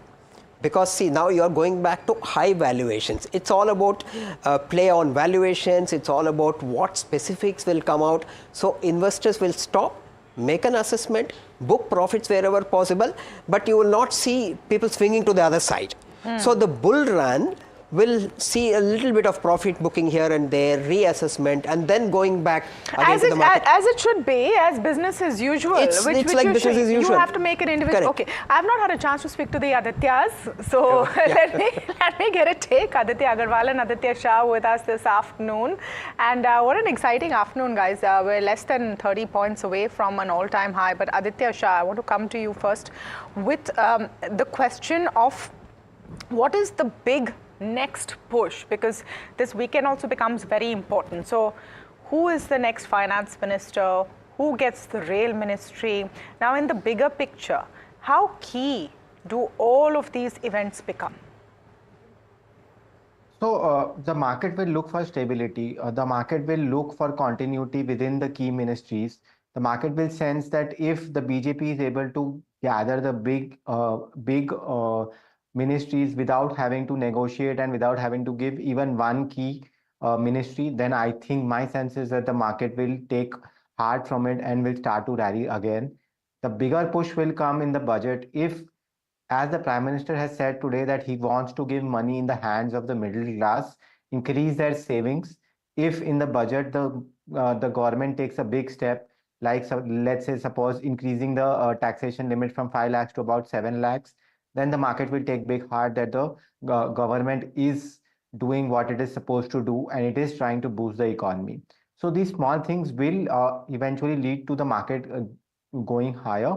The market will inch up slowly and steadily, and all of these things will be seen very, very closely from the market. But overall, my sense is we will get a stable government, much more stable than the previous coalitions that were there, just because the BJP has got 240, and it's a decent enough number that it will control the finance, defense, home, the key important ministries in the government. Let me go to Aditya Shah also on the point of what is the kind of strategy you need to adopt now? We're going into an important weekend, and what would be your take and a strategy on the Nifty or the Bank Nifty and specific stock calls as well?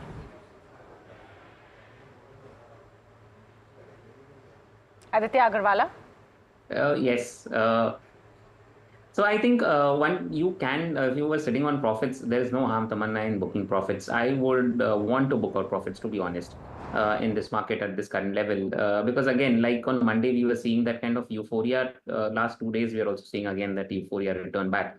And I would like to take opportunity. You'd like to use this as an opportunity to book out profits if I'm sitting on decent profits. You clearly take a look at the railway stocks. They're not going up, despite the fact the entire market is shot up. The railway stocks are somehow not participating, maybe because they're waiting for the outcome on who will be the railway minister, because there are a lot of talks going on. Similarly, look at defense stocks, though they have bounced back, but not the way they were going before the election results were out. And we did a bit of a study on the Nifty and came to a conclusion that 1 month post election results, Nifty usually gives you a return of 1% on an average, to be precise 0.90%. If I take a look at that, then I think you won't get too much of a return on the Nifty per se. There will be choppiness again in the market. I don't see a runaway rally in the market. There could be a sustained up move in the market, but yes, given the fact, if you ask me if I'm sitting on profits, I would like to book out partial profits in the Nifty and maybe take home some profits. There's no harm on a weekend to take home profits.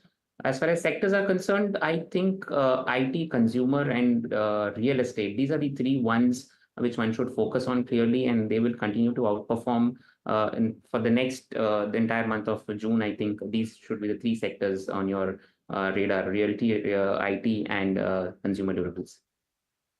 Okay, we'll take a very quick break, but all the excitement continues. You're 54 points away, 56 points away now from the all-time high on the Nifty. The Sensex has hit a record as well. So it's an exciting afternoon. How do you set up trade for the next week? What do you do in the last few minutes of trade? Actually, you have about 20 minutes odd of trade. And what should be your last-minute strategies? We're coming back with all of that.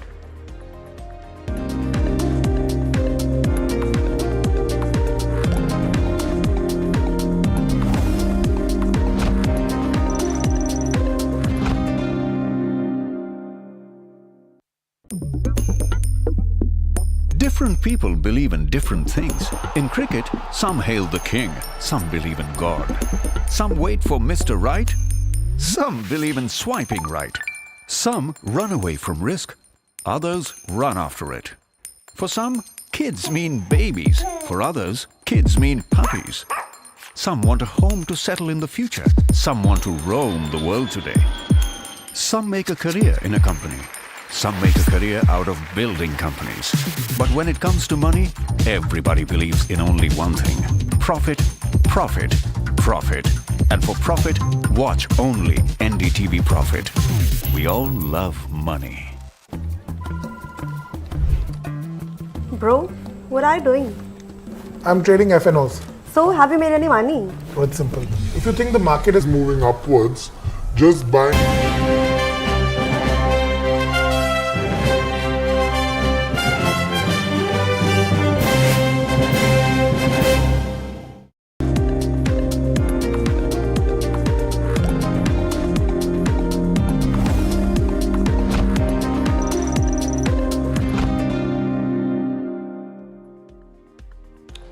Welcome back. You're watching India Market Close here on NDTV Profit.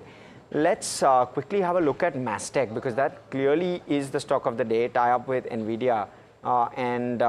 Let's quickly pull that stock up if we can, see where it's sitting at, 8.5% higher. We have Rucha who's going to jump right in and explain what exactly is this partnership with regard to NVIDIA and Mastech. Rucha. Thanks, Harsh. So, Mastech has partnered with NVIDIA to provide a full-stack computing platform for its clients. Now, this platform is a cloud-native platform, which is called as the ICX Pro. Now, this is used for building AI apps, and it caters to sectors like manufacturing, healthcare, and BFSI. Now, according to a release by the company, it had mentioned that this product of the company has demonstrated 20% ROCE in the manufacturing sector. So, I think this is what has played out for the company, this partnership with NVIDIA, which corroborates with the generative AI kind of trend, and this is why the stock is up today in the trade. Hey, Rucha, before we take the larger perspective on IT, let me also try and take it across to Aditya Shah. Aditya, how large and how significant is this? And just with regard to valuations, if I may, how are valuations for something like a Mastech looking? Aditya. So Harsh, this tie-up with NVIDIA is really positive news for Mastech per se. However, across the mid-cap IT, not only Mastech, the valuations are extremely aggressive, even though we are undergoing a down cycle per se. So my sense would be that after this rally, you need to be very careful on companies like Mastech. You can look at other companies, let's say like a Tata Elxsi or a KPIT Technologies or a L&T Technology Services. Their valuation is relatively lower, but they are also not too cheap in this market. The problem with the market is what is in the short term not going to do well, that is also not really cheap at the moment. So I would say this is good news for Mastech shareholders. However, if you have the stock, you can hold on to the stock. If you don't have the stock, wait for some bit of cool down if you want to enter the stock. Right, got it. But it's also the sector of the day, IT actually, 3% higher on a day like this. Of course, ECB cutting rates, some bit of positive. But Rucha, talk to us about what is in store from an FY25 perspective as well. What can we expect? Because likely there will be more rate cuts on the anvil, and not just the ECB. You'll also likely see the US Fed, at least that's what it's building to. And therefore, what are the expectations and sentiments with regard to IT? Because a 3% move in a single day, 3.5%. Right, Harsh. So firstly, I think as you and the guest on the show mentioned that ECB cut its interest rates by 0.25% to around 3.75%. Now, this is the first such interest rate cut in 5 years. Now, this can be an indication for the rate cuts in the future, and that is why this might benefit the IT companies, which were very skeptical about the near term. The deals were getting cancelled, clients were not sure about their budgets, etc. So this is what likely is the euphoria for the IT sector today in the trade. But then let's talk about how is FY25 looking like. So the earnings and the earnings calls, etc., which the company had, they really mentioned about orders getting cancelled, and clients were delaying their decisions on the projects and were not clear on how the near-term demand would be. But the order book was likely at all-time high. So again, the statement that order book is not getting converted into revenue still prevails. Also, if you look at the guidance which is given by companies like Infosys, HCL, are like low single-digit guidance, and even Accenture has revised its growth guidance to 1 to 3% from the previous guidance of 2 to 5%. So Coforge had the highest order book, but it suspended its guidance. So people are not sure about the revenue going ahead, and there were order book negotiations as well. Even for Infosys, there was a reduction in scope in the BFSI deal. So BFSI is something which is, I think, bothering the IT sector. Even LTIMindtree faced 2 deal cancellations in the BFSI space. So I think people are not sure, even the company themselves is not sure about how will the revenue turn out to be in the near to medium term. Right, thank you for that, Rucha. Definitely an interesting take. What's also interesting is what Nilkant Mishra told us yesterday at Invest 29, the NDTV Profit ground event, where there was actually a question from someone in the audience about the IT space and why it really hasn't shown the kind of growth as other sectors has. And Nilkant Mishra talked about all the challenges in this sector. Take a look. Fundamentally, there are 2 issues with the IT sector. So I don't expect a 2-quarter turnaround, to give you a simple answer. The first is that there was a period of overinvestment that happened in the sector globally between 2021 and 22. Right? When if you remember, all of us thought that only virtual meetings will happen and everything will be digital and app-based and all that.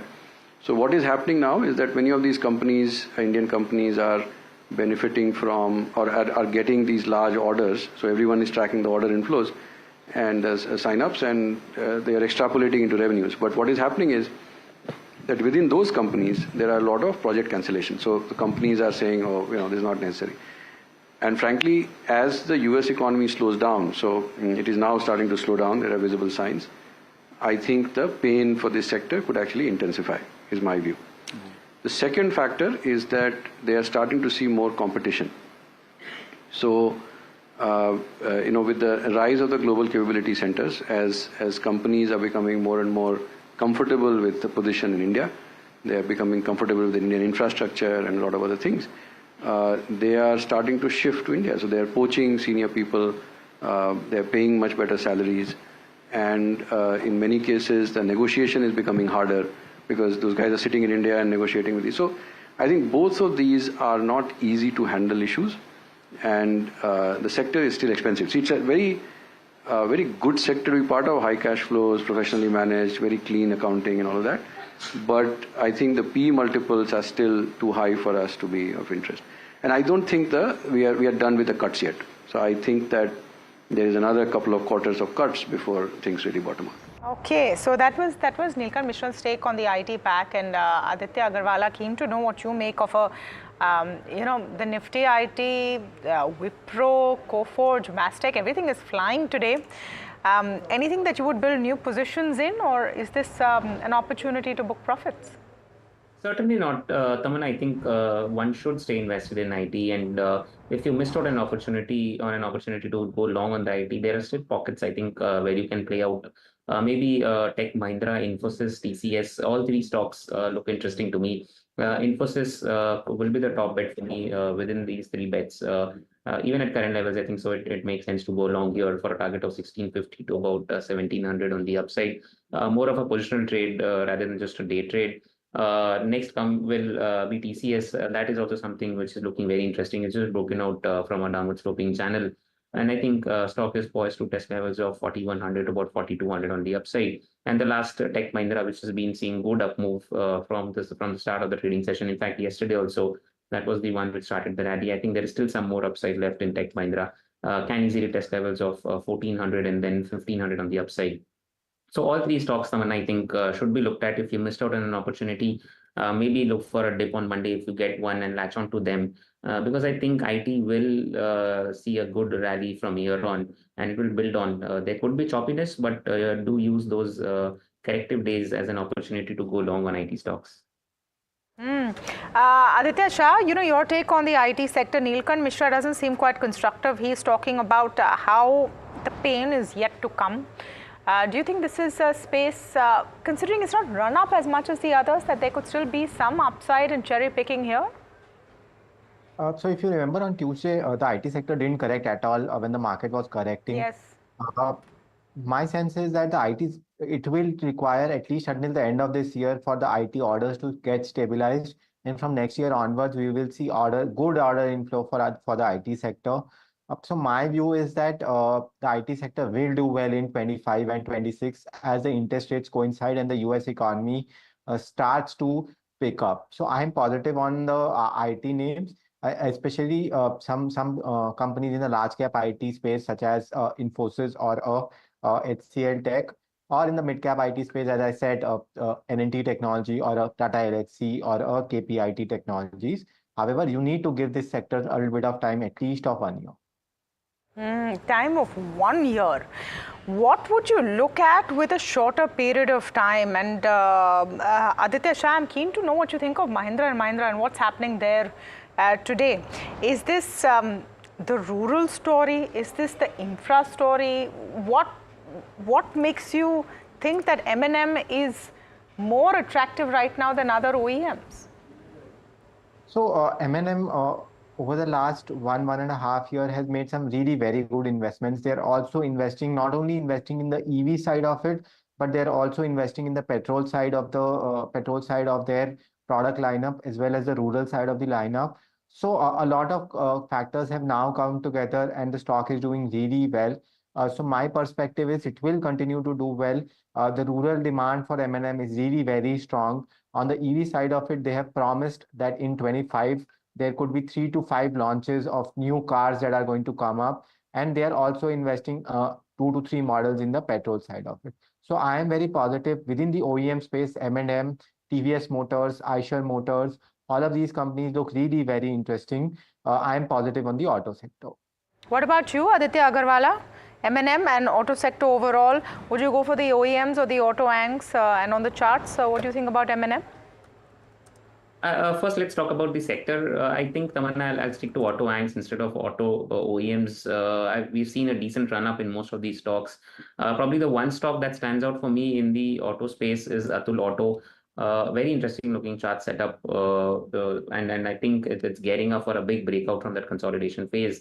Above 550, 560, I think so stock can test levels of 700 levels as well. So do keep a close eye on Atul Auto. I think this is a good trade, not an investment, a trading bet, I would say an investment bet at current levels with a stop loss at 500. Talking of Mahindra & Mahindra in particular, I think 3000 will be a major resistance for the stock. If you missed out on an opportunity to go long on Mahindra & Mahindra last week or maybe on the correction, I wouldn't recommend now at this place, at this stage, to go long on Mahindra & Mahindra, because I just see 150 point upside. On the downside, the supports come in at around 2500. So the risk to reward is not in favor of going fresh long as far as M&M is concerned. Yeah, talking of auto anch, I think there are a bunch of names which look interesting. The top would be Endurance Technologies. That looks very interesting to me on the chart setup. Has been making higher highs, higher lows. On the upside, I think stock can easily test levels of 2700 with the downside support close to about 2300. Makes a good case for a fresh long. Sona Comstar at these levels looks very interesting to me. Within the tire space, I think Apollo Tire is something which is looking very interesting. So as far as Sona is concerned, I'll go long for a target of 700, 750 on the upside. And as far as Apollo Tire is concerned, I think at current levels, one can definitely look at going fresh long for a target of 550 on the upside. Absolutely. Just about less than 11 minutes to go of a close of a very exciting trading session and a very exciting week. 2 winners today, Harsh, and this is a space that you track very closely. One is IIFL, flying today, 13.5 points up. Now the RBI's audit has concluded, but I mean, I don't know why that's such a celebratory thing. I wanted to get your perspective on that. And Paytm is the other one on a 10% upper circuit today. So what is the latest in both of these counters? So first off, with regard to IIFL, nothing on exchanges per se. So probably the guess is that if the audit's concluded, likely resolution is on the annual, Tamanna, and probably that's what is really adding to the positivity. We can of course take Aditya Shah's view on this as well. But before I go there, let me also close out Paytm. Vijay Shekhar Sharma to play a more inclusive role in the management. That is what one of the news outlets has come out with in terms of their take, and possibly that's the other reason why Paytm is up 10%, because the fact that he has taken a backseat, a bit of a backseat, and now will be playing a much larger role may give some amount of confidence to investors. Now, whether it actually turns around a Paytm in terms of numbers, we'll have to wait and watch, because Q1 FY25 is going to be likely the most challenging quarter for Paytm in many quarters. In fact, since listing, pretty much. Because the numbers, it will be the first full quarter where the embargo has been implemented. And therefore, the full blow of the impact will be felt in Q1 FY25. But the stock is up and away 10% higher. And Aditya Shah, let me come to you on this one. Your take on both of these. RBI overhang of sorts on both of these companies. Let me go to Paytm first. Today morning, we have some news that Paytm's market share in incremental payment space has fallen from about 13% to 8%. So my sense is what the market is sensing here is whatever could have gone wrong has already gone wrong for Paytm. From here on, things will improve, and there is no doubt about it. Even Vijay Shekhar Sharma has himself guided that in Q1, the numbers are going to be disaster, and you should just avoid those numbers. Real recovery for Paytm will start to come only from Q3 or Q4 onwards. Paytm is now in the middle of revamping their model up. They have given back the general insurance distribution license. They have now stopped collections as well. So they are in the middle of one of the biggest model changes that we've seen in recent times. So there is a lot of speculation right now, and retail investor must try to avoid this stock at this stage. Only high risk investors who have a lot of risk taking ability should try to peddle in this stock. One sec. Just on Paytm before you get to IIFL, I took your point that the worst is over, but I'm trying to understand what can significantly change on an upside. I mean, is there any clarity on a huge change in business model which is more revenue accretive or higher margin? Not really. Is the worst is over narrative enough? So now what is very clear is that before Paytm was trying to do multiple kinds of businesses. Yeah. Now they will only focus on the loan distribution business. That is absolutely very clear. And Paytm is also going to close down the collection service that it was giving to the lenders that distribute loans on their platform. So one thing is very clear: a focused approach will come out of Paytm over the next 6 to 12 months. Of course, from a profitability perspective, the profitability could be much lower than it was anticipated before, but the growth could be much higher. So what the market is now betting on is clarity of business model. And what goes on from here is that stability in the loan distribution business of Paytm that is going to come about. So that is what I have understood about from my interactions with Vijay Shekhar Sharma as well as the entire Paytm team. A format of Paytm is now taking place. It will take minimum 6 to 9 months for this format to play out. That's my perspective on Paytm. So Aditya, sorry if I can just come in here. Want to try and understand that take where you're suggesting that decline in UPI market share would signify that it has bottomed out. I'm not sure I quite understood that point. If you can just reiterate. Yeah. So what I was trying to reiterate is because of the regulatory action that has taken place for Paytm, the market share, there has been a significant market share loss for Paytm of about 5 percentage points from 13% to about 8% due to the inactivity during the period of February and March, and a lot of clarity was not there. That's why people had panicked. Now, Paytm has tied up with 5 different banks, Axis Bank, HDFC Bank, Yes Bank to that matter. And there is a lot of clarity on how Paytm is going to operate. It is going to use these banks for the payment gateways that is there. So the loss of market share should now get arrested, is my point. And from here on, Paytm should slowly and steadily start to itch up the market share loss that it has done. So that is my limited point here. And the worst is already behind Paytm when the stock, which was already at about 500 or 600 before the RBI regulation, is now already at about 380. A lot of these problems are done about. The next leg of fall, if there is a fall, could come about if they are not able to properly channelize their loans business, which will be only clear after a period of 3 to 6 months. Aditya Agarwala, let me come to you with regard to Paytm on charts. What do you do now? I was hoping Harsh will not ask this question to me, but since you asked this question to me, I just answer this.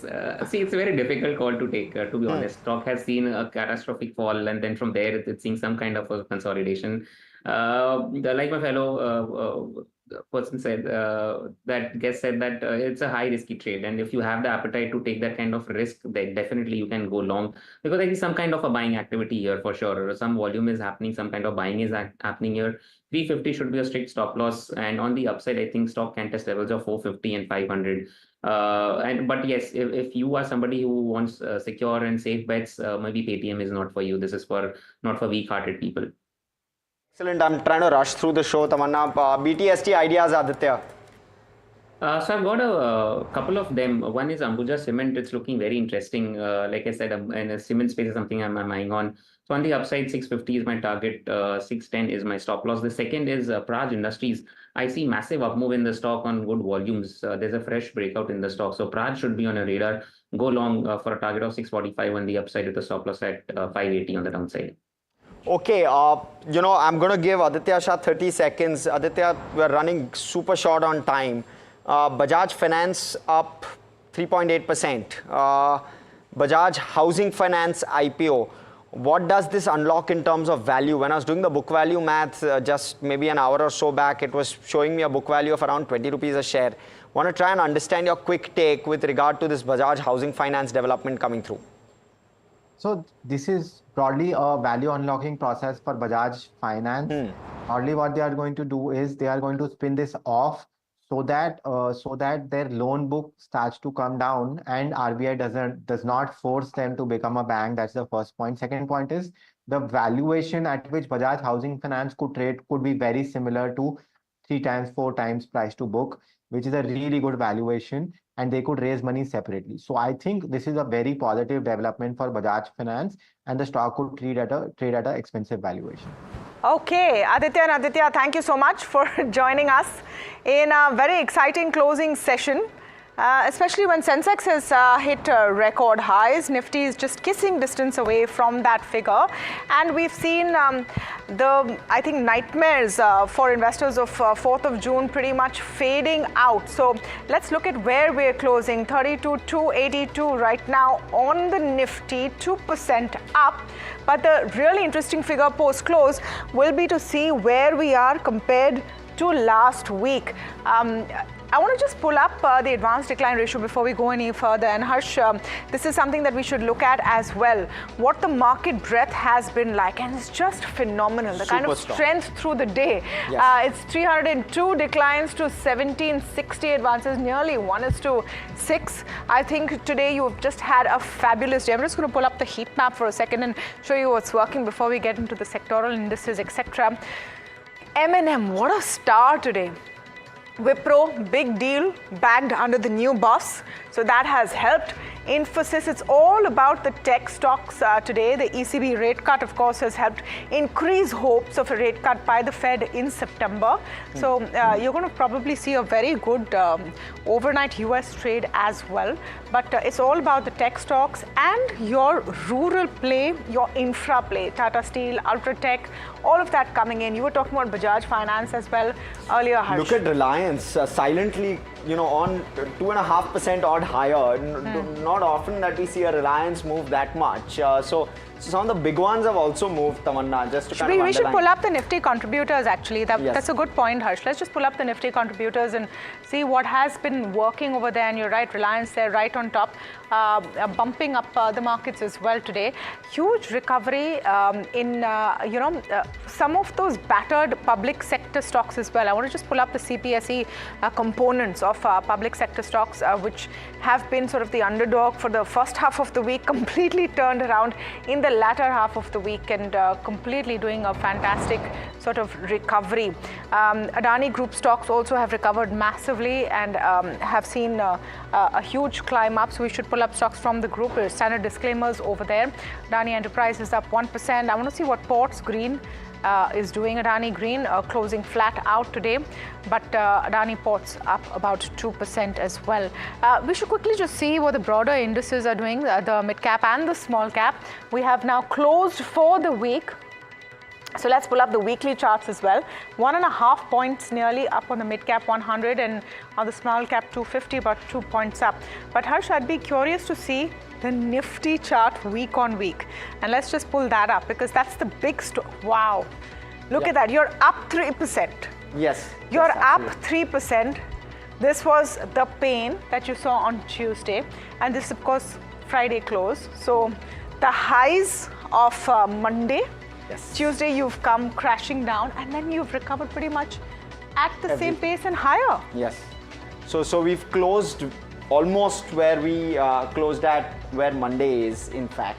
Or in fact, maybe even slightly higher than that. I think we're higher than Monday's close. Yes. So, you are higher. You're higher than Monday's close right now. Correct. So essentially, what you've done is a very quick reversal of how it's played out, and it's across sectors, right, Tamanna? Except maybe the PSE index, which hasn't reversed as much. You've seen pretty much all sectors come back in a very strong way. If you can pull up the sectoral heat map, and that's what's really telling even about today.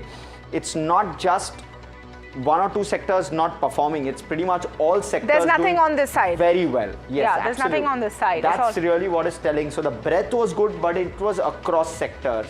And across mid-cap, small-cap as well. Not like mid-cap, small-cap underperformed or outperformed. We were pretty much there throughout.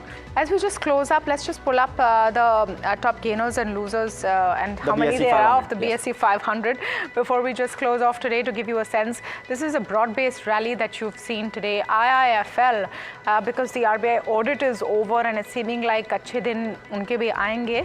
Paytm on the management talking to a lot of analysts and saying that we're ready to focus and double down now. Amara Raja, the Chandrababu Naidu effect also helps. You're seeing a lot of the infra play, Suntech Realty, Praj, IRB Infra, all of that over there as well. On the losing side, JBM Auto, Finolex, some of those that have lost a bit of steam, but even the worst losers, about 6% down. Far and few, Tamanna, actually, to say the least. We generally see, to start off, we see double-digit negative. Today, we are seeing just about 6% and then totally tapering off to like 1.7. We don't see these kind of numbers, so just kind of underlines the breadth of the market. Absolutely. So that's all the time we have today. But before we wrap the show and say thank you for joining us, of course, a lot more on the other side, we're leaving you with this soundbite from Prime Minister Modi at his address in Parliament, where the message is clear, picture abhi baki hai. और इन अपेक्षाओं को पूर्ण करने के लिए, और मैंने पहले भी कहा था कि जो 10 वर्ष हमने काम किया है वो तो ट्रेलर है,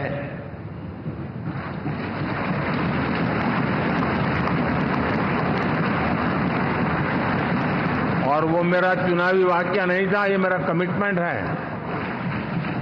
हमें और तेजी से, और विस्तार से, और तेज गति से देश के आकांक्षाओं को पूर्ण करने में रत्ती भर भी विलंब नहीं करना है।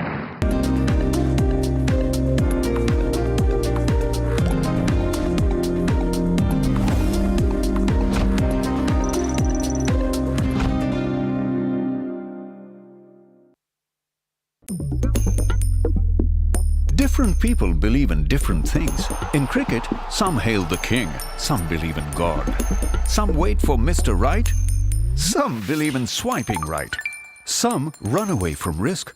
Others run after it. For some, kids mean babies. For others, kids mean puppies. Some want a home to settle in the future. Some want to roam the world today. Some make a career in a company. Some make a career out of building companies. But when it comes to money, everybody believes in only one thing: profit, profit, profit. And for profit, watch only NDTV Profit. We all love money. Headlines you start your day with. What matters worldwide is now in the palm of your hands. Get ready to seize the day and maximize your financial potential. Stay ahead of the curve with all you need to know on NDTV Profit.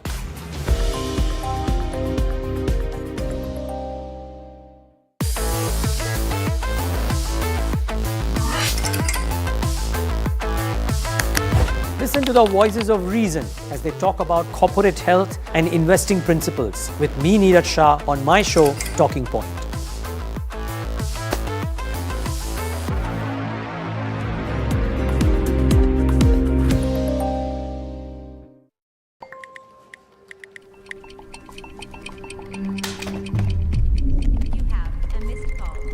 Let's be real, guys. There are many financial experts out there. Which stocks to target, what's good for long term, when to buy, when to sell.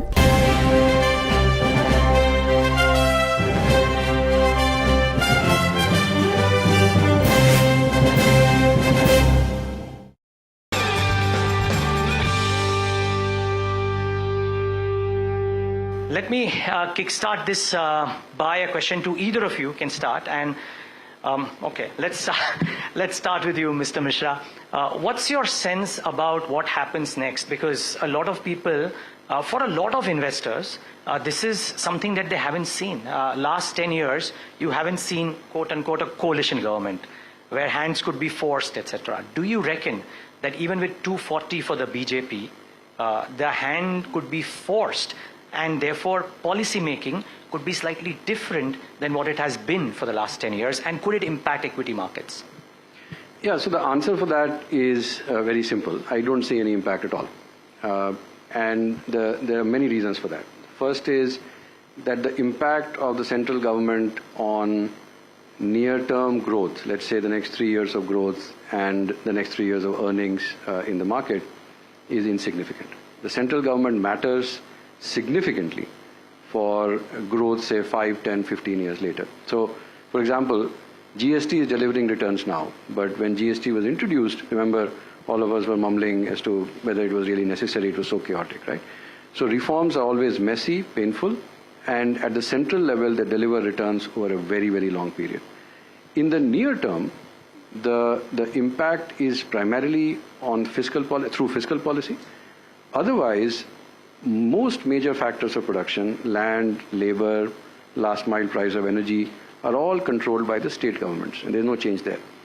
So if someone was to tell me that the markets really are pricing in growth 5 years later, I would tell you that they're not part of the market. I think from a perspective of earnings growth in FY 26-27, which is what is going to drive the market over the next 12 months, I don't think anything that happens other than the fiscal stance is going to be really meaningful. So the rest becomes moot. I don't think, and which is why my advice to investors starting over the weekend when the exit polls came was to say, do the opposite of what the market does. Okay. Right? So if the market rallied on Monday, I said you should be taking profits. The market tanked on Tuesday, I should be buying. Because clearly from the perspective of earnings, as well as the price to earnings, I mean the flows that Alex talked about, you know, the unintended flows into equity markets, meaning people buying because without really trying to time the market. The SIPs, when we started at 5,000 crores a month or even lower than that, they seemed unbelievable. Now they're 20,000 crores a month. EPFO flows are $7-8 billion a year. Insurance flows are accelerating. This is now, when I started talking about this, it used to be $20-25 billion. Now it is $35-40 billion a year. With these kind of flows, how will the price to earnings come down? And if the real estate cycle is turning, and which is why our economy is doing much better than the rest of the world, people are not going to stop buying houses just because, the government should have had 280 seats, but it got 240. So fundamentally, I think this is just a wash. If you're really worried about 5, 10, 15 years of growth, the need to do really deep structural reforms and whether that will be possible or not, those are bigger issues. But I don't think the market will bother about it. There is a lady who's joined this forum, and I'll ask her to ask a question to you, because she said that she wants to ask Nilkanth Mishra a question about whether we'll grow old before we grow rich. So I think that is something that will come in, and it's something that you've written on. But Mr. Kela, the same question to you really. Do you think policy making changes in a way that can upset the markets, या ठीक ठाक ही है? I mean, 240 है और NDA come to power, Modi ji Prime Minister है तो सब कुछ सही है. So I think there's a big if that whether the policy making will have a meaningful change. And my own view is that it will not change meaningfully. Because see, the way the political equations are, right, they are not first dependent on a party, right? If you are coalition karke, if you are only 272, then anyone's bargaining power is tremendous. Here there are at least 10 parties who are making from 240 to 302. And there are 20 independent MLAs, and there are equations between other political parties. So I do not think so. One should, I am not questioning the stability of this government as of now. What happens in the future, we will see if there is any development. So there is no. The other thing is that, whether it is a BJP government or any other government, you look at it, everyone wants development. And for instance, one of the important coalition partners is TDP and Chandrababu Naidu. He is the most pro-development, Chief Minister, at least even in the last term. He wanted to build a new city, etc., etc. And he has been a big reformist himself. So I don't see a big opposition to economic policies from all of these guys, and hence I don't see big questions on economic development or economic policy. Everyone wants to build infrastructure. People want to work on railways. People who will not like to encourage manufacturing, who will not like to say that we should, localize manufacturing, etc., etc. So for those things, I don't see. Where there could be impact would be on big social changes or social reforms, which we were wanting to, one nation, one election. But those kind of things, I think we have to give it a few months before we can take a call whether those things will be part of the government near-term agenda. Okay. A follow-up really, and a lot of people have said this, and I would love to understand from both of you, but Mr. Kela, a question to you first. There was a Modi premium attached. India was always expensive, but people thought it will remain expensive because of the growth and the policy making. You reckon that premium that India has enjoyed in the last 5 years, albeit if not the last 10 years, stays intact relative to other emerging markets and relative to India's own history? I think the premium was actually what was Modi doing in this country in terms of economic policies. And that's what I said. That in my view, there is no real change. But if in the eyes of the investor, the premium also stays. If there was an uncertainty whether Modi himself is going to remain a Prime Minister of this country for the next 5 years, then I would say markets had a potential to get derated to the extent of that extra premium which has been commanded by Modi ji, right? I don't see that as a question today. I think this government will last 5 years, in my opinion, and it will be a stable government, and it will continue to deliver on the economic front. Okay. Mr. Mishra, a question to you on the math, as in some fashion the math. There was a RBI dividend that came in, there was a glide path that has been done, and the purse is limited. So suddenly लोग बोल रहे हैं कि पहले अगर 100 रुपए capex में जाने वाले थे, इंफ्रास्ट्रक्चर पे जाने वाले थे, now could there be a shift to some populist measures to अगर rural dissatisfaction है तो उसको correct करने के लिए out of that 100 rupees क्या थोड़ा इन सब में चला जाएगा, which otherwise it may not have gone if it was a resounding victory, and therefore could it change the portfolio construct, because earnings of some sectors might not do as well as it was earlier in Visaj, and some sectors might come to the fore. Any thoughts there? Yeah, I think that is where there is the biggest disconnect. So many have observed that the response to the political setback would be an economic one and a fiscal one. So I think and there I think people are maybe going too far. The first is when people in the markets tend to behave like a guy with a hammer to whom everything looks like a nail. So because we are used to dealing with money, the solution to every problem is monetary. If it was, see, I'm not a political expert. I mean, I'll be lucky if I get my economic and market calls right. But when I look You're being at too modest now. but when I look at the electoral verdict, if it was the poor who sort of cast a vote against the BJP, then how is it that the BJP swept MP with no loss in vote share? How is it that BJP got 10 out of 11 in Chhattisgarh? How is it that they retained the third time in a row all the seats in Himachal and Uttarakhand, or did much better than expected in Bihar? And Odisha. And they won back Odisha, and they won Odisha for the first time. So why is it that the problem was only UP and Maharashtra? And now if you do that, so as important as the verdict when you're thinking about policy making is how it is interpreted. It is a very lazy interpretation that it was just because of the poor. See, we know that there is a rise in inequality. We know that core inflation is weak. We know that labor does not have pricing power. There are many, many reasons for that, and we can discuss that if there is interest. But that was not the primary reason why the BJP lost seats in UP and Maharashtra. And if that is not the case, then why would you want to address it? So, and why? And is it important, if you have to address it, is the right tool just to transfer money into the hands of people? And if the government chose not to do that, even before the critical 2022 UP elections, if the government chose not to do that in the 2023 budget and the 24 budget, why would they do it now? In fact, I think that the fiscal target, see, FY24 deficit, as you know, was brought down from 5.8 to 5.6. The same reasons would apply. The reasons why they saw better dividends from PSUs and all of that would apply in FY25 as well. And then you have the 0.4% of GDP worth of extra RBI dividend, because RBI was supposed to give 85,000 crores in the budget, they gave 2.11 lakh crores. I think that when they present the budget in July, they may actually bring it down from 5.1 to 4.9.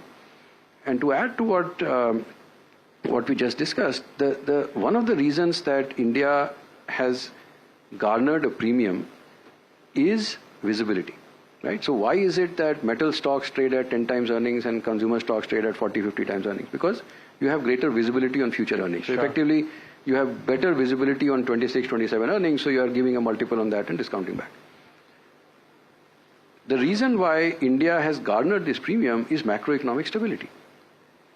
Right? So we have predictable inflation, we have predictable rates, we have predictable currency.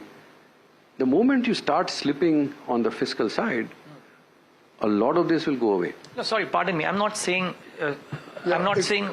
slipping on the fiscal side. What I'm saying is that wo jo 100 rupees the, so fiscal deficit, let's assume, is 5.1 or 4.9. But out of the 100 rupees that was going for capex, maybe some of it might get diverted. So, and again, just a small counter to the point. Could the feeling be, because a lot of quarters talk about it, that this whole narrative of the opposition, 8,500 rupees khatakhat aapke account mein, might have also played a part in losing elections? And see, again, I think I'm sure there's a panel after that which will discuss the politics behind all this. But if that was the case, then they would not have done as well as we discussed in other poor states, right? So it's not that those offers were made only in UP and Maharashtra, right? That's so, okay, fine. So, but the reallocation of resources, if you ask me, I think the kind of schemes that the government pushed in 2014 to 19, where individual households got the tools to improve their productivity. So they got toilets, they got pakka houses, they got electricity, LPG cylinders, bank accounts, access to payments, UPI and all that. Those kind of reforms where individual households, like, rooftop solar or piped water access and, ramping up of that, or maybe coupons for higher education, maybe skill building coupons, right? So there are tools that I think the philosophy of the government, of the Prime Minister, is more to teach a man how to fish than give him fish to eat. And I think there is no reason to believe that that philosophy will change. Got it. You wanted to make the point? Yeah, I just want to make one point on fiscal. See, India as a country has a very strong balance sheet. We may have a poor P&L. And that balance sheet has significantly strengthened over the last 4 or 5 years. Just to give you an example, in 2020, the market capitalization of all PSU companies put together was 13.5 lakh crores, out of which government ownership was 8.5 lakh crores. As of today, that is 72 lakh crores. And the government ownership is 48 lakh crores. Last 5 years, we had very insignificant contribution from PSU disinvestment. So if they were to invest somewhere else, that flexibility is there. That you don't have to strategically divest anything. You maybe sell 2-3% of all companies, and you can still garner more than 1 lakh crore rupees, and that is something which you can use. So I am saying there are many levers to play on the fisc side, and that should not worry the market.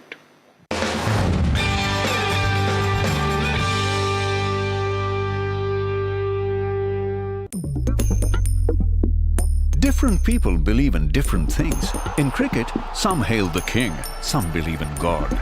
Some wait for Mr. Right, some believe in swiping right. Some run away from risk.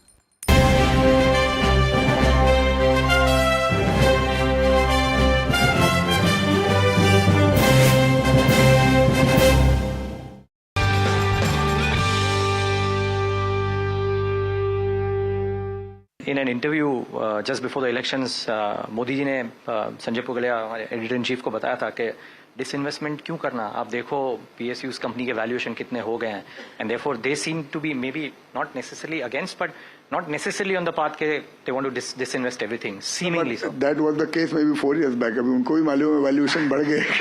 हो सकता है where things may change, right? So actually, let me ask that to you, Mr. Kela, because you were amongst the earliest and the most vocal proponents of investing in PSUs, at least from what I know, right, on the buy side. So now you've seen a rally, PSU banks में rally हुई है, PSUs में rally हुई है. Do you believe कि ये rally intact है? Would you stay invested or buy more of PSU companies? So the narrative has changed. At that time, I was bullish maybe across the board. You buy defense, you buy railways, you buy PSU banks, anything, and one was willing to bet. I think markets going forward will become very selectively. So I can't say that you buy the entire PSU basket. I must admit and say that in some pockets the valuations are, in my humble opinion, unsustainable. Because we've gone too far into the future and discounted earnings for a very long period of time. So the kind of investor I am, अपने को तो रुपए का 4 अठन्नी नहीं मिले, तब तक लेने का नहीं है, right? So I am not going to pay this kind of valuation to buy any story, right? But for instance, again, you please run the disclaimer. It's not a thing to buy. PSU banks, I am still very comfortable because they are still trading at 5-6 P multiple. If I take a 2-3 year view, their balance sheets have improved significantly. A lot of them have 18 to 20% ROE, and they're still trading at one-time book value. If I take a 2-3 year view, there could still be an opportunity. So I don't think it's a basket case of buying entirely PSU or selling. In fact, I feel really sad because a lot of retailers are buying this random. Right, कुछ भी लेने का है. Some of the PSU finance companies have become more expensive than HDFC Bank and Axis Bank. I can't figure out in my head that is why that is possible. And disclaimers but that's the market. That is the market. Yeah, it teaches us new every day. Mr. Mishra, what's your portfolio strategy like? I mean, even if it is present continuous and you don't see too many changes, if your large clients are coming out and asking you, okay, ideal portfolio construct क्या होना चाहिए, what would your thoughts be? So the medium term trend, see, my portfolio construction tends to be very boring because you make a bet and then you think a lot before you make a bet, but when you make a bet you stick to it. So I still will say the same thing I've been saying for the last 1 or 2 years, which is that India's economy is doing well because the real estate cycle has turned. When the real estate cycle turns, it stays turned for a while. There will be phases. First you see demand for steel and cement, then you see demand for cables and wires and sanitary ware and fans and paint and all of that. So I think the whole ecosystem, I think there is significant upside.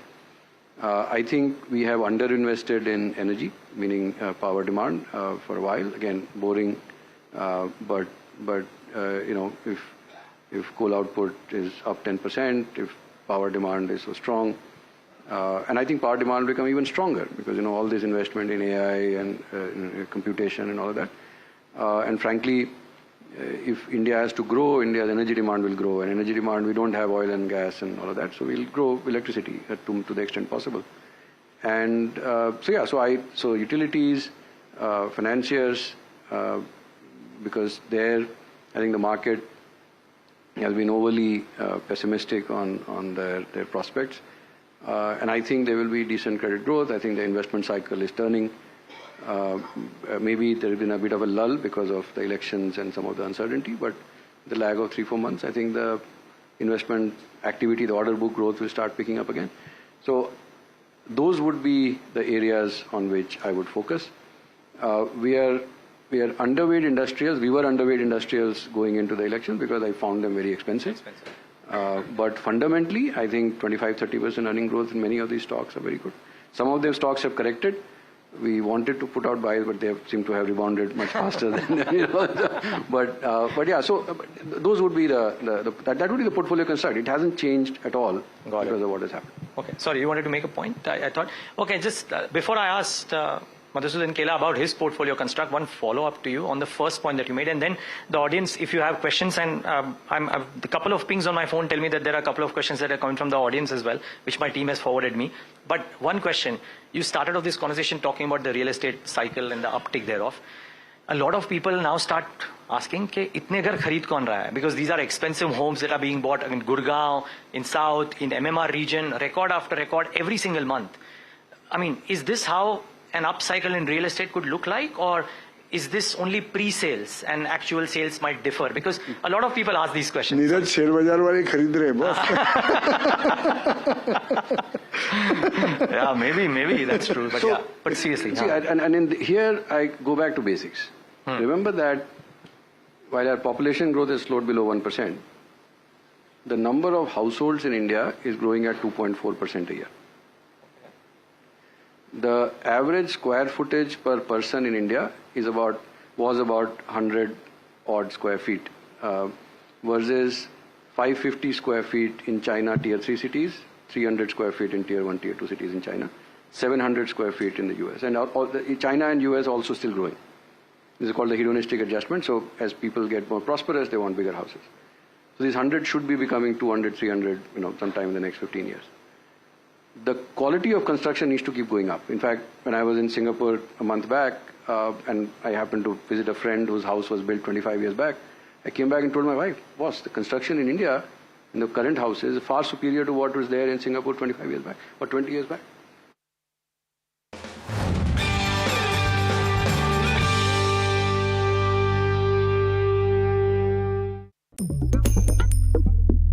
Different people believe in different things. In cricket, some hail the king, some believe in God.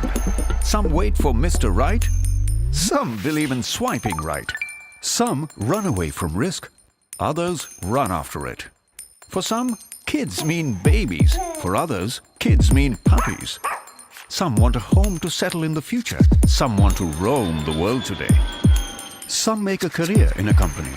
Some make a career out of building companies. But when it comes to money, everybody believes in only one thing. Profit, profit, profit. And for profit, watch only NDTV Profit. We all love money. Bro, what are you doing? I'm trading FNOs. So, have you made any money? Oh, it's simple. If you think the market is moving upwards, just buy Nifty call option. But if you think the market could slide downwards... Simplifying futures and options trading. Don't worry about the future. We've got your options covered. Futures and options strategy that will help you move with the tide. An unmissable trade. If you want to be in the money.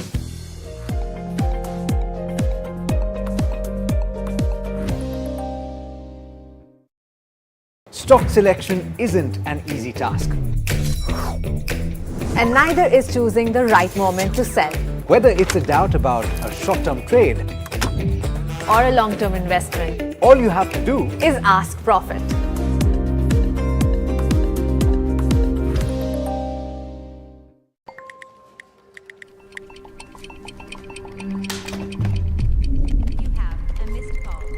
Let's be real, guys. There are many financial experts out there.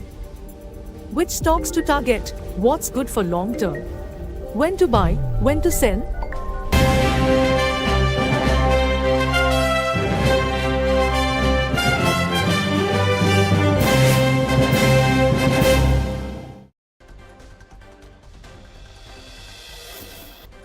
What a fabulous Friday. The markets recover all losses since the 4th of June. Nifty reclaims the 23,000 mark. Retail investors of mutual funds lost large amounts on the 4th of June. Despite buying on the day the markets fell, their orders were placed the next day when the markets rebounded.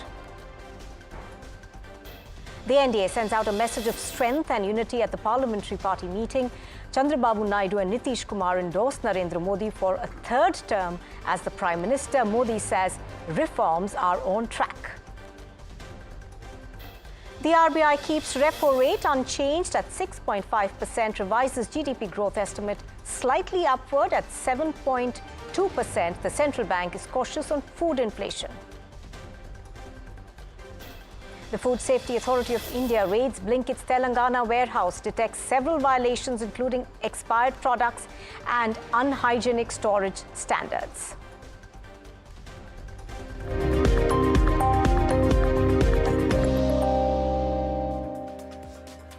Good evening and welcome. You are watching NDTV Profit and this is The Reporter. I'm Nupur Talwar Suri. Well, it has been an action-packed Friday and the markets have put up a great show. After weeks of volatility and uncertainty, the markets have finally got their swag back. Now, the Nifty reclaimed 23,000 and both indices ended the week in the green. Harsh Saita wraps up all the market action. Harsh, good evening. What a fabulous Friday it's been. Well, it's been a choppy week, but we've finally closed in and finalized and locked in Modi 3.0 and that is reflecting on the Nifty 50. This is of course for the day 2% higher, but let's pull up the week. There you go, and we've closed in the week at the highest point of the week, so no complaints whatsoever despite all the choppiness, despite all the volatility. Same for the Nifty mid cap as well. Let's pull up the mid cap 150 index. The exact same thing has played out here as well. 3% higher for the week, no complaints. The small cap index also clocking a 3% odd, and we've closed in at the week's high. But let's pull up the constituents for today and see what really moved the needle. It was a secular carpet of green today. So we had the Nifty mid cap higher 1.5 odd%, the Nifty small cap also 2+% higher, the Nifty 50 also 2+% higher, and you're seeing across the board green. You're seeing 6% on M&M, solid move by that one today. Wipro also up 5%. On the back of deal wins, and you had the entire IT sector in the buzz after ECB cut its rates by 25 basis points. What we also saw was SBI Life and Tata Consumer the only losers, but look at Reliance Industries. That's the other big mover, 2.7% higher in trade today. Let's pull up the contributories and you'll see Reliance right at the top there in terms of positive contributories. Negative, just far and few, but the positive, Reliance nearly 60 points to the Nifty 50 today out of the 300. So 20% contributed by the Nifty 50 alone. Let's pull up the BSE 500. Before that, sectors if we can. There you go, the BSE 500, IFL, Paytm, some of the noted names up a solid 10 to 13%, but look at the loser list and you'll see far and few names in terms of big losers, very few. Let's pull up the sectoral heat map. Again, absolutely secular green on the sectors as well, and that's really what was the good part about trade today. Across the board, we had and we saw recovery except the CPSE index. Pretty much all sectoral indices have almost recovered and gone beyond the Friday close. All right, Harsh, thank you very much for that. In fact, to discuss more about this fabulous Friday, joining me is Muralidhar Swaminathan. He's the managing editor of NDTV Profit. Good evening, Murli. Murli, obviously, you know, the Nifty reclaimed 22,000 and in fact went beyond it. Do you see this as a vote really for the India growth story? And do you think that whatever doubts or panic that gripped the markets on the 3rd and not on the 3rd exactly, on the 4th actually, has now been put aside definitely? Yeah, very clearly there is, if I can say it's back to normal, it's business as usual. That's because the markets have got what they have always wanted except on the 4th of June. So what has the markets been playing for the last 1 month or 2 months or 3 months? Forget the 10 years, I think the 3 months in the run up to the results, the markets wanted a continuity, they wanted aggressive action in terms of reforms, growth and development. And when the doubt came on Tuesday, they hammered it down. People just didn't want to have positions. And therefore, you saw that kind of sharp swings. But 2 or 3 pertinent points I would like to make here is that you would ask me who made money or who lost money. So there is this general narrative that people went overboard on both the days, which is true actually. On Monday, based on exit polls, the markets hit a new high, everybody was exuberant, and you could see on the screen all across green was there. Now, on that day, FIs went with the tide, they bought. And next day when the markets crashed, FIs again went with the tide and they sold. But domestic institutions were smart.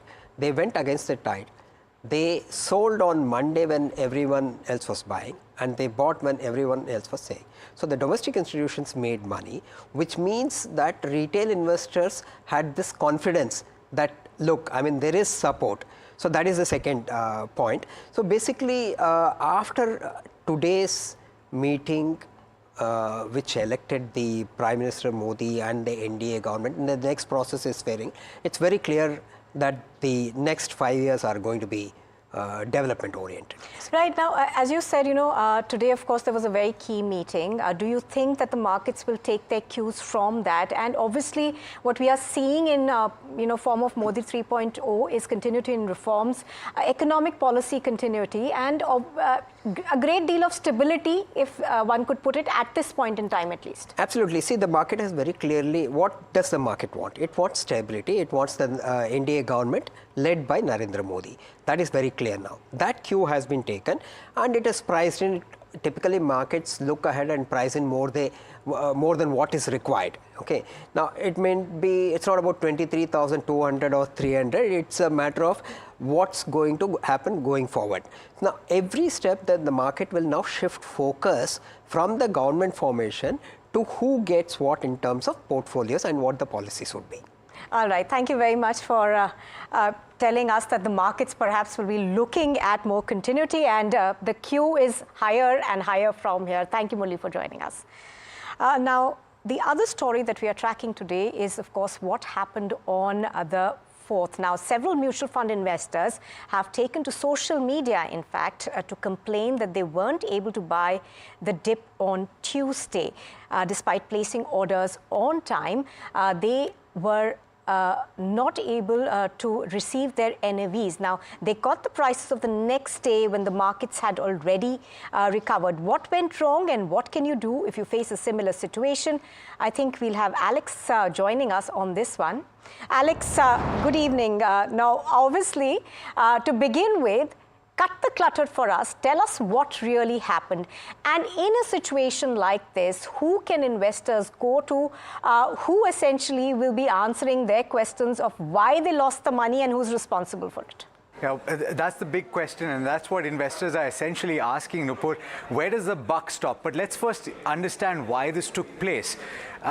Essentially, when you place an order for a mutual fund scheme, if you place it before the cutoff time, which is for equity mutual funds, 2 p.m. on a market trading day, then you should ideally get the net asset value or the price of the same day.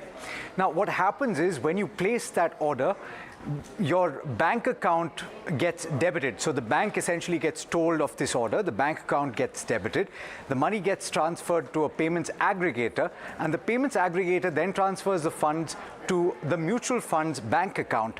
Once the mutual fund receives those funds, it can then allot units.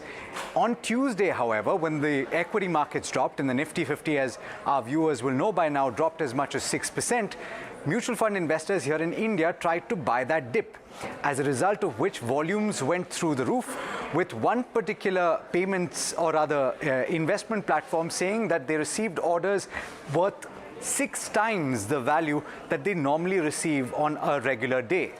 As a result of which, according to a chief operating officer I spoke to, the banks delayed or had to delay the kind of transfers from the accounts to the payments aggregator, and the confirmation of that transaction by the payments aggregator to the mutual funds became late as well. Now, initially, it was thought that the BSC Star MF platform, which is what facilitates these orders going through, was where the glitch took place, but they clarified that it was not a glitch at their end. It seemingly is a delay on the part of the banks and the payments aggregator. Now, to your point of who takes the blame, at this juncture, all of these entities are raising their hands and saying, we couldn't really do anything about this. But there is still a recourse, and it is to go to the Scores platform, which is the SEBI redressal platform. And it's, I hope that we can put it on the screen. It is scores.sebi.gov.in, and you can make a complaint on that platform, and you'll have to essentially wait for the regulator to step in and take action. So, Alex, what you're saying essentially is that the only recourse we have or investors would have is to go to that platform. Thank you very much for that information. And obviously, hopefully, all those investors who are watching have found answers to that question. Thank you, Alex. Thanks. Well, on that note, it's time to slip into a very short break, but stay with us as we discuss the key details from the meeting that was held of the NDA allies today.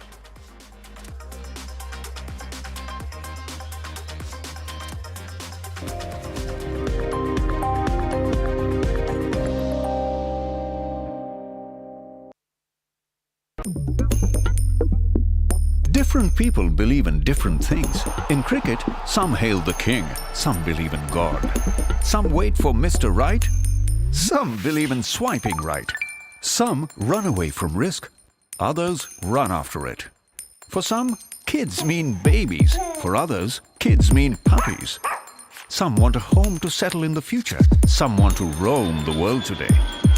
Some make a career in a company. Some make a career out of building companies. But when it comes to money, everybody believes in only one thing: profit, profit, profit.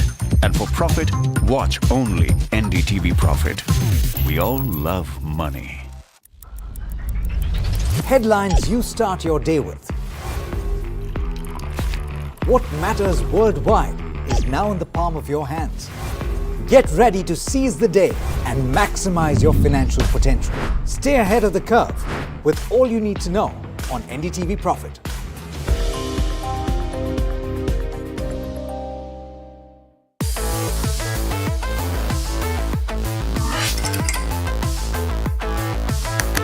Listen to the voices of reason as they talk about corporate health and investing principles with me, Neeraj Shah, on my show, Talking Point.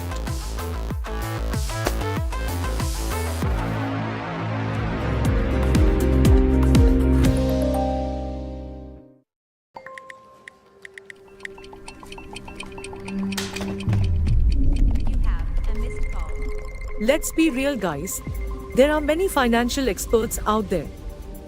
Which stocks to target, what's good for long term, when to buy, when to sell. How do you stay ahead of all the financial noise to achieve your dreams? You can accomplish all your financial dreams. Let us worry about giving you the right investing insights on the Portfolio Manager.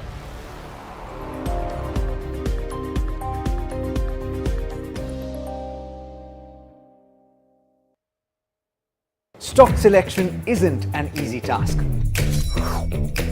And neither is choosing the right moment to sell. Whether it's a doubt about a short-term trade Or a long-term investment.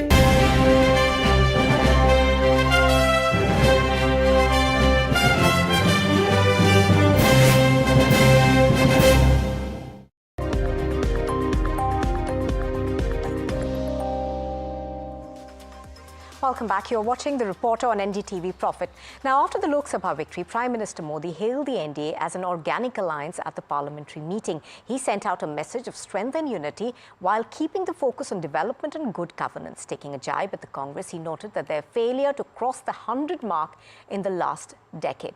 Key allies: Bihar Chief Minister Nitish Kumar, TDP Chief Chandrababu Naidu, Maharashtra's Chief Minister Eknath Shinde, Jan Sena Party Chief Pawan Kalyan and Lok Janshakti Party President Chirag Paswan also spoke at the meeting. Nitish Kumar expressed confidence that the Prime Minister would complete the unfinished task and reforms. Chandrababu Naidu lauded the Prime Minister as the right leader for the country. Here's a look at the highlights of that meeting.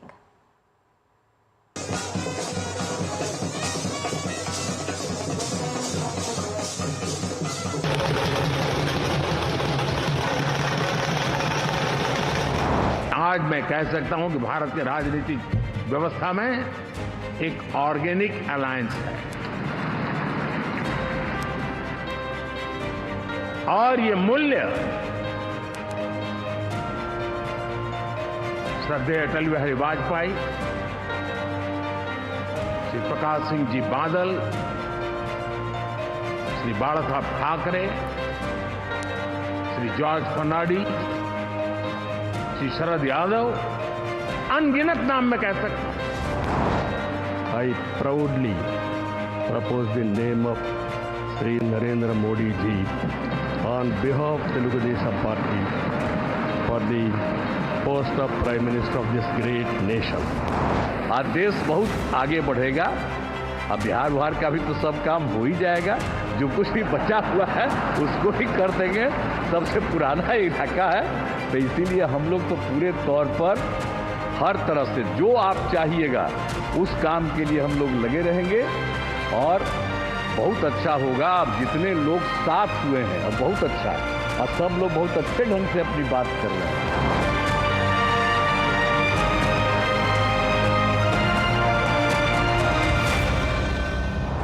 Well, in fact, it was not just the show of unity at the NDA parliamentary meeting, but also the RBI's revision of GDP growth estimate that gave the markets much cheer. The GDP growth estimate has been set at 7.2%. The central bank also kept the repo rate unchanged.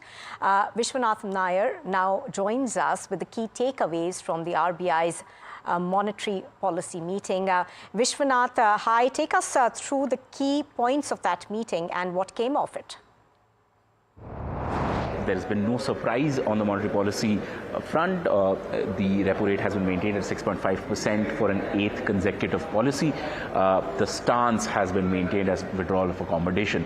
However, there's been a bit of a change in the way that the MPC members have been voting. So 4 out of the 6 MPC members are voting in favor of maintaining everything as status quo. However, 2, Ashima Goyal as well as Jayant Verma, are both talking about changing the status quo a little bit, bringing down the repo rate and changing the stance. Those were the major highlights from the monetary policy announcement.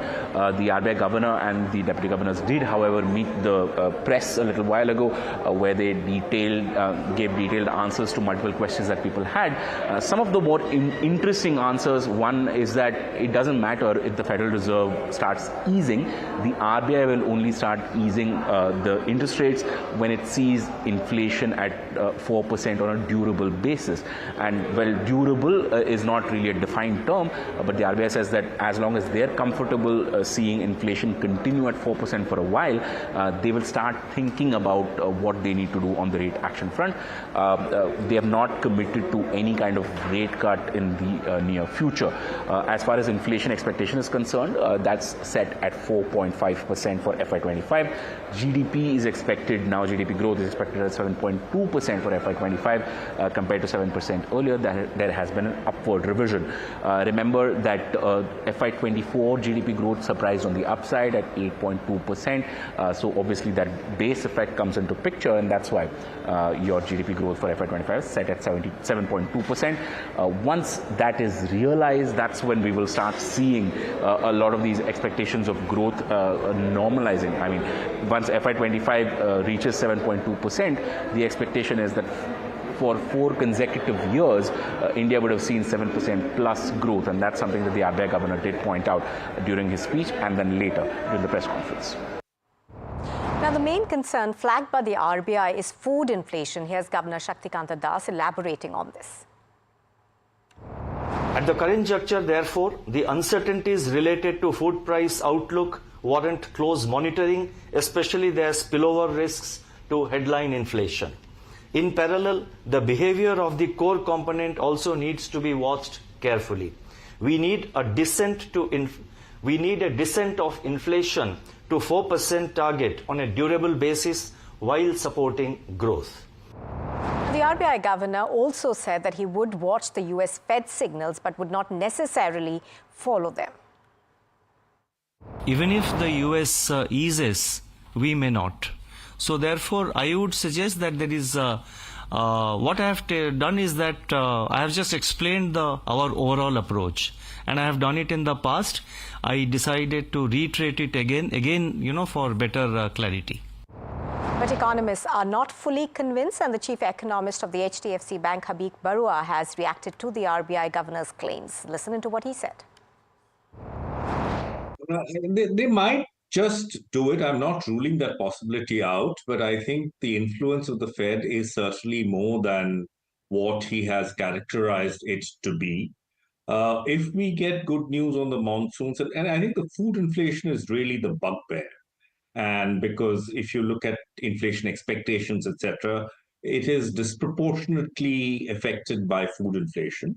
So if there are supply side measures and the monsoons pan out well, and we see some softness or stability in food prices, maybe that will induce the RBI to move.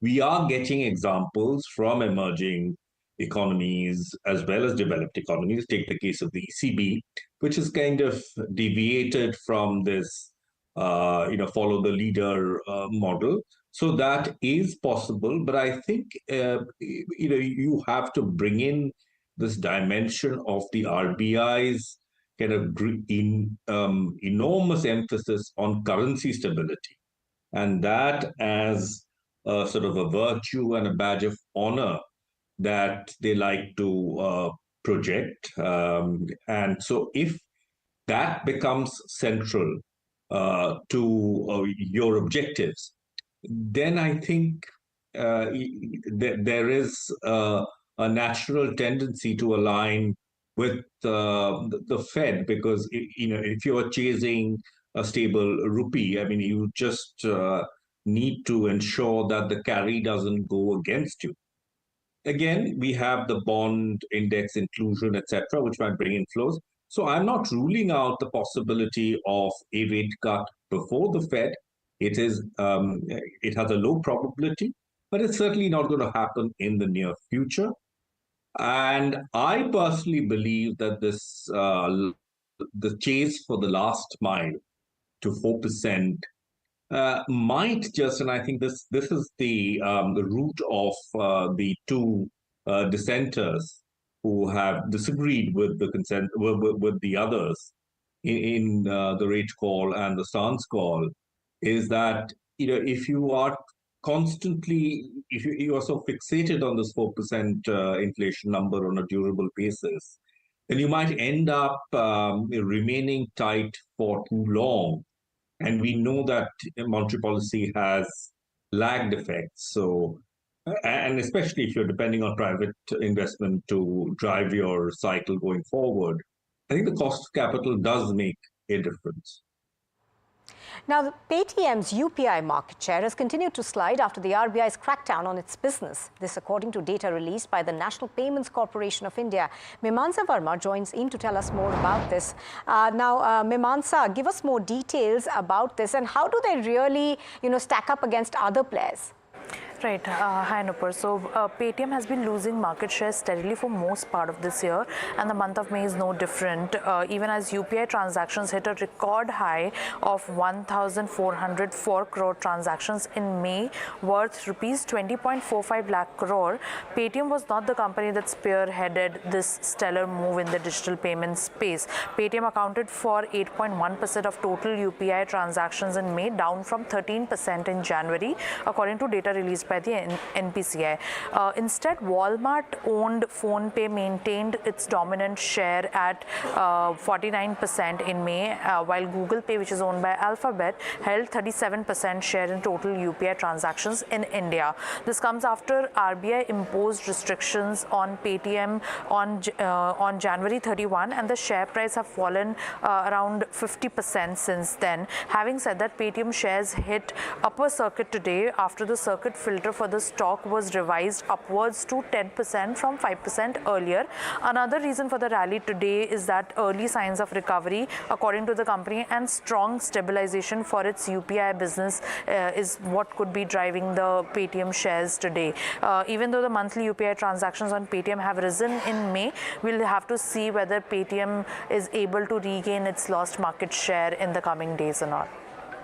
All right, Mimanta, thank you very much for joining us with those details. Now moving on, a workers' union at Samsung Electronics staged their first ever walkout on Friday as South Korea's most powerful conglomerate races to catch up in chips used in artificial intelligence. Employees asserted their demand for better compensation. The National Samsung Electronics Union said it would stop work for a day to demand better pay. Now, the union's roughly 28,000 members make up more than a fifth of the firm's workforce. Samsung did say that there was no impact of the strike on production or business activity. A company official confirmed to media that they have engaged with the union and will continue talks with them. Now, the Food Safety Authority of India has raided Blinkit's Telangana warehouse and detected several violations, including expired products and unhygienic storage standards. The storage racks were found dusty. The department took to social media platform X to share a report. And I quote, the task force team has conducted inspections in Blinkit's warehouse at Devar Yamjal, Mechal, Malkagiri district on the 5th of June. In fact, before we wrap up the reporter this evening, here's some news on the T20 Cricket World Cup. The group stage match between the US and Pakistan last night was nothing short of a nail-biter. The match went into a super over where the US managed to beat heavyweights Pakistan. The US was able to pull the match because of Saurabh Netravalkar, who is an Indian-American cricketer. Similarly, teams such as Canada and Ireland also have players of Indian origin representing them. Here are 5 Indian origin players who will feature in the ongoing mega cricket event. We had already mentioned, of course, Saurabh, who represents the US. Apart from him, the captain of the USA team is Monank Patel, who comes from Gujarat. Harmeet Singh is the 3rd player in the US squad of the Indian descent. Now, their neighbours, Canada, also have Dilpreet Bajwa and Ravinder Pal Singh in their squad.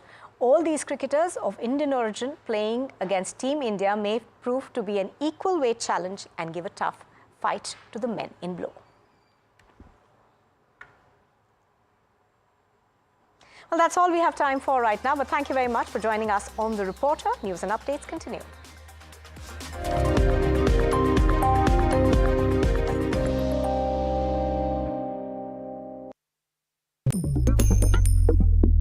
Different people believe in different things. In cricket, some hail the king, some believe in God.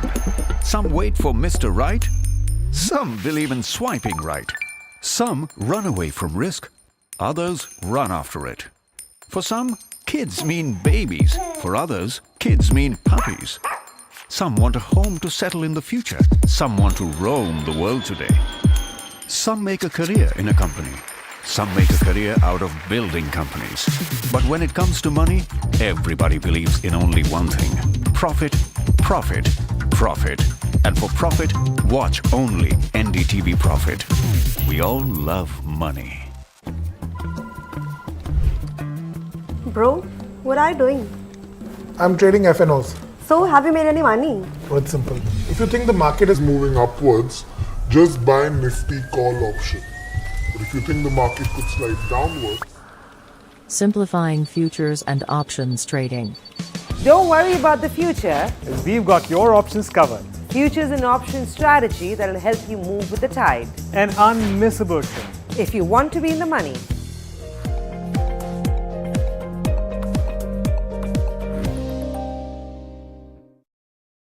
stock selection isn't an easy task. And neither is choosing the right moment to sell. Whether it's a doubt about a short-term trade Or a long-term investment. all you have to do Is ask Profit.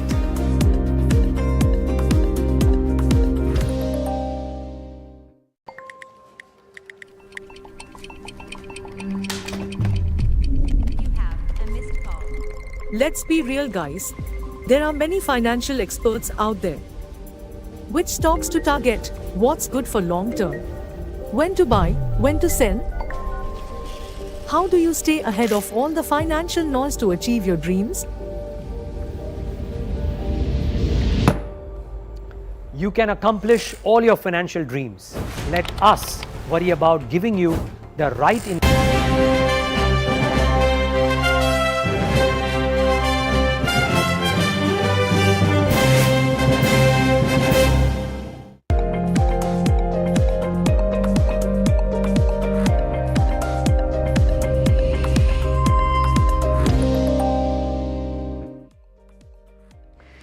Thanks for tuning into Talking Point. I'm your host, Neeraj Shah. We've got the City think tank here to talk about, well, as a premise to talk about what the earnings have been for Q4 and FY24. But really, it's more about what could happen over the course of the next 12 months, because between the time that the earnings ended and now, a lot of water has flown under the bridge. So the gentleman, Surendra Goyal, Head of India Research at Citi, Kunal Shah, Director of India Banks Financials, Arvind Sharma, Director India Autos and Transportation, and Saurabh Handa, Director of India Oil and Gas and Telecom, with me in the studios. Wow, I wonder how will I complete the conversation in 25 minutes allocated time, because all sectors just so important.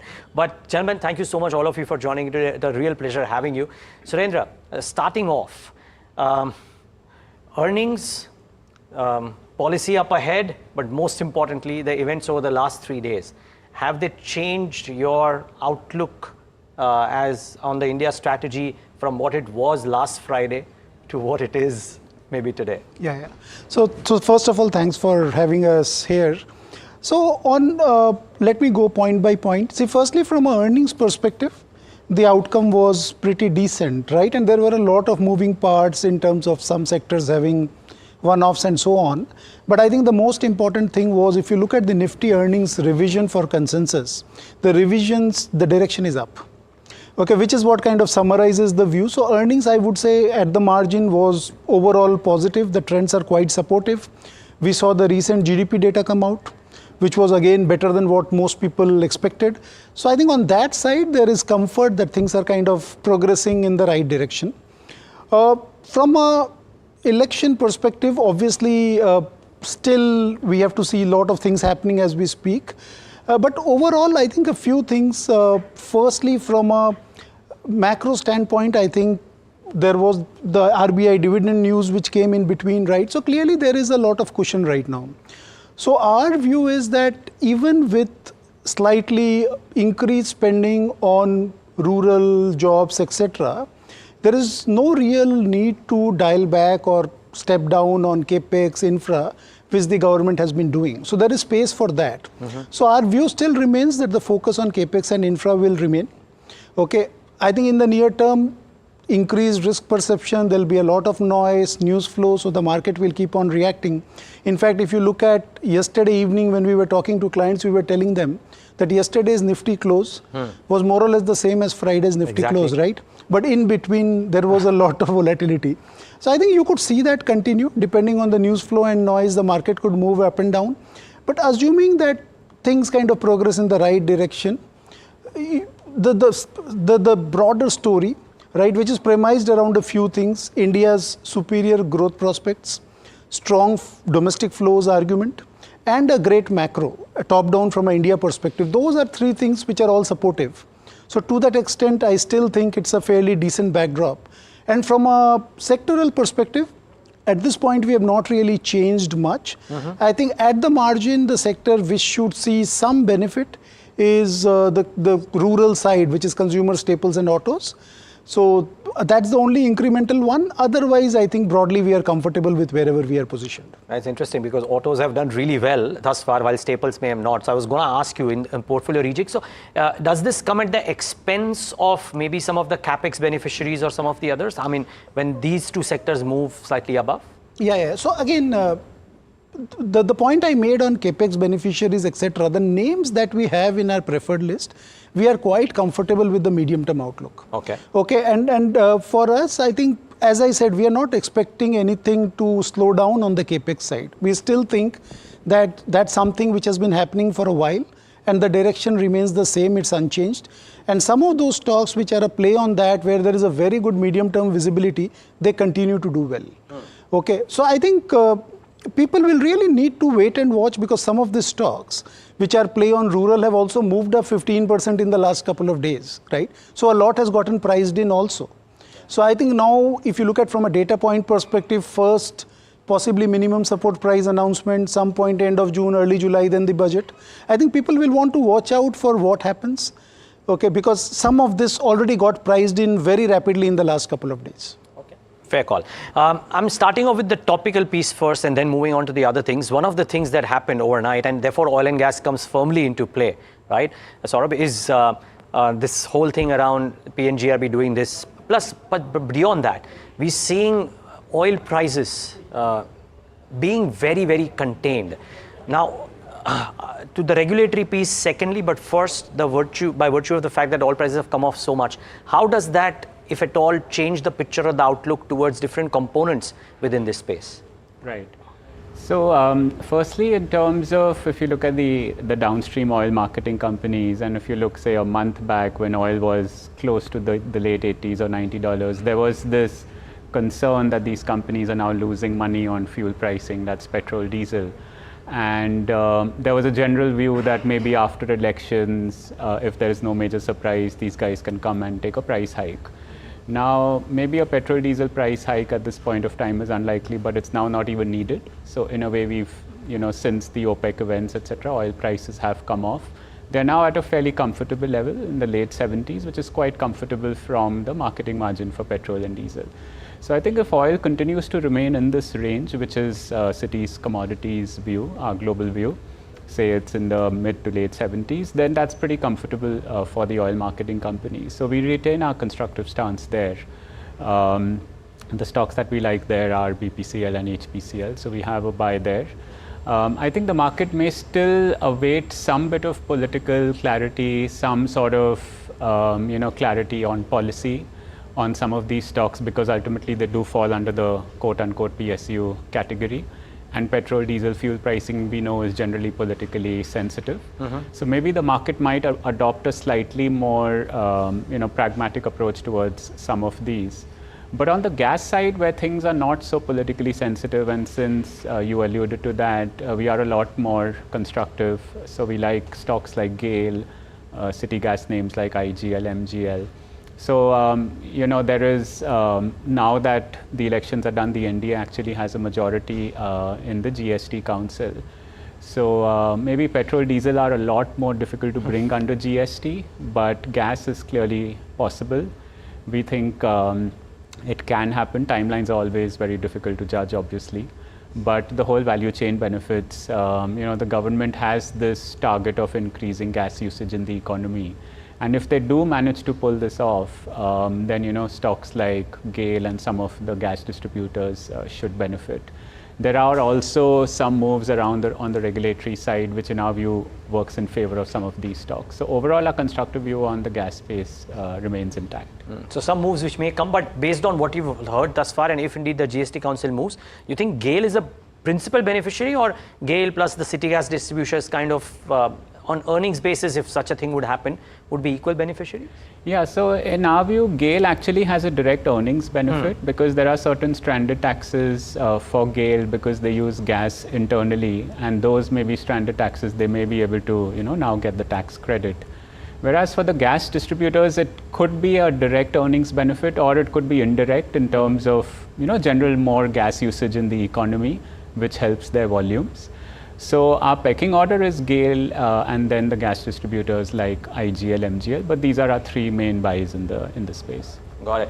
I'm going to come back to you on telecom as well, by the way. So that's the other interesting piece. Just, Kunal, the other aspect is banks. For 4 years on a trot, we've been arguing this on television and no right answer here, but just want to get your view. At least no right answers as our end, so therefore getting your view is important.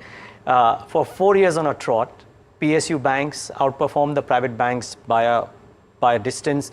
YTD too, despite the falls of Tuesday, by a country mile. Does that change now, or because the fear was on Tuesday that maybe PSUs take a back seat and the others come to the fore and valuations were also reasonably good. Do you sense that to happen naturally as well, or does a continuation of Modi 3.0 mean that it's not necessary that PSU banks will derate? So as was highlighted by Surendra with respect to the expectations which have been there on infra and capex, maybe we still expect that it will be on the budgeted lines. There might not be too much of a positive surprise which can come in, and a lot of expectations were getting built into the PSU's growth trajectory, maybe on anticipation of better than anticipated capex. So that I think those expectations are now very much on the expected lines and not maybe on any kind of a positive surprise. And second, in terms of the cyclicality with respect to the benefit of recoveries which flow into the overall ROA trajectory, that was reflected in 4Q as well, and that has supported ROAs upwards of 1% for most of the PSU banks as such. We need to see as to how far can it sustain. The guidance from the management has been maybe it might continue for another 2-3 quarters or so, but maybe thereafter it will be the core earnings which will really play out for them, and then we need to see as to where we are seeing the positive surprises on the ROA trajectory. While on private, when we look at it in terms of the earnings delivery, this time also there was so there were like two key metrics which were being looked upon. One was with respect to margins, and second was with respect to the deposit growth. And in fact, when we look at it, most of them surprised positively. So across the board, margins have settled higher. The exit quarter margins were higher than what the entire street was building in. As well as deposit growth, there was a huge catch up. Initially, it was thought that it will be more back-ended. But when we look at the fortnightly data, in the first fortnight, it ran down, but again there was the uptick in the another 2 fortnight. And when we look at it since March, it's hardly down 1% odd. Right. Okay, so it's not much in terms of the maybe the rundown in the deposits which has happened in 1Q, which builds the case that at least on the deposit growth side, the momentum can still continue, and this will support the overall loan growth as well. No doubt there could be a moderation of couple of percentage points at the industry level. That is what we are also building in, but otherwise maybe it should be very much in line and no disappointment out there. So are you net? I mean, are you more constructive with private banks than what you would have been, say, 6 months ago or 9 months ago versus PSU banks? I mean, I'm not saying you were constructive with PSU banks, maybe one odd, if at all. I'm just trying to understand, does the narrative change now, or is it still, is it present continuous? So we believe like private, we still continue to be constructive, and in fact, for the first time, we started to see the operating efficiency also playing out in one of the banks, which was ICICI, and if we are able to see that over next 2-4 quarters, I think the case can really be made up in terms of like the sustenance of the ROA profile, which we have been highlighting that will be the key to re-rating for the private banks, and I think that visibility is just improving. Got it. Okay. Just before I come to autos, but just have to dwell on this one point wherein, Surendra, I want you also to come in. Almost, this is the common question being asked for this stock every single time, right? HDFC Bank. It's almost become an ITC meme of 2 years ago that when will HDFC Bank move? When FIs come in? When will FIs come in? Very difficult to say that. So dwell in on this, both of you. I mean, is a lot of private sector banking moves dependent on when foreign flows come in? And if so, when do foreign flows come in? So I'll just touch upon the fundamental aspects first and then on to the flow side. So when you look at HDFC, again, Q4, their margins against the expectation of a decline, there was an improvement. I think still that kind of a confidence is not there in terms of how much of that can sustain in 1Q.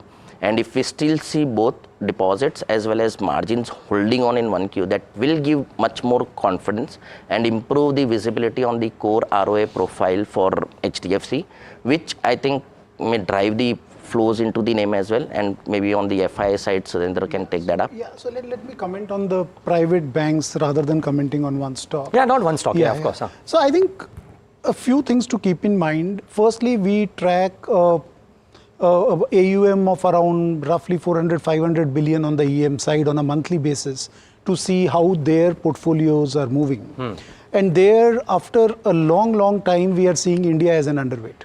As an underweight? Yeah, so India is now approximately 100 basis points underweight in those EM portfolios, and we use it kind of a proxy for the overall EM space. And this is like after at least a decade. Okay, in that period, they have always been overweight. Of course, India's weightage in the index has obviously gone up in the last 4 or 5 years. So that's point one. Secondly, I think if you see, we have already seen significant outflows this calendar year. So right now, positioning is relatively light on India from underweight perspective. Secondly, if you look at the market multiple, and we were just looking at it at the start of the day today, we are at 19 times 1 year forward earnings, which is exactly the 5-year average multiple. Okay, so I think people get comfortable that, and obviously people, before an event, people typically always kind of become a little careful, let the event get over and so on. So I think we are getting to a point, and again, also there have been EM outflows. So there are multiple things going on, but overall construct with that underweight position is a lot better, right? If you start seeing EM flows improve and India growth outlook continues to be superior, there is a case to be made for some of that to reverse. So I think those are the factors we are really watching out for. And yes, if those flows come in, it will benefit private sector banks. Having said that, I still think it's not only contingent on private sector banks. If you see growth improving, right, the fundamentals improving where there have been some question marks in the past few months, you could even see domestics kind of stepping up and adding those stocks. Because on a valuation basis, there are not that many large pockets in the market today where valuations look very reasonable in the historical context. Okay, so private sector banks is one of those very few pockets. So I think you get some conviction on earnings. It becomes attractive for everybody. EM inflows happen, upside. Yeah, and also growth, right? Because I know that the other large pocket is IT, which you largely have been underweight on. But we're going to talk about that, and we're going to talk about autos as well. But my producer tells me we need to slip into a break. So viewers, I know you're waiting for this view on autos. We'll have to slip into a break, come back, and first up, we'll try and talk about what could autos look like over the course of the next 12 to 24 months. Stay tuned, we'll be right back.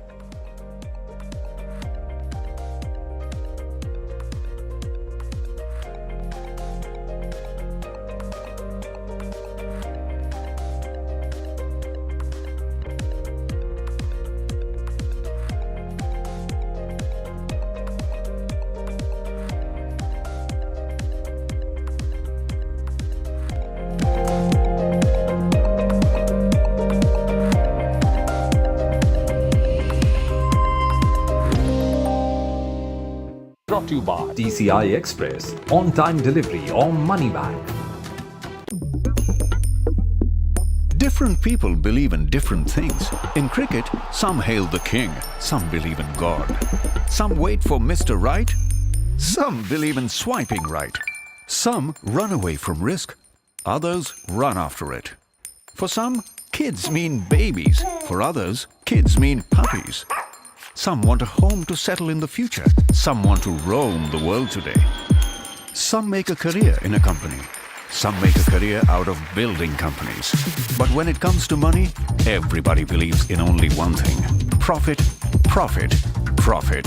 And for profit, watch only NDTV Profit. We all love money. Headlines you start your day with. What matters worldwide is now in the palm of your hands. Get ready to seize the day and maximize your financial potential. Stay ahead of the curve with all you need to know on NDTV Profit.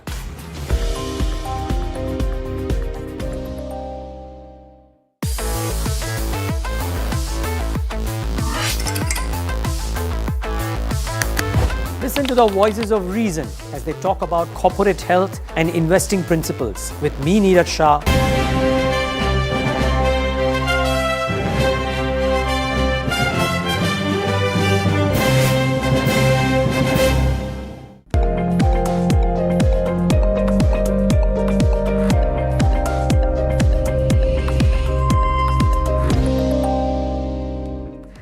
Back with Talking Point and in conversation with the Citi top team to try and understand how do they think about the next 12 to 24 months on the back of results and events that have happened. Now, Surendra Goyal mentioned that one of the things or two of the things that make a bit of a slightly higher weightage on the portfolios might be FMCG and autos. We all discussed FMCG to death in the last 24 hours or 48 hours. Let me bring in Arvind into the conversation and try and talk about autos. Now, autos I thought didn't need a bit of a leg up because the earnings growth the last 3-4 years has been, I believe, selectively very, very good. Monthly data looks okay. What's your sense about how would you advise your clients to approach auto now over the course of the next 12 to 24 months? Sure. Quick recap on the earnings. I think most of the companies kind of surprised positively on the earnings. Of course, we get the volumes every month, but even the margins were kind of good. Also, what was encouraging was the commentary from most management was positive after a long time. Earlier it was more of cautious optimism, but now a lot of them were positive, especially in rural. Now, going forward, rural and consumption stocks and companies could benefit from volume growth. Naturally, there's a base effect, so in passenger vehicles, the base is a little higher. So your YOY growth might be slightly on the lower end. In two-wheelers, we are yet to reach the peak, so YOY growth would be better optically. If there's a growth in rural areas, then we could see some of the more rural-focused names, entry-level two-wheelers, tractors, of course, passenger vehicles. Those would benefit significantly from a growth in broader consumption. Now, autos kind of straddles between capex-oriented stocks and consumption-oriented stocks. So, if the capex infra also continues, we could see positive trends in the more capex-oriented stocks, commercial vehicle manufacturers, and the allied vendors. So, all in all, most companies going forward, the volume outlook looks good. They should benefit from the operating leverage. Over the last at least 2 years, 1.5 years, the commodity prices have been a bit benign and all of them benefited. But now, at least in the last conference calls, most management said that it's not a cause of worry, but there is some inching up in specific commodities, which we'll have to see. If there's a good demand, they could take up prices, they could cut on discounts. So probably a good demand could offset those cost pressures. So essentially, we see most of the domestic-oriented auto companies doing well going ahead. Okay, and I'm just trying to understand what's the top of the pecking order. Is it the rural-focused themes, two-wheelers, tractors, etc., or is it maybe the capex beneficiaries that form the top list? So, if we see all the rural-focused names, starting with the tractor manufacturer, Mahindra, in the two-wheelers, Hero MotoCorp is the most exposed to rural, and in passenger vehicles, it's Maruti, which is almost 35 to 40% of rural. We are conservative on all the three names. Maruti is our top pick. Going ahead, if you see the broader two-wheeler industry, I'm talking only about the domestic part, could see an uptick. So some of the vendors might also be a good play. You kind of isolate yourself from the market share fluctuations, play on the broader industry. So that's how our pecking order is. We are constructive on the commercial vehicle maker, which is Ashok Leyland 2. Specifically to that, even the bus segment demand has been rising quite a bit. And going forward, if there's a bit of pent-up demand among the state transport undertakings, about the orders which have not been placed over, say, past 6 months, and they come through, you could see a growth in the bus demand. And that is a highly profitable segment. Got it. So I think from commercial vehicle manufacturers, it's both capex and bus which helps them. Time permitting, I would love to know about some of the vendors as well, because it's such a large bucket now. But I just have to cover time for 2 more sectors, so I want to just quickly go that. Before I come to IT, a word on telecom, cannot not talk about that. Come in here, it's now firmly a 3-player market in the minds of a lot of people. From an investor's perspective, does it become a 3-option telecom market, or maybe if I include Indus, then 4, or not quite? Yeah, no, I agree. So, I mean, the successful fundraise of Vodafone Idea clearly, I think, ensures that they can reinvest in the business and, catch up on network investment, something which they were lagging on over the last few years. So it's clearly, pretty much a 3-player market for now. It also appears from, statements made by the government that even they are fairly keen that competition remains, and they're fairly keen that this industry structure stays intact. So we are still potentially looking at tariff repair happening. Maybe some expectations may or may not be toned down depending on events of this week, but our view is maybe a 15% tariff hike potentially still happens. Sometime this year? Sometime this year, yes.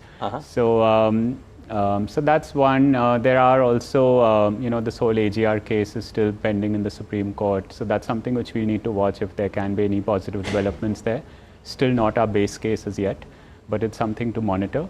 Bharti remains our topic in the space, but we are also very positive on Indus Towers. It is a good proxy play on, the industry structure, improving and becoming a 3-player market. So these would be our 2 preferred plays. And in Vodafone Idea, I mean, clearly things are a lot better now, but a lot more still needs to fall into place. So we think Vodafone Idea is more like a show me story. So they need to now deliver in terms of the capex execution and then, sort of maintaining or stabilizing their market share. And as I said, the other big things to watch out for will be what happens on the tariff side. Got it. Well, certainly watching out for that. Bills that we pay also get dependent on that. Surendra, one final thing. We're talking about banks being that large bucket. IT is the other one. If I remember the January note, I haven't seen the last one, but the January note, you were not constructive. The commentary hasn't really changed to my mind. Has it changed in your mind? Are you changing the stance? Sure. So before that, let me just clarify that the comment that I made on autos and staples was about investors would think about it at the margin. We have not really changed our stance. We are still overweight on autos and neutral on staples in our last published note. So no change in stance, but that's how we are positioned. Now on the IT side, we are still cautious. We haven't changed our stance for around 2.5 years now. So still cautious. See, there are quite a few things in play on the auto side. Firstly, people attribute a lot of the challenges to just the macro uncertainty in the US. We think it's more than that. And we have looked at a few things which kind of suggest that. If you look at the global software companies, there have been disappointments there also, but the year-over-year trends there have improved. Right? If you look at the last 4 or 5 quarters, they have been on an improving trajectory. If you look at the hyperscalers or the cloud companies, even their growth rate bottomed out a couple of quarters back and they started improving. While services, and not only Indian IT, when we look at our global IT services coverage, the growth has been challenged. So we think there are quite a few things at play beyond the macro uncertainty. One is the whole GCC theme, which I think a lot of people have spoken about. The other thing we are starting to see is as clients prioritize the incremental spending towards AI, some of the other areas of investment are seeing some negative impact. And to that extent, unless somebody is heavily exposed to AI, which the IT services industry at this stage is not, you may end up losing a little bit. So I think there are multiple things going on. There are headwinds, and which is why we still remain cautious on IT services. Well, on one, maybe a bit of a hope for FIs. The second one, if they're listening to Surendra Goyal, they're not putting in money in a hurry for sure. Gentlemen, all of you are out of time, but thank you so much. It was lovely, very insightful. Thanks for taking the time out and giving us your thoughts.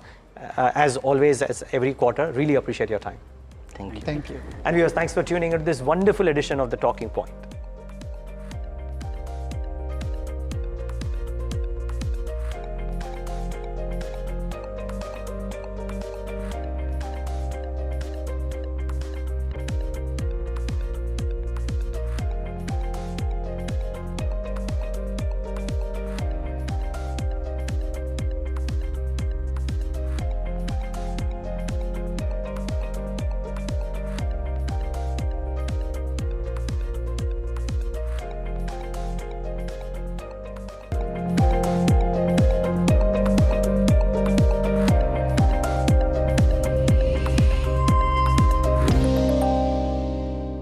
Brought to you by TCI Express, on-time delivery or money back.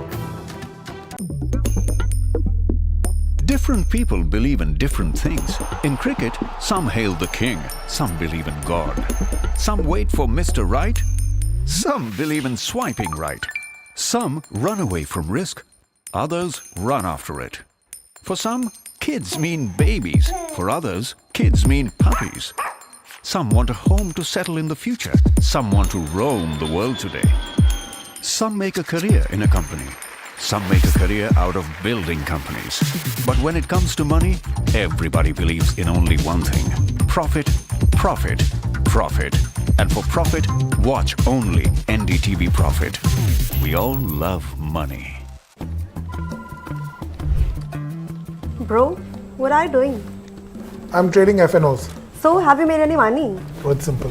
If you think the market is moving upwards, just buy Nifty call option.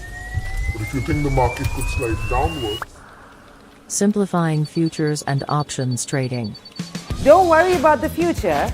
We've got your options covered. Futures and options strategy that will help you move with the tide. An unmissable trade. If you want to be in the money.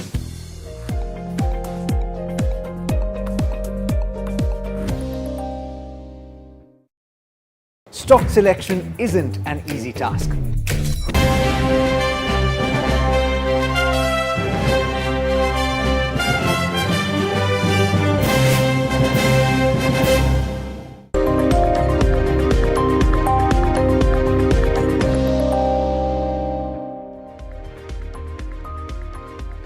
Hi, thanks so much for joining me on this special broadcast of the Mutual Fund Show. Equity markets have seen significant volatility this week. It's been a bit of a roller coaster ride. A sharp run up on Monday, a crash on Tuesday, and a recovery today.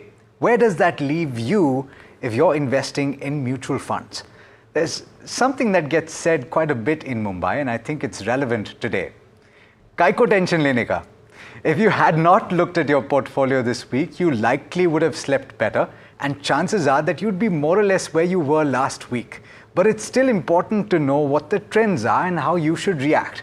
And to that end, I spoke to Swarup Mohanty of Mirai Asset and Trideep Bhattacharya of Edelweiss AMC and began by asking whether their fund houses saw increased redemption pressure this week. No, actually, it was as per predicted. I mean, we've been seeing this reaction for a long time, and the faith of the Indian investors on long-term equity investments were reaffirmed yesterday. Day before, of course, there were a lot of questions, rightfully so. But yesterday, we saw inflows across funds. I mean, both active, passive factors to our market cap ETFs to our active funds. We saw inflows across. It's a good thing to see, that investors are changing their stand in the market and looking at opportunities to deploy, which was such a refreshing day yesterday. We went back happy, actually. Okay. Trideep, did you see, what was your experience? Because it's counterintuitive, one would say, in a market that saw the benchmarks fall 6%, the broader markets lose ground as well. Swarup saying his fund house saw inflows. So actually, I would agree with that. And I mean, we also saw inflows across strategies and across so-called segments of equities. And I would sort of put the context as that heading into elections, there was a bit of a volatility in terms of the vote count. Of course, the exit polls caused one-way outcome. But if you go to basically days before that or a month before that, we saw a bit of volatility in and around the market. So I think markets went into it a little light. FIIs were obviously massively short, but on the other side, the positions were reasonably balanced. We saw volatility coming about, but I think there were the shaky hands had a bit of a time to sort of do so before. So hence, yesterday, when the markets crashed quite a bit, we actually did see inflows. The final thing that I would say on this is net. Yesterday's closing Nifty levels is same as what we saw in early May. So barring the exit poll drama and the subsequent reality, we are not far off in terms of market levels. Equilibrium is sought and found often in these cases, but it's heartening to see two large fund houses tell me that they saw inflows on a day where you saw such frenetic selling, and that to me indicates that the mutual fund investor by and large is learning to be more pragmatic and focused on the long term. From the fund manager's standpoint, and from wearing the hat of a fund manager, Trideep, I'll come to you on this one. How do you navigate this and how are you approaching this? Because yesterday would have presented several opportunities with stocks falling, 20-25% in certain cases. Is that a buying opportunity or do you wait for the dust to settle just a bit? So I think the practical answer is a mix of both. What we do is we never buy full in one go, and at the same time we don't want to leave too much for the later. But I think I see objectively this event as an excuse for correction in valuations of those companies where the valuation multiples had really kind of shot up, given they were in trend, so to speak. And if you take that valuation correction away, I would say net between a month ago and now, most likely 99%, we have a same government. We will probably see the key ministries remaining the same, and hence maybe we have a coalition government, and hence maybe to a certain extent they might have to be a little tweaking in the policies. But little tweaking in the policies is very different from policy reversal, which the market seemed to be worried about yesterday. So from a medium-term standpoint, the earnings potential don't really change.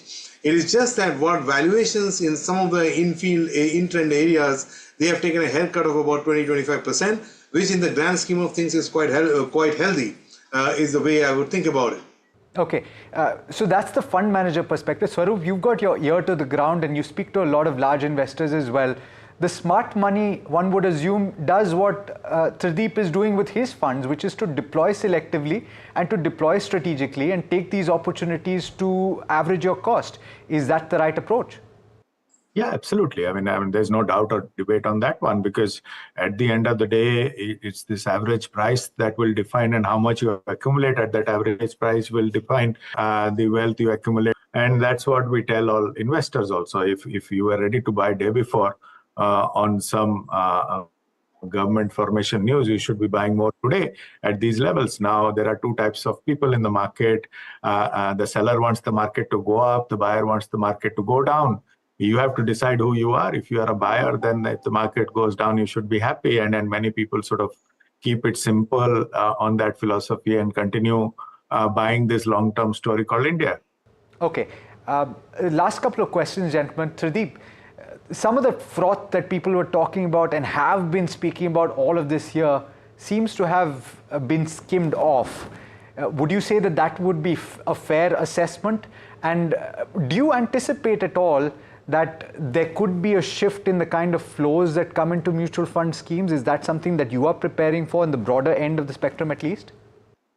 Look, I mean, I think overall the way, I'll give you an answer in a roundabout way. Flows is an outcome of how the companies or the market, or how the market does. Market is a function of how the earnings do. And between flows, market and earnings, the more predictable one is the earnings. And there I would say that the earnings story of India, which was robust, will continue to be robust. The fact of the matter is that the capacity utilization of India Inc., which was hovering around 77-78%, will not change dramatically within a day or two. And hence, the shape of the CapEx cycle may be too pronounced or less pronounced, but in some form or the other, you would see CapEx coming through. The power deficit scenario that we see is very much a function of where supply-demand scenario is in that segment.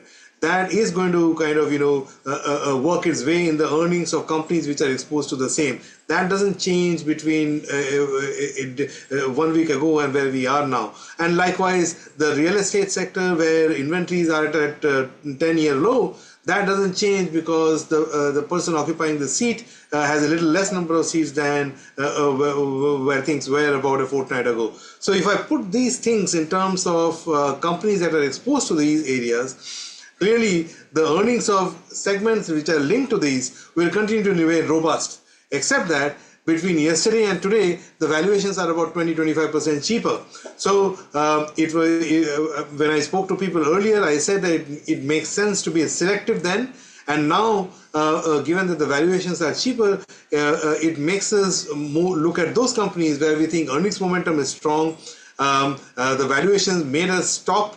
Now is a good time to sort of get in. So that is the target hunting area overall. That's one. In terms of the in-trend areas, like the areas that I talked about. Couple of new areas where we have added over the last 2 or 3 months have been basically in the anticipation of rural recovery and also a bit of monsoon being on time on the FMCG side. And we talked about it earlier on the IT. We've also launched the technology fund. That IT, the earnings are bouncing around the bottom. So those are the two areas that we have added to in the last 2 or 3 months, which is coming handy in these times. But net, a bit of portfolio repositioning we have done over the last 2 or 3 months. And now, given this correction in some of the in-trend areas, our hunting ground is those places where earnings momentum is strong, but valuations are now 20-25% cheaper. Very quick follow-up question for you, Trideep. Are you keeping the powder dry? What is your cash management strategy right now? Yeah, so I think we think that this volatility, on policy-related volatility, will be probably at its extreme now and will gradually resolve itself in a month's time once we get the the ministries announced and we have the budget. We are keeping our dry powder or powder dry to be just to sort of ease our positions through so that we don't overdo it in one go.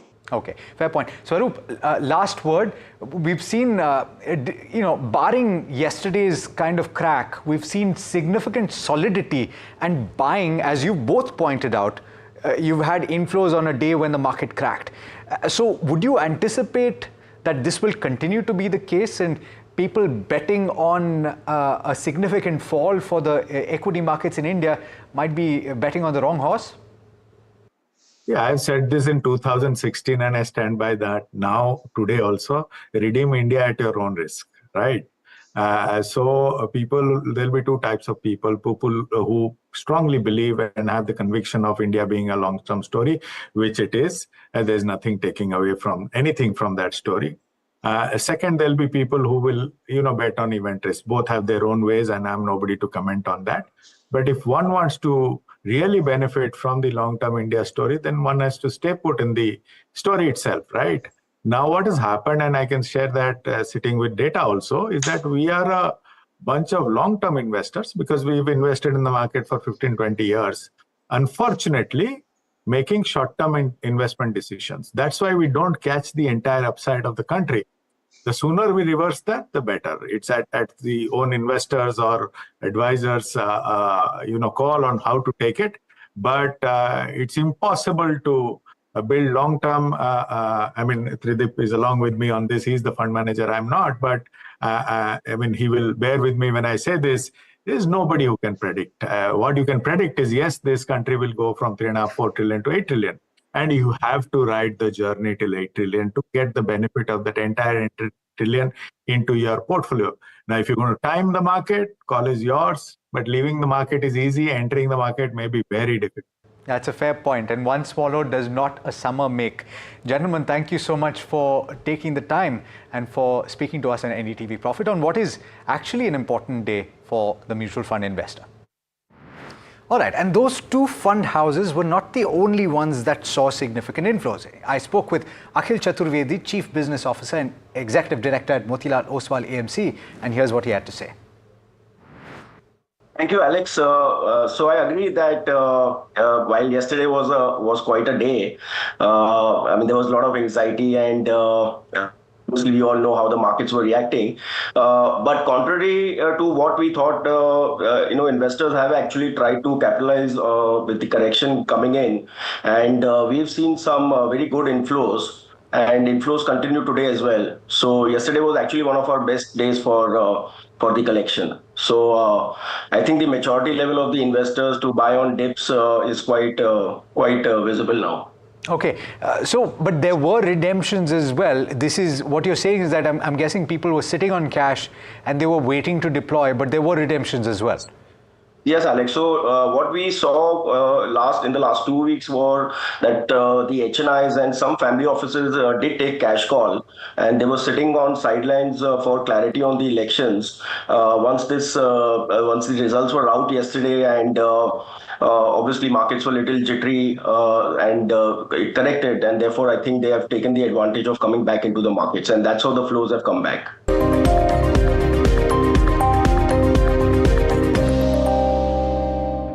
Presented by Patanjali Kesh Kanti Oil and Shampoo. Tootna mana hai. Different people believe in different things. In cricket, some hail the king, some believe in God. Some wait for Mr. Right, some believe in swiping right. Some run away from risk, others run after it. For some, kids mean babies. For others, kids mean puppies.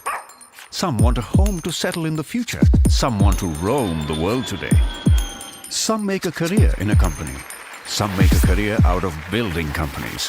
But when it comes to money, everybody believes in only one thing. Profit, profit, profit. And for profit, watch only NDTV Profit. We all love money. Headlines you start your day with. What matters worldwide is now in the palm of your hands. Get ready to seize the day and maximize your financial potential. Stay ahead of the curve with all you need to know on NDTV Profit.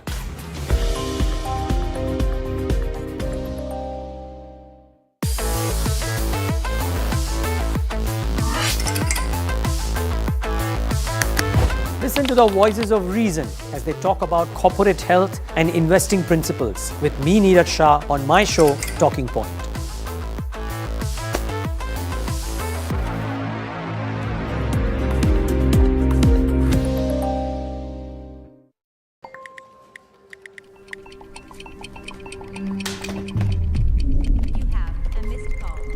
Let's be real, guys. There are many financial experts out there. Which stocks to target? What's good for long term? When to buy? When to sell?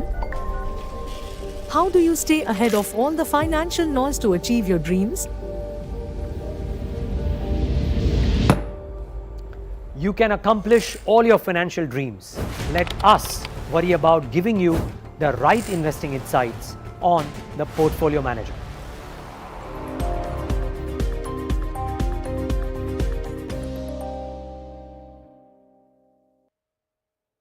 Stock selection isn't an easy task.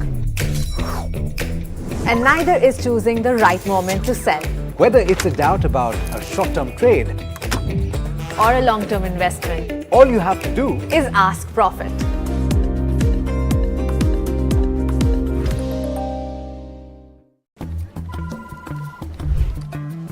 Bro, what are you doing? I'm trading FNOs. So, have you made any money? Oh, it's simple. If you think the market is moving upwards, just buy Nifty call option. But if you think the market could slide downwards, Simplifying futures and options trading. Don't worry about the future.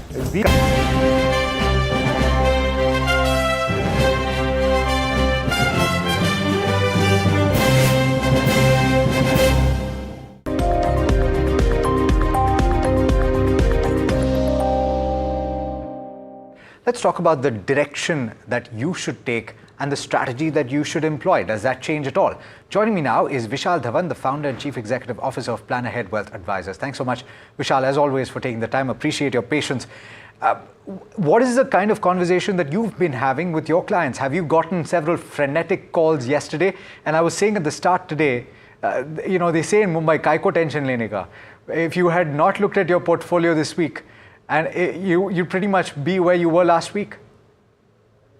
Yeah, actually, I think, big events like we had yesterday just accentuate everything in the minds of investors very often.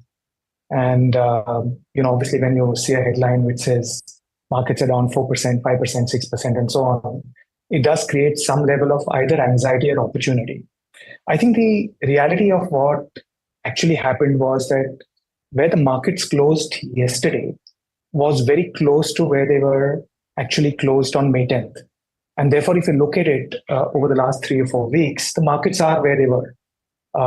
Something has happened along the way in terms of an election outcome, which was already a journey that had sort of started with voting happening in about 6-7 weeks ago. So I think this has just been a journey. I think we've been telling investors that, at both the extremes, you need to be careful. There was a set of investors yesterday who were like, let's go and buy aggressively because markets are correcting.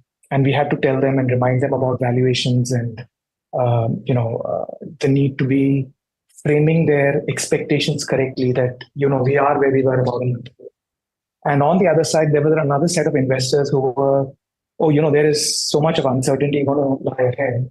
So why don't I move to cash because markets are going to go lower and therefore I can come back and buy it. So I think depending on different investor views, we had to tailor our conversation to what their needs were.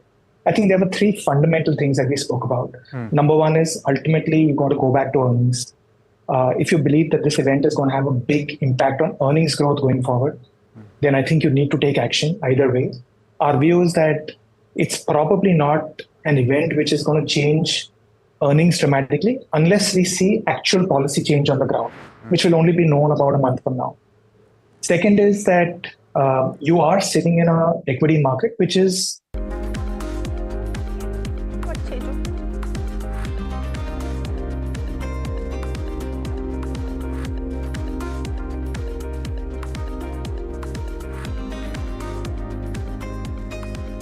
Welcome to this very special show. I'm Tamanna Inamdar. For the stock markets and for stock market equity investors in India, it's been an unforgettable week, full of ups and downs and ending, like all good stories, with a happy end and an outlook to a very optimistic future. Now, the title of the show that we're doing today is called The Markets Have Spoken. The reason we're saying this, that time and again, the collective wisdom of the markets proves that it knows best. At the start of this week was euphoria. Some would say unreasonable euphoria in expectations of what the election results for the Lok Sabha would bring. On Tuesday, there was despondency. Some would say unnecessary desperation and a huge sell-off. But by the time we've come to Friday, we've hit an all-time high on the Sensex. The Nifty is just a few points away, I would say a kissing distance away from an all-time high. And those who are raising questions, trying to look for scams in the way the market works, have been given an answer by none other than the collective wisdom of investors. To understand this better, I have with me a very special guest, ऐसे शख्स जिनको बाजार की नब्ज समझ में आती है, who lives and breathes markets. Mr. Vijay Kedia is joining us today at the NDTV studios. Kedia जी, बहुत-बहुत स्वागत है आपका. और इस पूरे हफ्ते में आपका बीपी तो ठीक रहा? बहुत ठीक रहा जी मेरा बीपी और जितने भी बॉडी के पैरामीटर्स है सब एकदम फर्स्ट क्लास रहे, सब एकदम। और अभी थोड़े और थोड़ा एक्साइटमेंट आ गया वैसे बाय द वे। अच्छा, तो नहीं, मैं इसलिए पूछ रही हूँ क्योंकि मंडे को बहुत सारी एक्साइटमेंट, ट्यूसडे को बहुत सारा दुख, हाँ। और फिर 2-3 दिन के बाद समझ में आया कि पिक्चर अब क्लियर हो रही है। तो ये रोलर कोस्टर राइड था, जैसा आप बता रहे हैं कि मंडे को स्थिति कुछ अलग थी और ट्यूसडे को स्थिति अलग थी और आज स्थिति कुछ अलग है। जैसे आपने बताया ऑल टाइम हाई पर ऑलरेडी मेरे ख्याल से सेंसेक्स टच कर चुका, ऑल टाइम नया हाई आज दिखाया। तो ये एक अजीब स्थिति है। तो बीच का जो तूफान आया था वो समझिए आया और वो चला गया। और अगर ये मंडे को वो स्थिति नहीं होती, जिस तरह का मंडे को मार्केट ने जो 2600-2700 पॉइंट जिस तरह से मार्केट बढ़ा, अगर वो यूफोरिया नहीं होता तो ट्यूसडे वाला भी उस तरह का पैनिक मार्केट के अंदर में नहीं आता। लेकिन ठीक है, शेयर बाजार के जो ये घटना बढ़ना और ये सब शेयरों का ऊपर नीचे होना, ये यहाँ का नेचर है, तो आपको उसी के साथ जीना पड़ेगा। तो बहुत सारे एक्सपर्ट्स हमारे चैनल पर आते हैं, अक्सर बात करते हैं, और उनमें से एक सुनील सिंघानिया ने ये बात कही, and this was interesting, that if you remove the Monday and the Tuesday trade, because वो एक दूसरे को एक तरह से बैलेंस करते हैं, बहुत सारा उतार और फिर बहुत सारा आप नीचे गिर भी गए, अप्स एंड डाउन्स, तो आप एग्जैक्टली वहीं पर हैं जहां आप फ्राइडे को थे। इनफैक्ट निफ्टी 3% ऊपर है पिछले फ्राइडे के क्लोज से। अब मैं आपको ये सवाल एक कॉन्टेक्स्ट में पूछ रही हूँ। आज लोग ये सवाल पूछ रहे क्या कोई स्कैम हुआ है बाजार में, क्यों इतना मार्केट चढ़ा मंडे को, फिर उसके बाद क्यों इतना गिरा, उसमें से नुकसान हुआ इन्वेस्टर्स का। आपका क्या मैसेज है इसके लिए, क्योंकि क्या इन लोगों को ये समझ में नहीं आ रहा कि मार्केट चलता कैसे है, या एक कोशिश है कि आप रिटेल इन्वेस्टर को डरा दें? देखिए, मैं नहीं समझता हूँ मार्केट में कोई स्कैम हुआ, क्योंकि ये मार्केट अभी इतना परिपक्व है और सेबी इतनी एक्टिव है और लोग भी समझदार हैं इस तरह से, तो इतना यहाँ पर स्कैम होना मुश्किल है।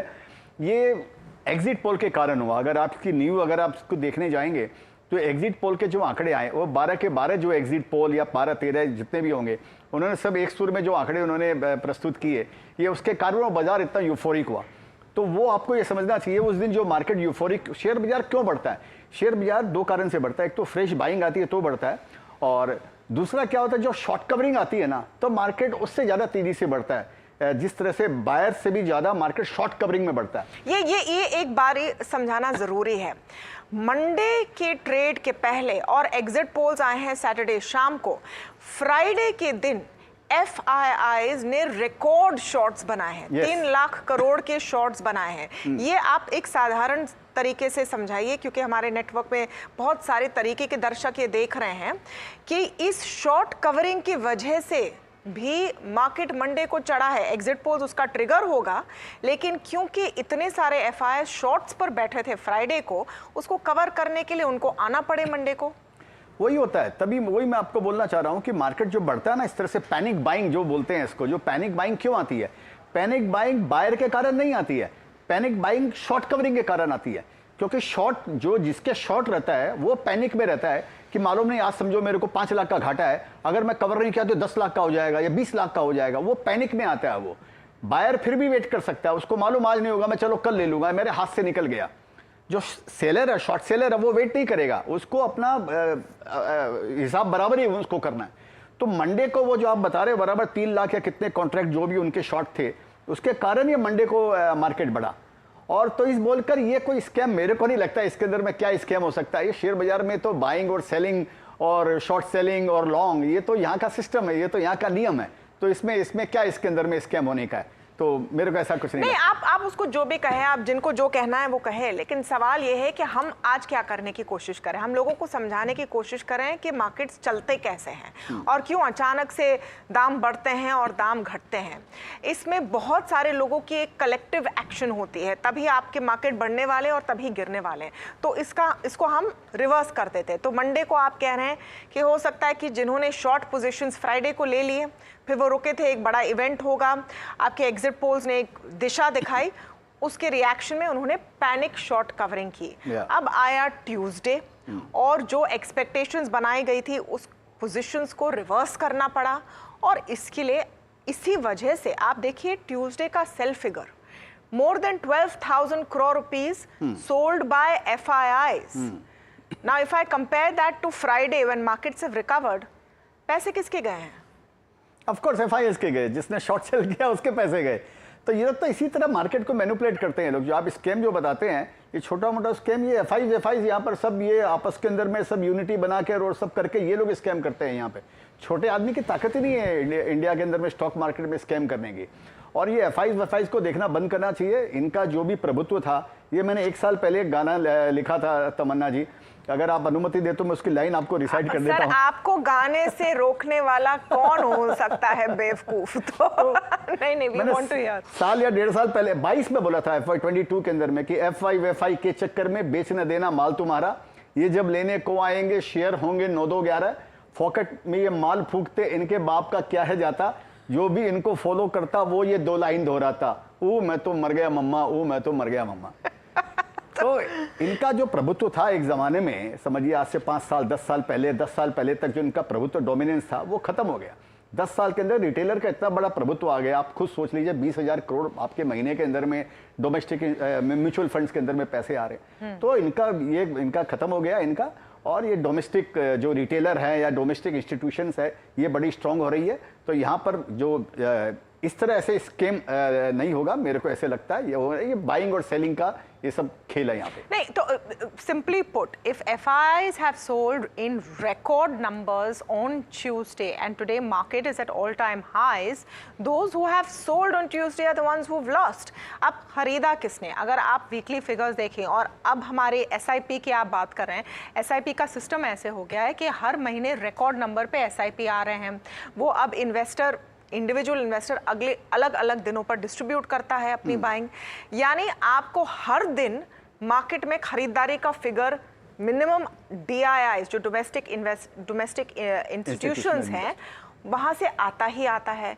यानी उस दिन भी, ट्यूसडे के दिन भी लोगों ने खरीदा है, खरीदारी की। इनफैक्ट हमारा खुद का रिपोर्ट है कि बहुत सारे लोगों ने खरीदने की कोशिश की और 2 प्लेटफॉर्म उसको प्रोसेस नहीं कर पाए, तो उनको 5th को खरीदना पड़ा। और उस हिसाब से जिसने भी खरीदा है उस दिन उनका तो फायदा हुआ है। हाँ, ऑफ कोर्स, तो वो तो नेचुरली है, वो तो यहाँ का यही सिस्टम है यहाँ पे। मैं ये समझाना जरूरी है क्योंकि सब ये समझते नहीं हैं, तो आप जरा समझाइए। जो आपको ऑब्वियस लग रहा है वो दूसरों को स्कैम लग रहा है, तो आपको ये समझाना चाहिए कि जब मार्केट गिर रहा है अगर आपने खरीदा तो आपका फायदा है। देखिए, ये 4 लाख 4.5 लाख करोड़, कितने करोड़ का ये मार्केट कैप, जो 4 कितने ट्रिलियन डॉलर जो भी अपना मार्केट कैप हो गया इसके अंदर में, उसके अंदर में देखिए ये रोज का ऐसे ही चलने वाला है। और ऐसी बात नहीं है, अगर वो सोमवार मंगलवार को आप निकाल दें तो 1000-1500 पॉइंट की 2000 की तेजी शेयर बाजार के अंदर में हर महीने के अंदर में आती है। हर महीने आपको देखेंगे कभी न कभी किसी न किसी कारण से खाली FIs के लेने बेचने से मालूम पड़ा 1500 पॉइंट गिर गया और उसके बाद में आस्ते से 1500 पॉइंट कवर हो गया। तो ये मार्केट का ये पैटर्न ही बताता है कि ये बाइंग सेलिंग के कारण, और मार्केट जितना बड़ा होगा, अभी वो 25,000 का इंडेक्स नहीं, आप 75,000 इंडेक्स की आप बातें कर रहे हैं जहाँ पे, तो इतने बड़े मार्केट के अंदर में अब ये सब तो छोटी मोटी बातें ये तो चलती रहेंगी यहाँ पर। ये मार्केट का सिस्टम है, नेचर है मार्केट का। तो अब इन सब बातों को हम रिव्यू कर रहे हैं कि किस तरह का एक हफ्ता रहा, और इस हफ्ते में एक बार फिर ये प्रूव हो गया कि जो लॉन्ग टर्म इन्वेस्टर है, जो SIP इन्वेस्टर है, जो शॉर्ट टर्म ट्रेडर नहीं है, वो सबसे चालाक निकला या निकली। और उनके लिए ये बेटर है क्योंकि वो एक कंसिस्टेंट तरीके से अपने पैसे लगा रहे हैं और वो लॉन्ग टर्म स्टोरी पर बेट कर रहे हैं। अब आते हैं कि आज और कल क्या हुआ है। अब क्लैरिटी आ गई है, मार्केट को पिक्चर क्लियर हो गया है कि आपका एक NDA 3rd टाइम बन रहा है, मोदी 3.0 बन रहा है। आज स्पीच वगैरह हुई, सबने उसको सुना। तो किस तरह की चीज़ें हैं जिनको मार्केट अब दिख रहा है, क्योंकि आगे की दिशा जानना भी बहुत ज़रूरी है। देखिए, मार्केट को सबसे बड़ा डर था, ये था कि समझिए जो गवर्नमेंट की, जो BJP की जो मेजॉरिटी नहीं आई, उसके लिए सबसे बड़ा डर मार्केट को लोगों को लगा कि अगर मेजॉरिटी नहीं आई है तो अलायंस इनके साथ में रहेंगे, क्या करेंगे, क्या डिमांड करेंगे, ये लोग सोचते थे। लेकिन लोग ये बात भूल जाते हैं कि ये गवर्नमेंट को, NDA को अलायंस के साथ में काम करने की इनको आदत है। सबसे अच्छा अलायंस एक्चुअली इन्होंने ही, सरकार जो अलायंस की सरकार है, सबसे अच्छी सरकार इन्होंने चलाई है। जैसे जैसे रोज रोज इनको जैसे इसके संकेत मिलते थे, जिस तरह से वैसे वैसे मार्केट के अंदर मोमेंटम बढ़ गया। तो मेरे को लगता है कि आप ये 3 दिन को निकाल दें, ये वीक का जो एग्जिट पोल से लेकर अब तक का, तो वो आया और ये गया, उसको छोड़े तो लोगों में वापस एक कॉन्फिडेंस ये आ रहा है कि जो ये गवर्नमेंट चाहती थी और जो अमृतकाल की बातें करती थी, या जो पॉलिसी की जो बातें कर रही थी, जो विकास और डेवलपमेंट की बातें कर रही थी, लोगों के मन में भी, मार्केट में ये विश्वास आ गया है कि वो चीज़ कंटिन्यू रहेगी। तो ये सबसे बड़ा माने लोगों को विश्वास है, ये लोगों में, इन्वेस्टर्स के अंदर में, कि ये पॉलिसी कंटिन्यू रहेगी। इसी बोलकर मार्केट ऑल टाइम हाई पे आ गया। एक कॉन्टेक्स्ट में देना चाहूँगी, क्योंकि हमने इस पूरे चुनाव प्रक्रिया के पहले एग्जिट पोल और मार्केट के डेटा को जोड़कर देखा था, क्योंकि at the end of the day fact speak, data speaks. और एग्जिट पोल्स का किस तरह का रिएक्शन आया है, पिछले कुछ सालों में हमने 15 साल का डेटा निकाला था, और उस रिजल्ट के दिन किस तरह का रिएक्शन। और 2009 का डेटा काफ़ी इंटरेस्टिंग है विजय जी, क्योंकि 2009 में एग्जिट पोल्स ने कहा था कि एक हंग असेंबली आएगी। UPA 1 की सरकार थी, एग्जिट पोल्स ने कहा था कि UPA 2 की सरकार नहीं बन रही है, हंग हाउस होगा। मार्केट ने पैनिक किया, मार्केट गिर गया। फिर आए नतीजे जिसमें साफ हो गया कि UPA 2 की सरकार बन रही है। मार्केट उस दिन 17% ऊपर गया है, सारे अपर सर्किट टूटे हुए हैं। आपको शायद वो दिन याद होगा, बहुत बहुत साफ, क्योंकि मार्केट क्या चाहती है, मार्केट एक क्लैरिटी चाहती है ना। ऑफ कोर्स मार्केट को क्लैरिटी चाहिए कि जो भी सरकार जो है, और वो सरकार इसी तरह काम करती रहेगी, और इसी तरह वो स्टेबल गवर्नमेंट, मार्केट में चाहिए स्टेबिलिटी, जैसा आप बता रहे हैं। तो वो लोगों को जब तक उसका खाली 2 दिन 3 दिन लोगों को डर लगा कि ये आगे क्या होता है ना, तो मन्ना जी एक चीज़ मैंने देखा है, जैसे फॉर एग्जांपल सचिन तेंदुलकर है, अब आदत है उसकी, जब वो आएगा तो सेंचुरी बनाएगा, तो कभी वो 60 रन बना लेगा ना किसी एक इनिंग के अंदर में, तो लोगों को लगने लगा अरे सचिन ने 60 रन बनाया, 60 ही रन बनाया, लोग ऐसा सोचेंगे। वो यानी सोचते कि 60 रन बनाया, तो खाली आपको समझ, आपके नजरिए का खाली आपका फर्क है। तो जब लोगों को ये समझ में आ गया कि अभी ठीक है, पहले सोचते थे लोग मेजोरिटी आएगी, नहीं आएगी, जब ये कॉन्फिडेंस आ गया कि उसके बाद भी ये लोग वही काम करने वाले हैं, वही प्रैग्मेटिक, मतलब इस केस में 60 रन मैच जीतने के लिए काफी थे, काफी है, एग्जैक्टली। हाँ। तो ये लोगों को पहले यहाँ पर पहले उनको पैनिक लगा, फिर जैसे से विश्वास आया कि ये 60 रन के अंदर में भी तोड़फोड़ करने वाले हैं, ये 60 रन के अंदर में भी वो सेंचुरी से बेटर काम करने वाले हैं, वैसे वैसे यहाँ पर वो रिस्टोर हो रहा है, कॉन्फिडेंस वो रिस्टोर हो रहा है यहाँ पे। अच्छा, अब इन्वेस्टर के लिए अगले 5 साल के लिहाज से क्या आउटलुक आपको नजर आता है? अब अगले 2-3 दिन में पूरी प्रक्रिया होगी, सरकार फॉर्मेशन की, और किसको क्या मंत्रालय वगैरह, वो सारी चीजें साफ होगी और फिर काम शुरू होगा, लेकिन एक दिशा एक तरह से साफ हो गई है। इन्वेस्टर्स को क्या देखना चाहिए? देखिए, ये बात पक्का है, आप ये समझने का चेष्टा कीजिए। मैं आपको एक एग्जांपल देता हूँ, जैसे चंद्रबाबू नायडू है, मेरे को ध्यान में है जब ये पहले चीफ मिनिस्टर बने थे तो इनको लोग सीईओ बोलते थे कि ये सीईओ है वहाँ के, ठीक है। ये लैपटॉप लेकर घूमते थे इंडिया के अंदर में, हैदराबाद के अंदर में सबसे पहला वो जो हब बनाने वाला जो श्रेय जाता है वो चंद्रबाबू नायडू को जाता है। साइबराबाद जिसको कहा जाता था, साइबराबाद उसको बोलते थे। माइक्रोसॉफ्ट आया सबसे पहले हैदराबाद में, अगर मेरा नॉलेज, अगर मेरे वो सही इन्फॉर्मेशन सही है तो ये लोग प्रैग्मेटिक लोग हैं, ठीक है। इनको अल्टीमेटली इनको विकास करना, और एक बात समझ में आ गया कि सेंटर के साथ में अगर इनका सिंक रहेगा सेंटर के साथ में, तो इनका विकास, इनके स्टेट का भी विकास होने वाला है और कंट्री का भी विकास होने वाला है। और वही काम मेरे को लगता है नीतीश कुमार जी करने वाले हैं लोग, क्योंकि वो बार बार यही बोल रहे हैं कि देखो बिहार कितना बिछड़ा हुआ है, बिहार कितना बिछड़ा हुआ है। तो उनके लिए एक गोल्डन अपॉर्चुनिटी है।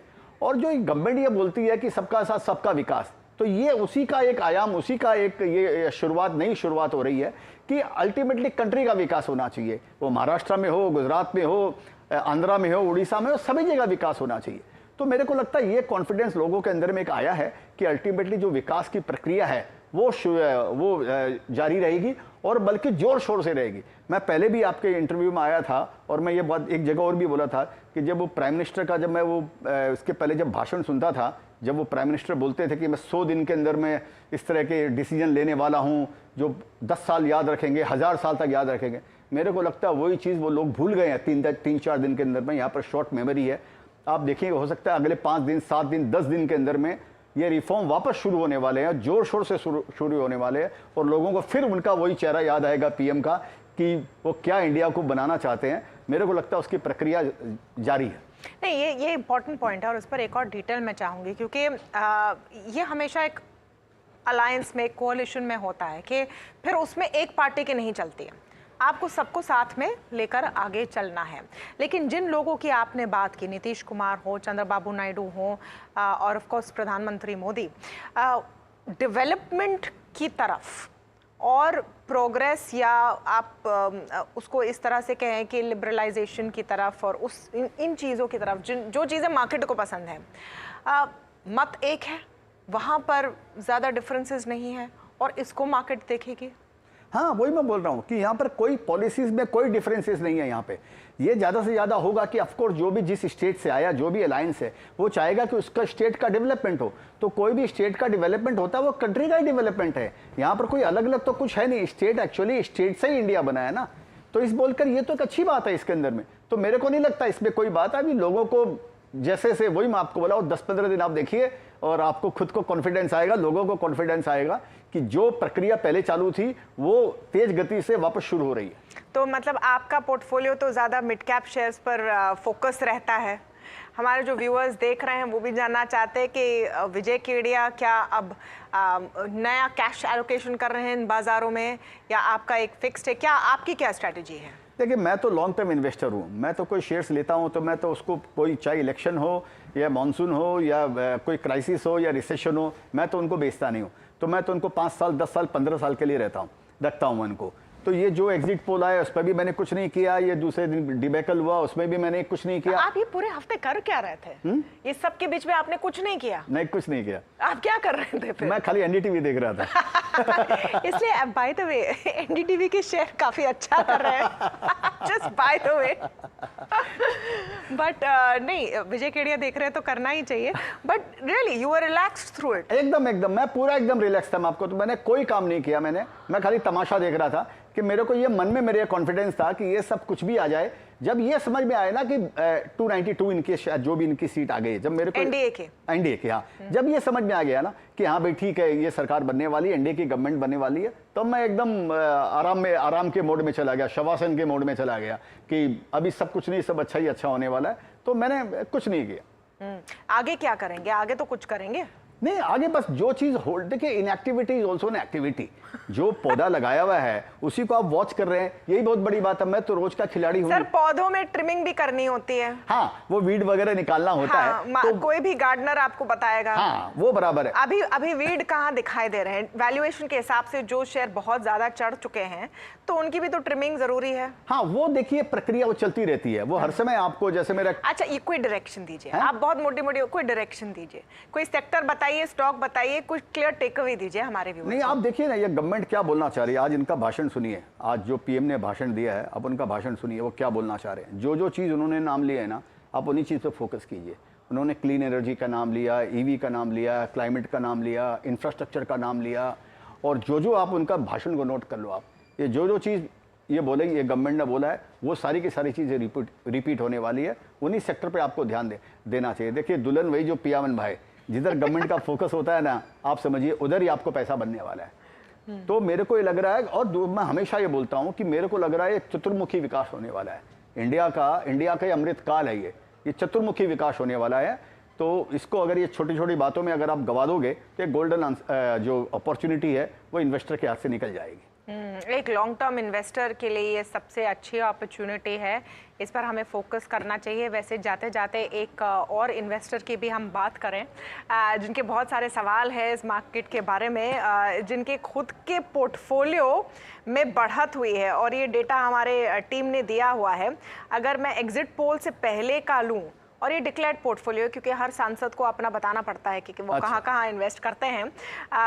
एग्जिट पोल के पहले का मैं लूँ और अब मैं देखूं कि क्या फाइनल है, तो राहुल गांधी जी का खुद का पोर्टफोलियो करीब 6% बढ़ा है तब से। तो सब इन्वेस्टर्स का विकास होना चाहिए, और हर सांसद और हर इंडिविजुअल और हर इंडियन का विकास होना चाहिए, हम तो वही कहेंगे। तो आपके लॉन्ग टर्म इन्वेस्टर्स के लिए कोई फाइनल मैसेज? नहीं, लॉन्ग टर्म इन्वेस्टर के लिए यही है कि भाई ये सब छोटी मोटी बातों में नहीं आना चाहिए। ठीक है, पैसे, मेरा गाना है उसका एक लाइन यही है कि पैसे कमाने का फॉर्मूला है एक, लॉन्ग टर्म की सोच और रेस्ट कर।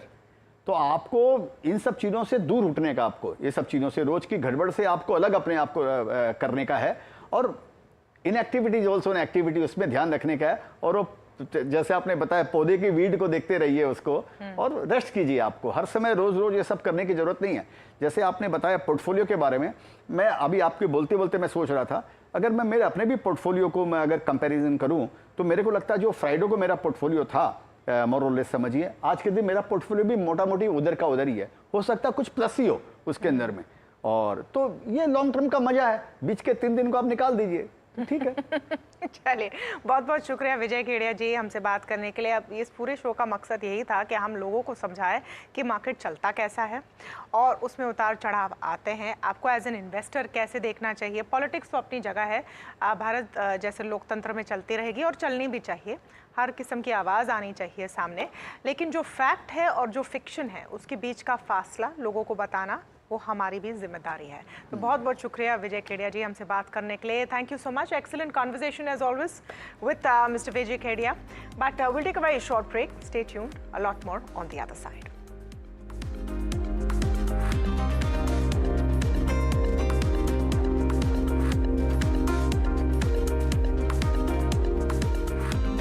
True independence starts where financial dependence ends. Women's Day might have passed, but the data compiled by a report named Women and Finance by CRISIL and DBS calls for your attention. For the longest time, women have been underestimated and underrepresented in many spheres of life, whether that's at home or at work. But for a change, there is a change this time, and I'm going to show you some mood-lifting data.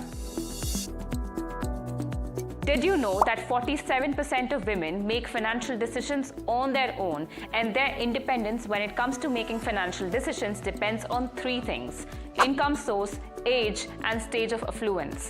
Income source. 55% self-employed women take financial decisions on their own versus 39% of salaried women. Does that mean salaried women are more hesitant because they don't control how much they get, or do they? Age. 65% of women above the age of 45 years manage their finances independently. That means older women are financially more independent. Affluence. 58% affluent women tend to have higher financial autonomy versus 38% of semi-affluent ones. Why so? This is due to higher financial literacy and access to resources. Where do they save or invest their money? The report revealed that most women stick with traditional instruments for investment purposes such as fixed deposits and mutual funds, and self-employed women invest more in mutual funds at 17% than salaried women at 13%. How many women are investing in mutual funds? While the share of women in mutual funds has risen in the past 5 years, what is heartening to know that more women from the hinterland of India are investing in mutual funds versus urban centers.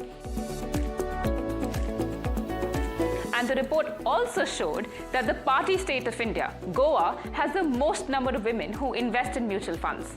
Goa has the highest share at 40%, followed by states from the northeast, all in the high 30s.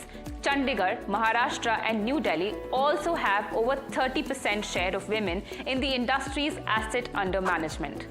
Now, I told you that older women are financially more independent, but women investors, at least 50%.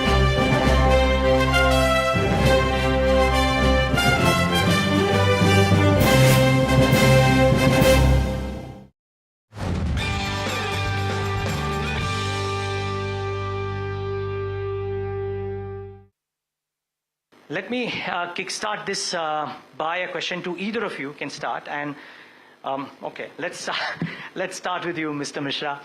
What's your sense about what happens next? Because a lot of people, for a lot of investors, this is something that they haven't seen. Last 10 years, you haven't seen, quote unquote, a coalition government where hands could be forced, etc. Do you reckon that even with 240 for the BJP, the hand could be forced, and therefore policy making could be slightly different than what it has been for the last 10 years, and could it impact equity markets?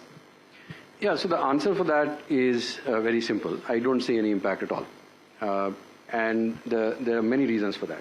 First is that the impact of the central government on near-term growth, let's say the next 3 years of growth and the next 3 years of earnings in the market, is insignificant.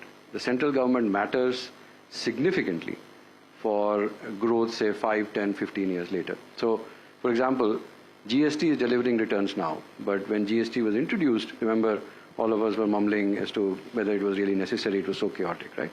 So reforms are always messy, painful, and at the central level, they deliver returns over a very, very long period. In the near term, the impact is primarily on through fiscal policy. Otherwise, most major factors of production, land, labor, last mile price of energy, are all controlled by the state governments, and there's no change there. So if someone was to tell me that the markets really are pricing in growth 5 years later, I would tell you that they're not part of the market.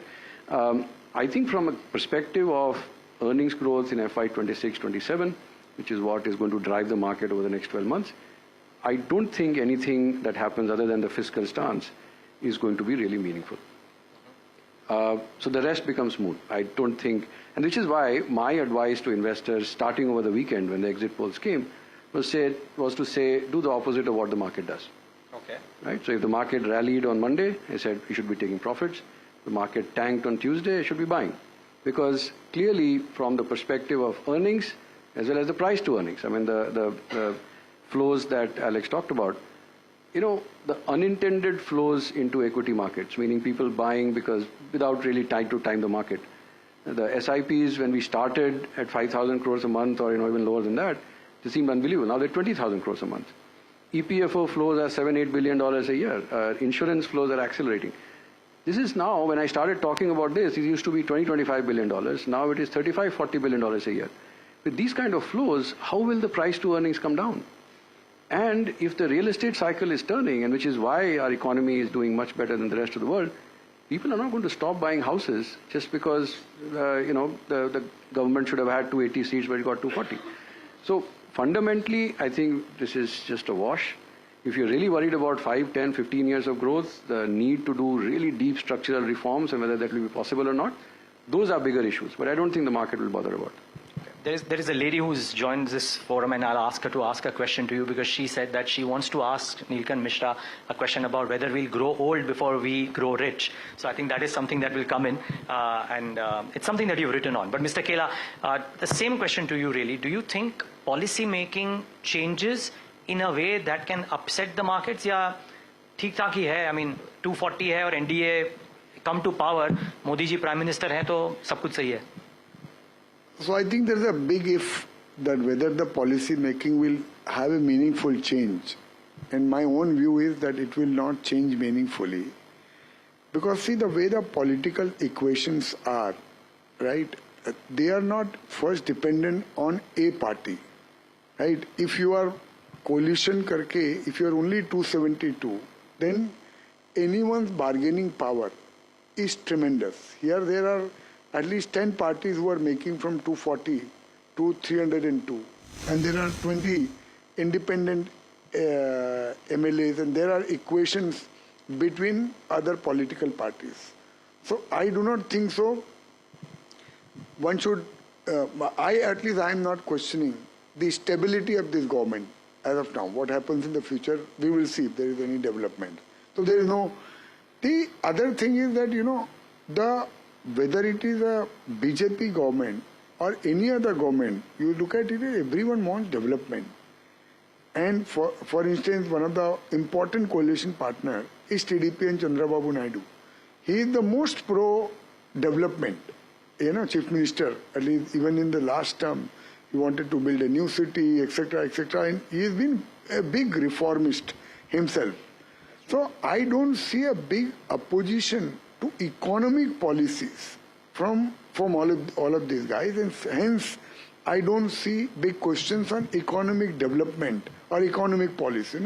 Everyone wants to build infrastructure, people want to work on railways, people who will not like to encourage manufacturing, who will not like to say that we should localize manufacturing, etc., etc. So for those things I don't see. Where there could be impact would be on big social changes or social reforms, which we were wanting to, one nation, one election. But those kind of things, I think we have to give it a few months before we can take a call whether those things will be part of the government near-term agenda. Okay. A follow-up really, and a lot of people have said this, and I would love to understand from both of you, but Mr. Kela, a question to you first. There was a Modi premium attached. India was always expensive, but people thought it will remain expensive because of the growth and the policy making. You reckon that premium that India has enjoyed in the last 5 years, albeit if not the last 10 years, stays intact relative to other emerging markets and relative to India's own history? I think the premium was actually what was Modi doing in this country in terms of economic policies. And that's what I said. That in my view, there is no real change. But if in the eyes of the investor, the premium also stays. If there was an uncertainty whether Modi himself is going to remain a Prime Minister of this country for the next 5 years, then I would say markets had a potential to get derated to the extent of that extra premium which has been commanded by Modi ji, right? I don't see that as a question today. I think this government will last 5 years, in my opinion, and it will be a stable government, and it will continue to deliver on the economic front. Okay. Mr. Mishra, a question to you on the math, as in some fashion the math. There was a RBI dividend that came in, there was a glide path that has been done, and the purse is limited. So suddenly लोग बोल रहे हैं कि पहले अगर 100 रुपए capex में जाने वाले थे, इंफ्रास्ट्रक्चर पे जाने वाले थे, now could there be a shift to some populist measures to अगर rural dissatisfaction है तो उसको correct करने के लिए out of that 100 rupees क्या थोड़ा इन सब में चला जाएगा, which otherwise it may not have gone if it was a resounding victory, and therefore could it change the portfolio construct because earnings of some sectors might not do as well as it was earlier envisaged and some sectors might come to the fore? Any thoughts there? Yeah, I think that is where there is the biggest disconnect. So many have observed that the response to the political setback would be an economic one and a fiscal one. So I think and there I think people are maybe going too far. The first is when people in the markets tend to behave like a guy with a hammer to whom everything looks like a nail. So because we are used to dealing with money, the solution to every problem is monetary. If it was, I'm not a political expert. I mean, I'll be lucky if I get my economic and market calls right. But when I look You're being at too modest, but when I look at the electoral verdict, if it was the poor who sort of cast a vote against the BJP, then how is it that the BJP swept MP with no loss in vote share? How is it that BJP got 10 out of 11 in Chhattisgarh? How is it that they retained the third time in a row all the seats in Himachal and Uttarakhand, or did much better than expected in Bihar? And Odisha. And they won back Odisha, and they won Odisha for the first time. So why is it that the problem was only UP and Maharashtra? And now if you do that, so as important as the verdict when you're thinking about policy making is how it is interpreted. It is a very lazy interpretation that it was just because of the poor. See, we know that there is a rise in inequality. We know that core inflation is weak. We know that labor does not have pricing power. There are many, many reasons for that, and we can discuss that if there is interest. But that was not the primary reason why the BJP lost seats in UP and Maharashtra. And if that is not the case, then why would you want to address it? So, and why? And is it important, if you have to address it, is the right tool just to transfer money into the hands of people? And if the government chose not to do that, even before the critical 2022 UP elections, if the government chose not to do that in the 2023 budget and the 24 budget, why would they do it now? In fact, I think that the fiscal target, see, FY24 deficit, as you know, was brought down from 5.8 to 5.6. The same reasons would apply. The reasons why they saw better dividends from PSUs and all of that would apply in FY25 as well. And then you have the 0.4% of GDP worth of extra RBI dividend. Because RBI was supposed to give 85,000 crores in the budget, they gave 2.11 lakh crores. I think that when they present the budget in July, they may actually bring it down from 5.1 to 4.9.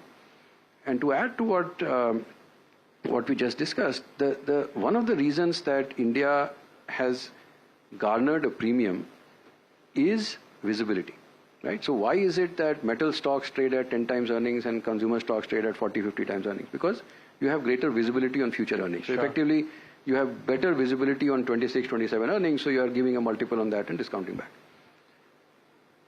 The reason why India has garnered this premium is macroeconomic stability, right? So we have predictable inflation, we have predictable rates, we have predictable currency. The moment you start slipping on the fiscal side, a lot of this will go away. No, sorry, pardon me. I'm not saying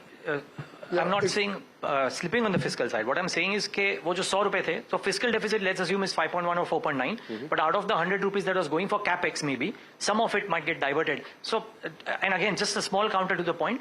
Could the feeling be, because a lot of quarters talk about it, that this whole narrative of the opposition, 8,500 rupees khatakhat aapke account mein, might have also played a part in losing elections? And see, again, I think I'm sure there's a panel after that which will discuss the politics behind all this. But if that was the case, then they would not have done as well as we discussed in other poor states, right? So it's not that those offers were made only in UP and Maharashtra, right? That's so, okay, fine. So, but the reallocation of resources, if you ask me, I think the kind of schemes that the government pushed in 2014 to 19, where individual households got the tools to improve their productivity. So they got toilets, they got pakka houses, they got electricity, LPG cylinders, bank accounts, access to payments, UPI and all that. Those kind of reforms where individual households, like, rooftop solar or piped water access and, ramping up of that, or maybe coupons for higher education, maybe skill building coupons, right? So there are tools that I think the philosophy of the government, of the Prime Minister, is more to teach a man how to fish than give him fish to eat. And I think there is no reason to believe that that philosophy will change. Got it. You wanted to make the point? Yeah, I just want to make one point on fiscal. See, India as a country has a very strong balance sheet. We may have a poor P&L. And that balance sheet has significantly strengthened over the last 4 or 5 years. Just to give you an example, in 2020, the market capitalization of all PSU companies put together was 13.5 lakh crores, out of which government ownership was 8.5 lakh crores. As of today, that is 72 lakh crores. And the government ownership is 48 lakh crores. Last 5 years, we had very insignificant contribution from PSU disinvestment. So if they were to invest somewhere else, that flexibility is there. That you don't have to strategically divest anything. You maybe sell 2-3% of all companies, and you can still garner more than 1 lakh crore rupees, and that is something which you can use. So I am saying there are many levers to play on the fisc side, and that should not worry the market.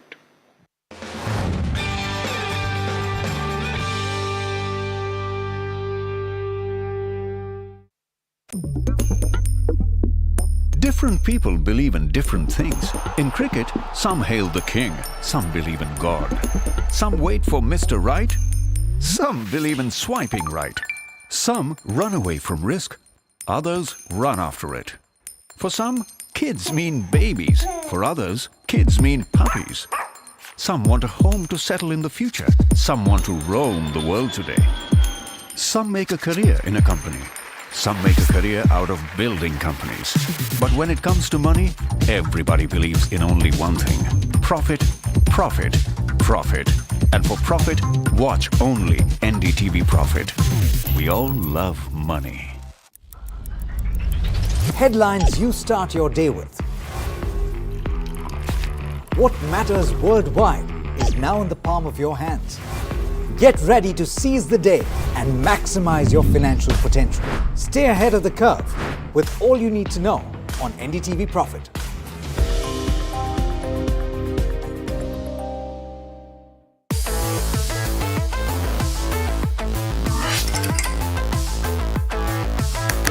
Listen to the voices of reason as they talk about corporate health and investing principles with me, Neeraj Shah, on my show, Talking Point.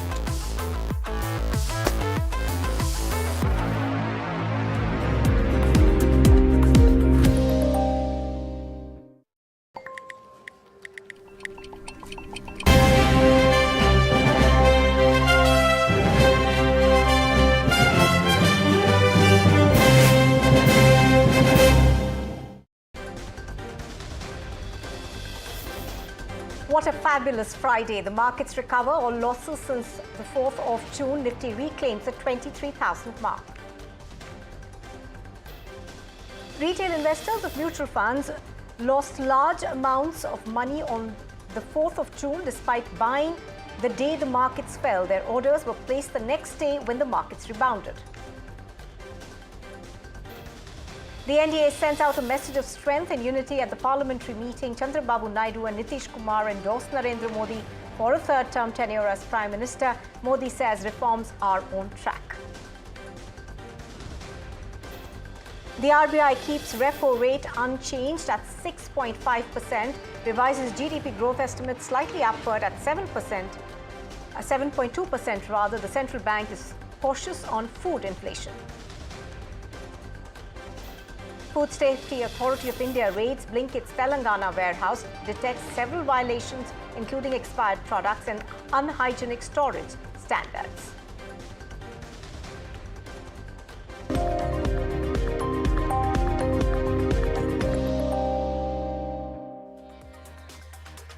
Good evening and welcome. You are watching The Reporter on NDTV Profit and I'm Nupur Talwar Suri. Well, it was an action-packed Friday as the markets put on a great show. After weeks of volatility and uncertainty, the markets finally got their swag back. The Nifty reclaimed 23,000 and both indices ended the week in the green. Harsh Saita wraps up all the action for us. Harsh, what a fabulous day it's been for the markets. Well, it's been a choppy week, but we've finally closed in and finalized and locked in Modi 3.0, and that is reflecting on the Nifty 50. This is, of course, for the day 2% higher, but let's pull up the week. There you go. And we've closed in the week at the highest point of the week. So no complaints whatsoever, despite all the choppiness, despite all the volatility. Same for the Nifty mid-cap as well. Let's pull up the mid-cap 150 index. The exact same thing has played out here as well. 3% higher for the week, no complaints. The small cap index also clocking a 3% odd, and we've closed in at the week's high. But let's pull up the constituents for today and see what really moved the needle. It was a secular carpet of green today. So we had the Nifty mid-cap higher 1.5 odd percent, the Nifty small cap also 2+% higher, the Nifty 50 also 2+% higher, and you're seeing across the board green. You're seeing 6% on M&M, solid move by that one today. Wipro also up 5% on the back of deal wins, and you had the entire IT sector in the buzz after ECB cut its rates by 25 basis points. What we also saw was SBI Life and Tata Consumer the only losers, but look at Reliance Industries. That's the other big mover, 2.7% higher in trade today. Let's pull up the contributories, and you'll see Reliance right at the top there in terms of positive contributories. Negative, just far and few, but the positive, Reliance nearly 60 points to the Nifty 50 today out of the 300. So 20% contributed by the Nifty 50 alone. Let's pull up the BSC 500. Before that, sectors, if we can. There you go, the BSC 500, IFL, Paytm, some of the noted names up a solid 10 to 13%, but look at the loser list, and you'll see far and few names in terms of big losers, very, very few. Let's pull up the sectoral heat map. Again, absolutely secular green on the sectors as well, and that's really what was the good part about trade today. Across the board, we had and we saw recovery, except the CPSE index. Pretty much all sectoral indices have almost recovered and gone beyond the Friday close. Well, thanks for that, Harsh. Now, several mutual fund investors have taken to social media to complain that they weren't able to buy the dip on Tuesday. Despite placing orders in time, they got the prices the next day when the markets had already recovered. What went wrong, and what can you do if you face a similar situation? Alex Matthew now joins us. Alex, to begin with, break down what happened, and also tell us where can investors actually go for a redressal? Essentially, when you place an order for a mutual fund scheme, if you place it before the cutoff time, which is for equity mutual funds 2 p.m. on a market trading day, then you should ideally get the net asset value or the price of the same day. Now, what happens is when you place that order, your bank account gets debited. So the bank essentially gets told of this order, the bank account gets debited, the money gets transferred to a payments aggregator, and the payments aggregator then transfers the funds to the mutual fund's bank account. Once the mutual fund receives those funds, it can then allot units. On Tuesday, however, when the equity markets dropped and the Nifty 50, as our viewers will know by now, dropped as much as 6%, mutual fund investors here in India tried to buy that dip, as a result of which volumes went through the roof, with one particular payments or rather investment platform saying that they received orders worth 6 times the value that they normally receive on a regular day. As a result of which, according to a chief operating officer I spoke to, the banks delayed or had to delay the kind of transfers from the accounts to the payments aggregator, and the confirmation of that transaction by the payments aggregator to the mutual funds became late as well. Now, initially, it was thought that the BSC Star MF platform, which is what facilitates these orders going through, was where the glitch took place, but they clarified that it was not a glitch at their end. It seemingly is a delay on the part of the banks and the payments aggregator. Now, to your point of who takes the blame, at this juncture, all of these entities are raising their hands and saying, we couldn't really do anything about this. But there is still a recourse, and it is to go to the SCORES platform, which is the SEBI redressal platform. And it's, I hope that we can put it on the screen. It is scores.sebi.gov.in, and you can make a complaint on that platform, and you'll have to essentially wait for the regulator to step in and take action. All right, Alex, thank you very much for that. Now, Moving on, it was not just the show of unity at the NDA parliamentary meeting, but also the RBI's revision of GDP growth estimate that gave the markets much cheer. The GDP growth estimate has been set at 7.2%. The central bank also kept the repo rate unchanged. My colleague Vishwanath joins us now with the key takeaways from the RBI's monetary policy. There's been no surprise on the monetary policy front. The repo rate has been maintained at 6.5% for an 8th consecutive policy. The stance has been maintained as withdrawal of accommodation. However, there's been a bit of a change in the way that the MPC members have been voting. So 4 out of the 6 MPC members are voting in favor of maintaining everything as status quo. However, 2, Ashima Goyal as well as Jayant Verma, are both talking about changing the status quo a little bit, bringing down the repo rate and changing the stance. Now, those were the major highlights from the monetary policy announcement. The RBI governor and the deputy governors did, however, meet the press a little while ago, where they gave detailed answers to multiple questions that people had. Some of the more interesting answers, one is that it doesn't matter if the Federal Reserve starts easing. The RBI will only start easing the interest rates when it sees inflation at 4% on a durable basis. And well, durable is not really a defined term, but the RBI says that as long as they're comfortable seeing inflation continue at 4% for a while, they will start thinking about what they need to do on the rate action front. They have not committed to any kind of rate cut in the near future. As far as inflation expectation is concerned, that's set at 4.5% for FY25. GDP is expected, now GDP growth is expected at 7.2% for FY25 compared to 7% earlier. There has been an upward revision. Remember that FY24 GDP growth surprised on the upside at 8.2%. So obviously that base effect comes into picture, and that's why your GDP growth for FY25 is set at 7.2%. Once that is realized, that's when we will start seeing a lot of these expectations of growth normalizing. I mean, once FY25 reaches 7.2%, the expectation is that for 4 consecutive years, India would have seen 7% plus growth, and that's something that the RBI governor did point out during his speech and then later during the press conference. All right. Now, the main concern flagged by the RBI is food inflation. Here's Governor Shaktikanta Das elaborating on this. At the current juncture, therefore, the uncertainties related to food price outlook warrant close monitoring, especially their spillover risks to headline inflation. In parallel, the behavior of the core component also needs to be watched carefully. We need a descent of inflation to 4% target on a durable basis while supporting growth.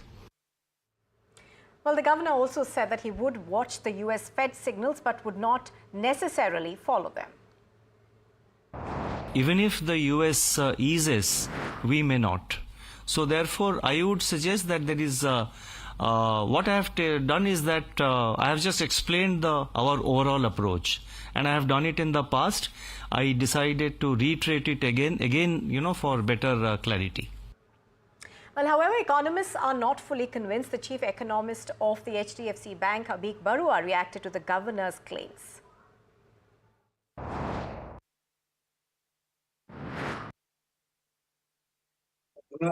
They might just do it. I'm not ruling that possibility out, but I think the influence of the Fed is certainly more than what he has characterized it to be. If we get good news on the monsoons, and I think the food inflation is really the bugbear. And because if you look at inflation expectations, etc., it is disproportionately affected by food inflation. So if there are supply side measures and the monsoons pan out well, and we see some softness or stability in food prices, maybe that will induce the RBI to move. We are getting examples from emerging economies as well as developed economies. Take the case of the ECB, which is kind of deviated from this, follow the leader model. So that is possible, but I think you have to bring in this dimension of the RBI's kind of enormous emphasis on currency stability, and that as sort of a virtue and a badge of honor that they like to project. And so if that becomes central to your objectives, then I think there is a natural tendency to align with the Fed, because if you are chasing a stable rupee, I mean, you just need to ensure that the carry doesn't go against you. Again, we have the bond index inclusion, etc., which might bring inflows. So I'm not ruling out the possibility of a rate cut before the Fed. It has a low probability, but it's certainly not going to happen in the near future. And I personally believe that the chase for the last mile to 4% might just, and I think this is the root of the two dissenters who have disagreed with the consent with the others in the rate call and the stance call, is that if you are constantly, if you are so fixated on this 4% inflation number on a durable basis, then you might end up remaining tight for too long. And we know that monetary policy has lagged effects. So, and especially if you're depending on private investment to drive your cycle going forward, I think the cost of capital does make a difference. Now, Paytm's UPI market share has continued to slide after the RBI's crackdown on its business. This is according to data released by the National Payments Corporation of India. Mimamsa Verma joins us to tell us more. Mimamsa, now, how did the other players do as compared to Paytm? Take us through all the details.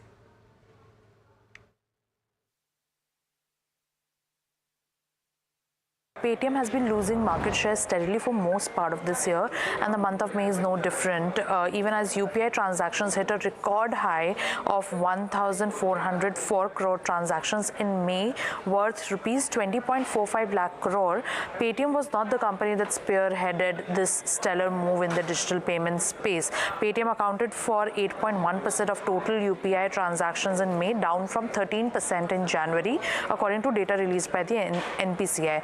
Instead, Walmart-owned PhonePe maintained its dominant share at 49% in May, while Google Pay, which is owned by Alphabet, held 37% share in total UPI transactions in India. This comes after RBI imposed restrictions on Paytm on January 31, and the share price have fallen around 50% since then. Having said that, Paytm shares hit upper circuit today after the circuit filter for the stock was revised upwards to 10% from 5% earlier.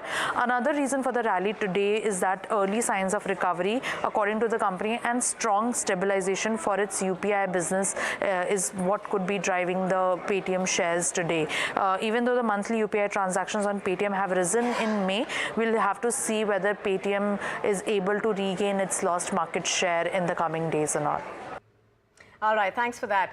Now, a workers' union at Samsung Electronics staged their first ever walkout on Friday as South Korea's most powerful conglomerate races to catch up in the chips used in artificial intelligence. Employees asserted their demand for better compensation. The National Samsung Electronics Union said it would stop work for a day to demand better pay. The union's roughly 28,000 members make up for over a fifth of the firm's workforce. Samsung did say that there was no impact of the strike on production or on business activity. A company official confirmed to the media that they have engaged with the union and will continue talks with them.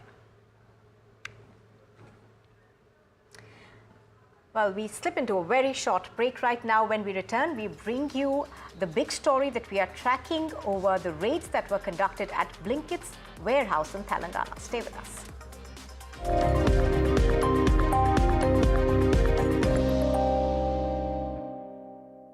True independence starts where financial dependence ends. Women's Day might have passed, but the data compiled by a report named Women and Finance by CRISIL and DBS calls for your attention. For the longest time, women have been underestimated and underrepresented in many spheres of life, whether that's at home or at work. But for a change, there is a change this time, and I'm going to show you some mood-lifting data. Did you know that 47% of women make financial decisions on their own, and their independence when it comes to making financial decisions depends?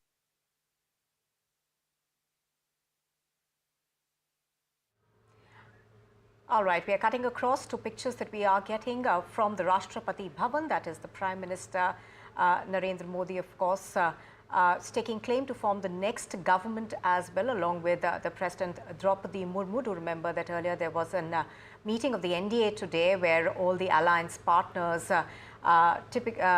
importantly the TDP as well as the JDU, have said that they support the BJP. So the Prime Minister over there staking claim to form the next government. Now, what we know about the swearing-in ceremony, of course, is that it will be held on the 9th of June, and several dignitaries from across the world have been invited for that. This, of course, will be followed by the new government proving its majority on the floor of the House. Right now on your screens are pictures of the Prime Minister meeting the President Draupadi Murmu. There was a meeting that was held in of the NDA partners and allies, in fact all of the coalition's MPs today, as well as other senior leaders of all the three parties, the big parties that is, and others as well, after which the party spoke about the growth plans that they have.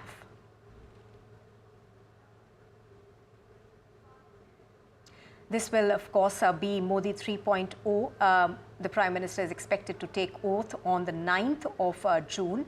As I was earlier saying, of course, there are dignitaries from several countries who have been invited for the swearing-in ceremony.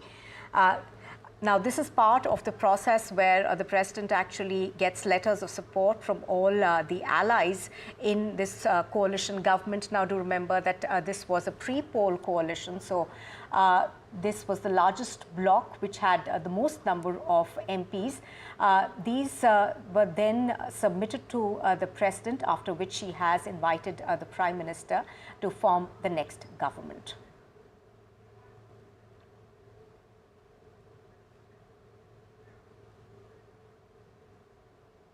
Now, of course, what is going to be interesting is to see what this coalition is going to look like in terms of the ministries that are allotted to each of the allies. There has been talks. There have been talks, of course, between the various alliance partners. We have been hearing about what the JDU as well as the TDP have been demanding. Of course, there are several ministries that have been talked about. The TDP also asking, we are told, for one ministry in return for every 3 MPs from the TDP. We've also heard a similar sort of formula being asked for by Nitish Kumar of the JDU. The allocation of ministries is going to be very interesting to watch out for, because that will give us a sense of the dynamics of this new coalition. But at this point, what is very, very clear is that the Prime Minister Narendra Modi will be heading a firm coalition as it takes center stage from the 9th of June. The JDU and the TDP have both said that they essentially support the government's reformist agenda, so economic policies are likely to very much continue. The JDU, of course, has talked about the Agniveer scheme. They have talked about how they are concerned about it, and perhaps there could be some tweaks to that. We'll have to, of course, wait for the formation of the government fully to understand how that is going to go forward. But today, what came out of the NDA's meeting essentially was that the government formation seems to set to take place, and it does appear to be a very strong coalition at this point. The numbers, of course, in their favor completely. And also, what will be interesting to watch out for is what the allies get. Now, there was a demand that came in from the JDU for, I think, the Agriculture Ministry. So, and of course, there was some talk about the Railway Ministry as well, but we don't know that yet for sure yet. What we are also hearing is that Andhra Pradesh would like a special package for the state. Bihar has made similar demands. They have asked for a special state status being given to Bihar. Of course, that is something that will be looked upon very closely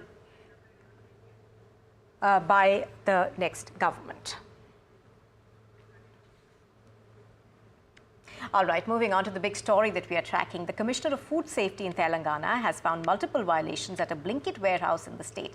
Let's go across to Rishabh Bhatnagar for more on this. And Rishabh, good evening. To begin with, Rishabh, what we understand is that there were expired products, unhygienic storage standards. It appeared to be as bad as it gets. Take us through what happened. Good evening, Nupur. That's right. There was a raid by the Commissioner of Food Safety. This happened on the 5th of June, and only yesterday did the Commissioner come out with a statement. What they have detailed is a plethora of issues that have come up. There have been unhygienic premises, dusty racks where a lot of food products have been stored. Along with that, food products have been stored alongside cosmetic products, which is taken as a safety hazard, a health hazard as well. Apart from that, there were a plethora of expired products ranging from maida to suji, all these packaged products that a lot of that are procured by local vendors that Blinkit contracts with. So products worth about 82,000 rupees were seized by this body as well.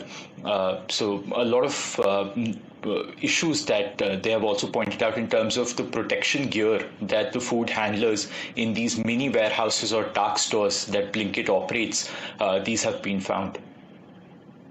Do stay with us. Let's also go across now to Madhav Kasturia. He's the founder of Zippy. He's joining us on the broadcast. Madhav, good evening. Thank you for being with us. Now, Madhav, what happened in this particular warehouse is essentially demonstrative of the pain points that plague this quick commerce space. Tell us a bit more about those. Hey, Nupur. Thanks for having me.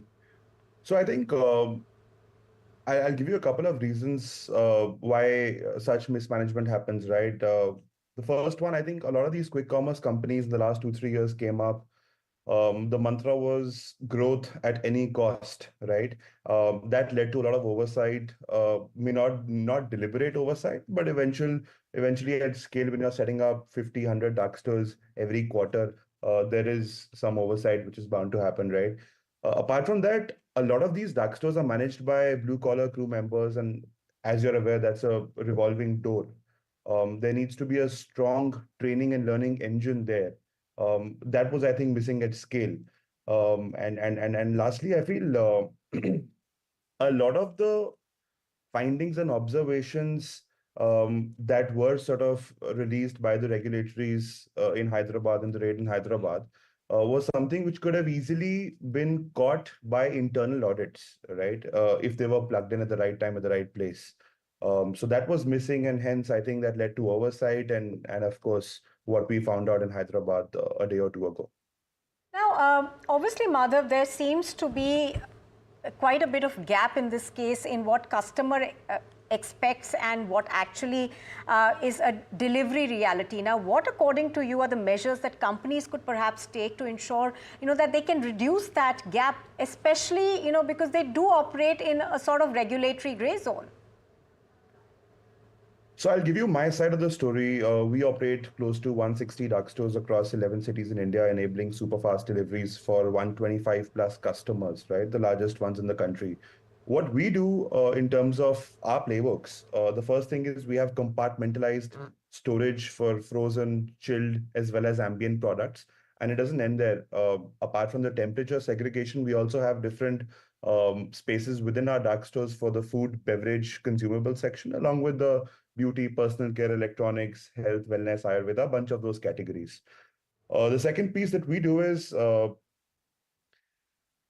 every 14 days across the network, across 11 cities, we have 14-day, fortnightly, wall-to-wall cycle counts, right? What that helps with is essentially checking for expired goods, checking for close to expiry, unsellable products, checking for damaged products which are not sellable in nature, and sort of weaning them out of the system, parking them in a separate bin, and essentially ensuring that those goods don't end up reaching the customers. And we also have another system of unannounced audits across cities, where we have an arm's length agency auditing all of these dark stores every month. And their findings and observations are essentially based on the parameters laid down by a lot of these regulatories. So I think a bunch of these measures sort of keep our dark stores in check from time to time. All right, Rishabh, if I could come back to you. Rishabh, now Blinkit, of course, has a plan in place to expand very aggressively. So take us through those, and also how have they responded at this point in time to what's happened? Right. Nupur, I'll take your second point first. Blinkit has said that they will continue to work with the regulator and address and fix any issues that have arisen here. They've also said that they will also work with the third-party operator. Now, it's very important to note here how these networks operate within these quick commerce arms. A large majority of them are franchise-based, and also they're also based in terms of even one single company can operate several dark stores within a geography. And as an individual, if I want to set up a dark store, I can also reach out to Blinkit and lease out if I have property in a prime area. So that's how this also works. The first point being, yes, Blinkit is on a very, very aggressive expansion that we're seeing, given that it has become a very, very integral part of the Zomato group. It has actually become a much more core offering than the business that Zomato started with, which is food delivery, and it has become a large driver of the potential of the stock of the Zomato stock as well. So a few numbers here: Blinkit today operates about 526 dark stores, and it will open another 474 stores within the next fiscal year by FY25. So they're almost doubling their store count. Whatever they had accumulated over the past 11 years, that is now going to be doubled in the next 1 year. So it is going to be a very, very interesting point where now we'll see how they plan to operationalize and really set a common baseline of operations without having regulators across these various states and food safety being compromised at a very, very mass level.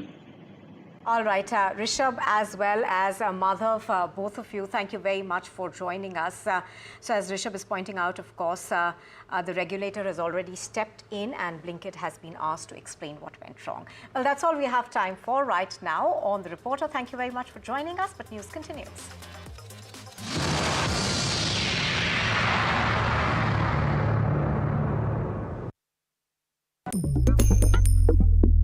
Different people believe in different things. In cricket, some hail the king, some believe in God. Some wait for Mr. Right, some believe in swiping right.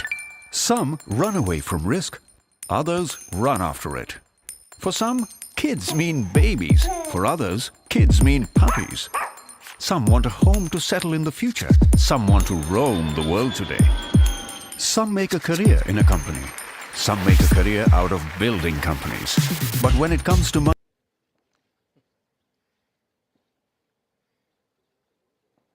नमस्ते साथियों, चुनाव में जैसे हम लोगों को भी दौड़ धूप रहती है, मीडिया के साथियों को भी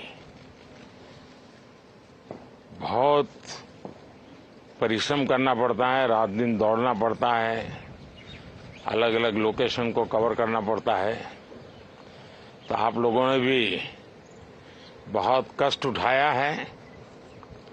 मैं आशा करता हूं कि मीडिया जगत के सभी साथियों का स्वास्थ्य अच्छा रहा होगा और पिछले एक आध सप्ताह का जो विराम मिला है उसके कारण भी अब आप फ्रेश होकर के फिर से मैदान में आए होंगे। तो 18वीं लोकसभा और वैसे भी हमारे यहाँ व्यक्ति के जीवन में 18वीं इसका बड़ा महत्व होता है। एक नए कालखंड में प्रवेश करता है, टीनेज समाप्त करके।